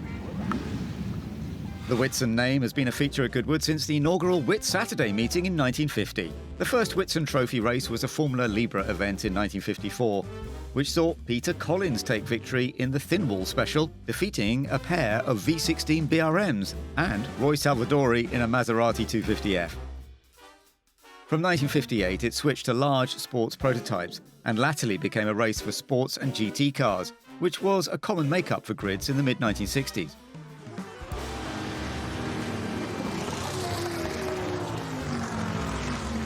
The modern Whitsun Trophy most closely reimagines the 1965 running when John Coundley's McLaren M1A beat Roy Salvadori's Ford GT40 to victory at the head of a field that also included open cockpit prototypes from Brabham and Lotus. At the Revival, it's the fastest and loudest race of the weekend, featuring closed cockpit Ford GT40s against open cockpit Lola T70 Spiders and McLaren M1s in a race that will rattle window frames across the Goodwood estate and beyond.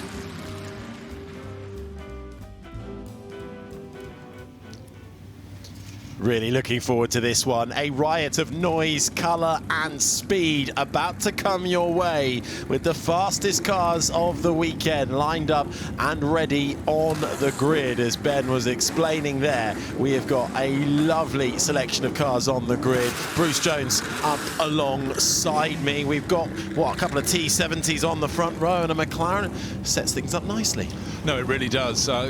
Practice was a little bit interrupted. Some people maybe could be a little bit further up the grid, but we've got the mix we want. As you say, two Lola C70 Spiders and alongside the low-level one M1A McLaren on the front row, another Lola and the Lotus Ford 30, an ex-Jim Clark car, in fact, with Michael O'Brien, who's just popped out of the previous race. This is very much the essence of the Goodwood Revival, but what a grid of cars. But just wait until they really get going. They're revving up, they're making great sound, but once they're at racing speed, as we heard from the explainer, it's going to be a rolling thunder. And there are the front three with the best view in the house. On the far left is that Lola T70 Spider of Nick Powell. Padmore in the middle.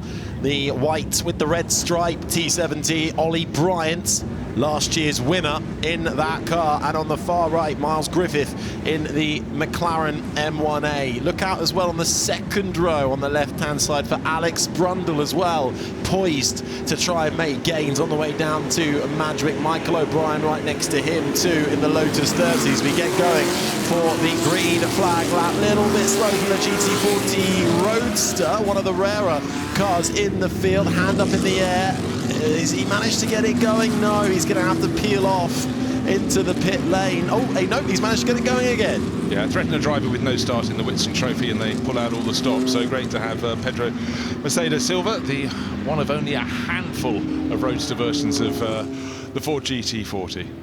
But unfortunately, he will now have to start, I believe, at the back of the pack. So last car at the moment is the Crossley, the Oldsmobile, Matthew Wurr, but then it will unfortunately be for Silva down to the rear of the field. And that's another story. The number 99 Crossley, Matthew Wurr, at the back of the field because unfortunately he caused a red flag in the session and lost all of his times accordingly. So expect him, in terms of pace, to pick his way up the order.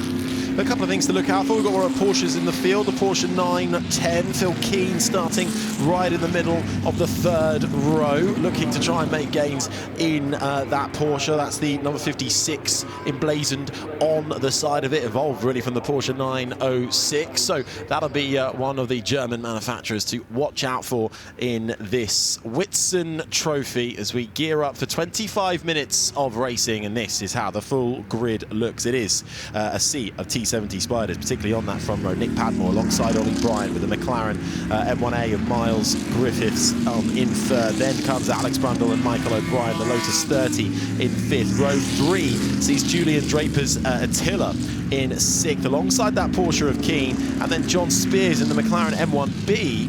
Behind them, Adam Sykes and another one of the M1s, and then Graham Moss's T70 Spider. First of the GT40s goes to Koroshan down in 11th, alongside GT40 David Hart. And then, well, it will be an empty gap now for the Roadster, which unfortunately will have to fall to the back of the pack, but good to see, hopefully it get into this race. Jeremy Cottingham is behind in another GT40. Mark Daniels M1B from 15th. The Row 7 is made up of the Cooper, the Monaco King Cobra, the Lotus 19, and also the Genie, the Huffaker, Will Nuttall, down in 18th, and the top 20 rounded out by Marshall Bailey's T70 Spider and Tony Seiler.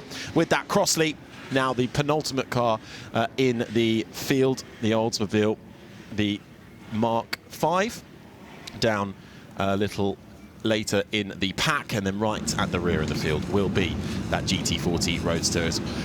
As quick as you like, in a flash, we're back round and racing, and I wonder, as that GT40 Roadster pulled up into its actual grid position.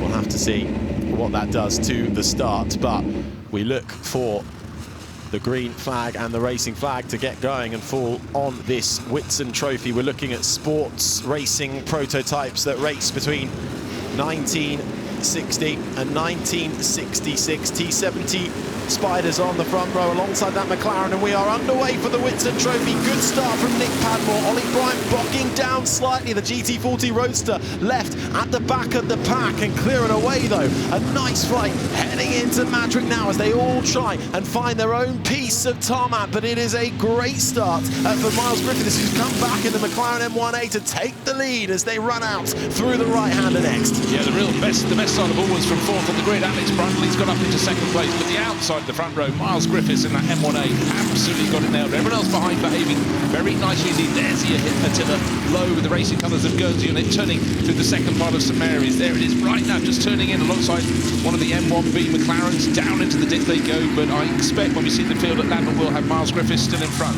Yeah, John Spears in that as well. There is the colours of Guernsey on the car in the middle. They're being hunted down by the Porsche 910. Phil Keane filtering his way through as they get underway then. But it is Miles Griffiths out in front, but he hasn't managed to escape up the road too much. Still being hunted down by Alex Brundle with the best of the starts. Told to keep an eye on him from that second row, and he really closes up into the chicane, wrestling his T70 Spider.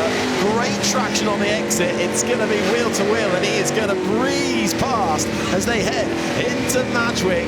And it's Alex Brundle who takes the lead of the Whitsun Trophy.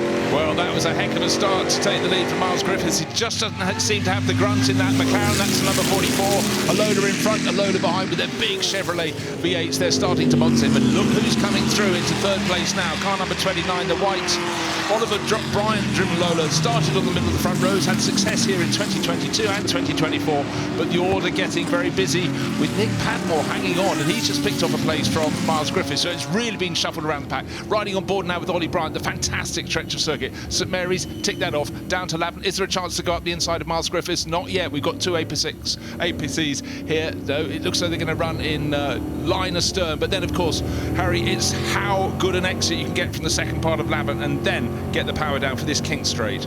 Yeah. Nudged through the kink we go. Alex Brundle now trying to extend his lead. Miles Griffiths having to come under pressure, having just lost that position from Nick Padmore. Now up into second position, and Brundle starting to eke out that gap to over a second already, and the field now starting to spread out. The top runners starting to leave them behind slightly. What I think is important to take a look at this. I noticed Marcus Black's McLaren was issuing smoke out of the back on the opening lap. It had a problem in practice, and these cars, the front runners, could be the first to find that when they come around next time. Here we go then. Look at this, the 44. This is Miles Griffiths coming under pressure from O'Brien, starting to pick up the pace. 25 minutes of this race going down now to just over 21 minutes out in front, though. That gap just slightly coming down as Nick Padmore closes in on Alex Brundle for the lead of this race. We're looking at Ollie Bryan chasing down the car in front of him. Now bear in mind, the car in second place, Nick Padmore, started on pole. The practice was interrupted. He was 9/10 of a second quicker than any others. Didn't get to restart the practice session. He had not the best of starts, so he went down to about fourth place. Now here he is harrying a similar metallic blue Lola, but the one with 54 just seems to have the pace. He's now got to find the space to put that in. Alex Brundle leaves the door marginally open, but that's the better line to be on if you can get it turned into woodcut, which he can. But this is fantastic, brilliant camera position, looking backwards at the chasing car with the Mecom Racing livery. Nose to nose through the chicane. This is where Brundle took the lead of the race last time out, managed to power alongside and get in front by the time we approach Madgwick, and he manages to hold on to it, but we've still got a way to go yet in this race as Padmore closes up through Madgwick and really tries to get underneath. Alex Brundle looks out to the side, no way through there. There is that puddle that won't abate. Everyone having to avoid it and drive around it just limits the opportunity slightly. In all honesty, I think the Miles Poulsen car leading the race doesn't have the pace of Nick Padmore's, but Alex Brundle hanging on the front. I think now it's just a case of patience. But again, you can see Nick Padmore twitching. This track may look dry. I'm not sure it is universally, and anyone gets on the grass, and that is far from dry. We had heavy rain this morning. Yeah, another battle that's still looking fairly close is the battle for third. Miles Griffiths just ahead of Ollie Bryant for third and fourth. Nothing splitting those two at the moment behind this fight for the lead. You can see actually 1, 2, 3 and 4 all making their way now through your screen. Alex Brundle though with the best view in the house, a European sports car champion. Slightly different prototype machinery that he won that in compared to what he's driving now. Certainly is, and in the last lap and a half, the first two cars, Alex Brundle in his Lola T70 Spider and the chasing Nick Padmore, what's the gap going to be on the start-finish line? 4/10 between them, but best part of 2 and a bit seconds back to the car in third place. Still the McLaren M1A of Miles Griffiths. Ollie Bryant, double winner, 2022, 2024. He qualified in the middle of the front row, but something at this point in the race just isn't quite right, because you look at the long shot, looking back behind the first two cars, it's almost becoming hard to pick out the cars in third and fourth. You can just pick them going through forward water as these two front runners turn into St Mary's. Who's going to have the most grip? Both have been twitching the last few times through here. Further back as well, it looks like the Porsche 910 as Phil Keane has managed to get ahead of the Attila Chevrolet Mark 3 of Draper up into 7th spot. That fight though is a little further back as now we going to get a little bit of traffic coming into play here for the race lead. Gets nicely out of the way. Alex Brundle leads this race, but only by a whisker. He's managed to hold on there and navigate the first bit of traffic that they come to. And the gap to Nick Padmore, it's two Lola T70 Spiders leading the way. Closes in nicely under braking, and behind them we have the McLaren M1A of Miles Griffith fending off Ollie Bryant's Lola T72, and then rounding out the top five is that Lotus 30 with Michael O'Brien. It might have been a trick of the light. The car we're looking at, number 29, is the white Spider with the red stripe. I thought I saw a puff of smoke at the back, but anyhow, under hard acceleration out of the final corner, out of the chicane. Previous double winner, Ollie Bryant, just looking for a way past the McLaren M1A of Miles Griffiths. Miles is a wily bird, though. He's not leaving the door open. Not at all, but just seeing how hard they're fighting through every single corner, flat out racing all the way in these sports racing prototypes from 1960 through to 1966, with a whole range of cars represented in the field, but right now the class of them being the Lola T70 Spiders that are out in front and leading the way. Here they are, Alex Brundle ahead of Nick Padmore. They've not been able to leave each other alone for the last few laps. No, they haven't. I think Nick Padmore is just being a little bit patient. I reckon he's got a little more, a bit of a better lap time in. Bear in mind, he was 9/10 of a second clear of the best of the rest in practice, but not making a good start has really cost him. I think if he gets ahead of Alex Brundle, he might well be able to pull away, but as we saw last time, Alex has got plenty of grunt after the chicane. In fact, both of those cars smoking a little bit, possibly a bit of oil overfill. I think I just saw in the previous shot out the back, Miles Griffith in third, just absolutely sliding his McLaren out of the corner. He is right on the edge as well, trying to keep Ollie Bryant in the other Lola T70 at bay. But here we go then, another lap, and traffic is going to play its part. We're on board with the race leader currently, as getting out of the way is the 129 car. That's the Cooper of Keith Allers. Yeah, now what's happening this time is the fact that when they passed the first back markers, they were picking them off one at a time, going past the really unusual Ferrari-engined Lotus. I'll come back to that later, but here they're getting them in batches of 2 and 3. They're going past Matthew Were and his Crossley. He's certainly seen Alex Brundle, and then goes to the outside at St Mary's to let Nick Padmore through. Who is next in line? Alex Brundle driving supremely well at the front of the race, but the poise from Nick Padmore, he's looking for that chance, but he's not going to jump too soon. He's got to wait for it. Little battle developing as well for 6th and 7th between the Porsche of Keane fighting John Spears ahead and the McLaren M1B. We're not seeing that at the moment. That is developing nicely. If you're able to keep an eye on that, we're going to stick with the race leaders. Neither putting a foot wrong at the moment, almost driving in formation. Alex Brundle, though, with a little bit of a switch on exit, but the chicane will come and save the day. Then is the drive out of the chicane. Can anybody catch a break? Either of these two has to have a bit of a swap on the steering wheel. Does Alex Brundle? Does that cost him any time? It doesn't seem to. Padmore right behind him, and it stays the gap under 0.3 of a second. I thought that was going to be the chance. A little bit of smoke still coming at back of Brundle's cars.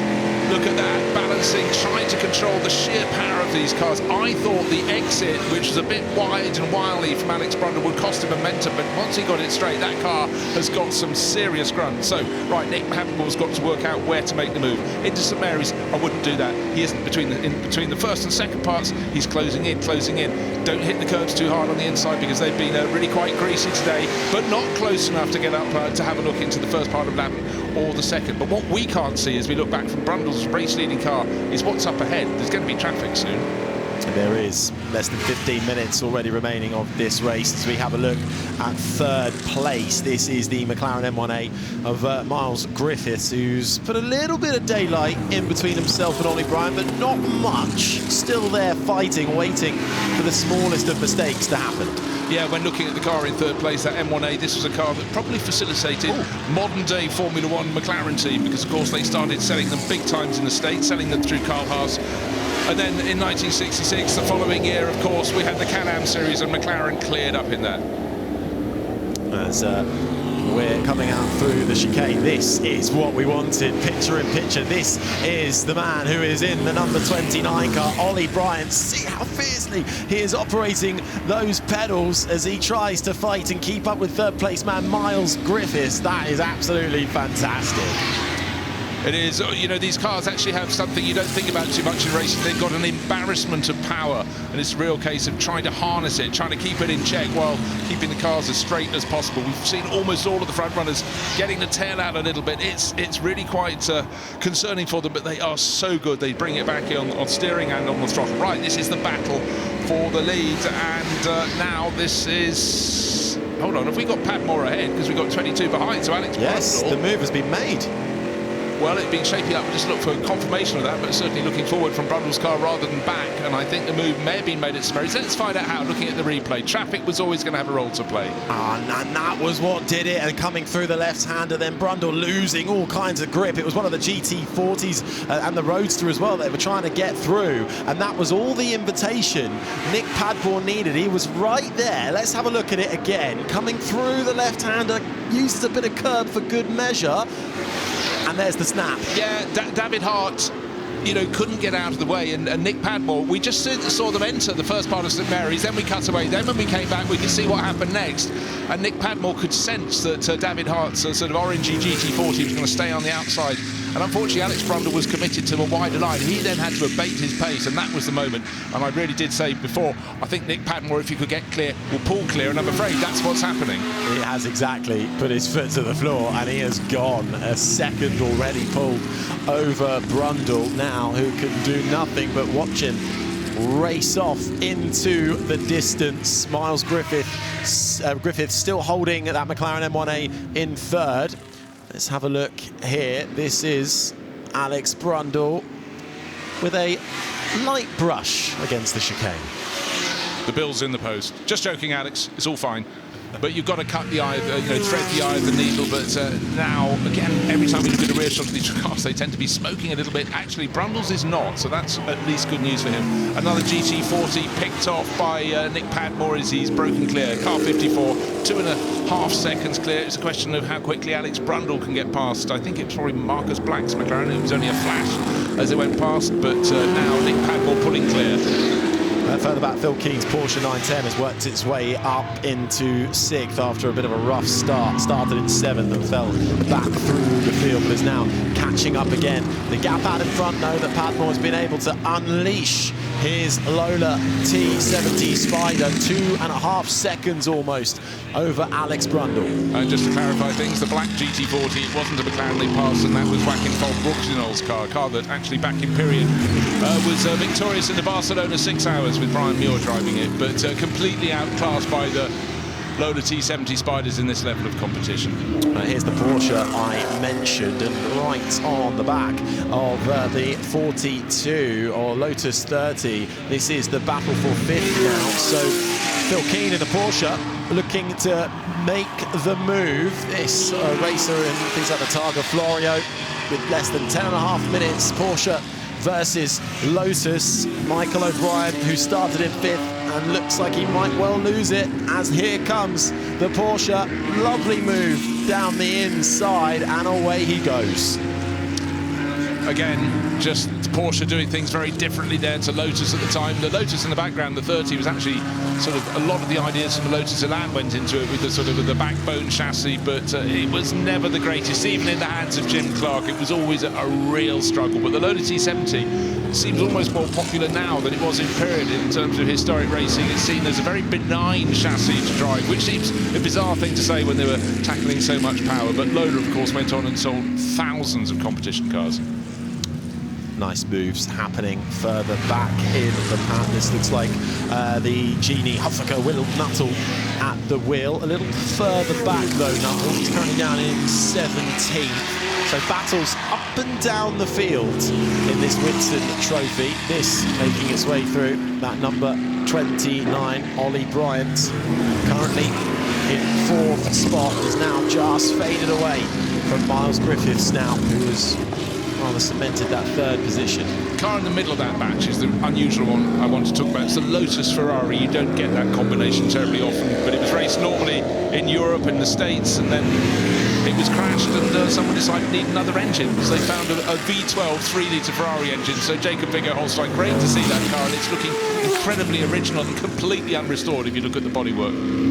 Incredible, with that Lotus and Ferrari badge on top of each other, right on the front end of it. You don't see many things like that. The red one with the white arrow, that's a Team Surtees arrow, which he put on his Formula 1 cars later. That won the Wills Trophy up in Croft back in 1966. It's driven by Graham Moss at the moment. And in fact, after it sort of had its racing season with Surtees, they then put an Aston Martin engine in the back to see if, in testing, if that would work for them. So a lot of these cars had to really sing for their supper, work for their keep. Yeah, currently it is rounding out the top 10 at the moment. Michael O'Brien has lost that position to Draper, who has just popped himself in the Attila up into 7th spot. So that 42 Lotus 30 starting to fall down the field slightly. So looking at Nick Padmore, he wasn't a happy bunny yesterday when he had to pull off during practice. He sort of took his frustration and went and stood behind some straw stacks in the middle of the field. But in race form today, once he's got into the front of the race, you know, he is pulling clear. Lovely little dice between a couple of the GT40s. And remember the one in the background, the Mercedes silver car was the one that had to start from the back of the grid after it failed to get away. So this has been a good recovery drive from that one. It certainly has been. And one of the rarer cars out on the track as well, with that Roadster edition, with the extremely rare version of it, flattened rear deck and basket-style roll hoop as well, just chasing down the GT40 in front of it as the Porsche tries to weave its way through. Well, that's Phil Keane trying to gain, and really good in the heat of the battle. Pedro, the Mercedes silver driver, he stuck his hand down to the roof of the car. There is no roof on that Roadster, but unfortunately the Porsche couldn't get through. But it showed good awareness. That's the second time he's waved. I've seen you come on through, because for Phil Keane, he doesn't want that progress interrupted. He's running in 5th place. He's got quite a way to go, way off the tail of Ollie Bryan, way down on 5th place, but he just needs to keep pressing on. But David Hart hasn't seen him. And just gathering, the race leader might have had a moment. Nick Padmore all on his own, all on the tarmac, or over the curbs? Let's find out. Oh, how is that for a slow-mo shot? The rear end stepping out, but controlled nicely from Padmore. Cool and calm. You can almost imagine the heart rate didn't go up by more than about 10 beats a minute. Gathered it all up in time for the chicane. What more do you need from Nick Padmore, leading the way now by almost 5 seconds once he was able to get through on Alex Brundle, who was doing a superb job to fend off the sister Lola T70 Spider, but has now faded away. But the gaps out front starting to eke out, really. Miles Griffiths just a couple of seconds ahead of Ollie Bryan. Phil Keane now in 5th as this GT40 battle continues, and the Porsche weaving its way through. Quick dart to the inside coming into Madgwick. Yeah, Phil Keane didn't want to be delayed any further, having passed one of the Mercedes silver car before the chicane. He then got bottled up behind the second of the two, the David Hart car, but that was neat and tidy. And for David Hart, he must go, are you on my left or my right? Oh, you're going past, that's fine. Still, good play. On board with Alex Brundle as he also navigates the traffic too. Lost a bit more time on that final lap to Nick Padmore, but he's got a bit of a distance over, about 9 seconds over 3rd place man at the moment, so he's got a bit of a margin. He has, actually, for the first time in quite a number of laps. He's got clear track up ahead, but the fact he can't see the race leader Nick Padmore, he's 5.5 seconds clear. But the Lotus, well, that was a little too true to period, because I'm afraid they did tend to break at the time, so the Lotus 30 off at the side of the circuit. Yellow flags out then as that Lotus gets wheeled away by the marshals, always doing quick work as yet more lapping on the GT40 Roadster. Gets through, the colours of Guernsey in play, also making its way through the field and lapping the 15 car, one of the other Lola T70 Spiders in the field. That was Tony Sella making his way through. So our race leader lapping more and more cars. Nick Padmore at the end of the last lap, that's 15 laps on the board, 6.5 seconds clear of Alex Brundle. It's only T70 Spider from T70 Spider. Then we have a gap of a further 10 seconds back to the third place car. Still Miles Griffiths in the best of the McLarens. Yeah, started third, he's running third. Ollie Bryant starting though to claw back that time and get much closer to third place man in the last few laps around. That gap had eked out to a couple of seconds, but is now within half a second. So third place very much not sorted yet between the 44 and the 29. This is the car that leads the way by a margin of 6.8 seconds. Nick Padmore, the man who holds the lap record around this Goodwood Motor Circuit. Just to give you an example of the progress that Nick's making, we're looking, oh dear, Matthew Were going for a slide in his Crosley. It's a disappointment. He slid in and took some flower pots off the chicane during practice, and that's why his times were taken away. It's a warning, if you hit the chicane, you're in trouble. Now, did he jump or was he pushed? This is the battle for third place. You said, Harry, it's hotting up. He tried his utmost to go to the outside, keep out of the way, but he did have to turn to the left, and he got remarkably close to the Miles Griffiths-driven McLaren. And then I honestly don't know how Ollie Bryant didn't drop his white Lola with that red stripe in avoidance on the inside of the corner. Your cars are already unweighted at that point. That was a remarkable miss. Yeah, and we're lucky really, because it means this fight is still back on the cards, almost pushing him out of the chicane. This is the fight for third. It's McLaren versus Lola, both with Chevrolet power. The 44 in front is the McLaren M1A. The car behind is Ollie Bryant in the Lola T70 Spider coming through into Madrick. This is the fight for the final place in the top three. I tell you, bear in mind that we've been treated from time to time in the race with a view across at Ollie Bryant's feet. I'd like to see what happened when he was at St Mary's lap last time around, suddenly having to avoid. So this is the corner. They're turning now, the start of St Mary's, and this was the point they were coming up on the back marker, Matthew Were, and right here was a massive readjustment from Ollie Bryant. You can see even now he's trying to adjust, but this time he's not avoiding a car that's going. But hold on, our race leader Nick Padmore is pulled off the circuit. He had a problem in practice, and suddenly Alex Brundle is leading this race with 2 minutes remaining. Drama, we've got it in bucket loads. With just over 2 minutes remaining, the race leader is out of the Whitsun Trophy. What happened to Nick Padmore? Something's gone wrong, and perhaps a mechanical failure, and he's just put his hand up and pulled off the road. We saw the frustration when he was in the cockpit. He's out of the car though, which is always good to see. Alex Brundle will retake the lead of the Whitsun Trophy. That will then promote Miles Griffiths up into second, Ollie Bryant into third. So the battle for second well and truly on. And the weird thing for Alex Brundle, I think Nick Padmore was just far ahead enough that he'd have pulled off and Alex won't have known where he's gone, and then suddenly he'd be greeted by a pit board if his pit crew are very quick saying you're in the lead. He may have just seen Nick pull off because he clearly slowed and something unsettled that car. I don't know what was amiss. This, however, isn't the battle for third, it's the battle for second place. Miles Griffiths doing his absolute utmost, but suddenly Ollie Bryant in 29, the white Lola, getting closer and closer. The stakes get higher now. A little bit of a puff of smoke from the 44 in front. The McLaren has to be perfect over every corner, every inch of tarmac. One small mistake and it could all come undone, and traffic can play its part as well. The 58 is what they're rapidly approaching as one of the other T70 Spiders is actually Graham Moss, who is up inside the top 10, and there is a rather dismayed Nick Padmore. Some days it works, some days it doesn't. But Alex Brundle, well, he is going to be suddenly all on his own. He's 11 seconds clear of the battle for second place. That will keep going all the way to the end. But starting what will be his final lap of this race with a little bit of flourish. But all race long, he's been kicking the tail of that number 22 Lola wide on the exit of the chicane. But now he can relax. One final lap to go then of this Whitsun Trophy, and what Alex Brundle might be nearly 10 seconds up the road now. Nothing splitting second and third with just a few corners left to run of this Whitsun Trophy, which has entertained us from the start. These sports racing prototypes from between 1960 and 1966. A really nice, diverse field. Some of the loudest, some of the fastest machinery you will see all weekend here at the Goodwood Revival, and we have got one brilliant battle to the flag over second and third. Right, you are Ollie Bryant now. You're in third place here. You're looking at the tail of the McLaren M1A. You seem to have better handling when you're going through St Mary's every time. Miles Griffiths runs very wide through the corner, but importantly for him, his black and silver McLaren M1A getting very loose. Is that the mistake that's going to cost him? He had to be able to turn in the first part of lap, but now with better exit speed from the second.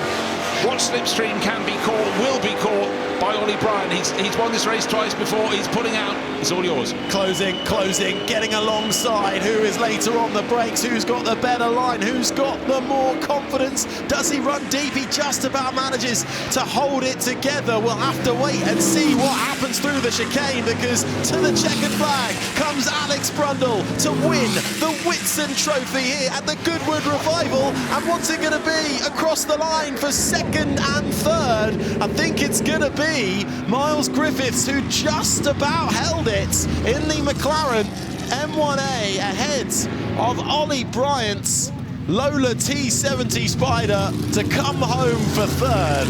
But that was a race that ran all the way to the flag for second and third. Alex Brundle put up a great fight in the early stages to lead this race. Nick Padmore, though, came through, more confidence, more power, and then having to pull off and retire.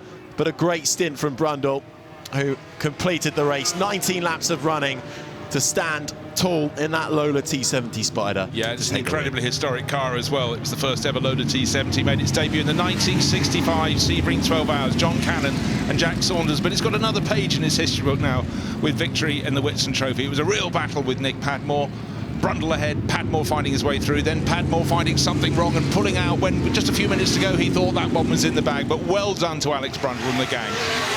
Good run for the Porsche 910 as well. Phil Keane just outside the top three. Well, actually quite a way back outside the top three, but from 7th up into 4th for him, the Porsche plucking its way through the fields. And Alex Brundle then waving to the grandstands. We've still got more action to come later on this evening. The Sterling Moss Memorial Trophy. We'll see some closed cockpit GT cars in action. And a lovely touch. Nick Padmore had been leading, pulled off, and he took the time out to applaud the drive he had such a good battle with. So Alex Brundle going through. And there's a theory coming through. There may be a shortage of go juice in the car. Hearing news, he may have run out of fuel. Let's have a look. He's looking for power. He's sloshing it around. He's trying to get. So yeah, I think that's a very, very good call from the TV crew there, and that will be gutting. He'd done the hard work. He got 6 seconds clear, and then ignominy.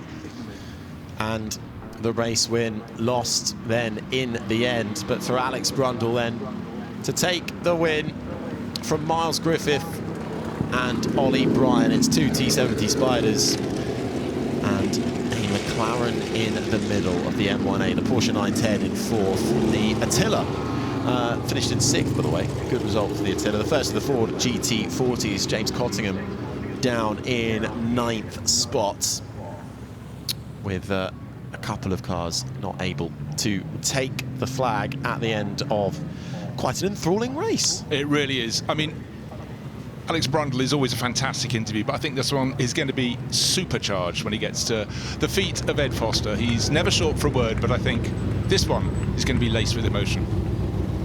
I think it just might be a party of noise, colour, speed, and the man who mastered it all, the victor, Alex Brundle, pulls up, gloves off straight away. Looking forward to hearing from him. Alongside him, Miles Griffiths pulls up in that black with the white stripe, McLaren M1A, and Ollie Bryant just did to the left of us in the 29, the Lola T70 Spider. I'm sure there's the smile from Brundle, and we can hear from him straight away down on the grid with Ed. Alex, that was a lesson in it's not over until it's over, is it? Absolutely so, and I feel really sorry for Nick. He drove absolutely brilliantly, and he was out front in that one. I have no idea what happened to the car, but yeah, I gave him a wave on the way in. We'll take it really early in the development of this car, and I'm just delighted for Miles, the owner, who has popped me in it for the weekend. So thank you very much for that, and lovely to win for the first time with the Goodwood Revival. And a great battle at the start as well. It really was. Nick was quicker than me, solidly quicker than me. And I could tell that he was just biding his time and working out when he was going to get the move done. I did my absolute best, but then traffic just caught me out in the end. But it was good to have a good battle and nice to get some speed up, you know? Alex, well done. Thank you very much. Right, let's find Miles. Miles got the family here. I mean, your mirrors were busy, weren't they? Yeah, the whole race, unfortunately. We had suffering with long brake pedal from lap 2 and some smoke in the cockpit, which at these speeds is quite unnerving, to be fair. So I was just trying to get it back in a podium place, and I saw Nick pull off, unfortunately, which sort of eased the pressure, but it was nice to keep Ollie behind till the end. Well done. Cheers, thanks. Speaking of Ollie, let's go find him. Avoid the cameras. Ollie. I mean, you used the full toolbox there, didn't you? Yeah, it was a disastrous start, but I knew I had my work cut out for me after that. But you know, it was great to see Nick go for the lead actually early on, because his team did a great job changing the engine, and it's very sad to see him stop at the end. But had a good scrap with Miles, and you know, he got lucky with traffic some laps, and I got unlucky, and it was very, very close at one point with the yellows out the back. So you know, could have done with another lap as always, but you know, great to get back on the podium here. Well driven. Thank you. Great to hear from our top 3 then, but the winner, Alex Brundle, his first Goodwood Revival win in that Miles Poulton entered Lola T70 Spider. Miles Poulton himself, pretty nifty racer. And the T70 Spider showing its might, winning out. A shame for Nick Padmore not to quite take the spoils in the end, but gracious in defeat, even if it wasn't of his own making. Miles Griffiths then promoted to second after a great battle right to the flag with Ollie Bryant. The McLaren against the Lola, nothing between them by the time they crossed the line, just a couple of tenths. The Porsche 910 working its way up into 4th with the M1B McLaren. John Spears rounding out the top 5. Julian Draper's Attila just behind in 6th with the McLaren. Graham Moss's Lola behind. Jeremy Cottingham, the first of the Ford GT40s with David Hart rounding out the top 10. And then we saw quite a few times the GT40 battles, particularly between 11th and 12th. In the end, the GT40, the roadster, the rarer of the cars. Silver's down in 12th. Will Nuttall ended up in 14th in the Huffer Cup, with the Crossley of Matthew Were down in 15th. Had a few moments. That incredible Lotus Ferrari 19 of Holstein down in 16th, ahead of Nick Padmore, registered there though, 17th, but unable to finish that race, along with the Cooper, the Lola and the Lotus 30 at the back. The Whitsun Trophy though, getting going. Sports cars of a type that raced between 1960 and 1966, and it was an incredible start for the 44, the McLaren of Miles Griffiths, straight into the lead by the time they got to Madwick. Yeah, trying to defend that pole position, it didn't work for Nick Padmore. He ended up behind a real fast-charging Alex Brundle. It would be the story of the race, but certainly Alex Brundle took his way into the front ahead of Miles Griffiths, and then it was going to be a shape-up, but Nick Padmore wasn't hanging around in 3rd place. No, not at all, but this was the early advantage for Alex Brundle, and getting a real insight into what is going on inside the cockpit of these cars. Alex Brundle, though, wasn't left alone for long and battles all the way through the field. Nick Padmore then able to get up into 2nd without too much asking. And then it was a case of how long could Brundle hold on for. He was putting that car in all the right places, and then a bit of traffic, and Nick Padmore, that was all the invitation he needed. Yeah, having to correct it and then refocus and trying to hang on to the tail of Padmore, but Padmore was making good his escape, but Alex Brundle wasn't leaving an inch out on the circuit that he wasn't exploring. And a fantastic battle between the Lotus 30, which sadly would retire, and the charging Porsche driver, Phil Keane, making great progress. Yeah, the Porsche, after a poor start, making its way through the field, and a couple of offs for those further back in the pack. One of the T70 Spiders, Graham Moss, finding the grass, but not too much harm done there as the battle persisted out in front. Indeed, 3rd and 4th was coming under heated debate as well. Ollie Bryant still pushing hard to try and keep hold of what would become 2nd and 3rd in the end. But out in front, once in the lead, Nick Padmore was pushing the limits before it all came undone a little bit too early for him. And then the battles for 2nd and 3rd nearly wiped out straight away. But then suddenly a 6-second lead turned into nothing at all. It seems there may not have been enough fuel in the camp. Nick Padmore off and to victory. Alex Brundle, what a famous run for him, and he was delighted to land the 2025 Whitsun Trophy race. Certainly was. And his first win at the Goodwood Revival for Alex Brundle in the T70 Spider, winning out here at Goodwood.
Well, our best dress competition for day 2 has just come to its conclusion, and we have third, second and third here. I'm going to get straight in and chat to him. Jan came in third position today, dressed very, very cool cowboy. Tell me about this outfit. Yeah, I'm really into 40s and 50s Western wear and rockabilly type of stuff, so I thought Goodwood was the perfect event to bring out a hat.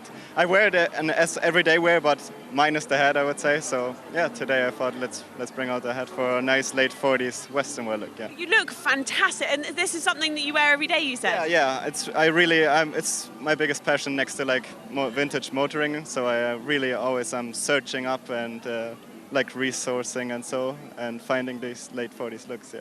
Your vintage motoring and this, it's come together really quite well today. It's the perfect event, yeah. My girlfriend is more into the vintage fashion and I'm into both, so it's a perfect event. And there you go, and you won, you come third in the fashion, so well done. It's my first year here ever, so. Listen, I'm so glad you've had a good day. Steph, I'm going to come to you, your second place. I mean, that hat is sensational. Tell us about all your outfits. Thank you. So I'll start off with the hat first of all. It's a Yugoslavian curler cap. Bought it off eBay 2 days before Goodwood because I put together this outfit. It finally arrived from America, and my best friend went and picked it up from the post office for me.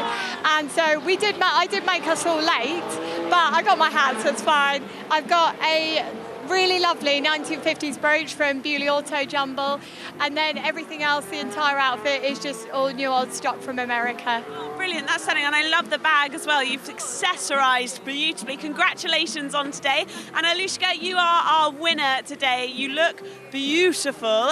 Were you surprised at winning today? Yes, very surprised. It was, an absolute pleasure. Thank you, yes. How's your day been apart from winning this today? It's fantastic so far. Looking forward to the rest. Tell us about your outfit. So my outfit is a 1940s number, but my hat is very special. It's from where I work, Lock Hatters. It's in a one golden couture special. It's called a Winter's Tale for anyone that's interested. And how long did it take you to put this outfit together? I put it together over a few days. Really thought about it, so amazing to then come and win. Yes.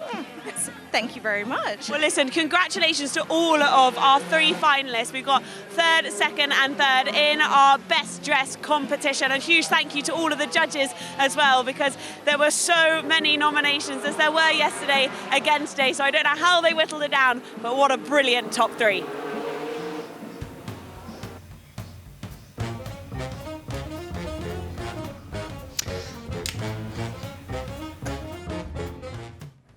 Thanks so much, Rosie. It's brilliant to see all of the outfits and the people that are arriving at Goodwood Revival. All the effort and attention to detail that goes into this event is what makes it so special.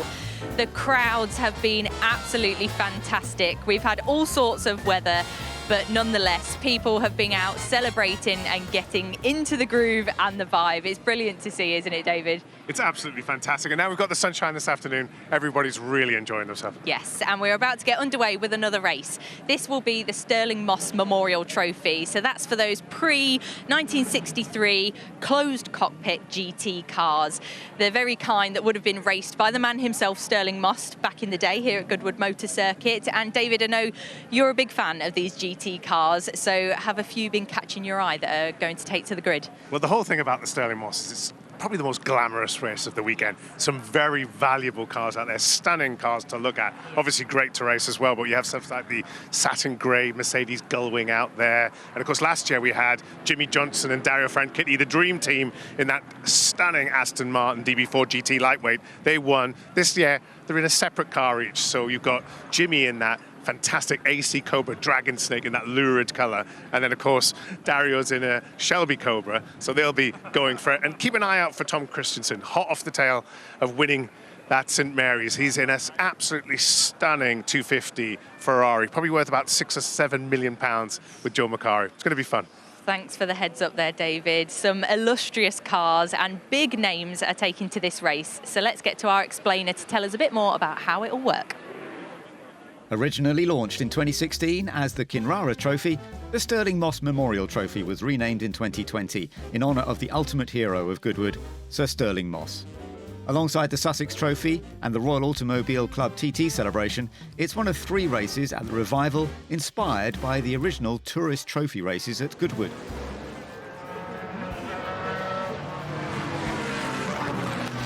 The Sterling Moss Memorial Trophy brings together a grid of pre-1963 closed cockpit GT cars, paying homage to Moss's tourist trophy wins at the wheel of Rob Walker Racing's Ferrari 250 short wheelbases in 1960 and 1961. Alongside Moss's favoured Ferraris, the battle for the lead is hard fought between AC Cobras, Jaguar E-Types and Aston Martin DB4 GTs.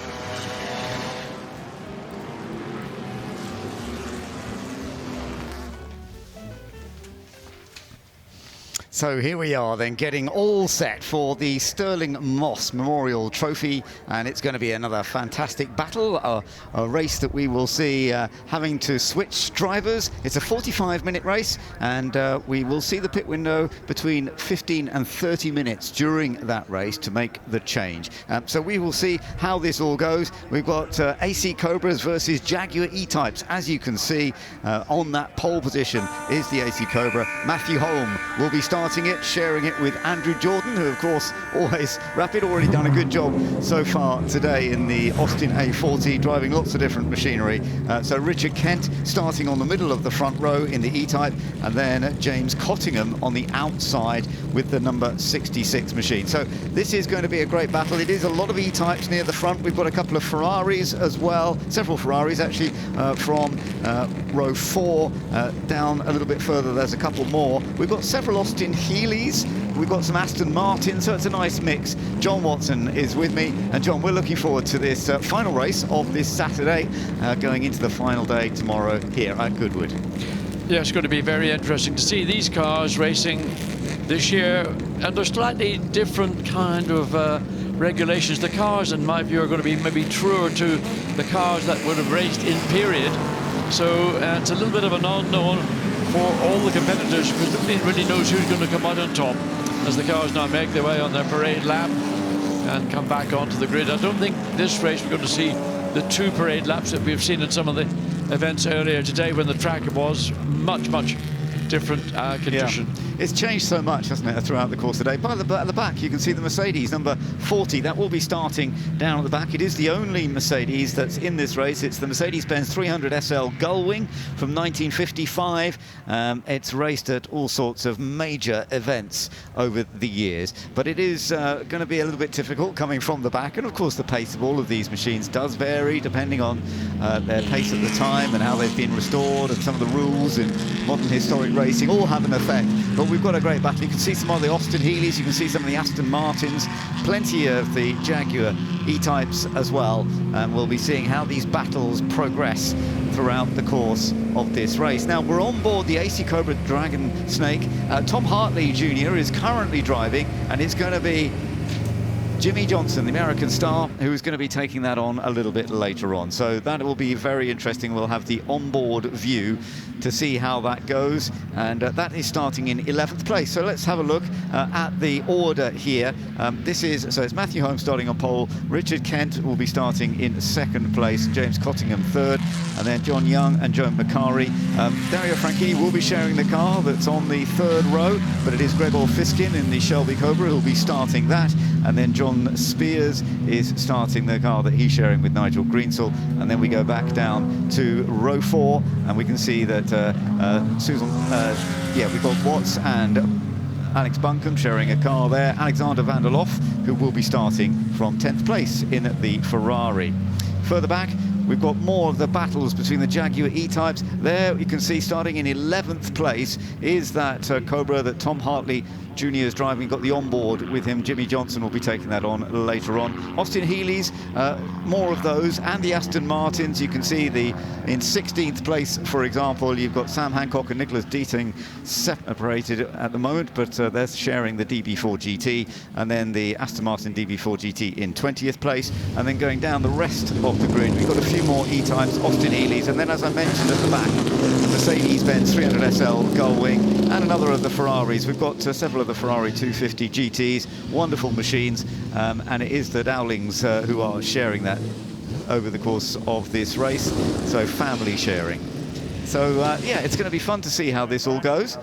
And Dario Franchitti is going to be one of them. On the left you can just see him, and Mike Jordan you can see having a chat. Mike's not actually racing it this time, but he and Andrew Jordan, of course, they prepare many cars, and he'll be keeping an eye on how Andrew gets on, because Andrew Jordan did take pole position for this race, but it is the other driver, it is Matthew Holm, who will be starting. And there is the man that we've already seen being a bit of a star today. John, we'll see whether he can do it again. Well, just an outstanding drive from the winner of the touring car race. Those two large American machines battled all the way through, but here is going to be a battle between the Cobras on the front row pole position and the E-type Jaguars. Yeah, that's what it's all about. And the E-types, sometimes they would prefer it to be raining compared to the Cobras, but let's just wait and see, because until we get into this, we will determine. There's a Ferrari, that's Joe McCarry, and the car shared with Tom Christensen in the background there. That's on the 2nd row. We saw Tom Christensen, as we said, who has had good success already today. Let's have a look then. We're all set for the Sterling Moss Memorial Trophy. Flag down, away we go, and it is a good start from both poleman and on the middle of the front row. So Matthew Holm is looking to try and take that lead with the AC Cobra, and I think he's going to get into Madrid first. Yes, he does. But it's a good start from Joe McCarry, number 8, with that Ferrari, the black Ferrari, that had certainly got a good start. Now dropping back to 4th, but we've got a battle up front, no doubt about it. Richard Kent is coming up on the inside, and I think he's going to, no, not quite. I thought he was going to snatch the lead, and now Richard's got to watch out, because James Cottingham is still, this was the top 3 on the grid, and they're still absolutely together, but Richard Kent is just squeezing in front now. We have an E-type in front of the Cobra, and the Cobra is still under pressure from another E-type with James Cottingham. Right, these three have made that breakaway. Cottingham getting the back of the E-type, sliding a little bit wide, coming through the exit of St Mary's, tries to get alongside to go the long way around the Cobra, but decides not to. They're going to try and make the undercut as they come to the 2nd apex, but not sufficiently close. Again, Cottingham sliding, I mean, really giving it large, coming out of the exit of 11, now onto 11 straight. Cobra's got a little bit of extra straight line performance, but Cottingham, so experienced now with his international motor racing, is very keen to get ahead of the Cobra. He needs to clear the Cobra, trying to do so down the inside into Woodcut. Can he get it done? He's going to be side by side, but no. No, the Cobra's just got that little bit of extra drive. Off Woodcut, Cottingham's got to fall back in line. Yeah, Matthew Holm held it. I thought he might lose it then, but actually Matthew with the Cobra did manage to hold on to it. Remember, he'll be handing over to Andrew Jordan later on in this race, but it is being led by Richard Kent, who will hand over to Chris Ward, who is also massively rapid as well. So this is going to be a really fascinating race. The E-Type, amazing how sideways, particularly the 66, James Cottingham's car there, is going, but he's managing to hold it. This was an E-Type that raced in California in period, and it's been successful in recent historic events, there's no doubt about it, and it's looking competitive again, but can he find a way through? Oh, spins or something's gone wrong on the exit. Ford Water, two cars have gotten together, and Austin Healey you see on the circuit. Oh, and a Jaguar, and there's a rollover from another Austin Healey as it hits the bank on the exit of Ford Water. Oh, we didn't see exactly what happened there, but yes, as you say, two Austin Healeys and an E-Type involved in an incident there, and well, let's hope that they can get that sorted out. And I think that'll be a safety car, Ben. Yes, at least. I'm sure maybe it will be. It could even be a red flag. It's being confirmed safety car at the moment already, so there's no surprise there, and they will deal with this as quickly as possible, but this is obviously going to cause a delay, and they will now, they obviously haven't seen the message. Look, they're still battling for second place, yet we are on the safety car. So are they not getting flag signals? Well, I don't know what signals there might be around the racetrack, but certainly there's a wave, double yellow light, safety car sign has been shown. It's now being declared. And look at the Cobra almost tripping over itself as the Jaguar of Cottingham got on the brakes big time to slow down, because he was required. He may be required actually to give that position back, because the safety car indication was put out to the drivers before Cottingham made that overtake on the Cobra. Yeah, but maybe the flags weren't in front of them at that point, but he obviously hadn't realised until he came through the chicane, because he came out the chicane a bit too quickly, but thankfully they didn't actually make contact, and we've got some other cars out to make sure everything's okay. So we're looking at the start.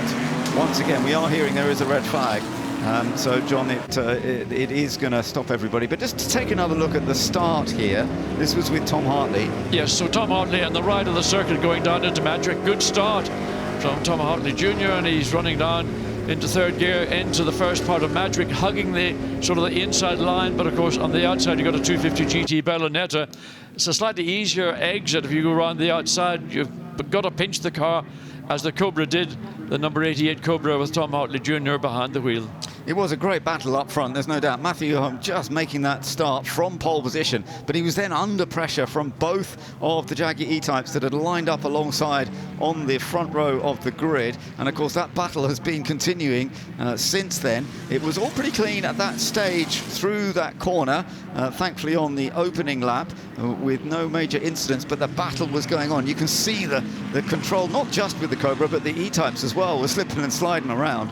Well, there's a lot of determination between these lead three cars in this opening lap. So here we are now under safety car to bring the cars back onto the grid where they will stop, because we've got a red flag. There were three cars involved in that incident, all around the entry into Ford Water before they would get into the entry into St. Mary's. So those cars will need to be cleared. One of them did roll over. One of the, I think it's a red Aston Martin. I couldn't quite catch the number of the car. So that will take a minute or two before we can get this race. It'll be another standing start because it is a red flag. It is, absolutely, as you say, and let's hope that they can deal with that and that everyone is okay. But as you say, they will have to come back for a stop and another restart for this race, for the Stirling Moss Trophy, with this amazing collection of E-Types up against Aston Martins, Austin Healeys. You can see some of the more of those down there. The Austin Healeys are great cars. They're not perhaps quite as powerful as some of the C-Types. But in this field there is one Austin Healey 3000 which has been an outstanding, it's a legend in its own lifetime. It's DD300. It's a car that I saw racing, goodness knows, back in the early 60s when it was driven by South African Bob Ultoff, and he was spectacular as well as being fast in that car. And it's John Caterham, I think, owned that car for many years, and it's probably a legend now amongst Austin Healeys. Lovely. Yeah, well, of course, there are so many legendary machines here that we can enjoy over the weekend, and they are lining them back up in order, I think, from how they started. we shall see exactly what's going on. Let's go down and join Ed Foster. He's got a chance to catch up with a few people. Well, thanks, Ben. We've got all the cars out on the circuit at the moment. We do have all the second drivers stood in the pits. I think Andrew can probably see me coming up behind him. Andrew, I mean, it's a good opening couple of laps from Matt there. Yeah, he looked like he was settling in and made a pretty good start in the first couple of laps. So obviously hope everyone's okay. And yeah, it looked like there was quite a few cars there. So Matt can catch a breath now and then go again. So we'll just see what they do with the race duration and pit windows and stuff like that. This is the worst bit, isn't it? Sat watching the car go round and you not being in it. Yeah, the butterflies are going. Well, but the day you don't have those is the day you should stop. Yeah, absolutely. Cheers, Andrew. Right, let's crack on. We got a whole team of Frank Kitties here. Derry, everything looks very calm and relaxed. Everything all right? It was an interesting first lap, wasn't it? Yeah, we were just discussing what we're doing tonight at the ball. Tweedledum and Tweedledee. Not sure which one's which. No. Marino, you had a pretty busy time in the St Mary's. It was very busy. I think a few of us were laughing so hard on the first lap on the exit of Lavin that we couldn't really change gear very well. It was one of the most fun races I've ever had. It was absolute chaos, but just great driving, great racing, and I hope the fans enjoyed it as much as we did. Ellie, I don't know how you put up with these two. Sorry, do I know them? Quite right. Right. Excellently put. Right, let's crack on. Max, how are we doing? Very good. Tom started. He is 3 places up and 3 cars are off, so he hasn't lost any. The car looks fantastic, sounds fantastic. It's not the fastest, but we're out here for a good time, and the weather's finally good for everyone. So this is a race I always wanted to take part in, and I'm now in it. So let's hope for a clean race and some fun at the end. I spoke to Tom in the assembly area just before he went out for practice, and he was like a kid in a sweet shop. Yeah, Tom's always the big kid. Even though he's 6 years older than me, he acts like a 20-year-old, but he absolutely lives for this. And it's a pleasure to drive such a genuine car here. It was raced by Roy Salvadorian period, so it's got a lot of history, and it's nice to bring it back to Goodwood in its glory. Cheers, Max. Right, let's crack on. There's a real plethora of drivers here. Pat, how are we doing? Weather's dried up since you were last out there.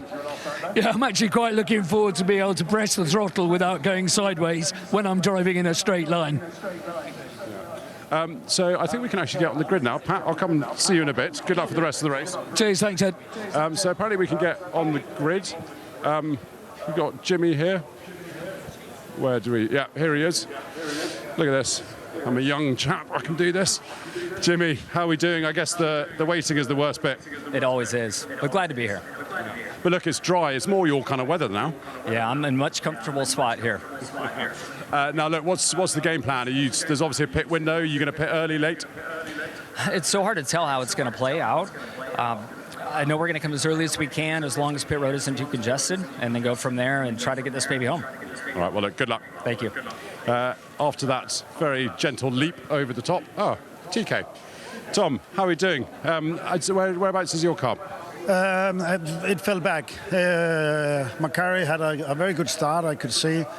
Going into turn 1, he was even sort of third, fourth. But then the next camera angle, going down to Fort Water, the car was missing. So it dropped back a lot, and we can see there has been a contact. Mechanics have discovered right side of the car has had a small impact. So in that sense, it's good for us. Maybe there's another restart. And I don't know what else happened in the race. I was just having a little time with myself over here. This race obviously used to be the Goodwood Trophy, and you had that wonderful win in the Ferrari. You seem to love those Ferraris. Yeah, I mean, that evening I'll never forget. That was the inaugural back then, and it's nice to have another try. And that was with Joe that evening where we had have a good one. It looks like it will be a bit more difficult tonight. Well, look, Tom, best of luck. Thank you. Right, let's squeeze out here. I'm sorry, guys. Thank you very much. I'm just going to have a quick look. Bear with me, because there are cars. Okay, the cars are down here. So let's go this way. So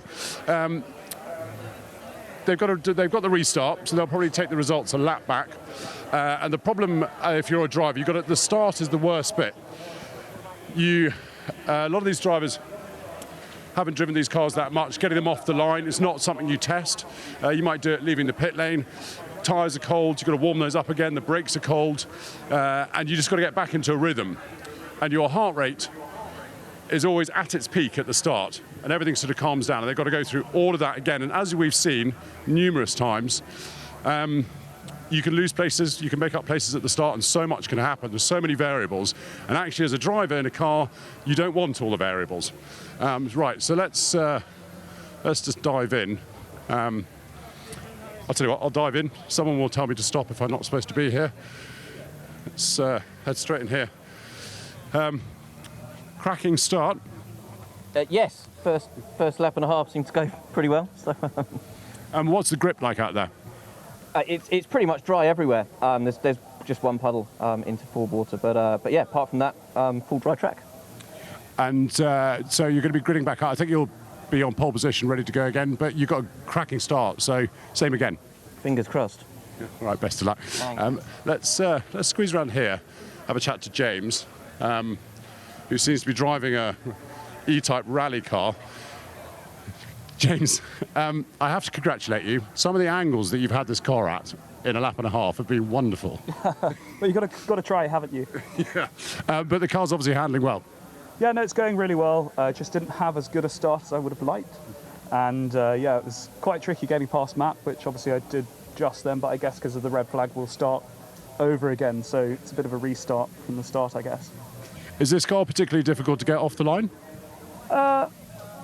Not that I recall, but then again, thinking back, I've probably never started it before. Yeah, I was saying as I was walking down the pit lane that actually you don't really practice starts. No, not too often. And yeah, in this car, I haven't done a start before. All right, James, best of luck. Right, we've got cars starting, back up onto the grid, so let's go back to the comms team.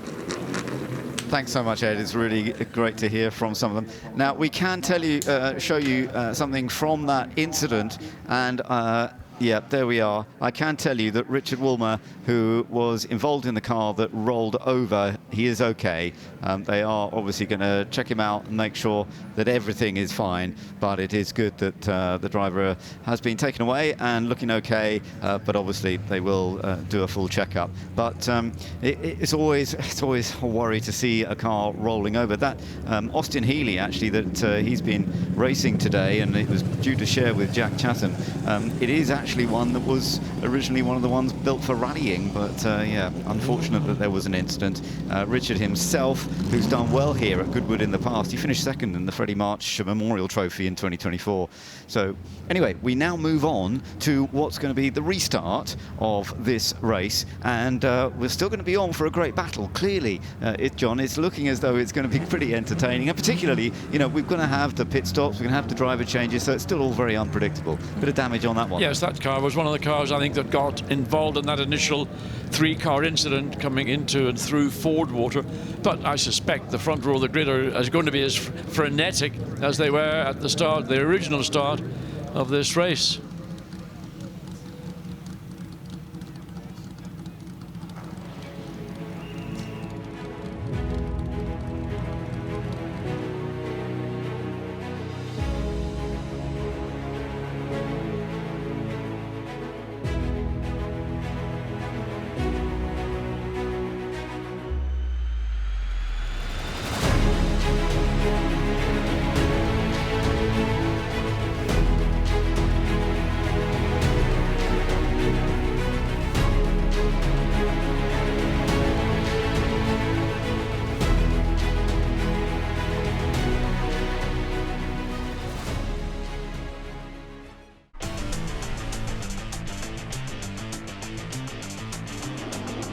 Down the inside, late on the brakes for Wilson in the Maserati. He gets the move done, but did he get on the grass? He does. The rear end steps out.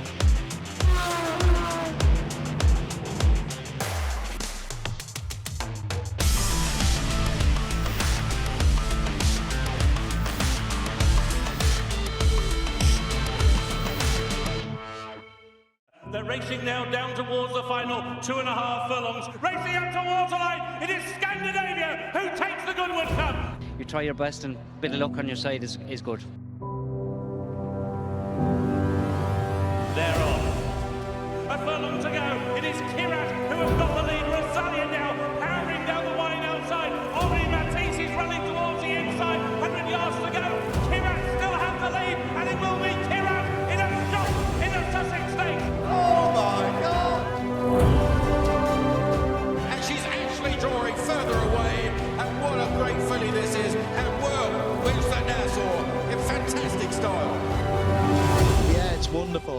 absolutely wonderful. I don't think I've missed a day's racing.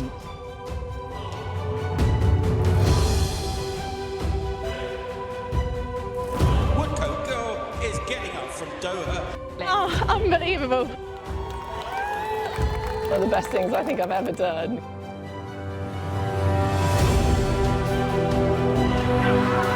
As they race the white, Giant Jungle has lifted the King George Cattler Stakes. The stand side, Two Tribes has come through the lead away from his second run, Boy Run Stripe Red. On the far side, bursting clear is in the white cap. Twilight Calls, but near side, Two Tribes wins.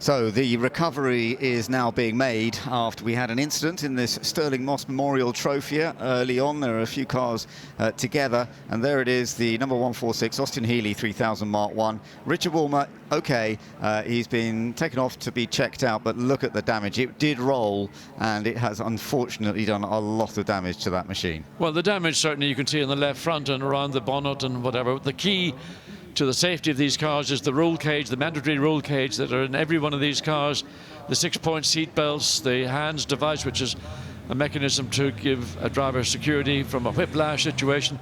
And the car did what it was required to do. In a nasty accident, you never want to see a racing car rolling over, but in the time it rolled over, most of the momentum had been dissipated, and so the rollover was relatively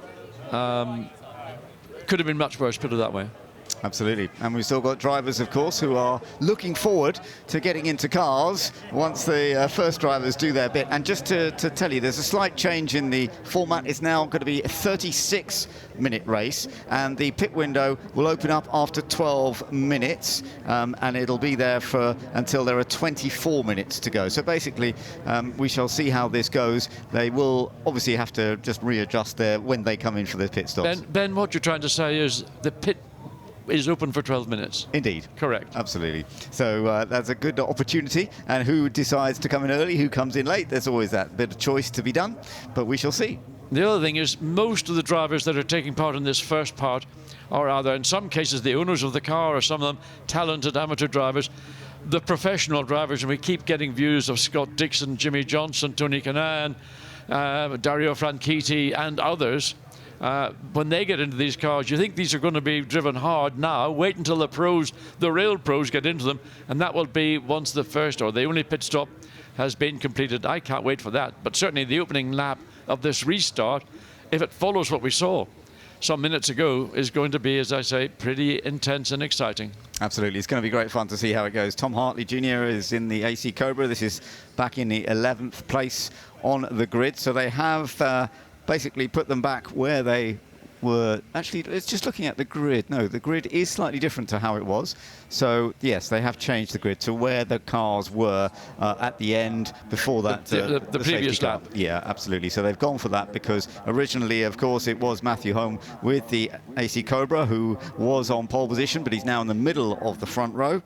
And so we've got a little bit of change. And that, as I mentioned, Tom Hartley has actually moved up several places from where he was originally with the Cobra. So that's gained him some advantages. Yes, and he's going to start on the left side of the racetrack. There is that purple AC Cobra. And so he's moved from the right side of the track for the initial start over to the left-hand side. And it's probably, I think, always the easier side of the racetrack, going into Madwick on an opening lap. Yeah, also John Spears is up on the second row. You're just seeing Dario Franchitti there, of course, who'll be coming out a little bit later on when we get into the pit stops. But yeah, John Spears is actually who will be handling over to Nigel Greenswell a little bit later on. That'll be interesting to see. Dario will be taking over from Gregor Fiskin with the number 68 Cobra. And of course the Chilton brothers, we'll just have to see how that goes with the Aston Martin. Tom currently in the car, but Max will be taking it on later on. And of course, they're both very talented. I mean, you know, as we say, there are some superstars who will be coming in, but some of these are already being driven by some very talented drivers, no doubt about it. Well, I mean, two of them, you can think James Cottingham, Gregor Visken, both outstanding and whatever. I mean, James Cottingham racing in FIA WEC GT3 and doing very well with the United Autosports McLarens. Yeah, absolutely. You've got that onboard view again with Tom Hartley, who will be handing over to Jimmy Johnson. But you're absolutely right, because, for example, Gary Pearson is sharing with Alex Brundle, and Gary's one of the great winners here at Goodwood over many, many years. Shows many a talent around Goodwood in an E-Type Jaguar, or a D-Type Jaguar, or any Jaguar, for that matter. Absolutely. So we're hearing a whistle. I think the things are starting to, getting some notes that they may well be firing up now and getting ready to get this race underway once again. Presumably they'll do another formation lap and then go for the start. Yes, it should be a formation lap and then come onto the start, and the procedure will recommence and see who gets the best move. It was a good react best, really. Yeah. It's a flag start. It's not a light start. So there's the starter's gantry. So a 3-minute warning should give drivers plenty of time to go through their little routines. You might call them superstitions. Each driver will have there's a Ferrari being bump started. That's one of the 250 GT Berlinettas that didn't seem to want to respond to the starter. The electric starters had to bump start that, so that car needs to be pushed back into its... Yeah. Well, it probably will hold position, and those two cars on either side will move forward, and then the Ferrari will take up its rightful position behind. Yeah, the number 7 Ferrari, which is now just being pushed back, that's the 250 GT SWBC, and it's had some good success here in the past. We shall see how it goes. And it's Vincent Gay who's currently in the car, and Joe Twyman, who will be taking it on a little bit later on, who's done lots of historic racing. And we've got 30 seconds to go now. So let's see how this goes. We get the green flag coming out in a moment to create the formation lap. And then once they come back, of course, they will be going for it once more. Oh, and the Cobra. It's not going anywhere. Ferrari again goes, he's just lit up the rear tyres, laid down two big black lines. Now, whether he's done that deliberately, I somehow doubt. But what he's done is put a lot of temperature into those rear set of tyres. Yeah, there was another car leaving very late down on the back of the grid, but they have all got going now, so that's good news. All very flame coming from the back, and that's DD300. That is arguably the most famous Aston Martin, and that's coming from the engine bay, so there's a problem with that car. They need to get that over as early as possible to let the marshals get fire extinguishers, and there doesn't appear to be a marshal convenient. That's not good. There's smoke you can see coming through into the cockpit. But the driver needs to get out, doesn't he? So yeah, I don't think he's going to have a problem getting out, but certainly I'm concerned about... Now, what he's done, I think he's activated the onboard fire extinguisher, so that's actually killed most of the fire that was in the engine bay, so good thinking. So, but again, flames are licking back up, so you've got to get the engine bay opened up and get the marshals with the extinguisher to get that fire. Don't know what that is. Sometimes, I mean, a fuel is the obvious thing, but it can also be an oil or hydraulic fluid getting onto the hot exhaust, and the exhaust on the Aston Martin are on the left-hand side of the engine, and that's where the fuel spillage, oil spillage, brake fluid spillage, or whatever, has ignited.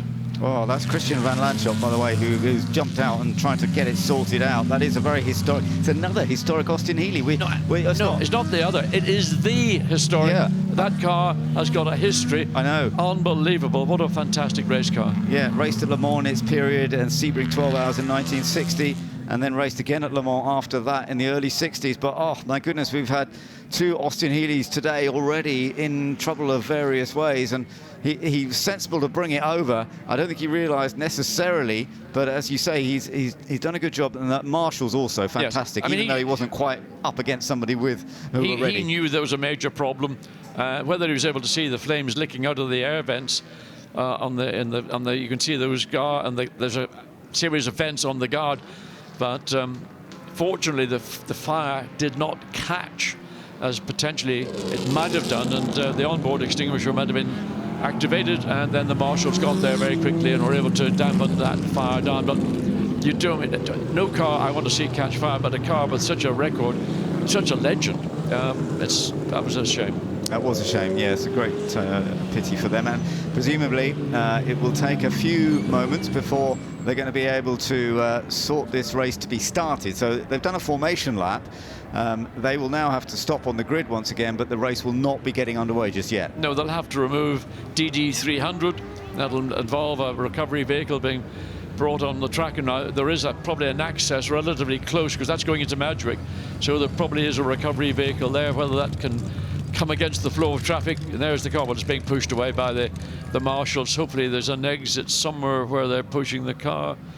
Yes, I'm it's sure difficult to say. It's not. It's a little bit further down the road. But anyway, whatever damage has been done, hopefully it's only superficial, and that car will be fit to run within a few hours of stripping down the offending bits and getting them replaced. Absolutely, but unfortunately missing out on any more fun and games with that car in the Sterling Moss Memorial Trophy. So that is a shame. I do feel for them, but that's part of the fun and games of running historic racing cars. Of course, it isn't always straightforward, and you know, they were sitting on the grid for a while after having done a few laps. Sometimes that heat build-up that you get after running it and then stopping is not always the best thing. Well, it's called heat soak, and if you stop abruptly and the whole engine bay has been very warm, all of a sudden you stop, there's no airflow going through, the fans are switched off, and that can, but I suspect there was something more than just heat stoke. There was some form of fluid that got ignited, but it wasn't burning. It wasn't an aggressive fire. It was burning sufficiently, but not aggressive. We are getting ready for the race to get underway. The flag is coming up. We're racing once again, a second attempt, and it's a slow start from the Cobra this time. So it is a very good start for both of the E-types, disappearing up, and James Cottingham making a good getaway there. But it's Richard Kent who has got an excellent start. Oh, we've got another E-type running wide, but managing to get back on once more. So Richard Kent doing a great job, trying to hold off James Cottingham. James Cottingham coming back at him right away. Yes, I'd like to have a look at that start, because I think the AC Cobra moved momentarily before the flag fell. He then checked up. Right. And that was maybe why he had that poor getaway. So that's something that will be looked at, no doubt, by the stewards. Yeah, so that was Matt Holm who will be handing over to Andrew Jordan, and he was doing well in the first part, but it has gone a bit wrong, and he's dropped down to, I think, to 5th position now. You can just see it in the background. Yeah, he's running in 5th place. That car that was originally on pole, that started on the middle of the front row this second attempt, and it just didn't come together particularly well. It's Gregor Fiskin, who's just ahead in another Cobra, who will be handing over to Dario Franchitti. So that'll be interesting. That was a good start. They had already made some progress from the first start to the second, but look at the E-type battle we've got up front. Yes, this is much what we saw on the original start without the Cobra that was on pole position, but I mean, again, Cottingham doing everything he possibly can to squeeze his E-type up alongside and ahead of our race leaders that comes through the chicane for the restart. And now the AC Cobra, the car that was on pole position, is looking to try and regain, is going to come up alongside the Cobra that's running in 4th place, goes one way, then goes the other way, dives down the inside, takes that position away with relative ease. That was Gregor Fiskin being overtaken by the number, yes. Yeah, Matt Holm, yeah. So we shall see whether Matt's going to be able to make up some of that lost ground. He will be a bit cross with himself, but as you say, did he start to move before he should have done so? Will he get a penalty bill? We'll have another look at that in a while. In the meantime, we've got this great battle up between the two E-types up front, Richard Kent and James Cottingham, and they will be handing over to Chris Ward and Ollie Bryant, who are two star drivers here. I wouldn't want to divide which of the two. Now Cottingham's looking to dive down the inside into Lavant. He gets the nose of his Jaguar, yes. slows down Kent in his car, and that's a bit of a race tactic. Once you've done a lot of international racing, you learn a few little tricks of the trade. So Cottingham was able to make the move down the inside into Lavant, then slowed down the Jaguar he was passing to force it to back out, so then the exit for Cottingham was going to be unchallenged. That was clever. That was a clever move, as you say, John. Let's have a look at the battle for 3rd place now. This is all looking pretty tight as well. John Young in the number 4 E-type, the black one, that he was sharing with Gordon Shedden later on once we get into the pit stops. That is now coming under pressure, of course, from the Cobra of Matt Holm, and we shall see whether Matt Holm can get the run coming across the line. The Cobra's quick in a straight line. Now, can he go to the inside into Madgwick? Double apex right-hander. You need to get a fully alongside. He's done it. He's done it. Yeah, he had the momentum, and I think, in fact, John Young wasn't going to go to war over a challenge from a car that was quicker and it was on a mission. It was going down the inside, whatever. So concede the position. Oh, that's the same car that went on. Car. Sorry, yes. Hold on, Ben. I wasn't going to panic. Calm. It's always when you're looking at a car in the background, think, what's that? But it is the car that. That's DD300. Yeah, the car that sadly had the fire that they put out of the way. I wasn't quite sure where they'd put it, but it is out of the way. Well, it was there on the opening lap as well. Yeah, absolutely. So there we are, looking at the battles going on between the E-types up front, although the gap has opened up just a little bit more now. Yeah, but just keep an eye on Matt Home. He was really right out to the very edge on the exit of St Mary's, pushing absolutely to try and regain all that lost ground from that, I think, slightly optimistic start. He then checked up, and then that cost him the positions, well, certainly starting second on the grid, and dropped back currently up to 4th place, having gotten past Gregor Piskin and Spears. This is fun. This is a Ferrari battle now. So we've got E-types battling up front, and then we've got these beautiful Ferraris, the 250 GT SWBs. They're fighting each other at this stage. This is inside the top 10. They're running for 7th place at the moment. But then if you go back to 1960 and 61, when Sir Sterling Moss was driving Rob Walker's 250 GT Berlinetta, you had a battle between Maranello, Berlinetta, Scuderia Fittipaldi, and here we've got 2 Ferraris. You could almost time warp back to 1960 or 61. Yeah, so you got Vincent Gay's going to be handing over to Joe Tyman later on in this race, and you got Alexander Vanderlof, who will be handing over to Jelmer Berman. But they're having a really good run at this stage, and see what they can do up front.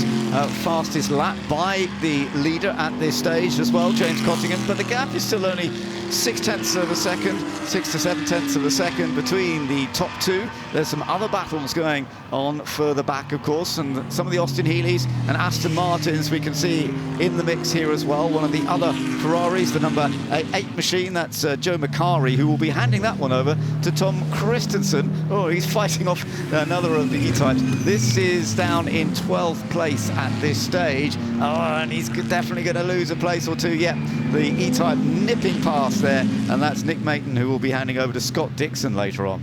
Yeah, so a little bit of caution coming into St Mary's from the Ferrari, and the Jaguar jumped on that, didn't have to be invited to be given a chance twice. The Austin Healey, which shouldn't really have the performance of a 250 GT Berlinetta. Damage, you can see that was mentioned, that car was damaged in that opening lap, part 1 of this race, and there is the damage. I wouldn't like to think what the repair bill, and if this is an alloy-bodied 250 GT Berlinetta, well, that'll have to go somewhere who specialises in aluminium panel beating.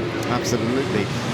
Keeping an eye on Jack Rawls as well, who did a great job earlier on today in a different race. In the number 34 Austin Healey, he's actually sort of just got ahead to that little group, and Jack will be seeing if he can gain just a little bit more time. There's quite a queue of cars right here, but we have this one, number 8 now, dropping down, has dropped down. Oh, it's coming in. The Ferrari's coming in, that's McCarry coming in. So another Jaguar running wide, coming out of Woodcut. Does he clip the marker? He does get the corner marker board, but has it gone in? No, it's still standing, but not in a very fit state of health. John Minshaw that was, but again, managed to sort it out, thankfully. And now we've got a bit of, is that liquid coming up? Is that oil, or is it? No, that looks like fuel. Yeah. I mean, I don't, somebody second guessing an armchair quarterback, but there is something coming from the rear of that car. You can see a spray of liquid of some sort, and one would think, look at it, it's pouring out of, that's the breather for the fuel tank, and you don't need the exhaust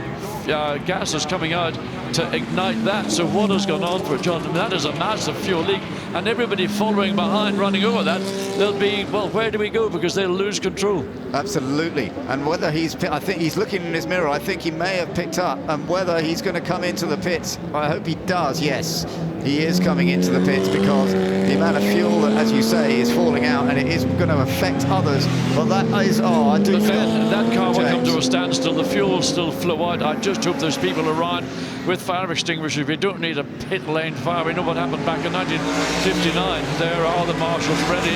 So whatever, I mean, goodness, how can you have there? It's pouring. Maybe that's not fuel.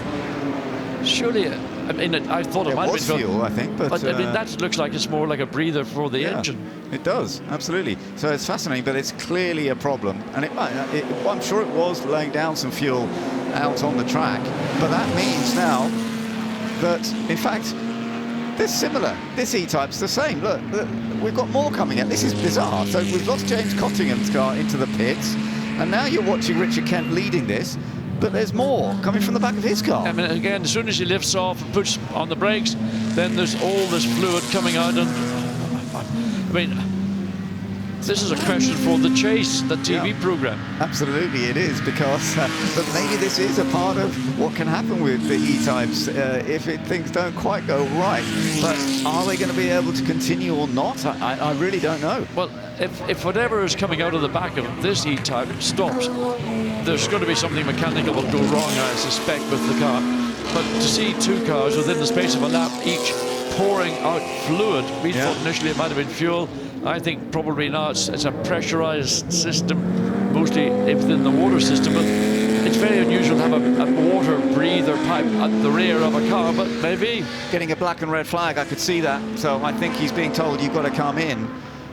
So I think we will see that car coming into the pits, and that really is disappointing, and it means that we're losing some of the, presumably some of the star drivers that we're going to have a great battle for the win here, because Ollie Bryant was due to take over the other one, and this one Chris Ward was due to take over. So yeah, I think that car's going to be in at the end of this lap. So who is going next? Well, actually it is the Cobra that was doing well earlier on. Yeah. So Strange is on now. board with Tom Hartley Jr. He's going to be handing over to Jimmy Johnson.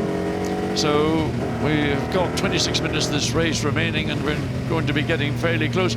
And is that rain on the windscreen, or is that just a load of rubbish from following other cars? And there's been a number of cars pouring out lots of fluid. Joe McHarry, is that Ferrari? That's number 8. Yeah, but there's our he's been race in the leader. pits, yeah. There is our race leader. So now, effectively, because the other one coming into the pit, so car 7 has got a 10-second penalty for a full start, but that's a bit further down the order anyway. So 88 is still leading at the moment, but we are waiting to see if it comes in the pits. We think it is, and so effectively this car is the leader. It's not the leader yet.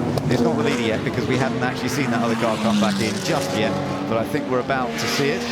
Meanwhile, this one has been having a few issues and has dropped. No, it hasn't come in. Okay, so still leading, still leading. I thought that he would be coming in, but no, he's staying out there, and perhaps they can continue. There seems to be less leaking now than there was a few minutes whatever ago. the fluid was, it seems to have stopped pouring out of the back of the car. And I'm perplexed. I don't think I've ever seen a situation where two competitive cars of the same brand within one lap of each other. There's still, you can see coming through forward water, there is fluid still coming out of the left rear of the car, but it's behind the rear wheel, which is key. If it was happening in front of the rear wheel, that would be real trouble. Absolutely. Well, let's see how this continues. We are getting into a battle for 10th position right now as well. So let's see, the Aston Martin trying to dive up on the inside to see whether it can get through. But it's, yeah, there is a chance to nip through. Yeah, it is. That's working very, very well for the 55 car. And that has gained them a position. So let's just see if this continues. So Alexander up there, but is now under attack from the E-Type once again. Yeah, again, that's always the problem with Magic. You make a move up the inside, but then your exit's slightly compromised. Then the Jaguar could get the undercut. Now the Aston again gaining momentum, coming through forward water, and can sweep around the nose of the E-Type and regains the position he lost just a couple of seconds earlier. Absolutely. Oh, that was a little lock-up as well. Go back on board with Tom Hartley Jr. as he is still a little further down the order than expected, down in 15th position now, but coming under threat from the Chilton Aston Martin. So Tom Chilton in that car that you're looking at behind you right now. Of course, we'll be handing over to Max later on. Meanwhile, the race leader has now come into the pits. Now, they are allowed to make the driver change, so in a way that does make sense, but will it stay in the pits or not? But quite possibly, the car that has been leading into the pits, but also the second place car. So we've got some of the star drivers now. Yeah, so 59 is in the Cobra, so Andrew Jordan is now taking that one on. And then, of course, also coming in, the number 88 that was leading, Chris Ward, hopefully now taking that on, and the car running okay. Well, keep an eye on Chris Ward, because he was spectacular earlier today, and he will undoubtedly be spectacular once he's behind the wheel of that 88 E-Type Jaguar. So John Young has not come in yet. He will be handing over to Gordon Shedden. So John Young is currently the official leader of this race, getting a bit of an advantage over Gregor Fiskin, who's running in second place. But now Tom Hartley Jr. is handing over to the great USA superstar racer, Jimmy Johnson.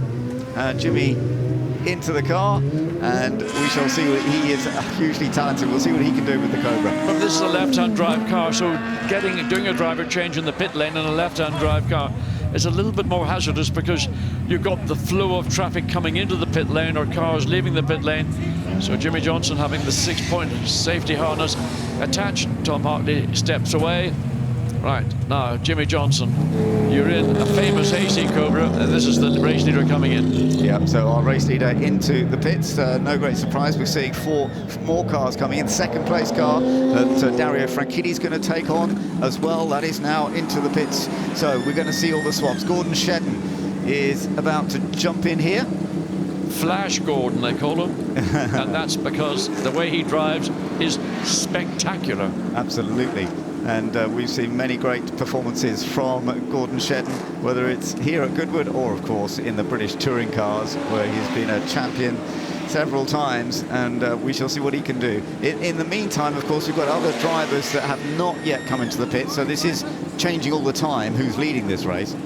Very cramped quarters inside these GT cars, so that's why you're getting outside assistance to, rather than trying to do it yourself and getting it all wrong. This is the leader at the moment, John Minshaw, with the number 24 E-Type. Katerina Kivalova is going to be taking that one on shortly, but let's just wait and see how this all works. Everybody's coming out of the pits, and especially with many of these star drivers, to see what they can deliver. Well, in the case of John Minshaw, you've got to say this, John, is a real demon tweak, because you're doing a good job. For those that know what it means, they may laugh. Yeah, they may enjoy that. You can just see up ahead, you can see Jimmy Johnson already slipping and sliding around with the Cobra, trying to get the most pace out of it as possible. And there is the car now that Andrew Jordan is now at the wheel of. This was the leading car before the pit stops. It's currently in 8th position, but we've got a bunch of cars, of course, ahead that have not yet made their pit stop. So Andrew Jordan knows this car, or these cars, inside out, and whether it's driving an A40, an Austin A40, or driving an AC Cobra, or as we go back to Chris Warden, yeah, the D-Type, not the E-Type, the D-Type dives up the inside, thinks the better of it. That is effectively the car. Chris, be careful, you're almost over around the Ely.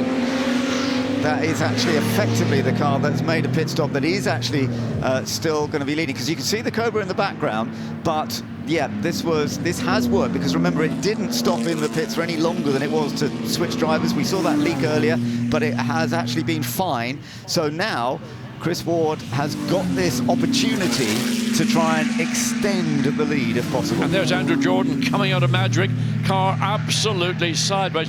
He's got no steering lock on whatsoever. He's just using the slide of the car into Madrick to slow it down, and the throttle to straighten it out on the exit. I mean, it's just how you have to drive an AC Cobra. You've got to be brutal with a brutal car. Absolutely. They're doing it extremely impressively. But Chris Ward is also highly talented, of course, and he is just trying to open it up, get through the traffic as quickly as possible.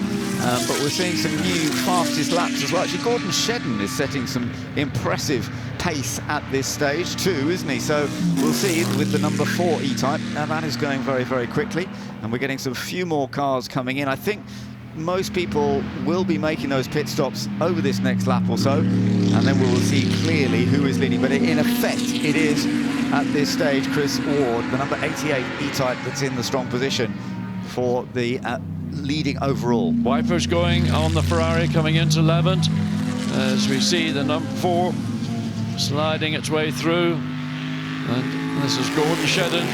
Show up no mercy, Gordon, because that's what we love you to do. There's our race leader then, effectively, I say race leader, but again, it is because they've made the pit stop. They're the first of those that have made the pit stop, not actually leading the race yet, because we've still got several cars that are out there not having made their stops. The official leader still at this stage is John Minshall with their E-Type, as you say, the Demon Tweaks machine. Yes, well, John Minshall's going to stay out, I think, until the last possible moment before he hands his car over to Katarina Kivalova, and she will do the final minutes, whatever. But look at that, Chris Ward, you are outrageous. Yeah, he is. He is so talented. And that slide is so beautiful through the second part of St Mary's. I mean, this is a driver who should have been a top professional driver, but unfortunately, I don't know why, but he entertains us every time. He entertains me in that Porsche 910 in the previous race, in which we saw the Can-Am cars racing, dragged it up to 4th place. Outrageous performance once again. Absolutely. And he's still got a 4-second advantage over Andrew Jordan, who effectively will be the second car. It's still being led by this one. It's not come in yet, as you said. They are leaving it till the last minute. Yes, I mean, John Minshaw, look, it's a 2-driver race, so let's put it this way, the driver who's going to maybe be the stronger of the two in terms of lap time and performance and maybe race experience is going to max out his time behind the wheel and then hand over to his teammate and let them take it to the checkered flag. Absolutely. But Andrew Jordan actually has just set the fastest lap by a tiny margin, only by a 1/10 of a second over what Chris Ward has done. They're both doing very similar times, and actually the gap between them still some 3.9 seconds, so 4-second gap. They are lapping at the same sort of pace. How they deal with traffic, of course, will be a key part as to whether we're going to see a closer battle for the lead ultimately. Well, there are 16 minutes of this race remaining, and the gap is 3.9 seconds, so do the maths. It is eminently possible that Andrew Jordan could catch Chris Ward, but could and will, well, 2 different stories. We shall have to just wait and see. But for the moment, we can enjoy the fact that Minshaw is currently leading this race. There you are. There's the man that, having made a pit stop, is in top spot effectively. Chris Ward is in 2nd place overall, but once the other car, number 24, comes into the pits, he will have that advantage, but it is about the gap between himself and Andrew Jordan with the Cobra, and they are doing very, very similar times at this stage. So is it coming in this time? Yes, no, he's staying up one more lap. One more lap. So the team are going to run it right to the very limit of that 12-minute pit window before they bring it in, and John Minshaw will step out and hand over to Katarina Kivalova, and she will take the car to the finish. But I'm just wondering, because we're seeing the group of lead cars, they're catching and getting sort of almost embroiled in battles that are going on amongst other cars through the field, and it'll be traffic management that'll be a significant part of who may come out on top. Andrew Jordan did gain half a second, didn't he, on that last lap on Chris Ward, but as you say, I think a lot of that is to do with traffic, and so sometimes that may shift the other way. The E-Type that we're watching at the moment, this leading car that hasn't made a pit stop yet, great history as well. It's raced in 1961 by Captain Ramsey, and won it. Chester Hall, it raced at Alton, Snetterton through the early 1960s, so it was very much a UK-based car. Still leading this race, but it will be coming into the pits very, very soon for the swap over. And we've got the indicator on that on the number 22 machine. Just caught a glimpse of Alex Buncombe. Yeah. In the wheel of the Bob Neville entered Jaguar E-Type. Simon Watts did the opening stint, so Chris jumped in. Chris, of course, won with Jenson Button last night. Was it the Freddie March Trophy? Yes, that's right. Yeah, so they did a great job, and Jenson's ex-Fangio C-Type Jaguar. Look at that. I mean, Andrew Jordan, flames licking from the exhaust pipe as he goes into Woodcote. So there's a car now between first and second. And look at coming, and there's now the race leaders in the pits. Yeah, so the official leader, but now having to make the pit stop as expected into the pits for the swap over. And that means that now we know it is Chris Ward who is definitely out in front. I thought he might get a bit held up by the traffic there, but actually he's dealt with that very, very well. But it has brought the gap down a little bit because he caught him going to the chicane. The gap's come down to just over 2.5 seconds. Yeah, but Andrew Jordan's got a clear, he has actually cleared that car. So again, there's one car between race leader and second place. And again, how do you pick and choose where you catch and where you can overtake? Katarina Kivalova getting into the... Oh! Oh, I could frame that and put it on my wall. Amazing control by Chris Ward. Can he hold on to it? Yeah, as you say, Katarina getting in the car. She started out with an Austin Healey, and she will be happy to be having a bit of a play when she gets a chance. So is this coming closer? Is it getting tighter between these two? Visually, yes. Timing and scoring, yes. There's not much more to say. Okay. There's very little between them, isn't it? But they are two different cars with two very talented drivers. That was the bit you were enjoying. Unreal. I mean, that's what a race car should look like. No wings, no aero, just mechanical grip and Dunlop race tyres. So Katarina's out now, and she has had a third place fit here at Goodwood in the past, at the Freddie March in 2015. Let's see how that goes. But obviously, having made the pit stop, that will drop them down the order somewhat. So the lead battle up front. Let's see what it is as they go over the line this time. The gap down to 2 seconds now. So again, a tiny gain from Andrew Jordan. This we got 12 minutes to go. It's not impossible that he's going to put a real battle into this. Then on that last lap, Andrew Jordan took 0.6 of a second out of the lead of this car. We're seeing on screen Chris Ward, Jaguar E-Type number 88. So the pace that Cobra has is running down this lead Jaguar. Now he will catch it. We've got 11 minutes and 40 seconds to go, and you've got a gap of 2 seconds. So traffic will be an issue. Chris Ward needs to clear this E-Type. He's done that, so he's going to get a clear run down into Lavant. I think Andrew Jordan probably will have to be patient. He'll have a look at coming out of Lavant and getting onto the Lavant straight, and maybe think about it going into Wood. But is he going to be sufficiently close? Can he take the punt and launch it down the inside?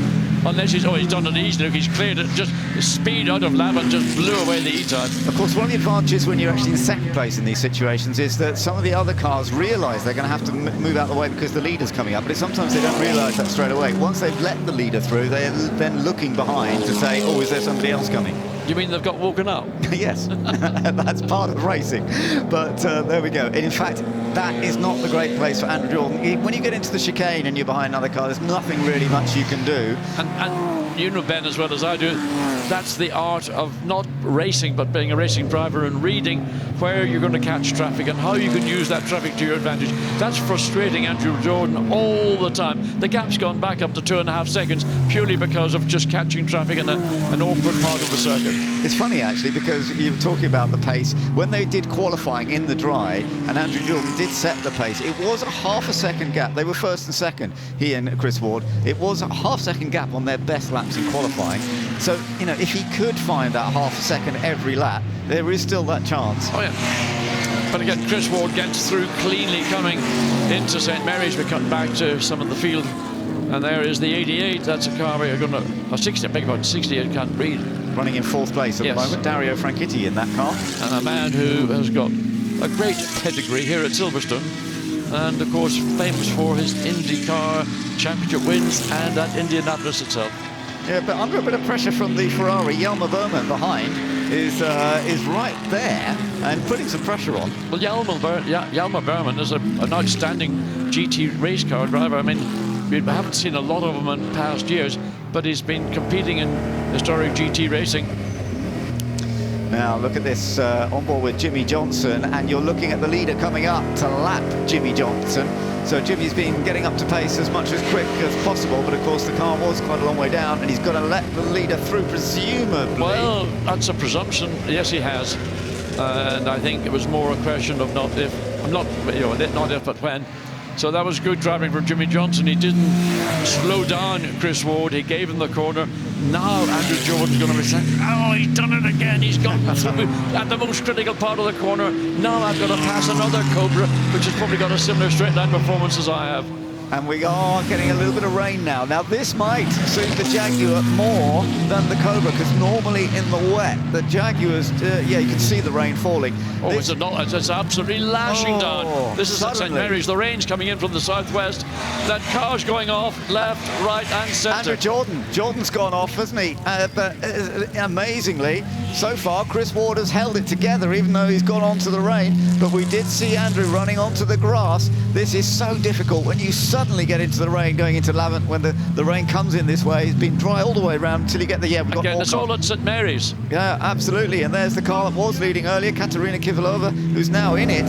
She's had a spin. She's able to get back on once again. You're on board with Jimmy Johnson. In these conditions, you can barely get into fourth gear. There's just getting wheel spin. This is a replay of what was happening. Look behind you, cars going off. This is from on board. I think it might be Jimmy Johnson's AC Cobra. And it's just suddenly caught people up. There was no warning. It just suddenly dumped on that sort of westerly part of the racetrack, and all of a sudden Chris Ward was one of the earliest cars through, and he managed it. Yeah. But Andrew Jordan came barreling in, maxing out every bit of performance, and all of a sudden he made a little error and ran wide onto the grass. Absolutely. So the gap now between first and second is going to be a lot bigger than it was when we last saw them over the line. Yeah, it's gone up to 5.9 seconds now. No surprise. And as I say, often the Jaguar E-Type is a car that is more balanceable, more controllable in the wet than the Cobras. So a Healy again has gone on, and now E-Types, this is coming out of Woodcote, I think. So waved yellow flags, and that car is going to make it, is getting back. He can get the car rolling, so that flag hopefully will be withdrawn. So yes, this is Jimmy Johnson being overtaken. You can see on board, and Andrew Jordan just breezes by again, coming in. Watch how wide both Cobras are struggling for any level of grip coming through the first part of St Mary's. And the race leader likewise slithers his way down the exit of St Mary's, up the hill and into Lavant.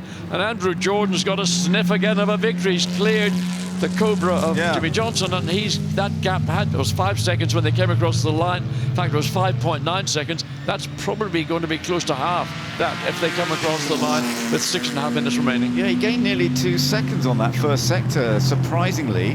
But in the wet section, it'll be interesting to see the other sectors, how they come up, because the gap still, but he has closed it up a bit. No, he's eating up the gap, Ben. He's just closing it down. I don't know what Chris Ward's issue is, whether he's just found himself in a situation where he hasn't got any bite or grip compared to maybe what we would have expected.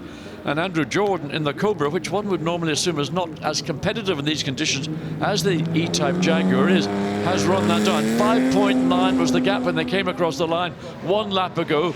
That's going to be reset when Andrew Jordan comes across the start-finish line, waiting for it to come up. Or does the gap?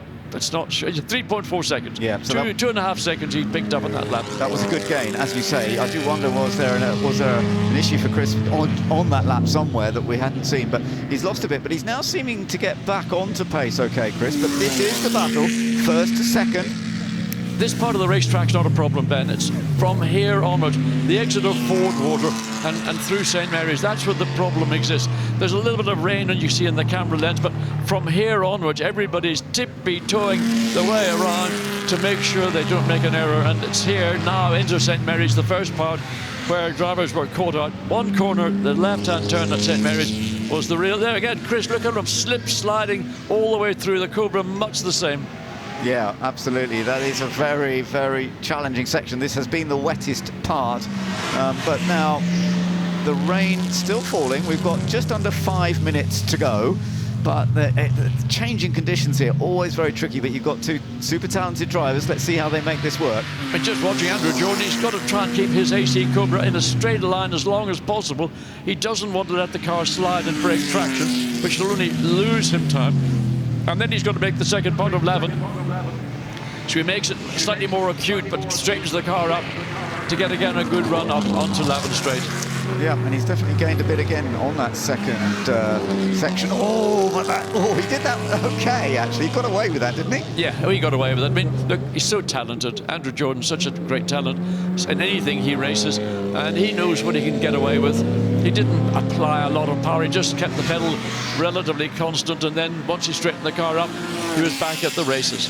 So the gap to just under 2 seconds now, just under 2 seconds, as we're also enjoying some of the replays of what's been going on. One of the Austin Healey's, this is the Jack Rawls and Jap Sink having a big slide. Sink is actually in the car now, I think. Yes, that was one of the cars in the initial start that got involved in that incident. So just a replay of how an Austin Healey can overstay its way around Goodwood. Absolutely, but still the gap is still coming down very slightly.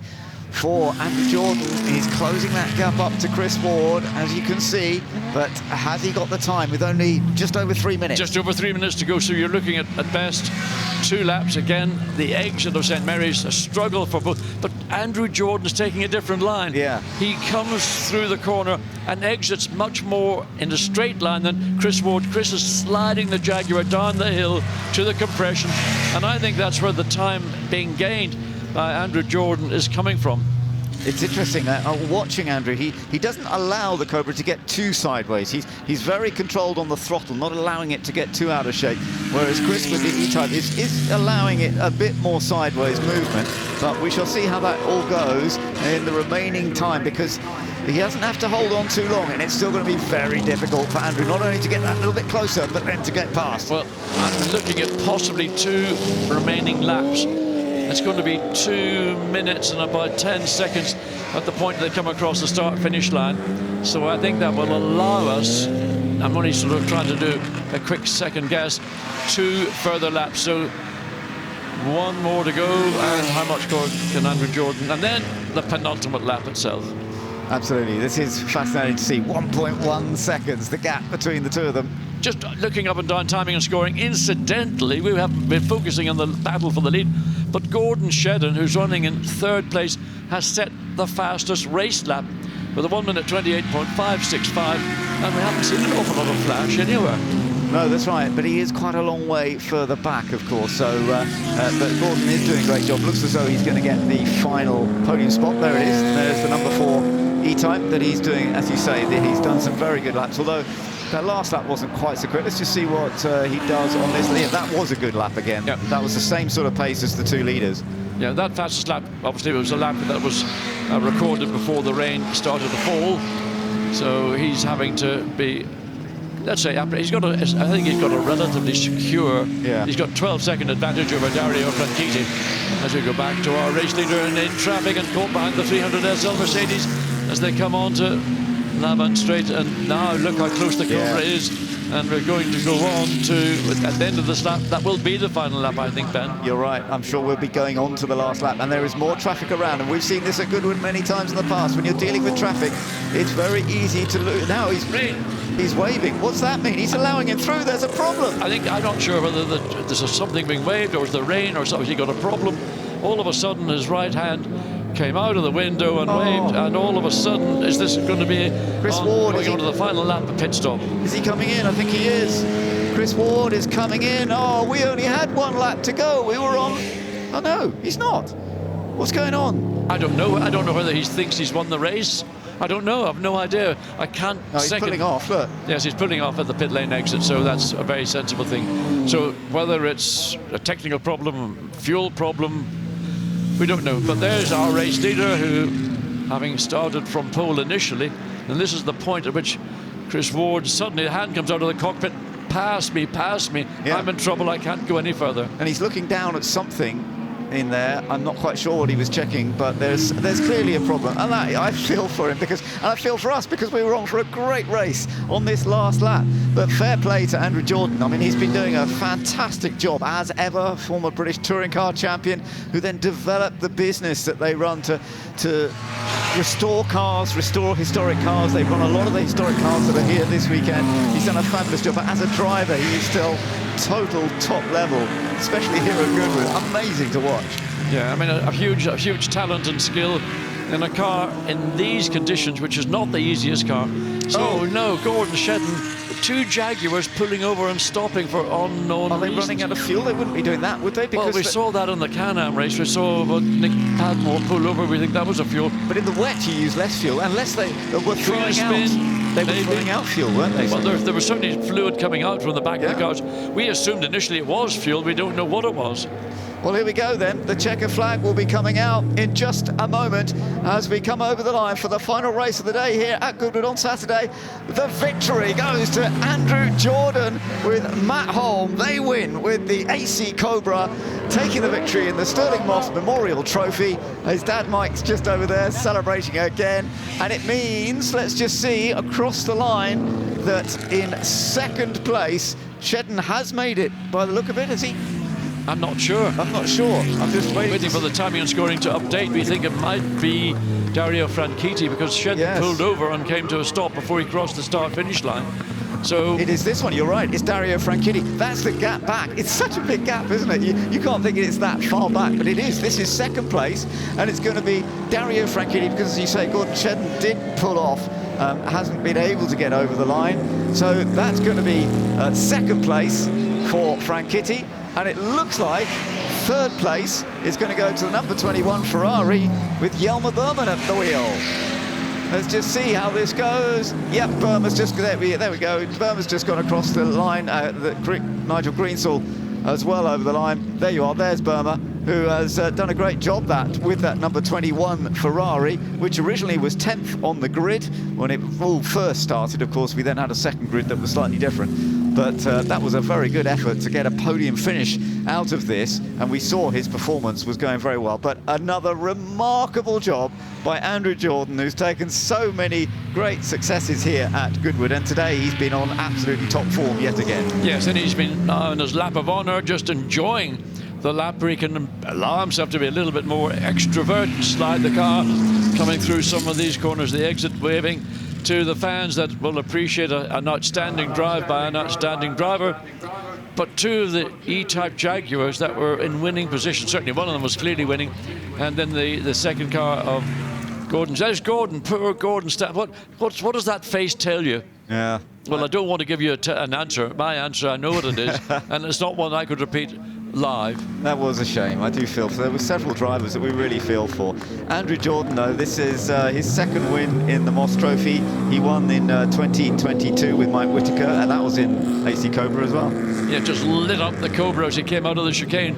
A little bit of, there we go, a little bit of show for the fans. Nothing like a bit of blue smoke, burn rubber, sniff petrol. What a great thesis. Yeah, that was lovely, and you can see his dad celebrating from the pit wall as well as he's come over with another victory. But it was superbly done. I just wish that we had seen that last lap, happen. Though I do feel for Chris Ward because he had been doing a brilliant job, and for Andrew to have overtaken him on that last lap, it would have been tough. But Andrew's done it, and he was setting great lap times in those tricky conditions. And just look at what it means to him. Yeah. And Matt Holm, who was in the car at the beginning. Yes. Oh, apologies for any inappropriate language. Sometimes these things do slip out unintentionally. But I mean, a great drive, a great effort by Matt Holm and Andrew Jordan, and commiserations to the drive that we saw all the way through Chris Ward, particularly behind the wheel of that 88 Jaguar. Yeah, with Richard Kent. They had done a great job together, and I do feel for them. But Dario Franchitti getting the second place with Gregor Fiskin, and that was impressive as well, no doubt about it. And then third place, Jelmer Berman and Alexander Vanderlof with their Ferrari 250. So yeah, we've got a real lovely mix of machinery as well, although the Cobra's actually, sort of dominating things. Cobra's 1-2 and Ferrari in third. Let's go down and join Ed Foster. Thank you, Matt. I'm chasing drivers around here. We'll get Andrew to come and join. Not an easy first stint, but you didn't put a foot wrong. I put a few feet wrong, I think, actually. The restart, I kind of was a bit out of sorts, and I bogged down, and then managed to get a few places back. And then the two E-types were leaking a lot of fluid. It wasn't really affecting them so much, but it was affecting me quite a lot. So I was sliding around. I was on the grass a few times. And then handed over to Andrew, and it looked like we were sort of pushing to catch up, and the rain came, and then it's an emotional roller coaster, if I'm honest with you. Well, look, it was a great drive. Well done. Thank you very much. Andrew, here we go. I pity the fool that has to write the race report for that. I mean, so much happened. One word, stressful. But no, what a result, and shame my mate Matt is special. So. Yeah, it was a tricky race, and it was initially it took me. There was a bit of rain down there from the out laps, so it took me a couple of laps just to settle in and start catching him, which I was. And then there was a lot of rain suddenly at No Name, and I had an off at St Mary's, so I was just. I always tell Matt, just calm down and let it settle, which I did for a lap, and then found my rhythm. I could see he was struggling a little bit on some of the lines he was using, but yeah, brilliant! What a result! What a team effort! Well done, guys. Thank you.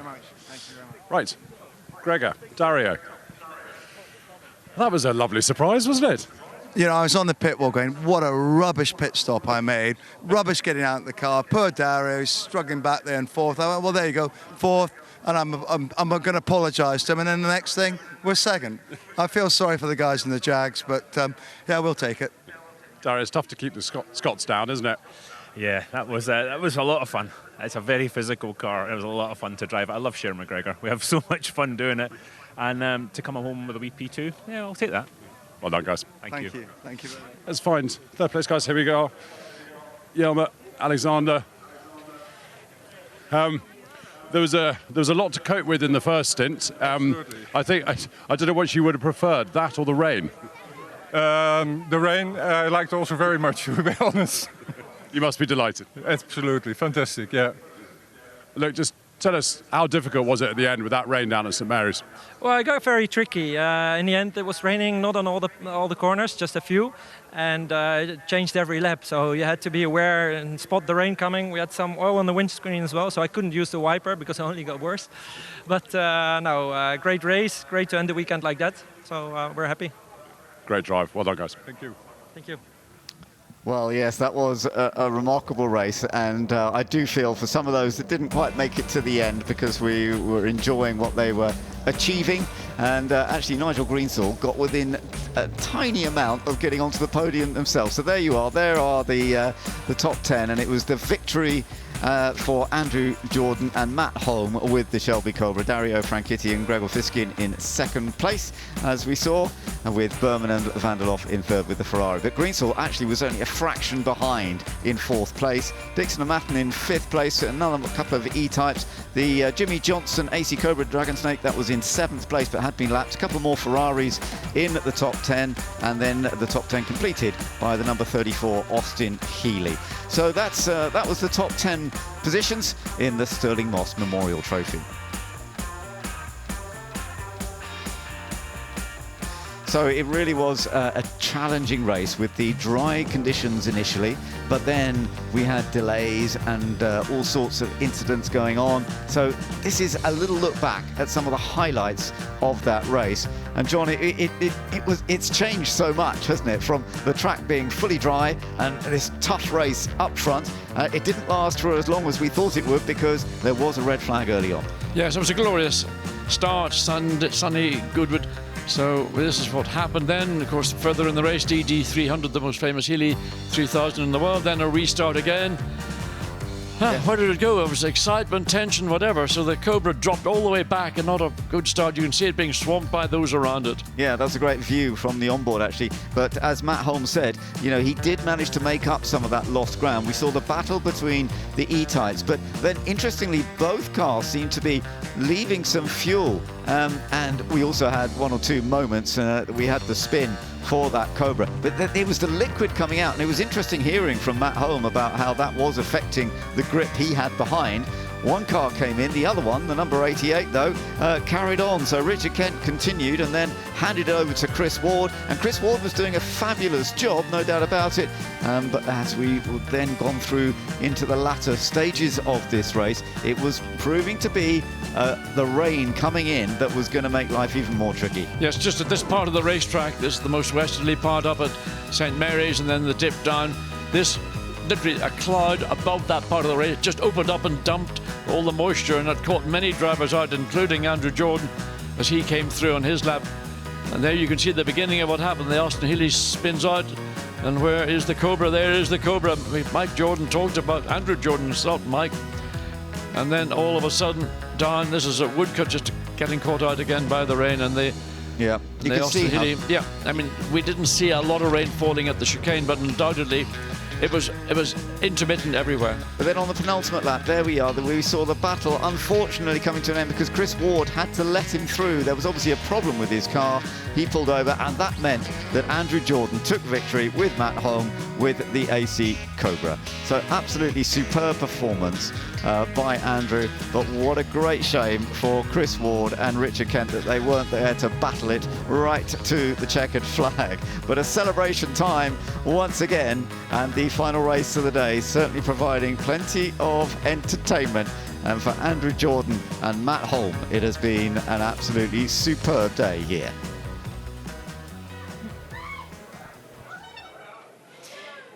Once again, those beautiful GT cars have closed the Saturday schedule here at Goodwood Revival, as lots of people are making their way home now as we finish today's schedule.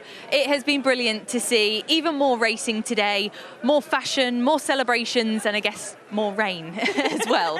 But it hasn't dampened the spirits here at Goodwood Revival. And I guess the ethos and the spirit of Revival is all about revive and thrive, which, Rosie, you've been exploring the fashion and sustainability over the road. So tell us about what you've been up to today. Yeah, again, it's been so busy. As you said, we did have a bit of rain this morning, but it actually really brightened up this afternoon, so it wasn't too bad.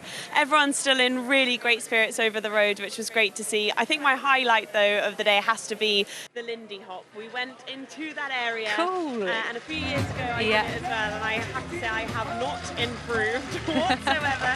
And lovely Mark, who tried to teach me how to dance a little bit, but as you said, if you have 2 left feet and welly boots as well, then it's not the best thing in the world. So, but we had a lot of fun, and I think that area is so wonderful because it doesn't matter whether you can dance or you can't, everyone is smiling in that area and having a lot of fun. So we've been out and about everywhere today, but I have to say, having a bit of a go at dancing. Not sure I'd make Strictly Come Dancing very well, but it was good fun. Well, you have got another dancer on board, so it's fair enough, but it looks so cheerful and colourful over there. You must have enjoyed your day. I absolutely did, and once again, we obviously had the best dress competition. I don't think anyone can anticipate just how many people get nominated for that, and Dandy Wellington, who hosts it, does an amazing job because there are, probably 50 people that come over with a nomination, and he gets through them all, and the stories are wonderful of all the outfits, and the effort that is put in is extraordinary. People have been looking absolutely fantastic today, including yourself, David Green, in a nice green suit. So we've been together around the paddock and the holding area. Is there a race that stood out to you today? Well, without being obvious, I have to say it's the St Mary's Part 1. I thought that you were going to race say that. gets so anticipated every year. Yeah. The level of drivers in that race, it was fantastic, and of course it delivered yet again. Really exciting race right in the middle of the afternoon. The weather got better. We saw some just incredible moves. You saw the guys getting off, Gordon Shedden getting off to a flyer there, but then the big 2 Fords, and we had the Thunderbird hunting down the fair lane there. Tom Christensen, I loved the way he just really picked his moment against Steve Soper, his old Le Mans BMW teammate. Very respectful, got through there really easily, and then, took the win with Steve Soper getting a really good second place. And just seeing the worlds collide with like a Jake Hill overtaking Jenson Button, absolutely fantastic. I love it. Yeah, there's nowhere else that would happen other than Goodwood Revival. But I have to say, we've had so many fantastic races, so much fashion, but as well we've had lots of celebrations today, and I think a big highlight for a lot of people was of course the Jim Clark celebration. So he's often regarded as the greatest racer of all time for a lot of people, and this celebrated his 60th anniversary of his 2nd World Championship, and it was quite the spectacular celebration, as you can see from the pictures here.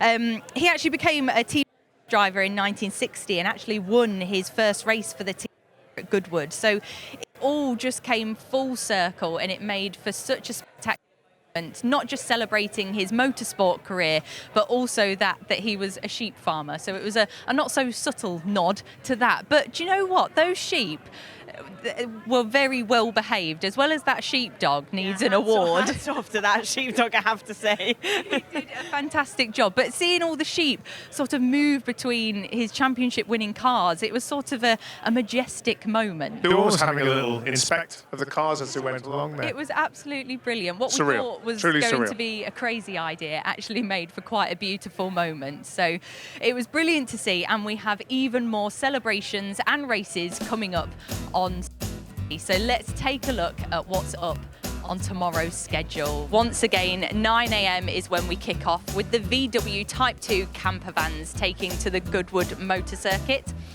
We then have the children taking to their J40 pedal cars for the Settrington Cup that will be at 11:20, and part 2 of the motorbike race for the Barry Sheene Memorial Trophy will get underway at 12:20. Heading into the final afternoon of Revival there, we start with the street party at 1 o'clock, and then the Royal Automobile Club TT celebration at 2:15, the most prestigious historic road race in the world. Track parade, the tribute to Jim Clark at 4:40, and then finishing off with the St Mary's Trophy, part 2 at the end of the day.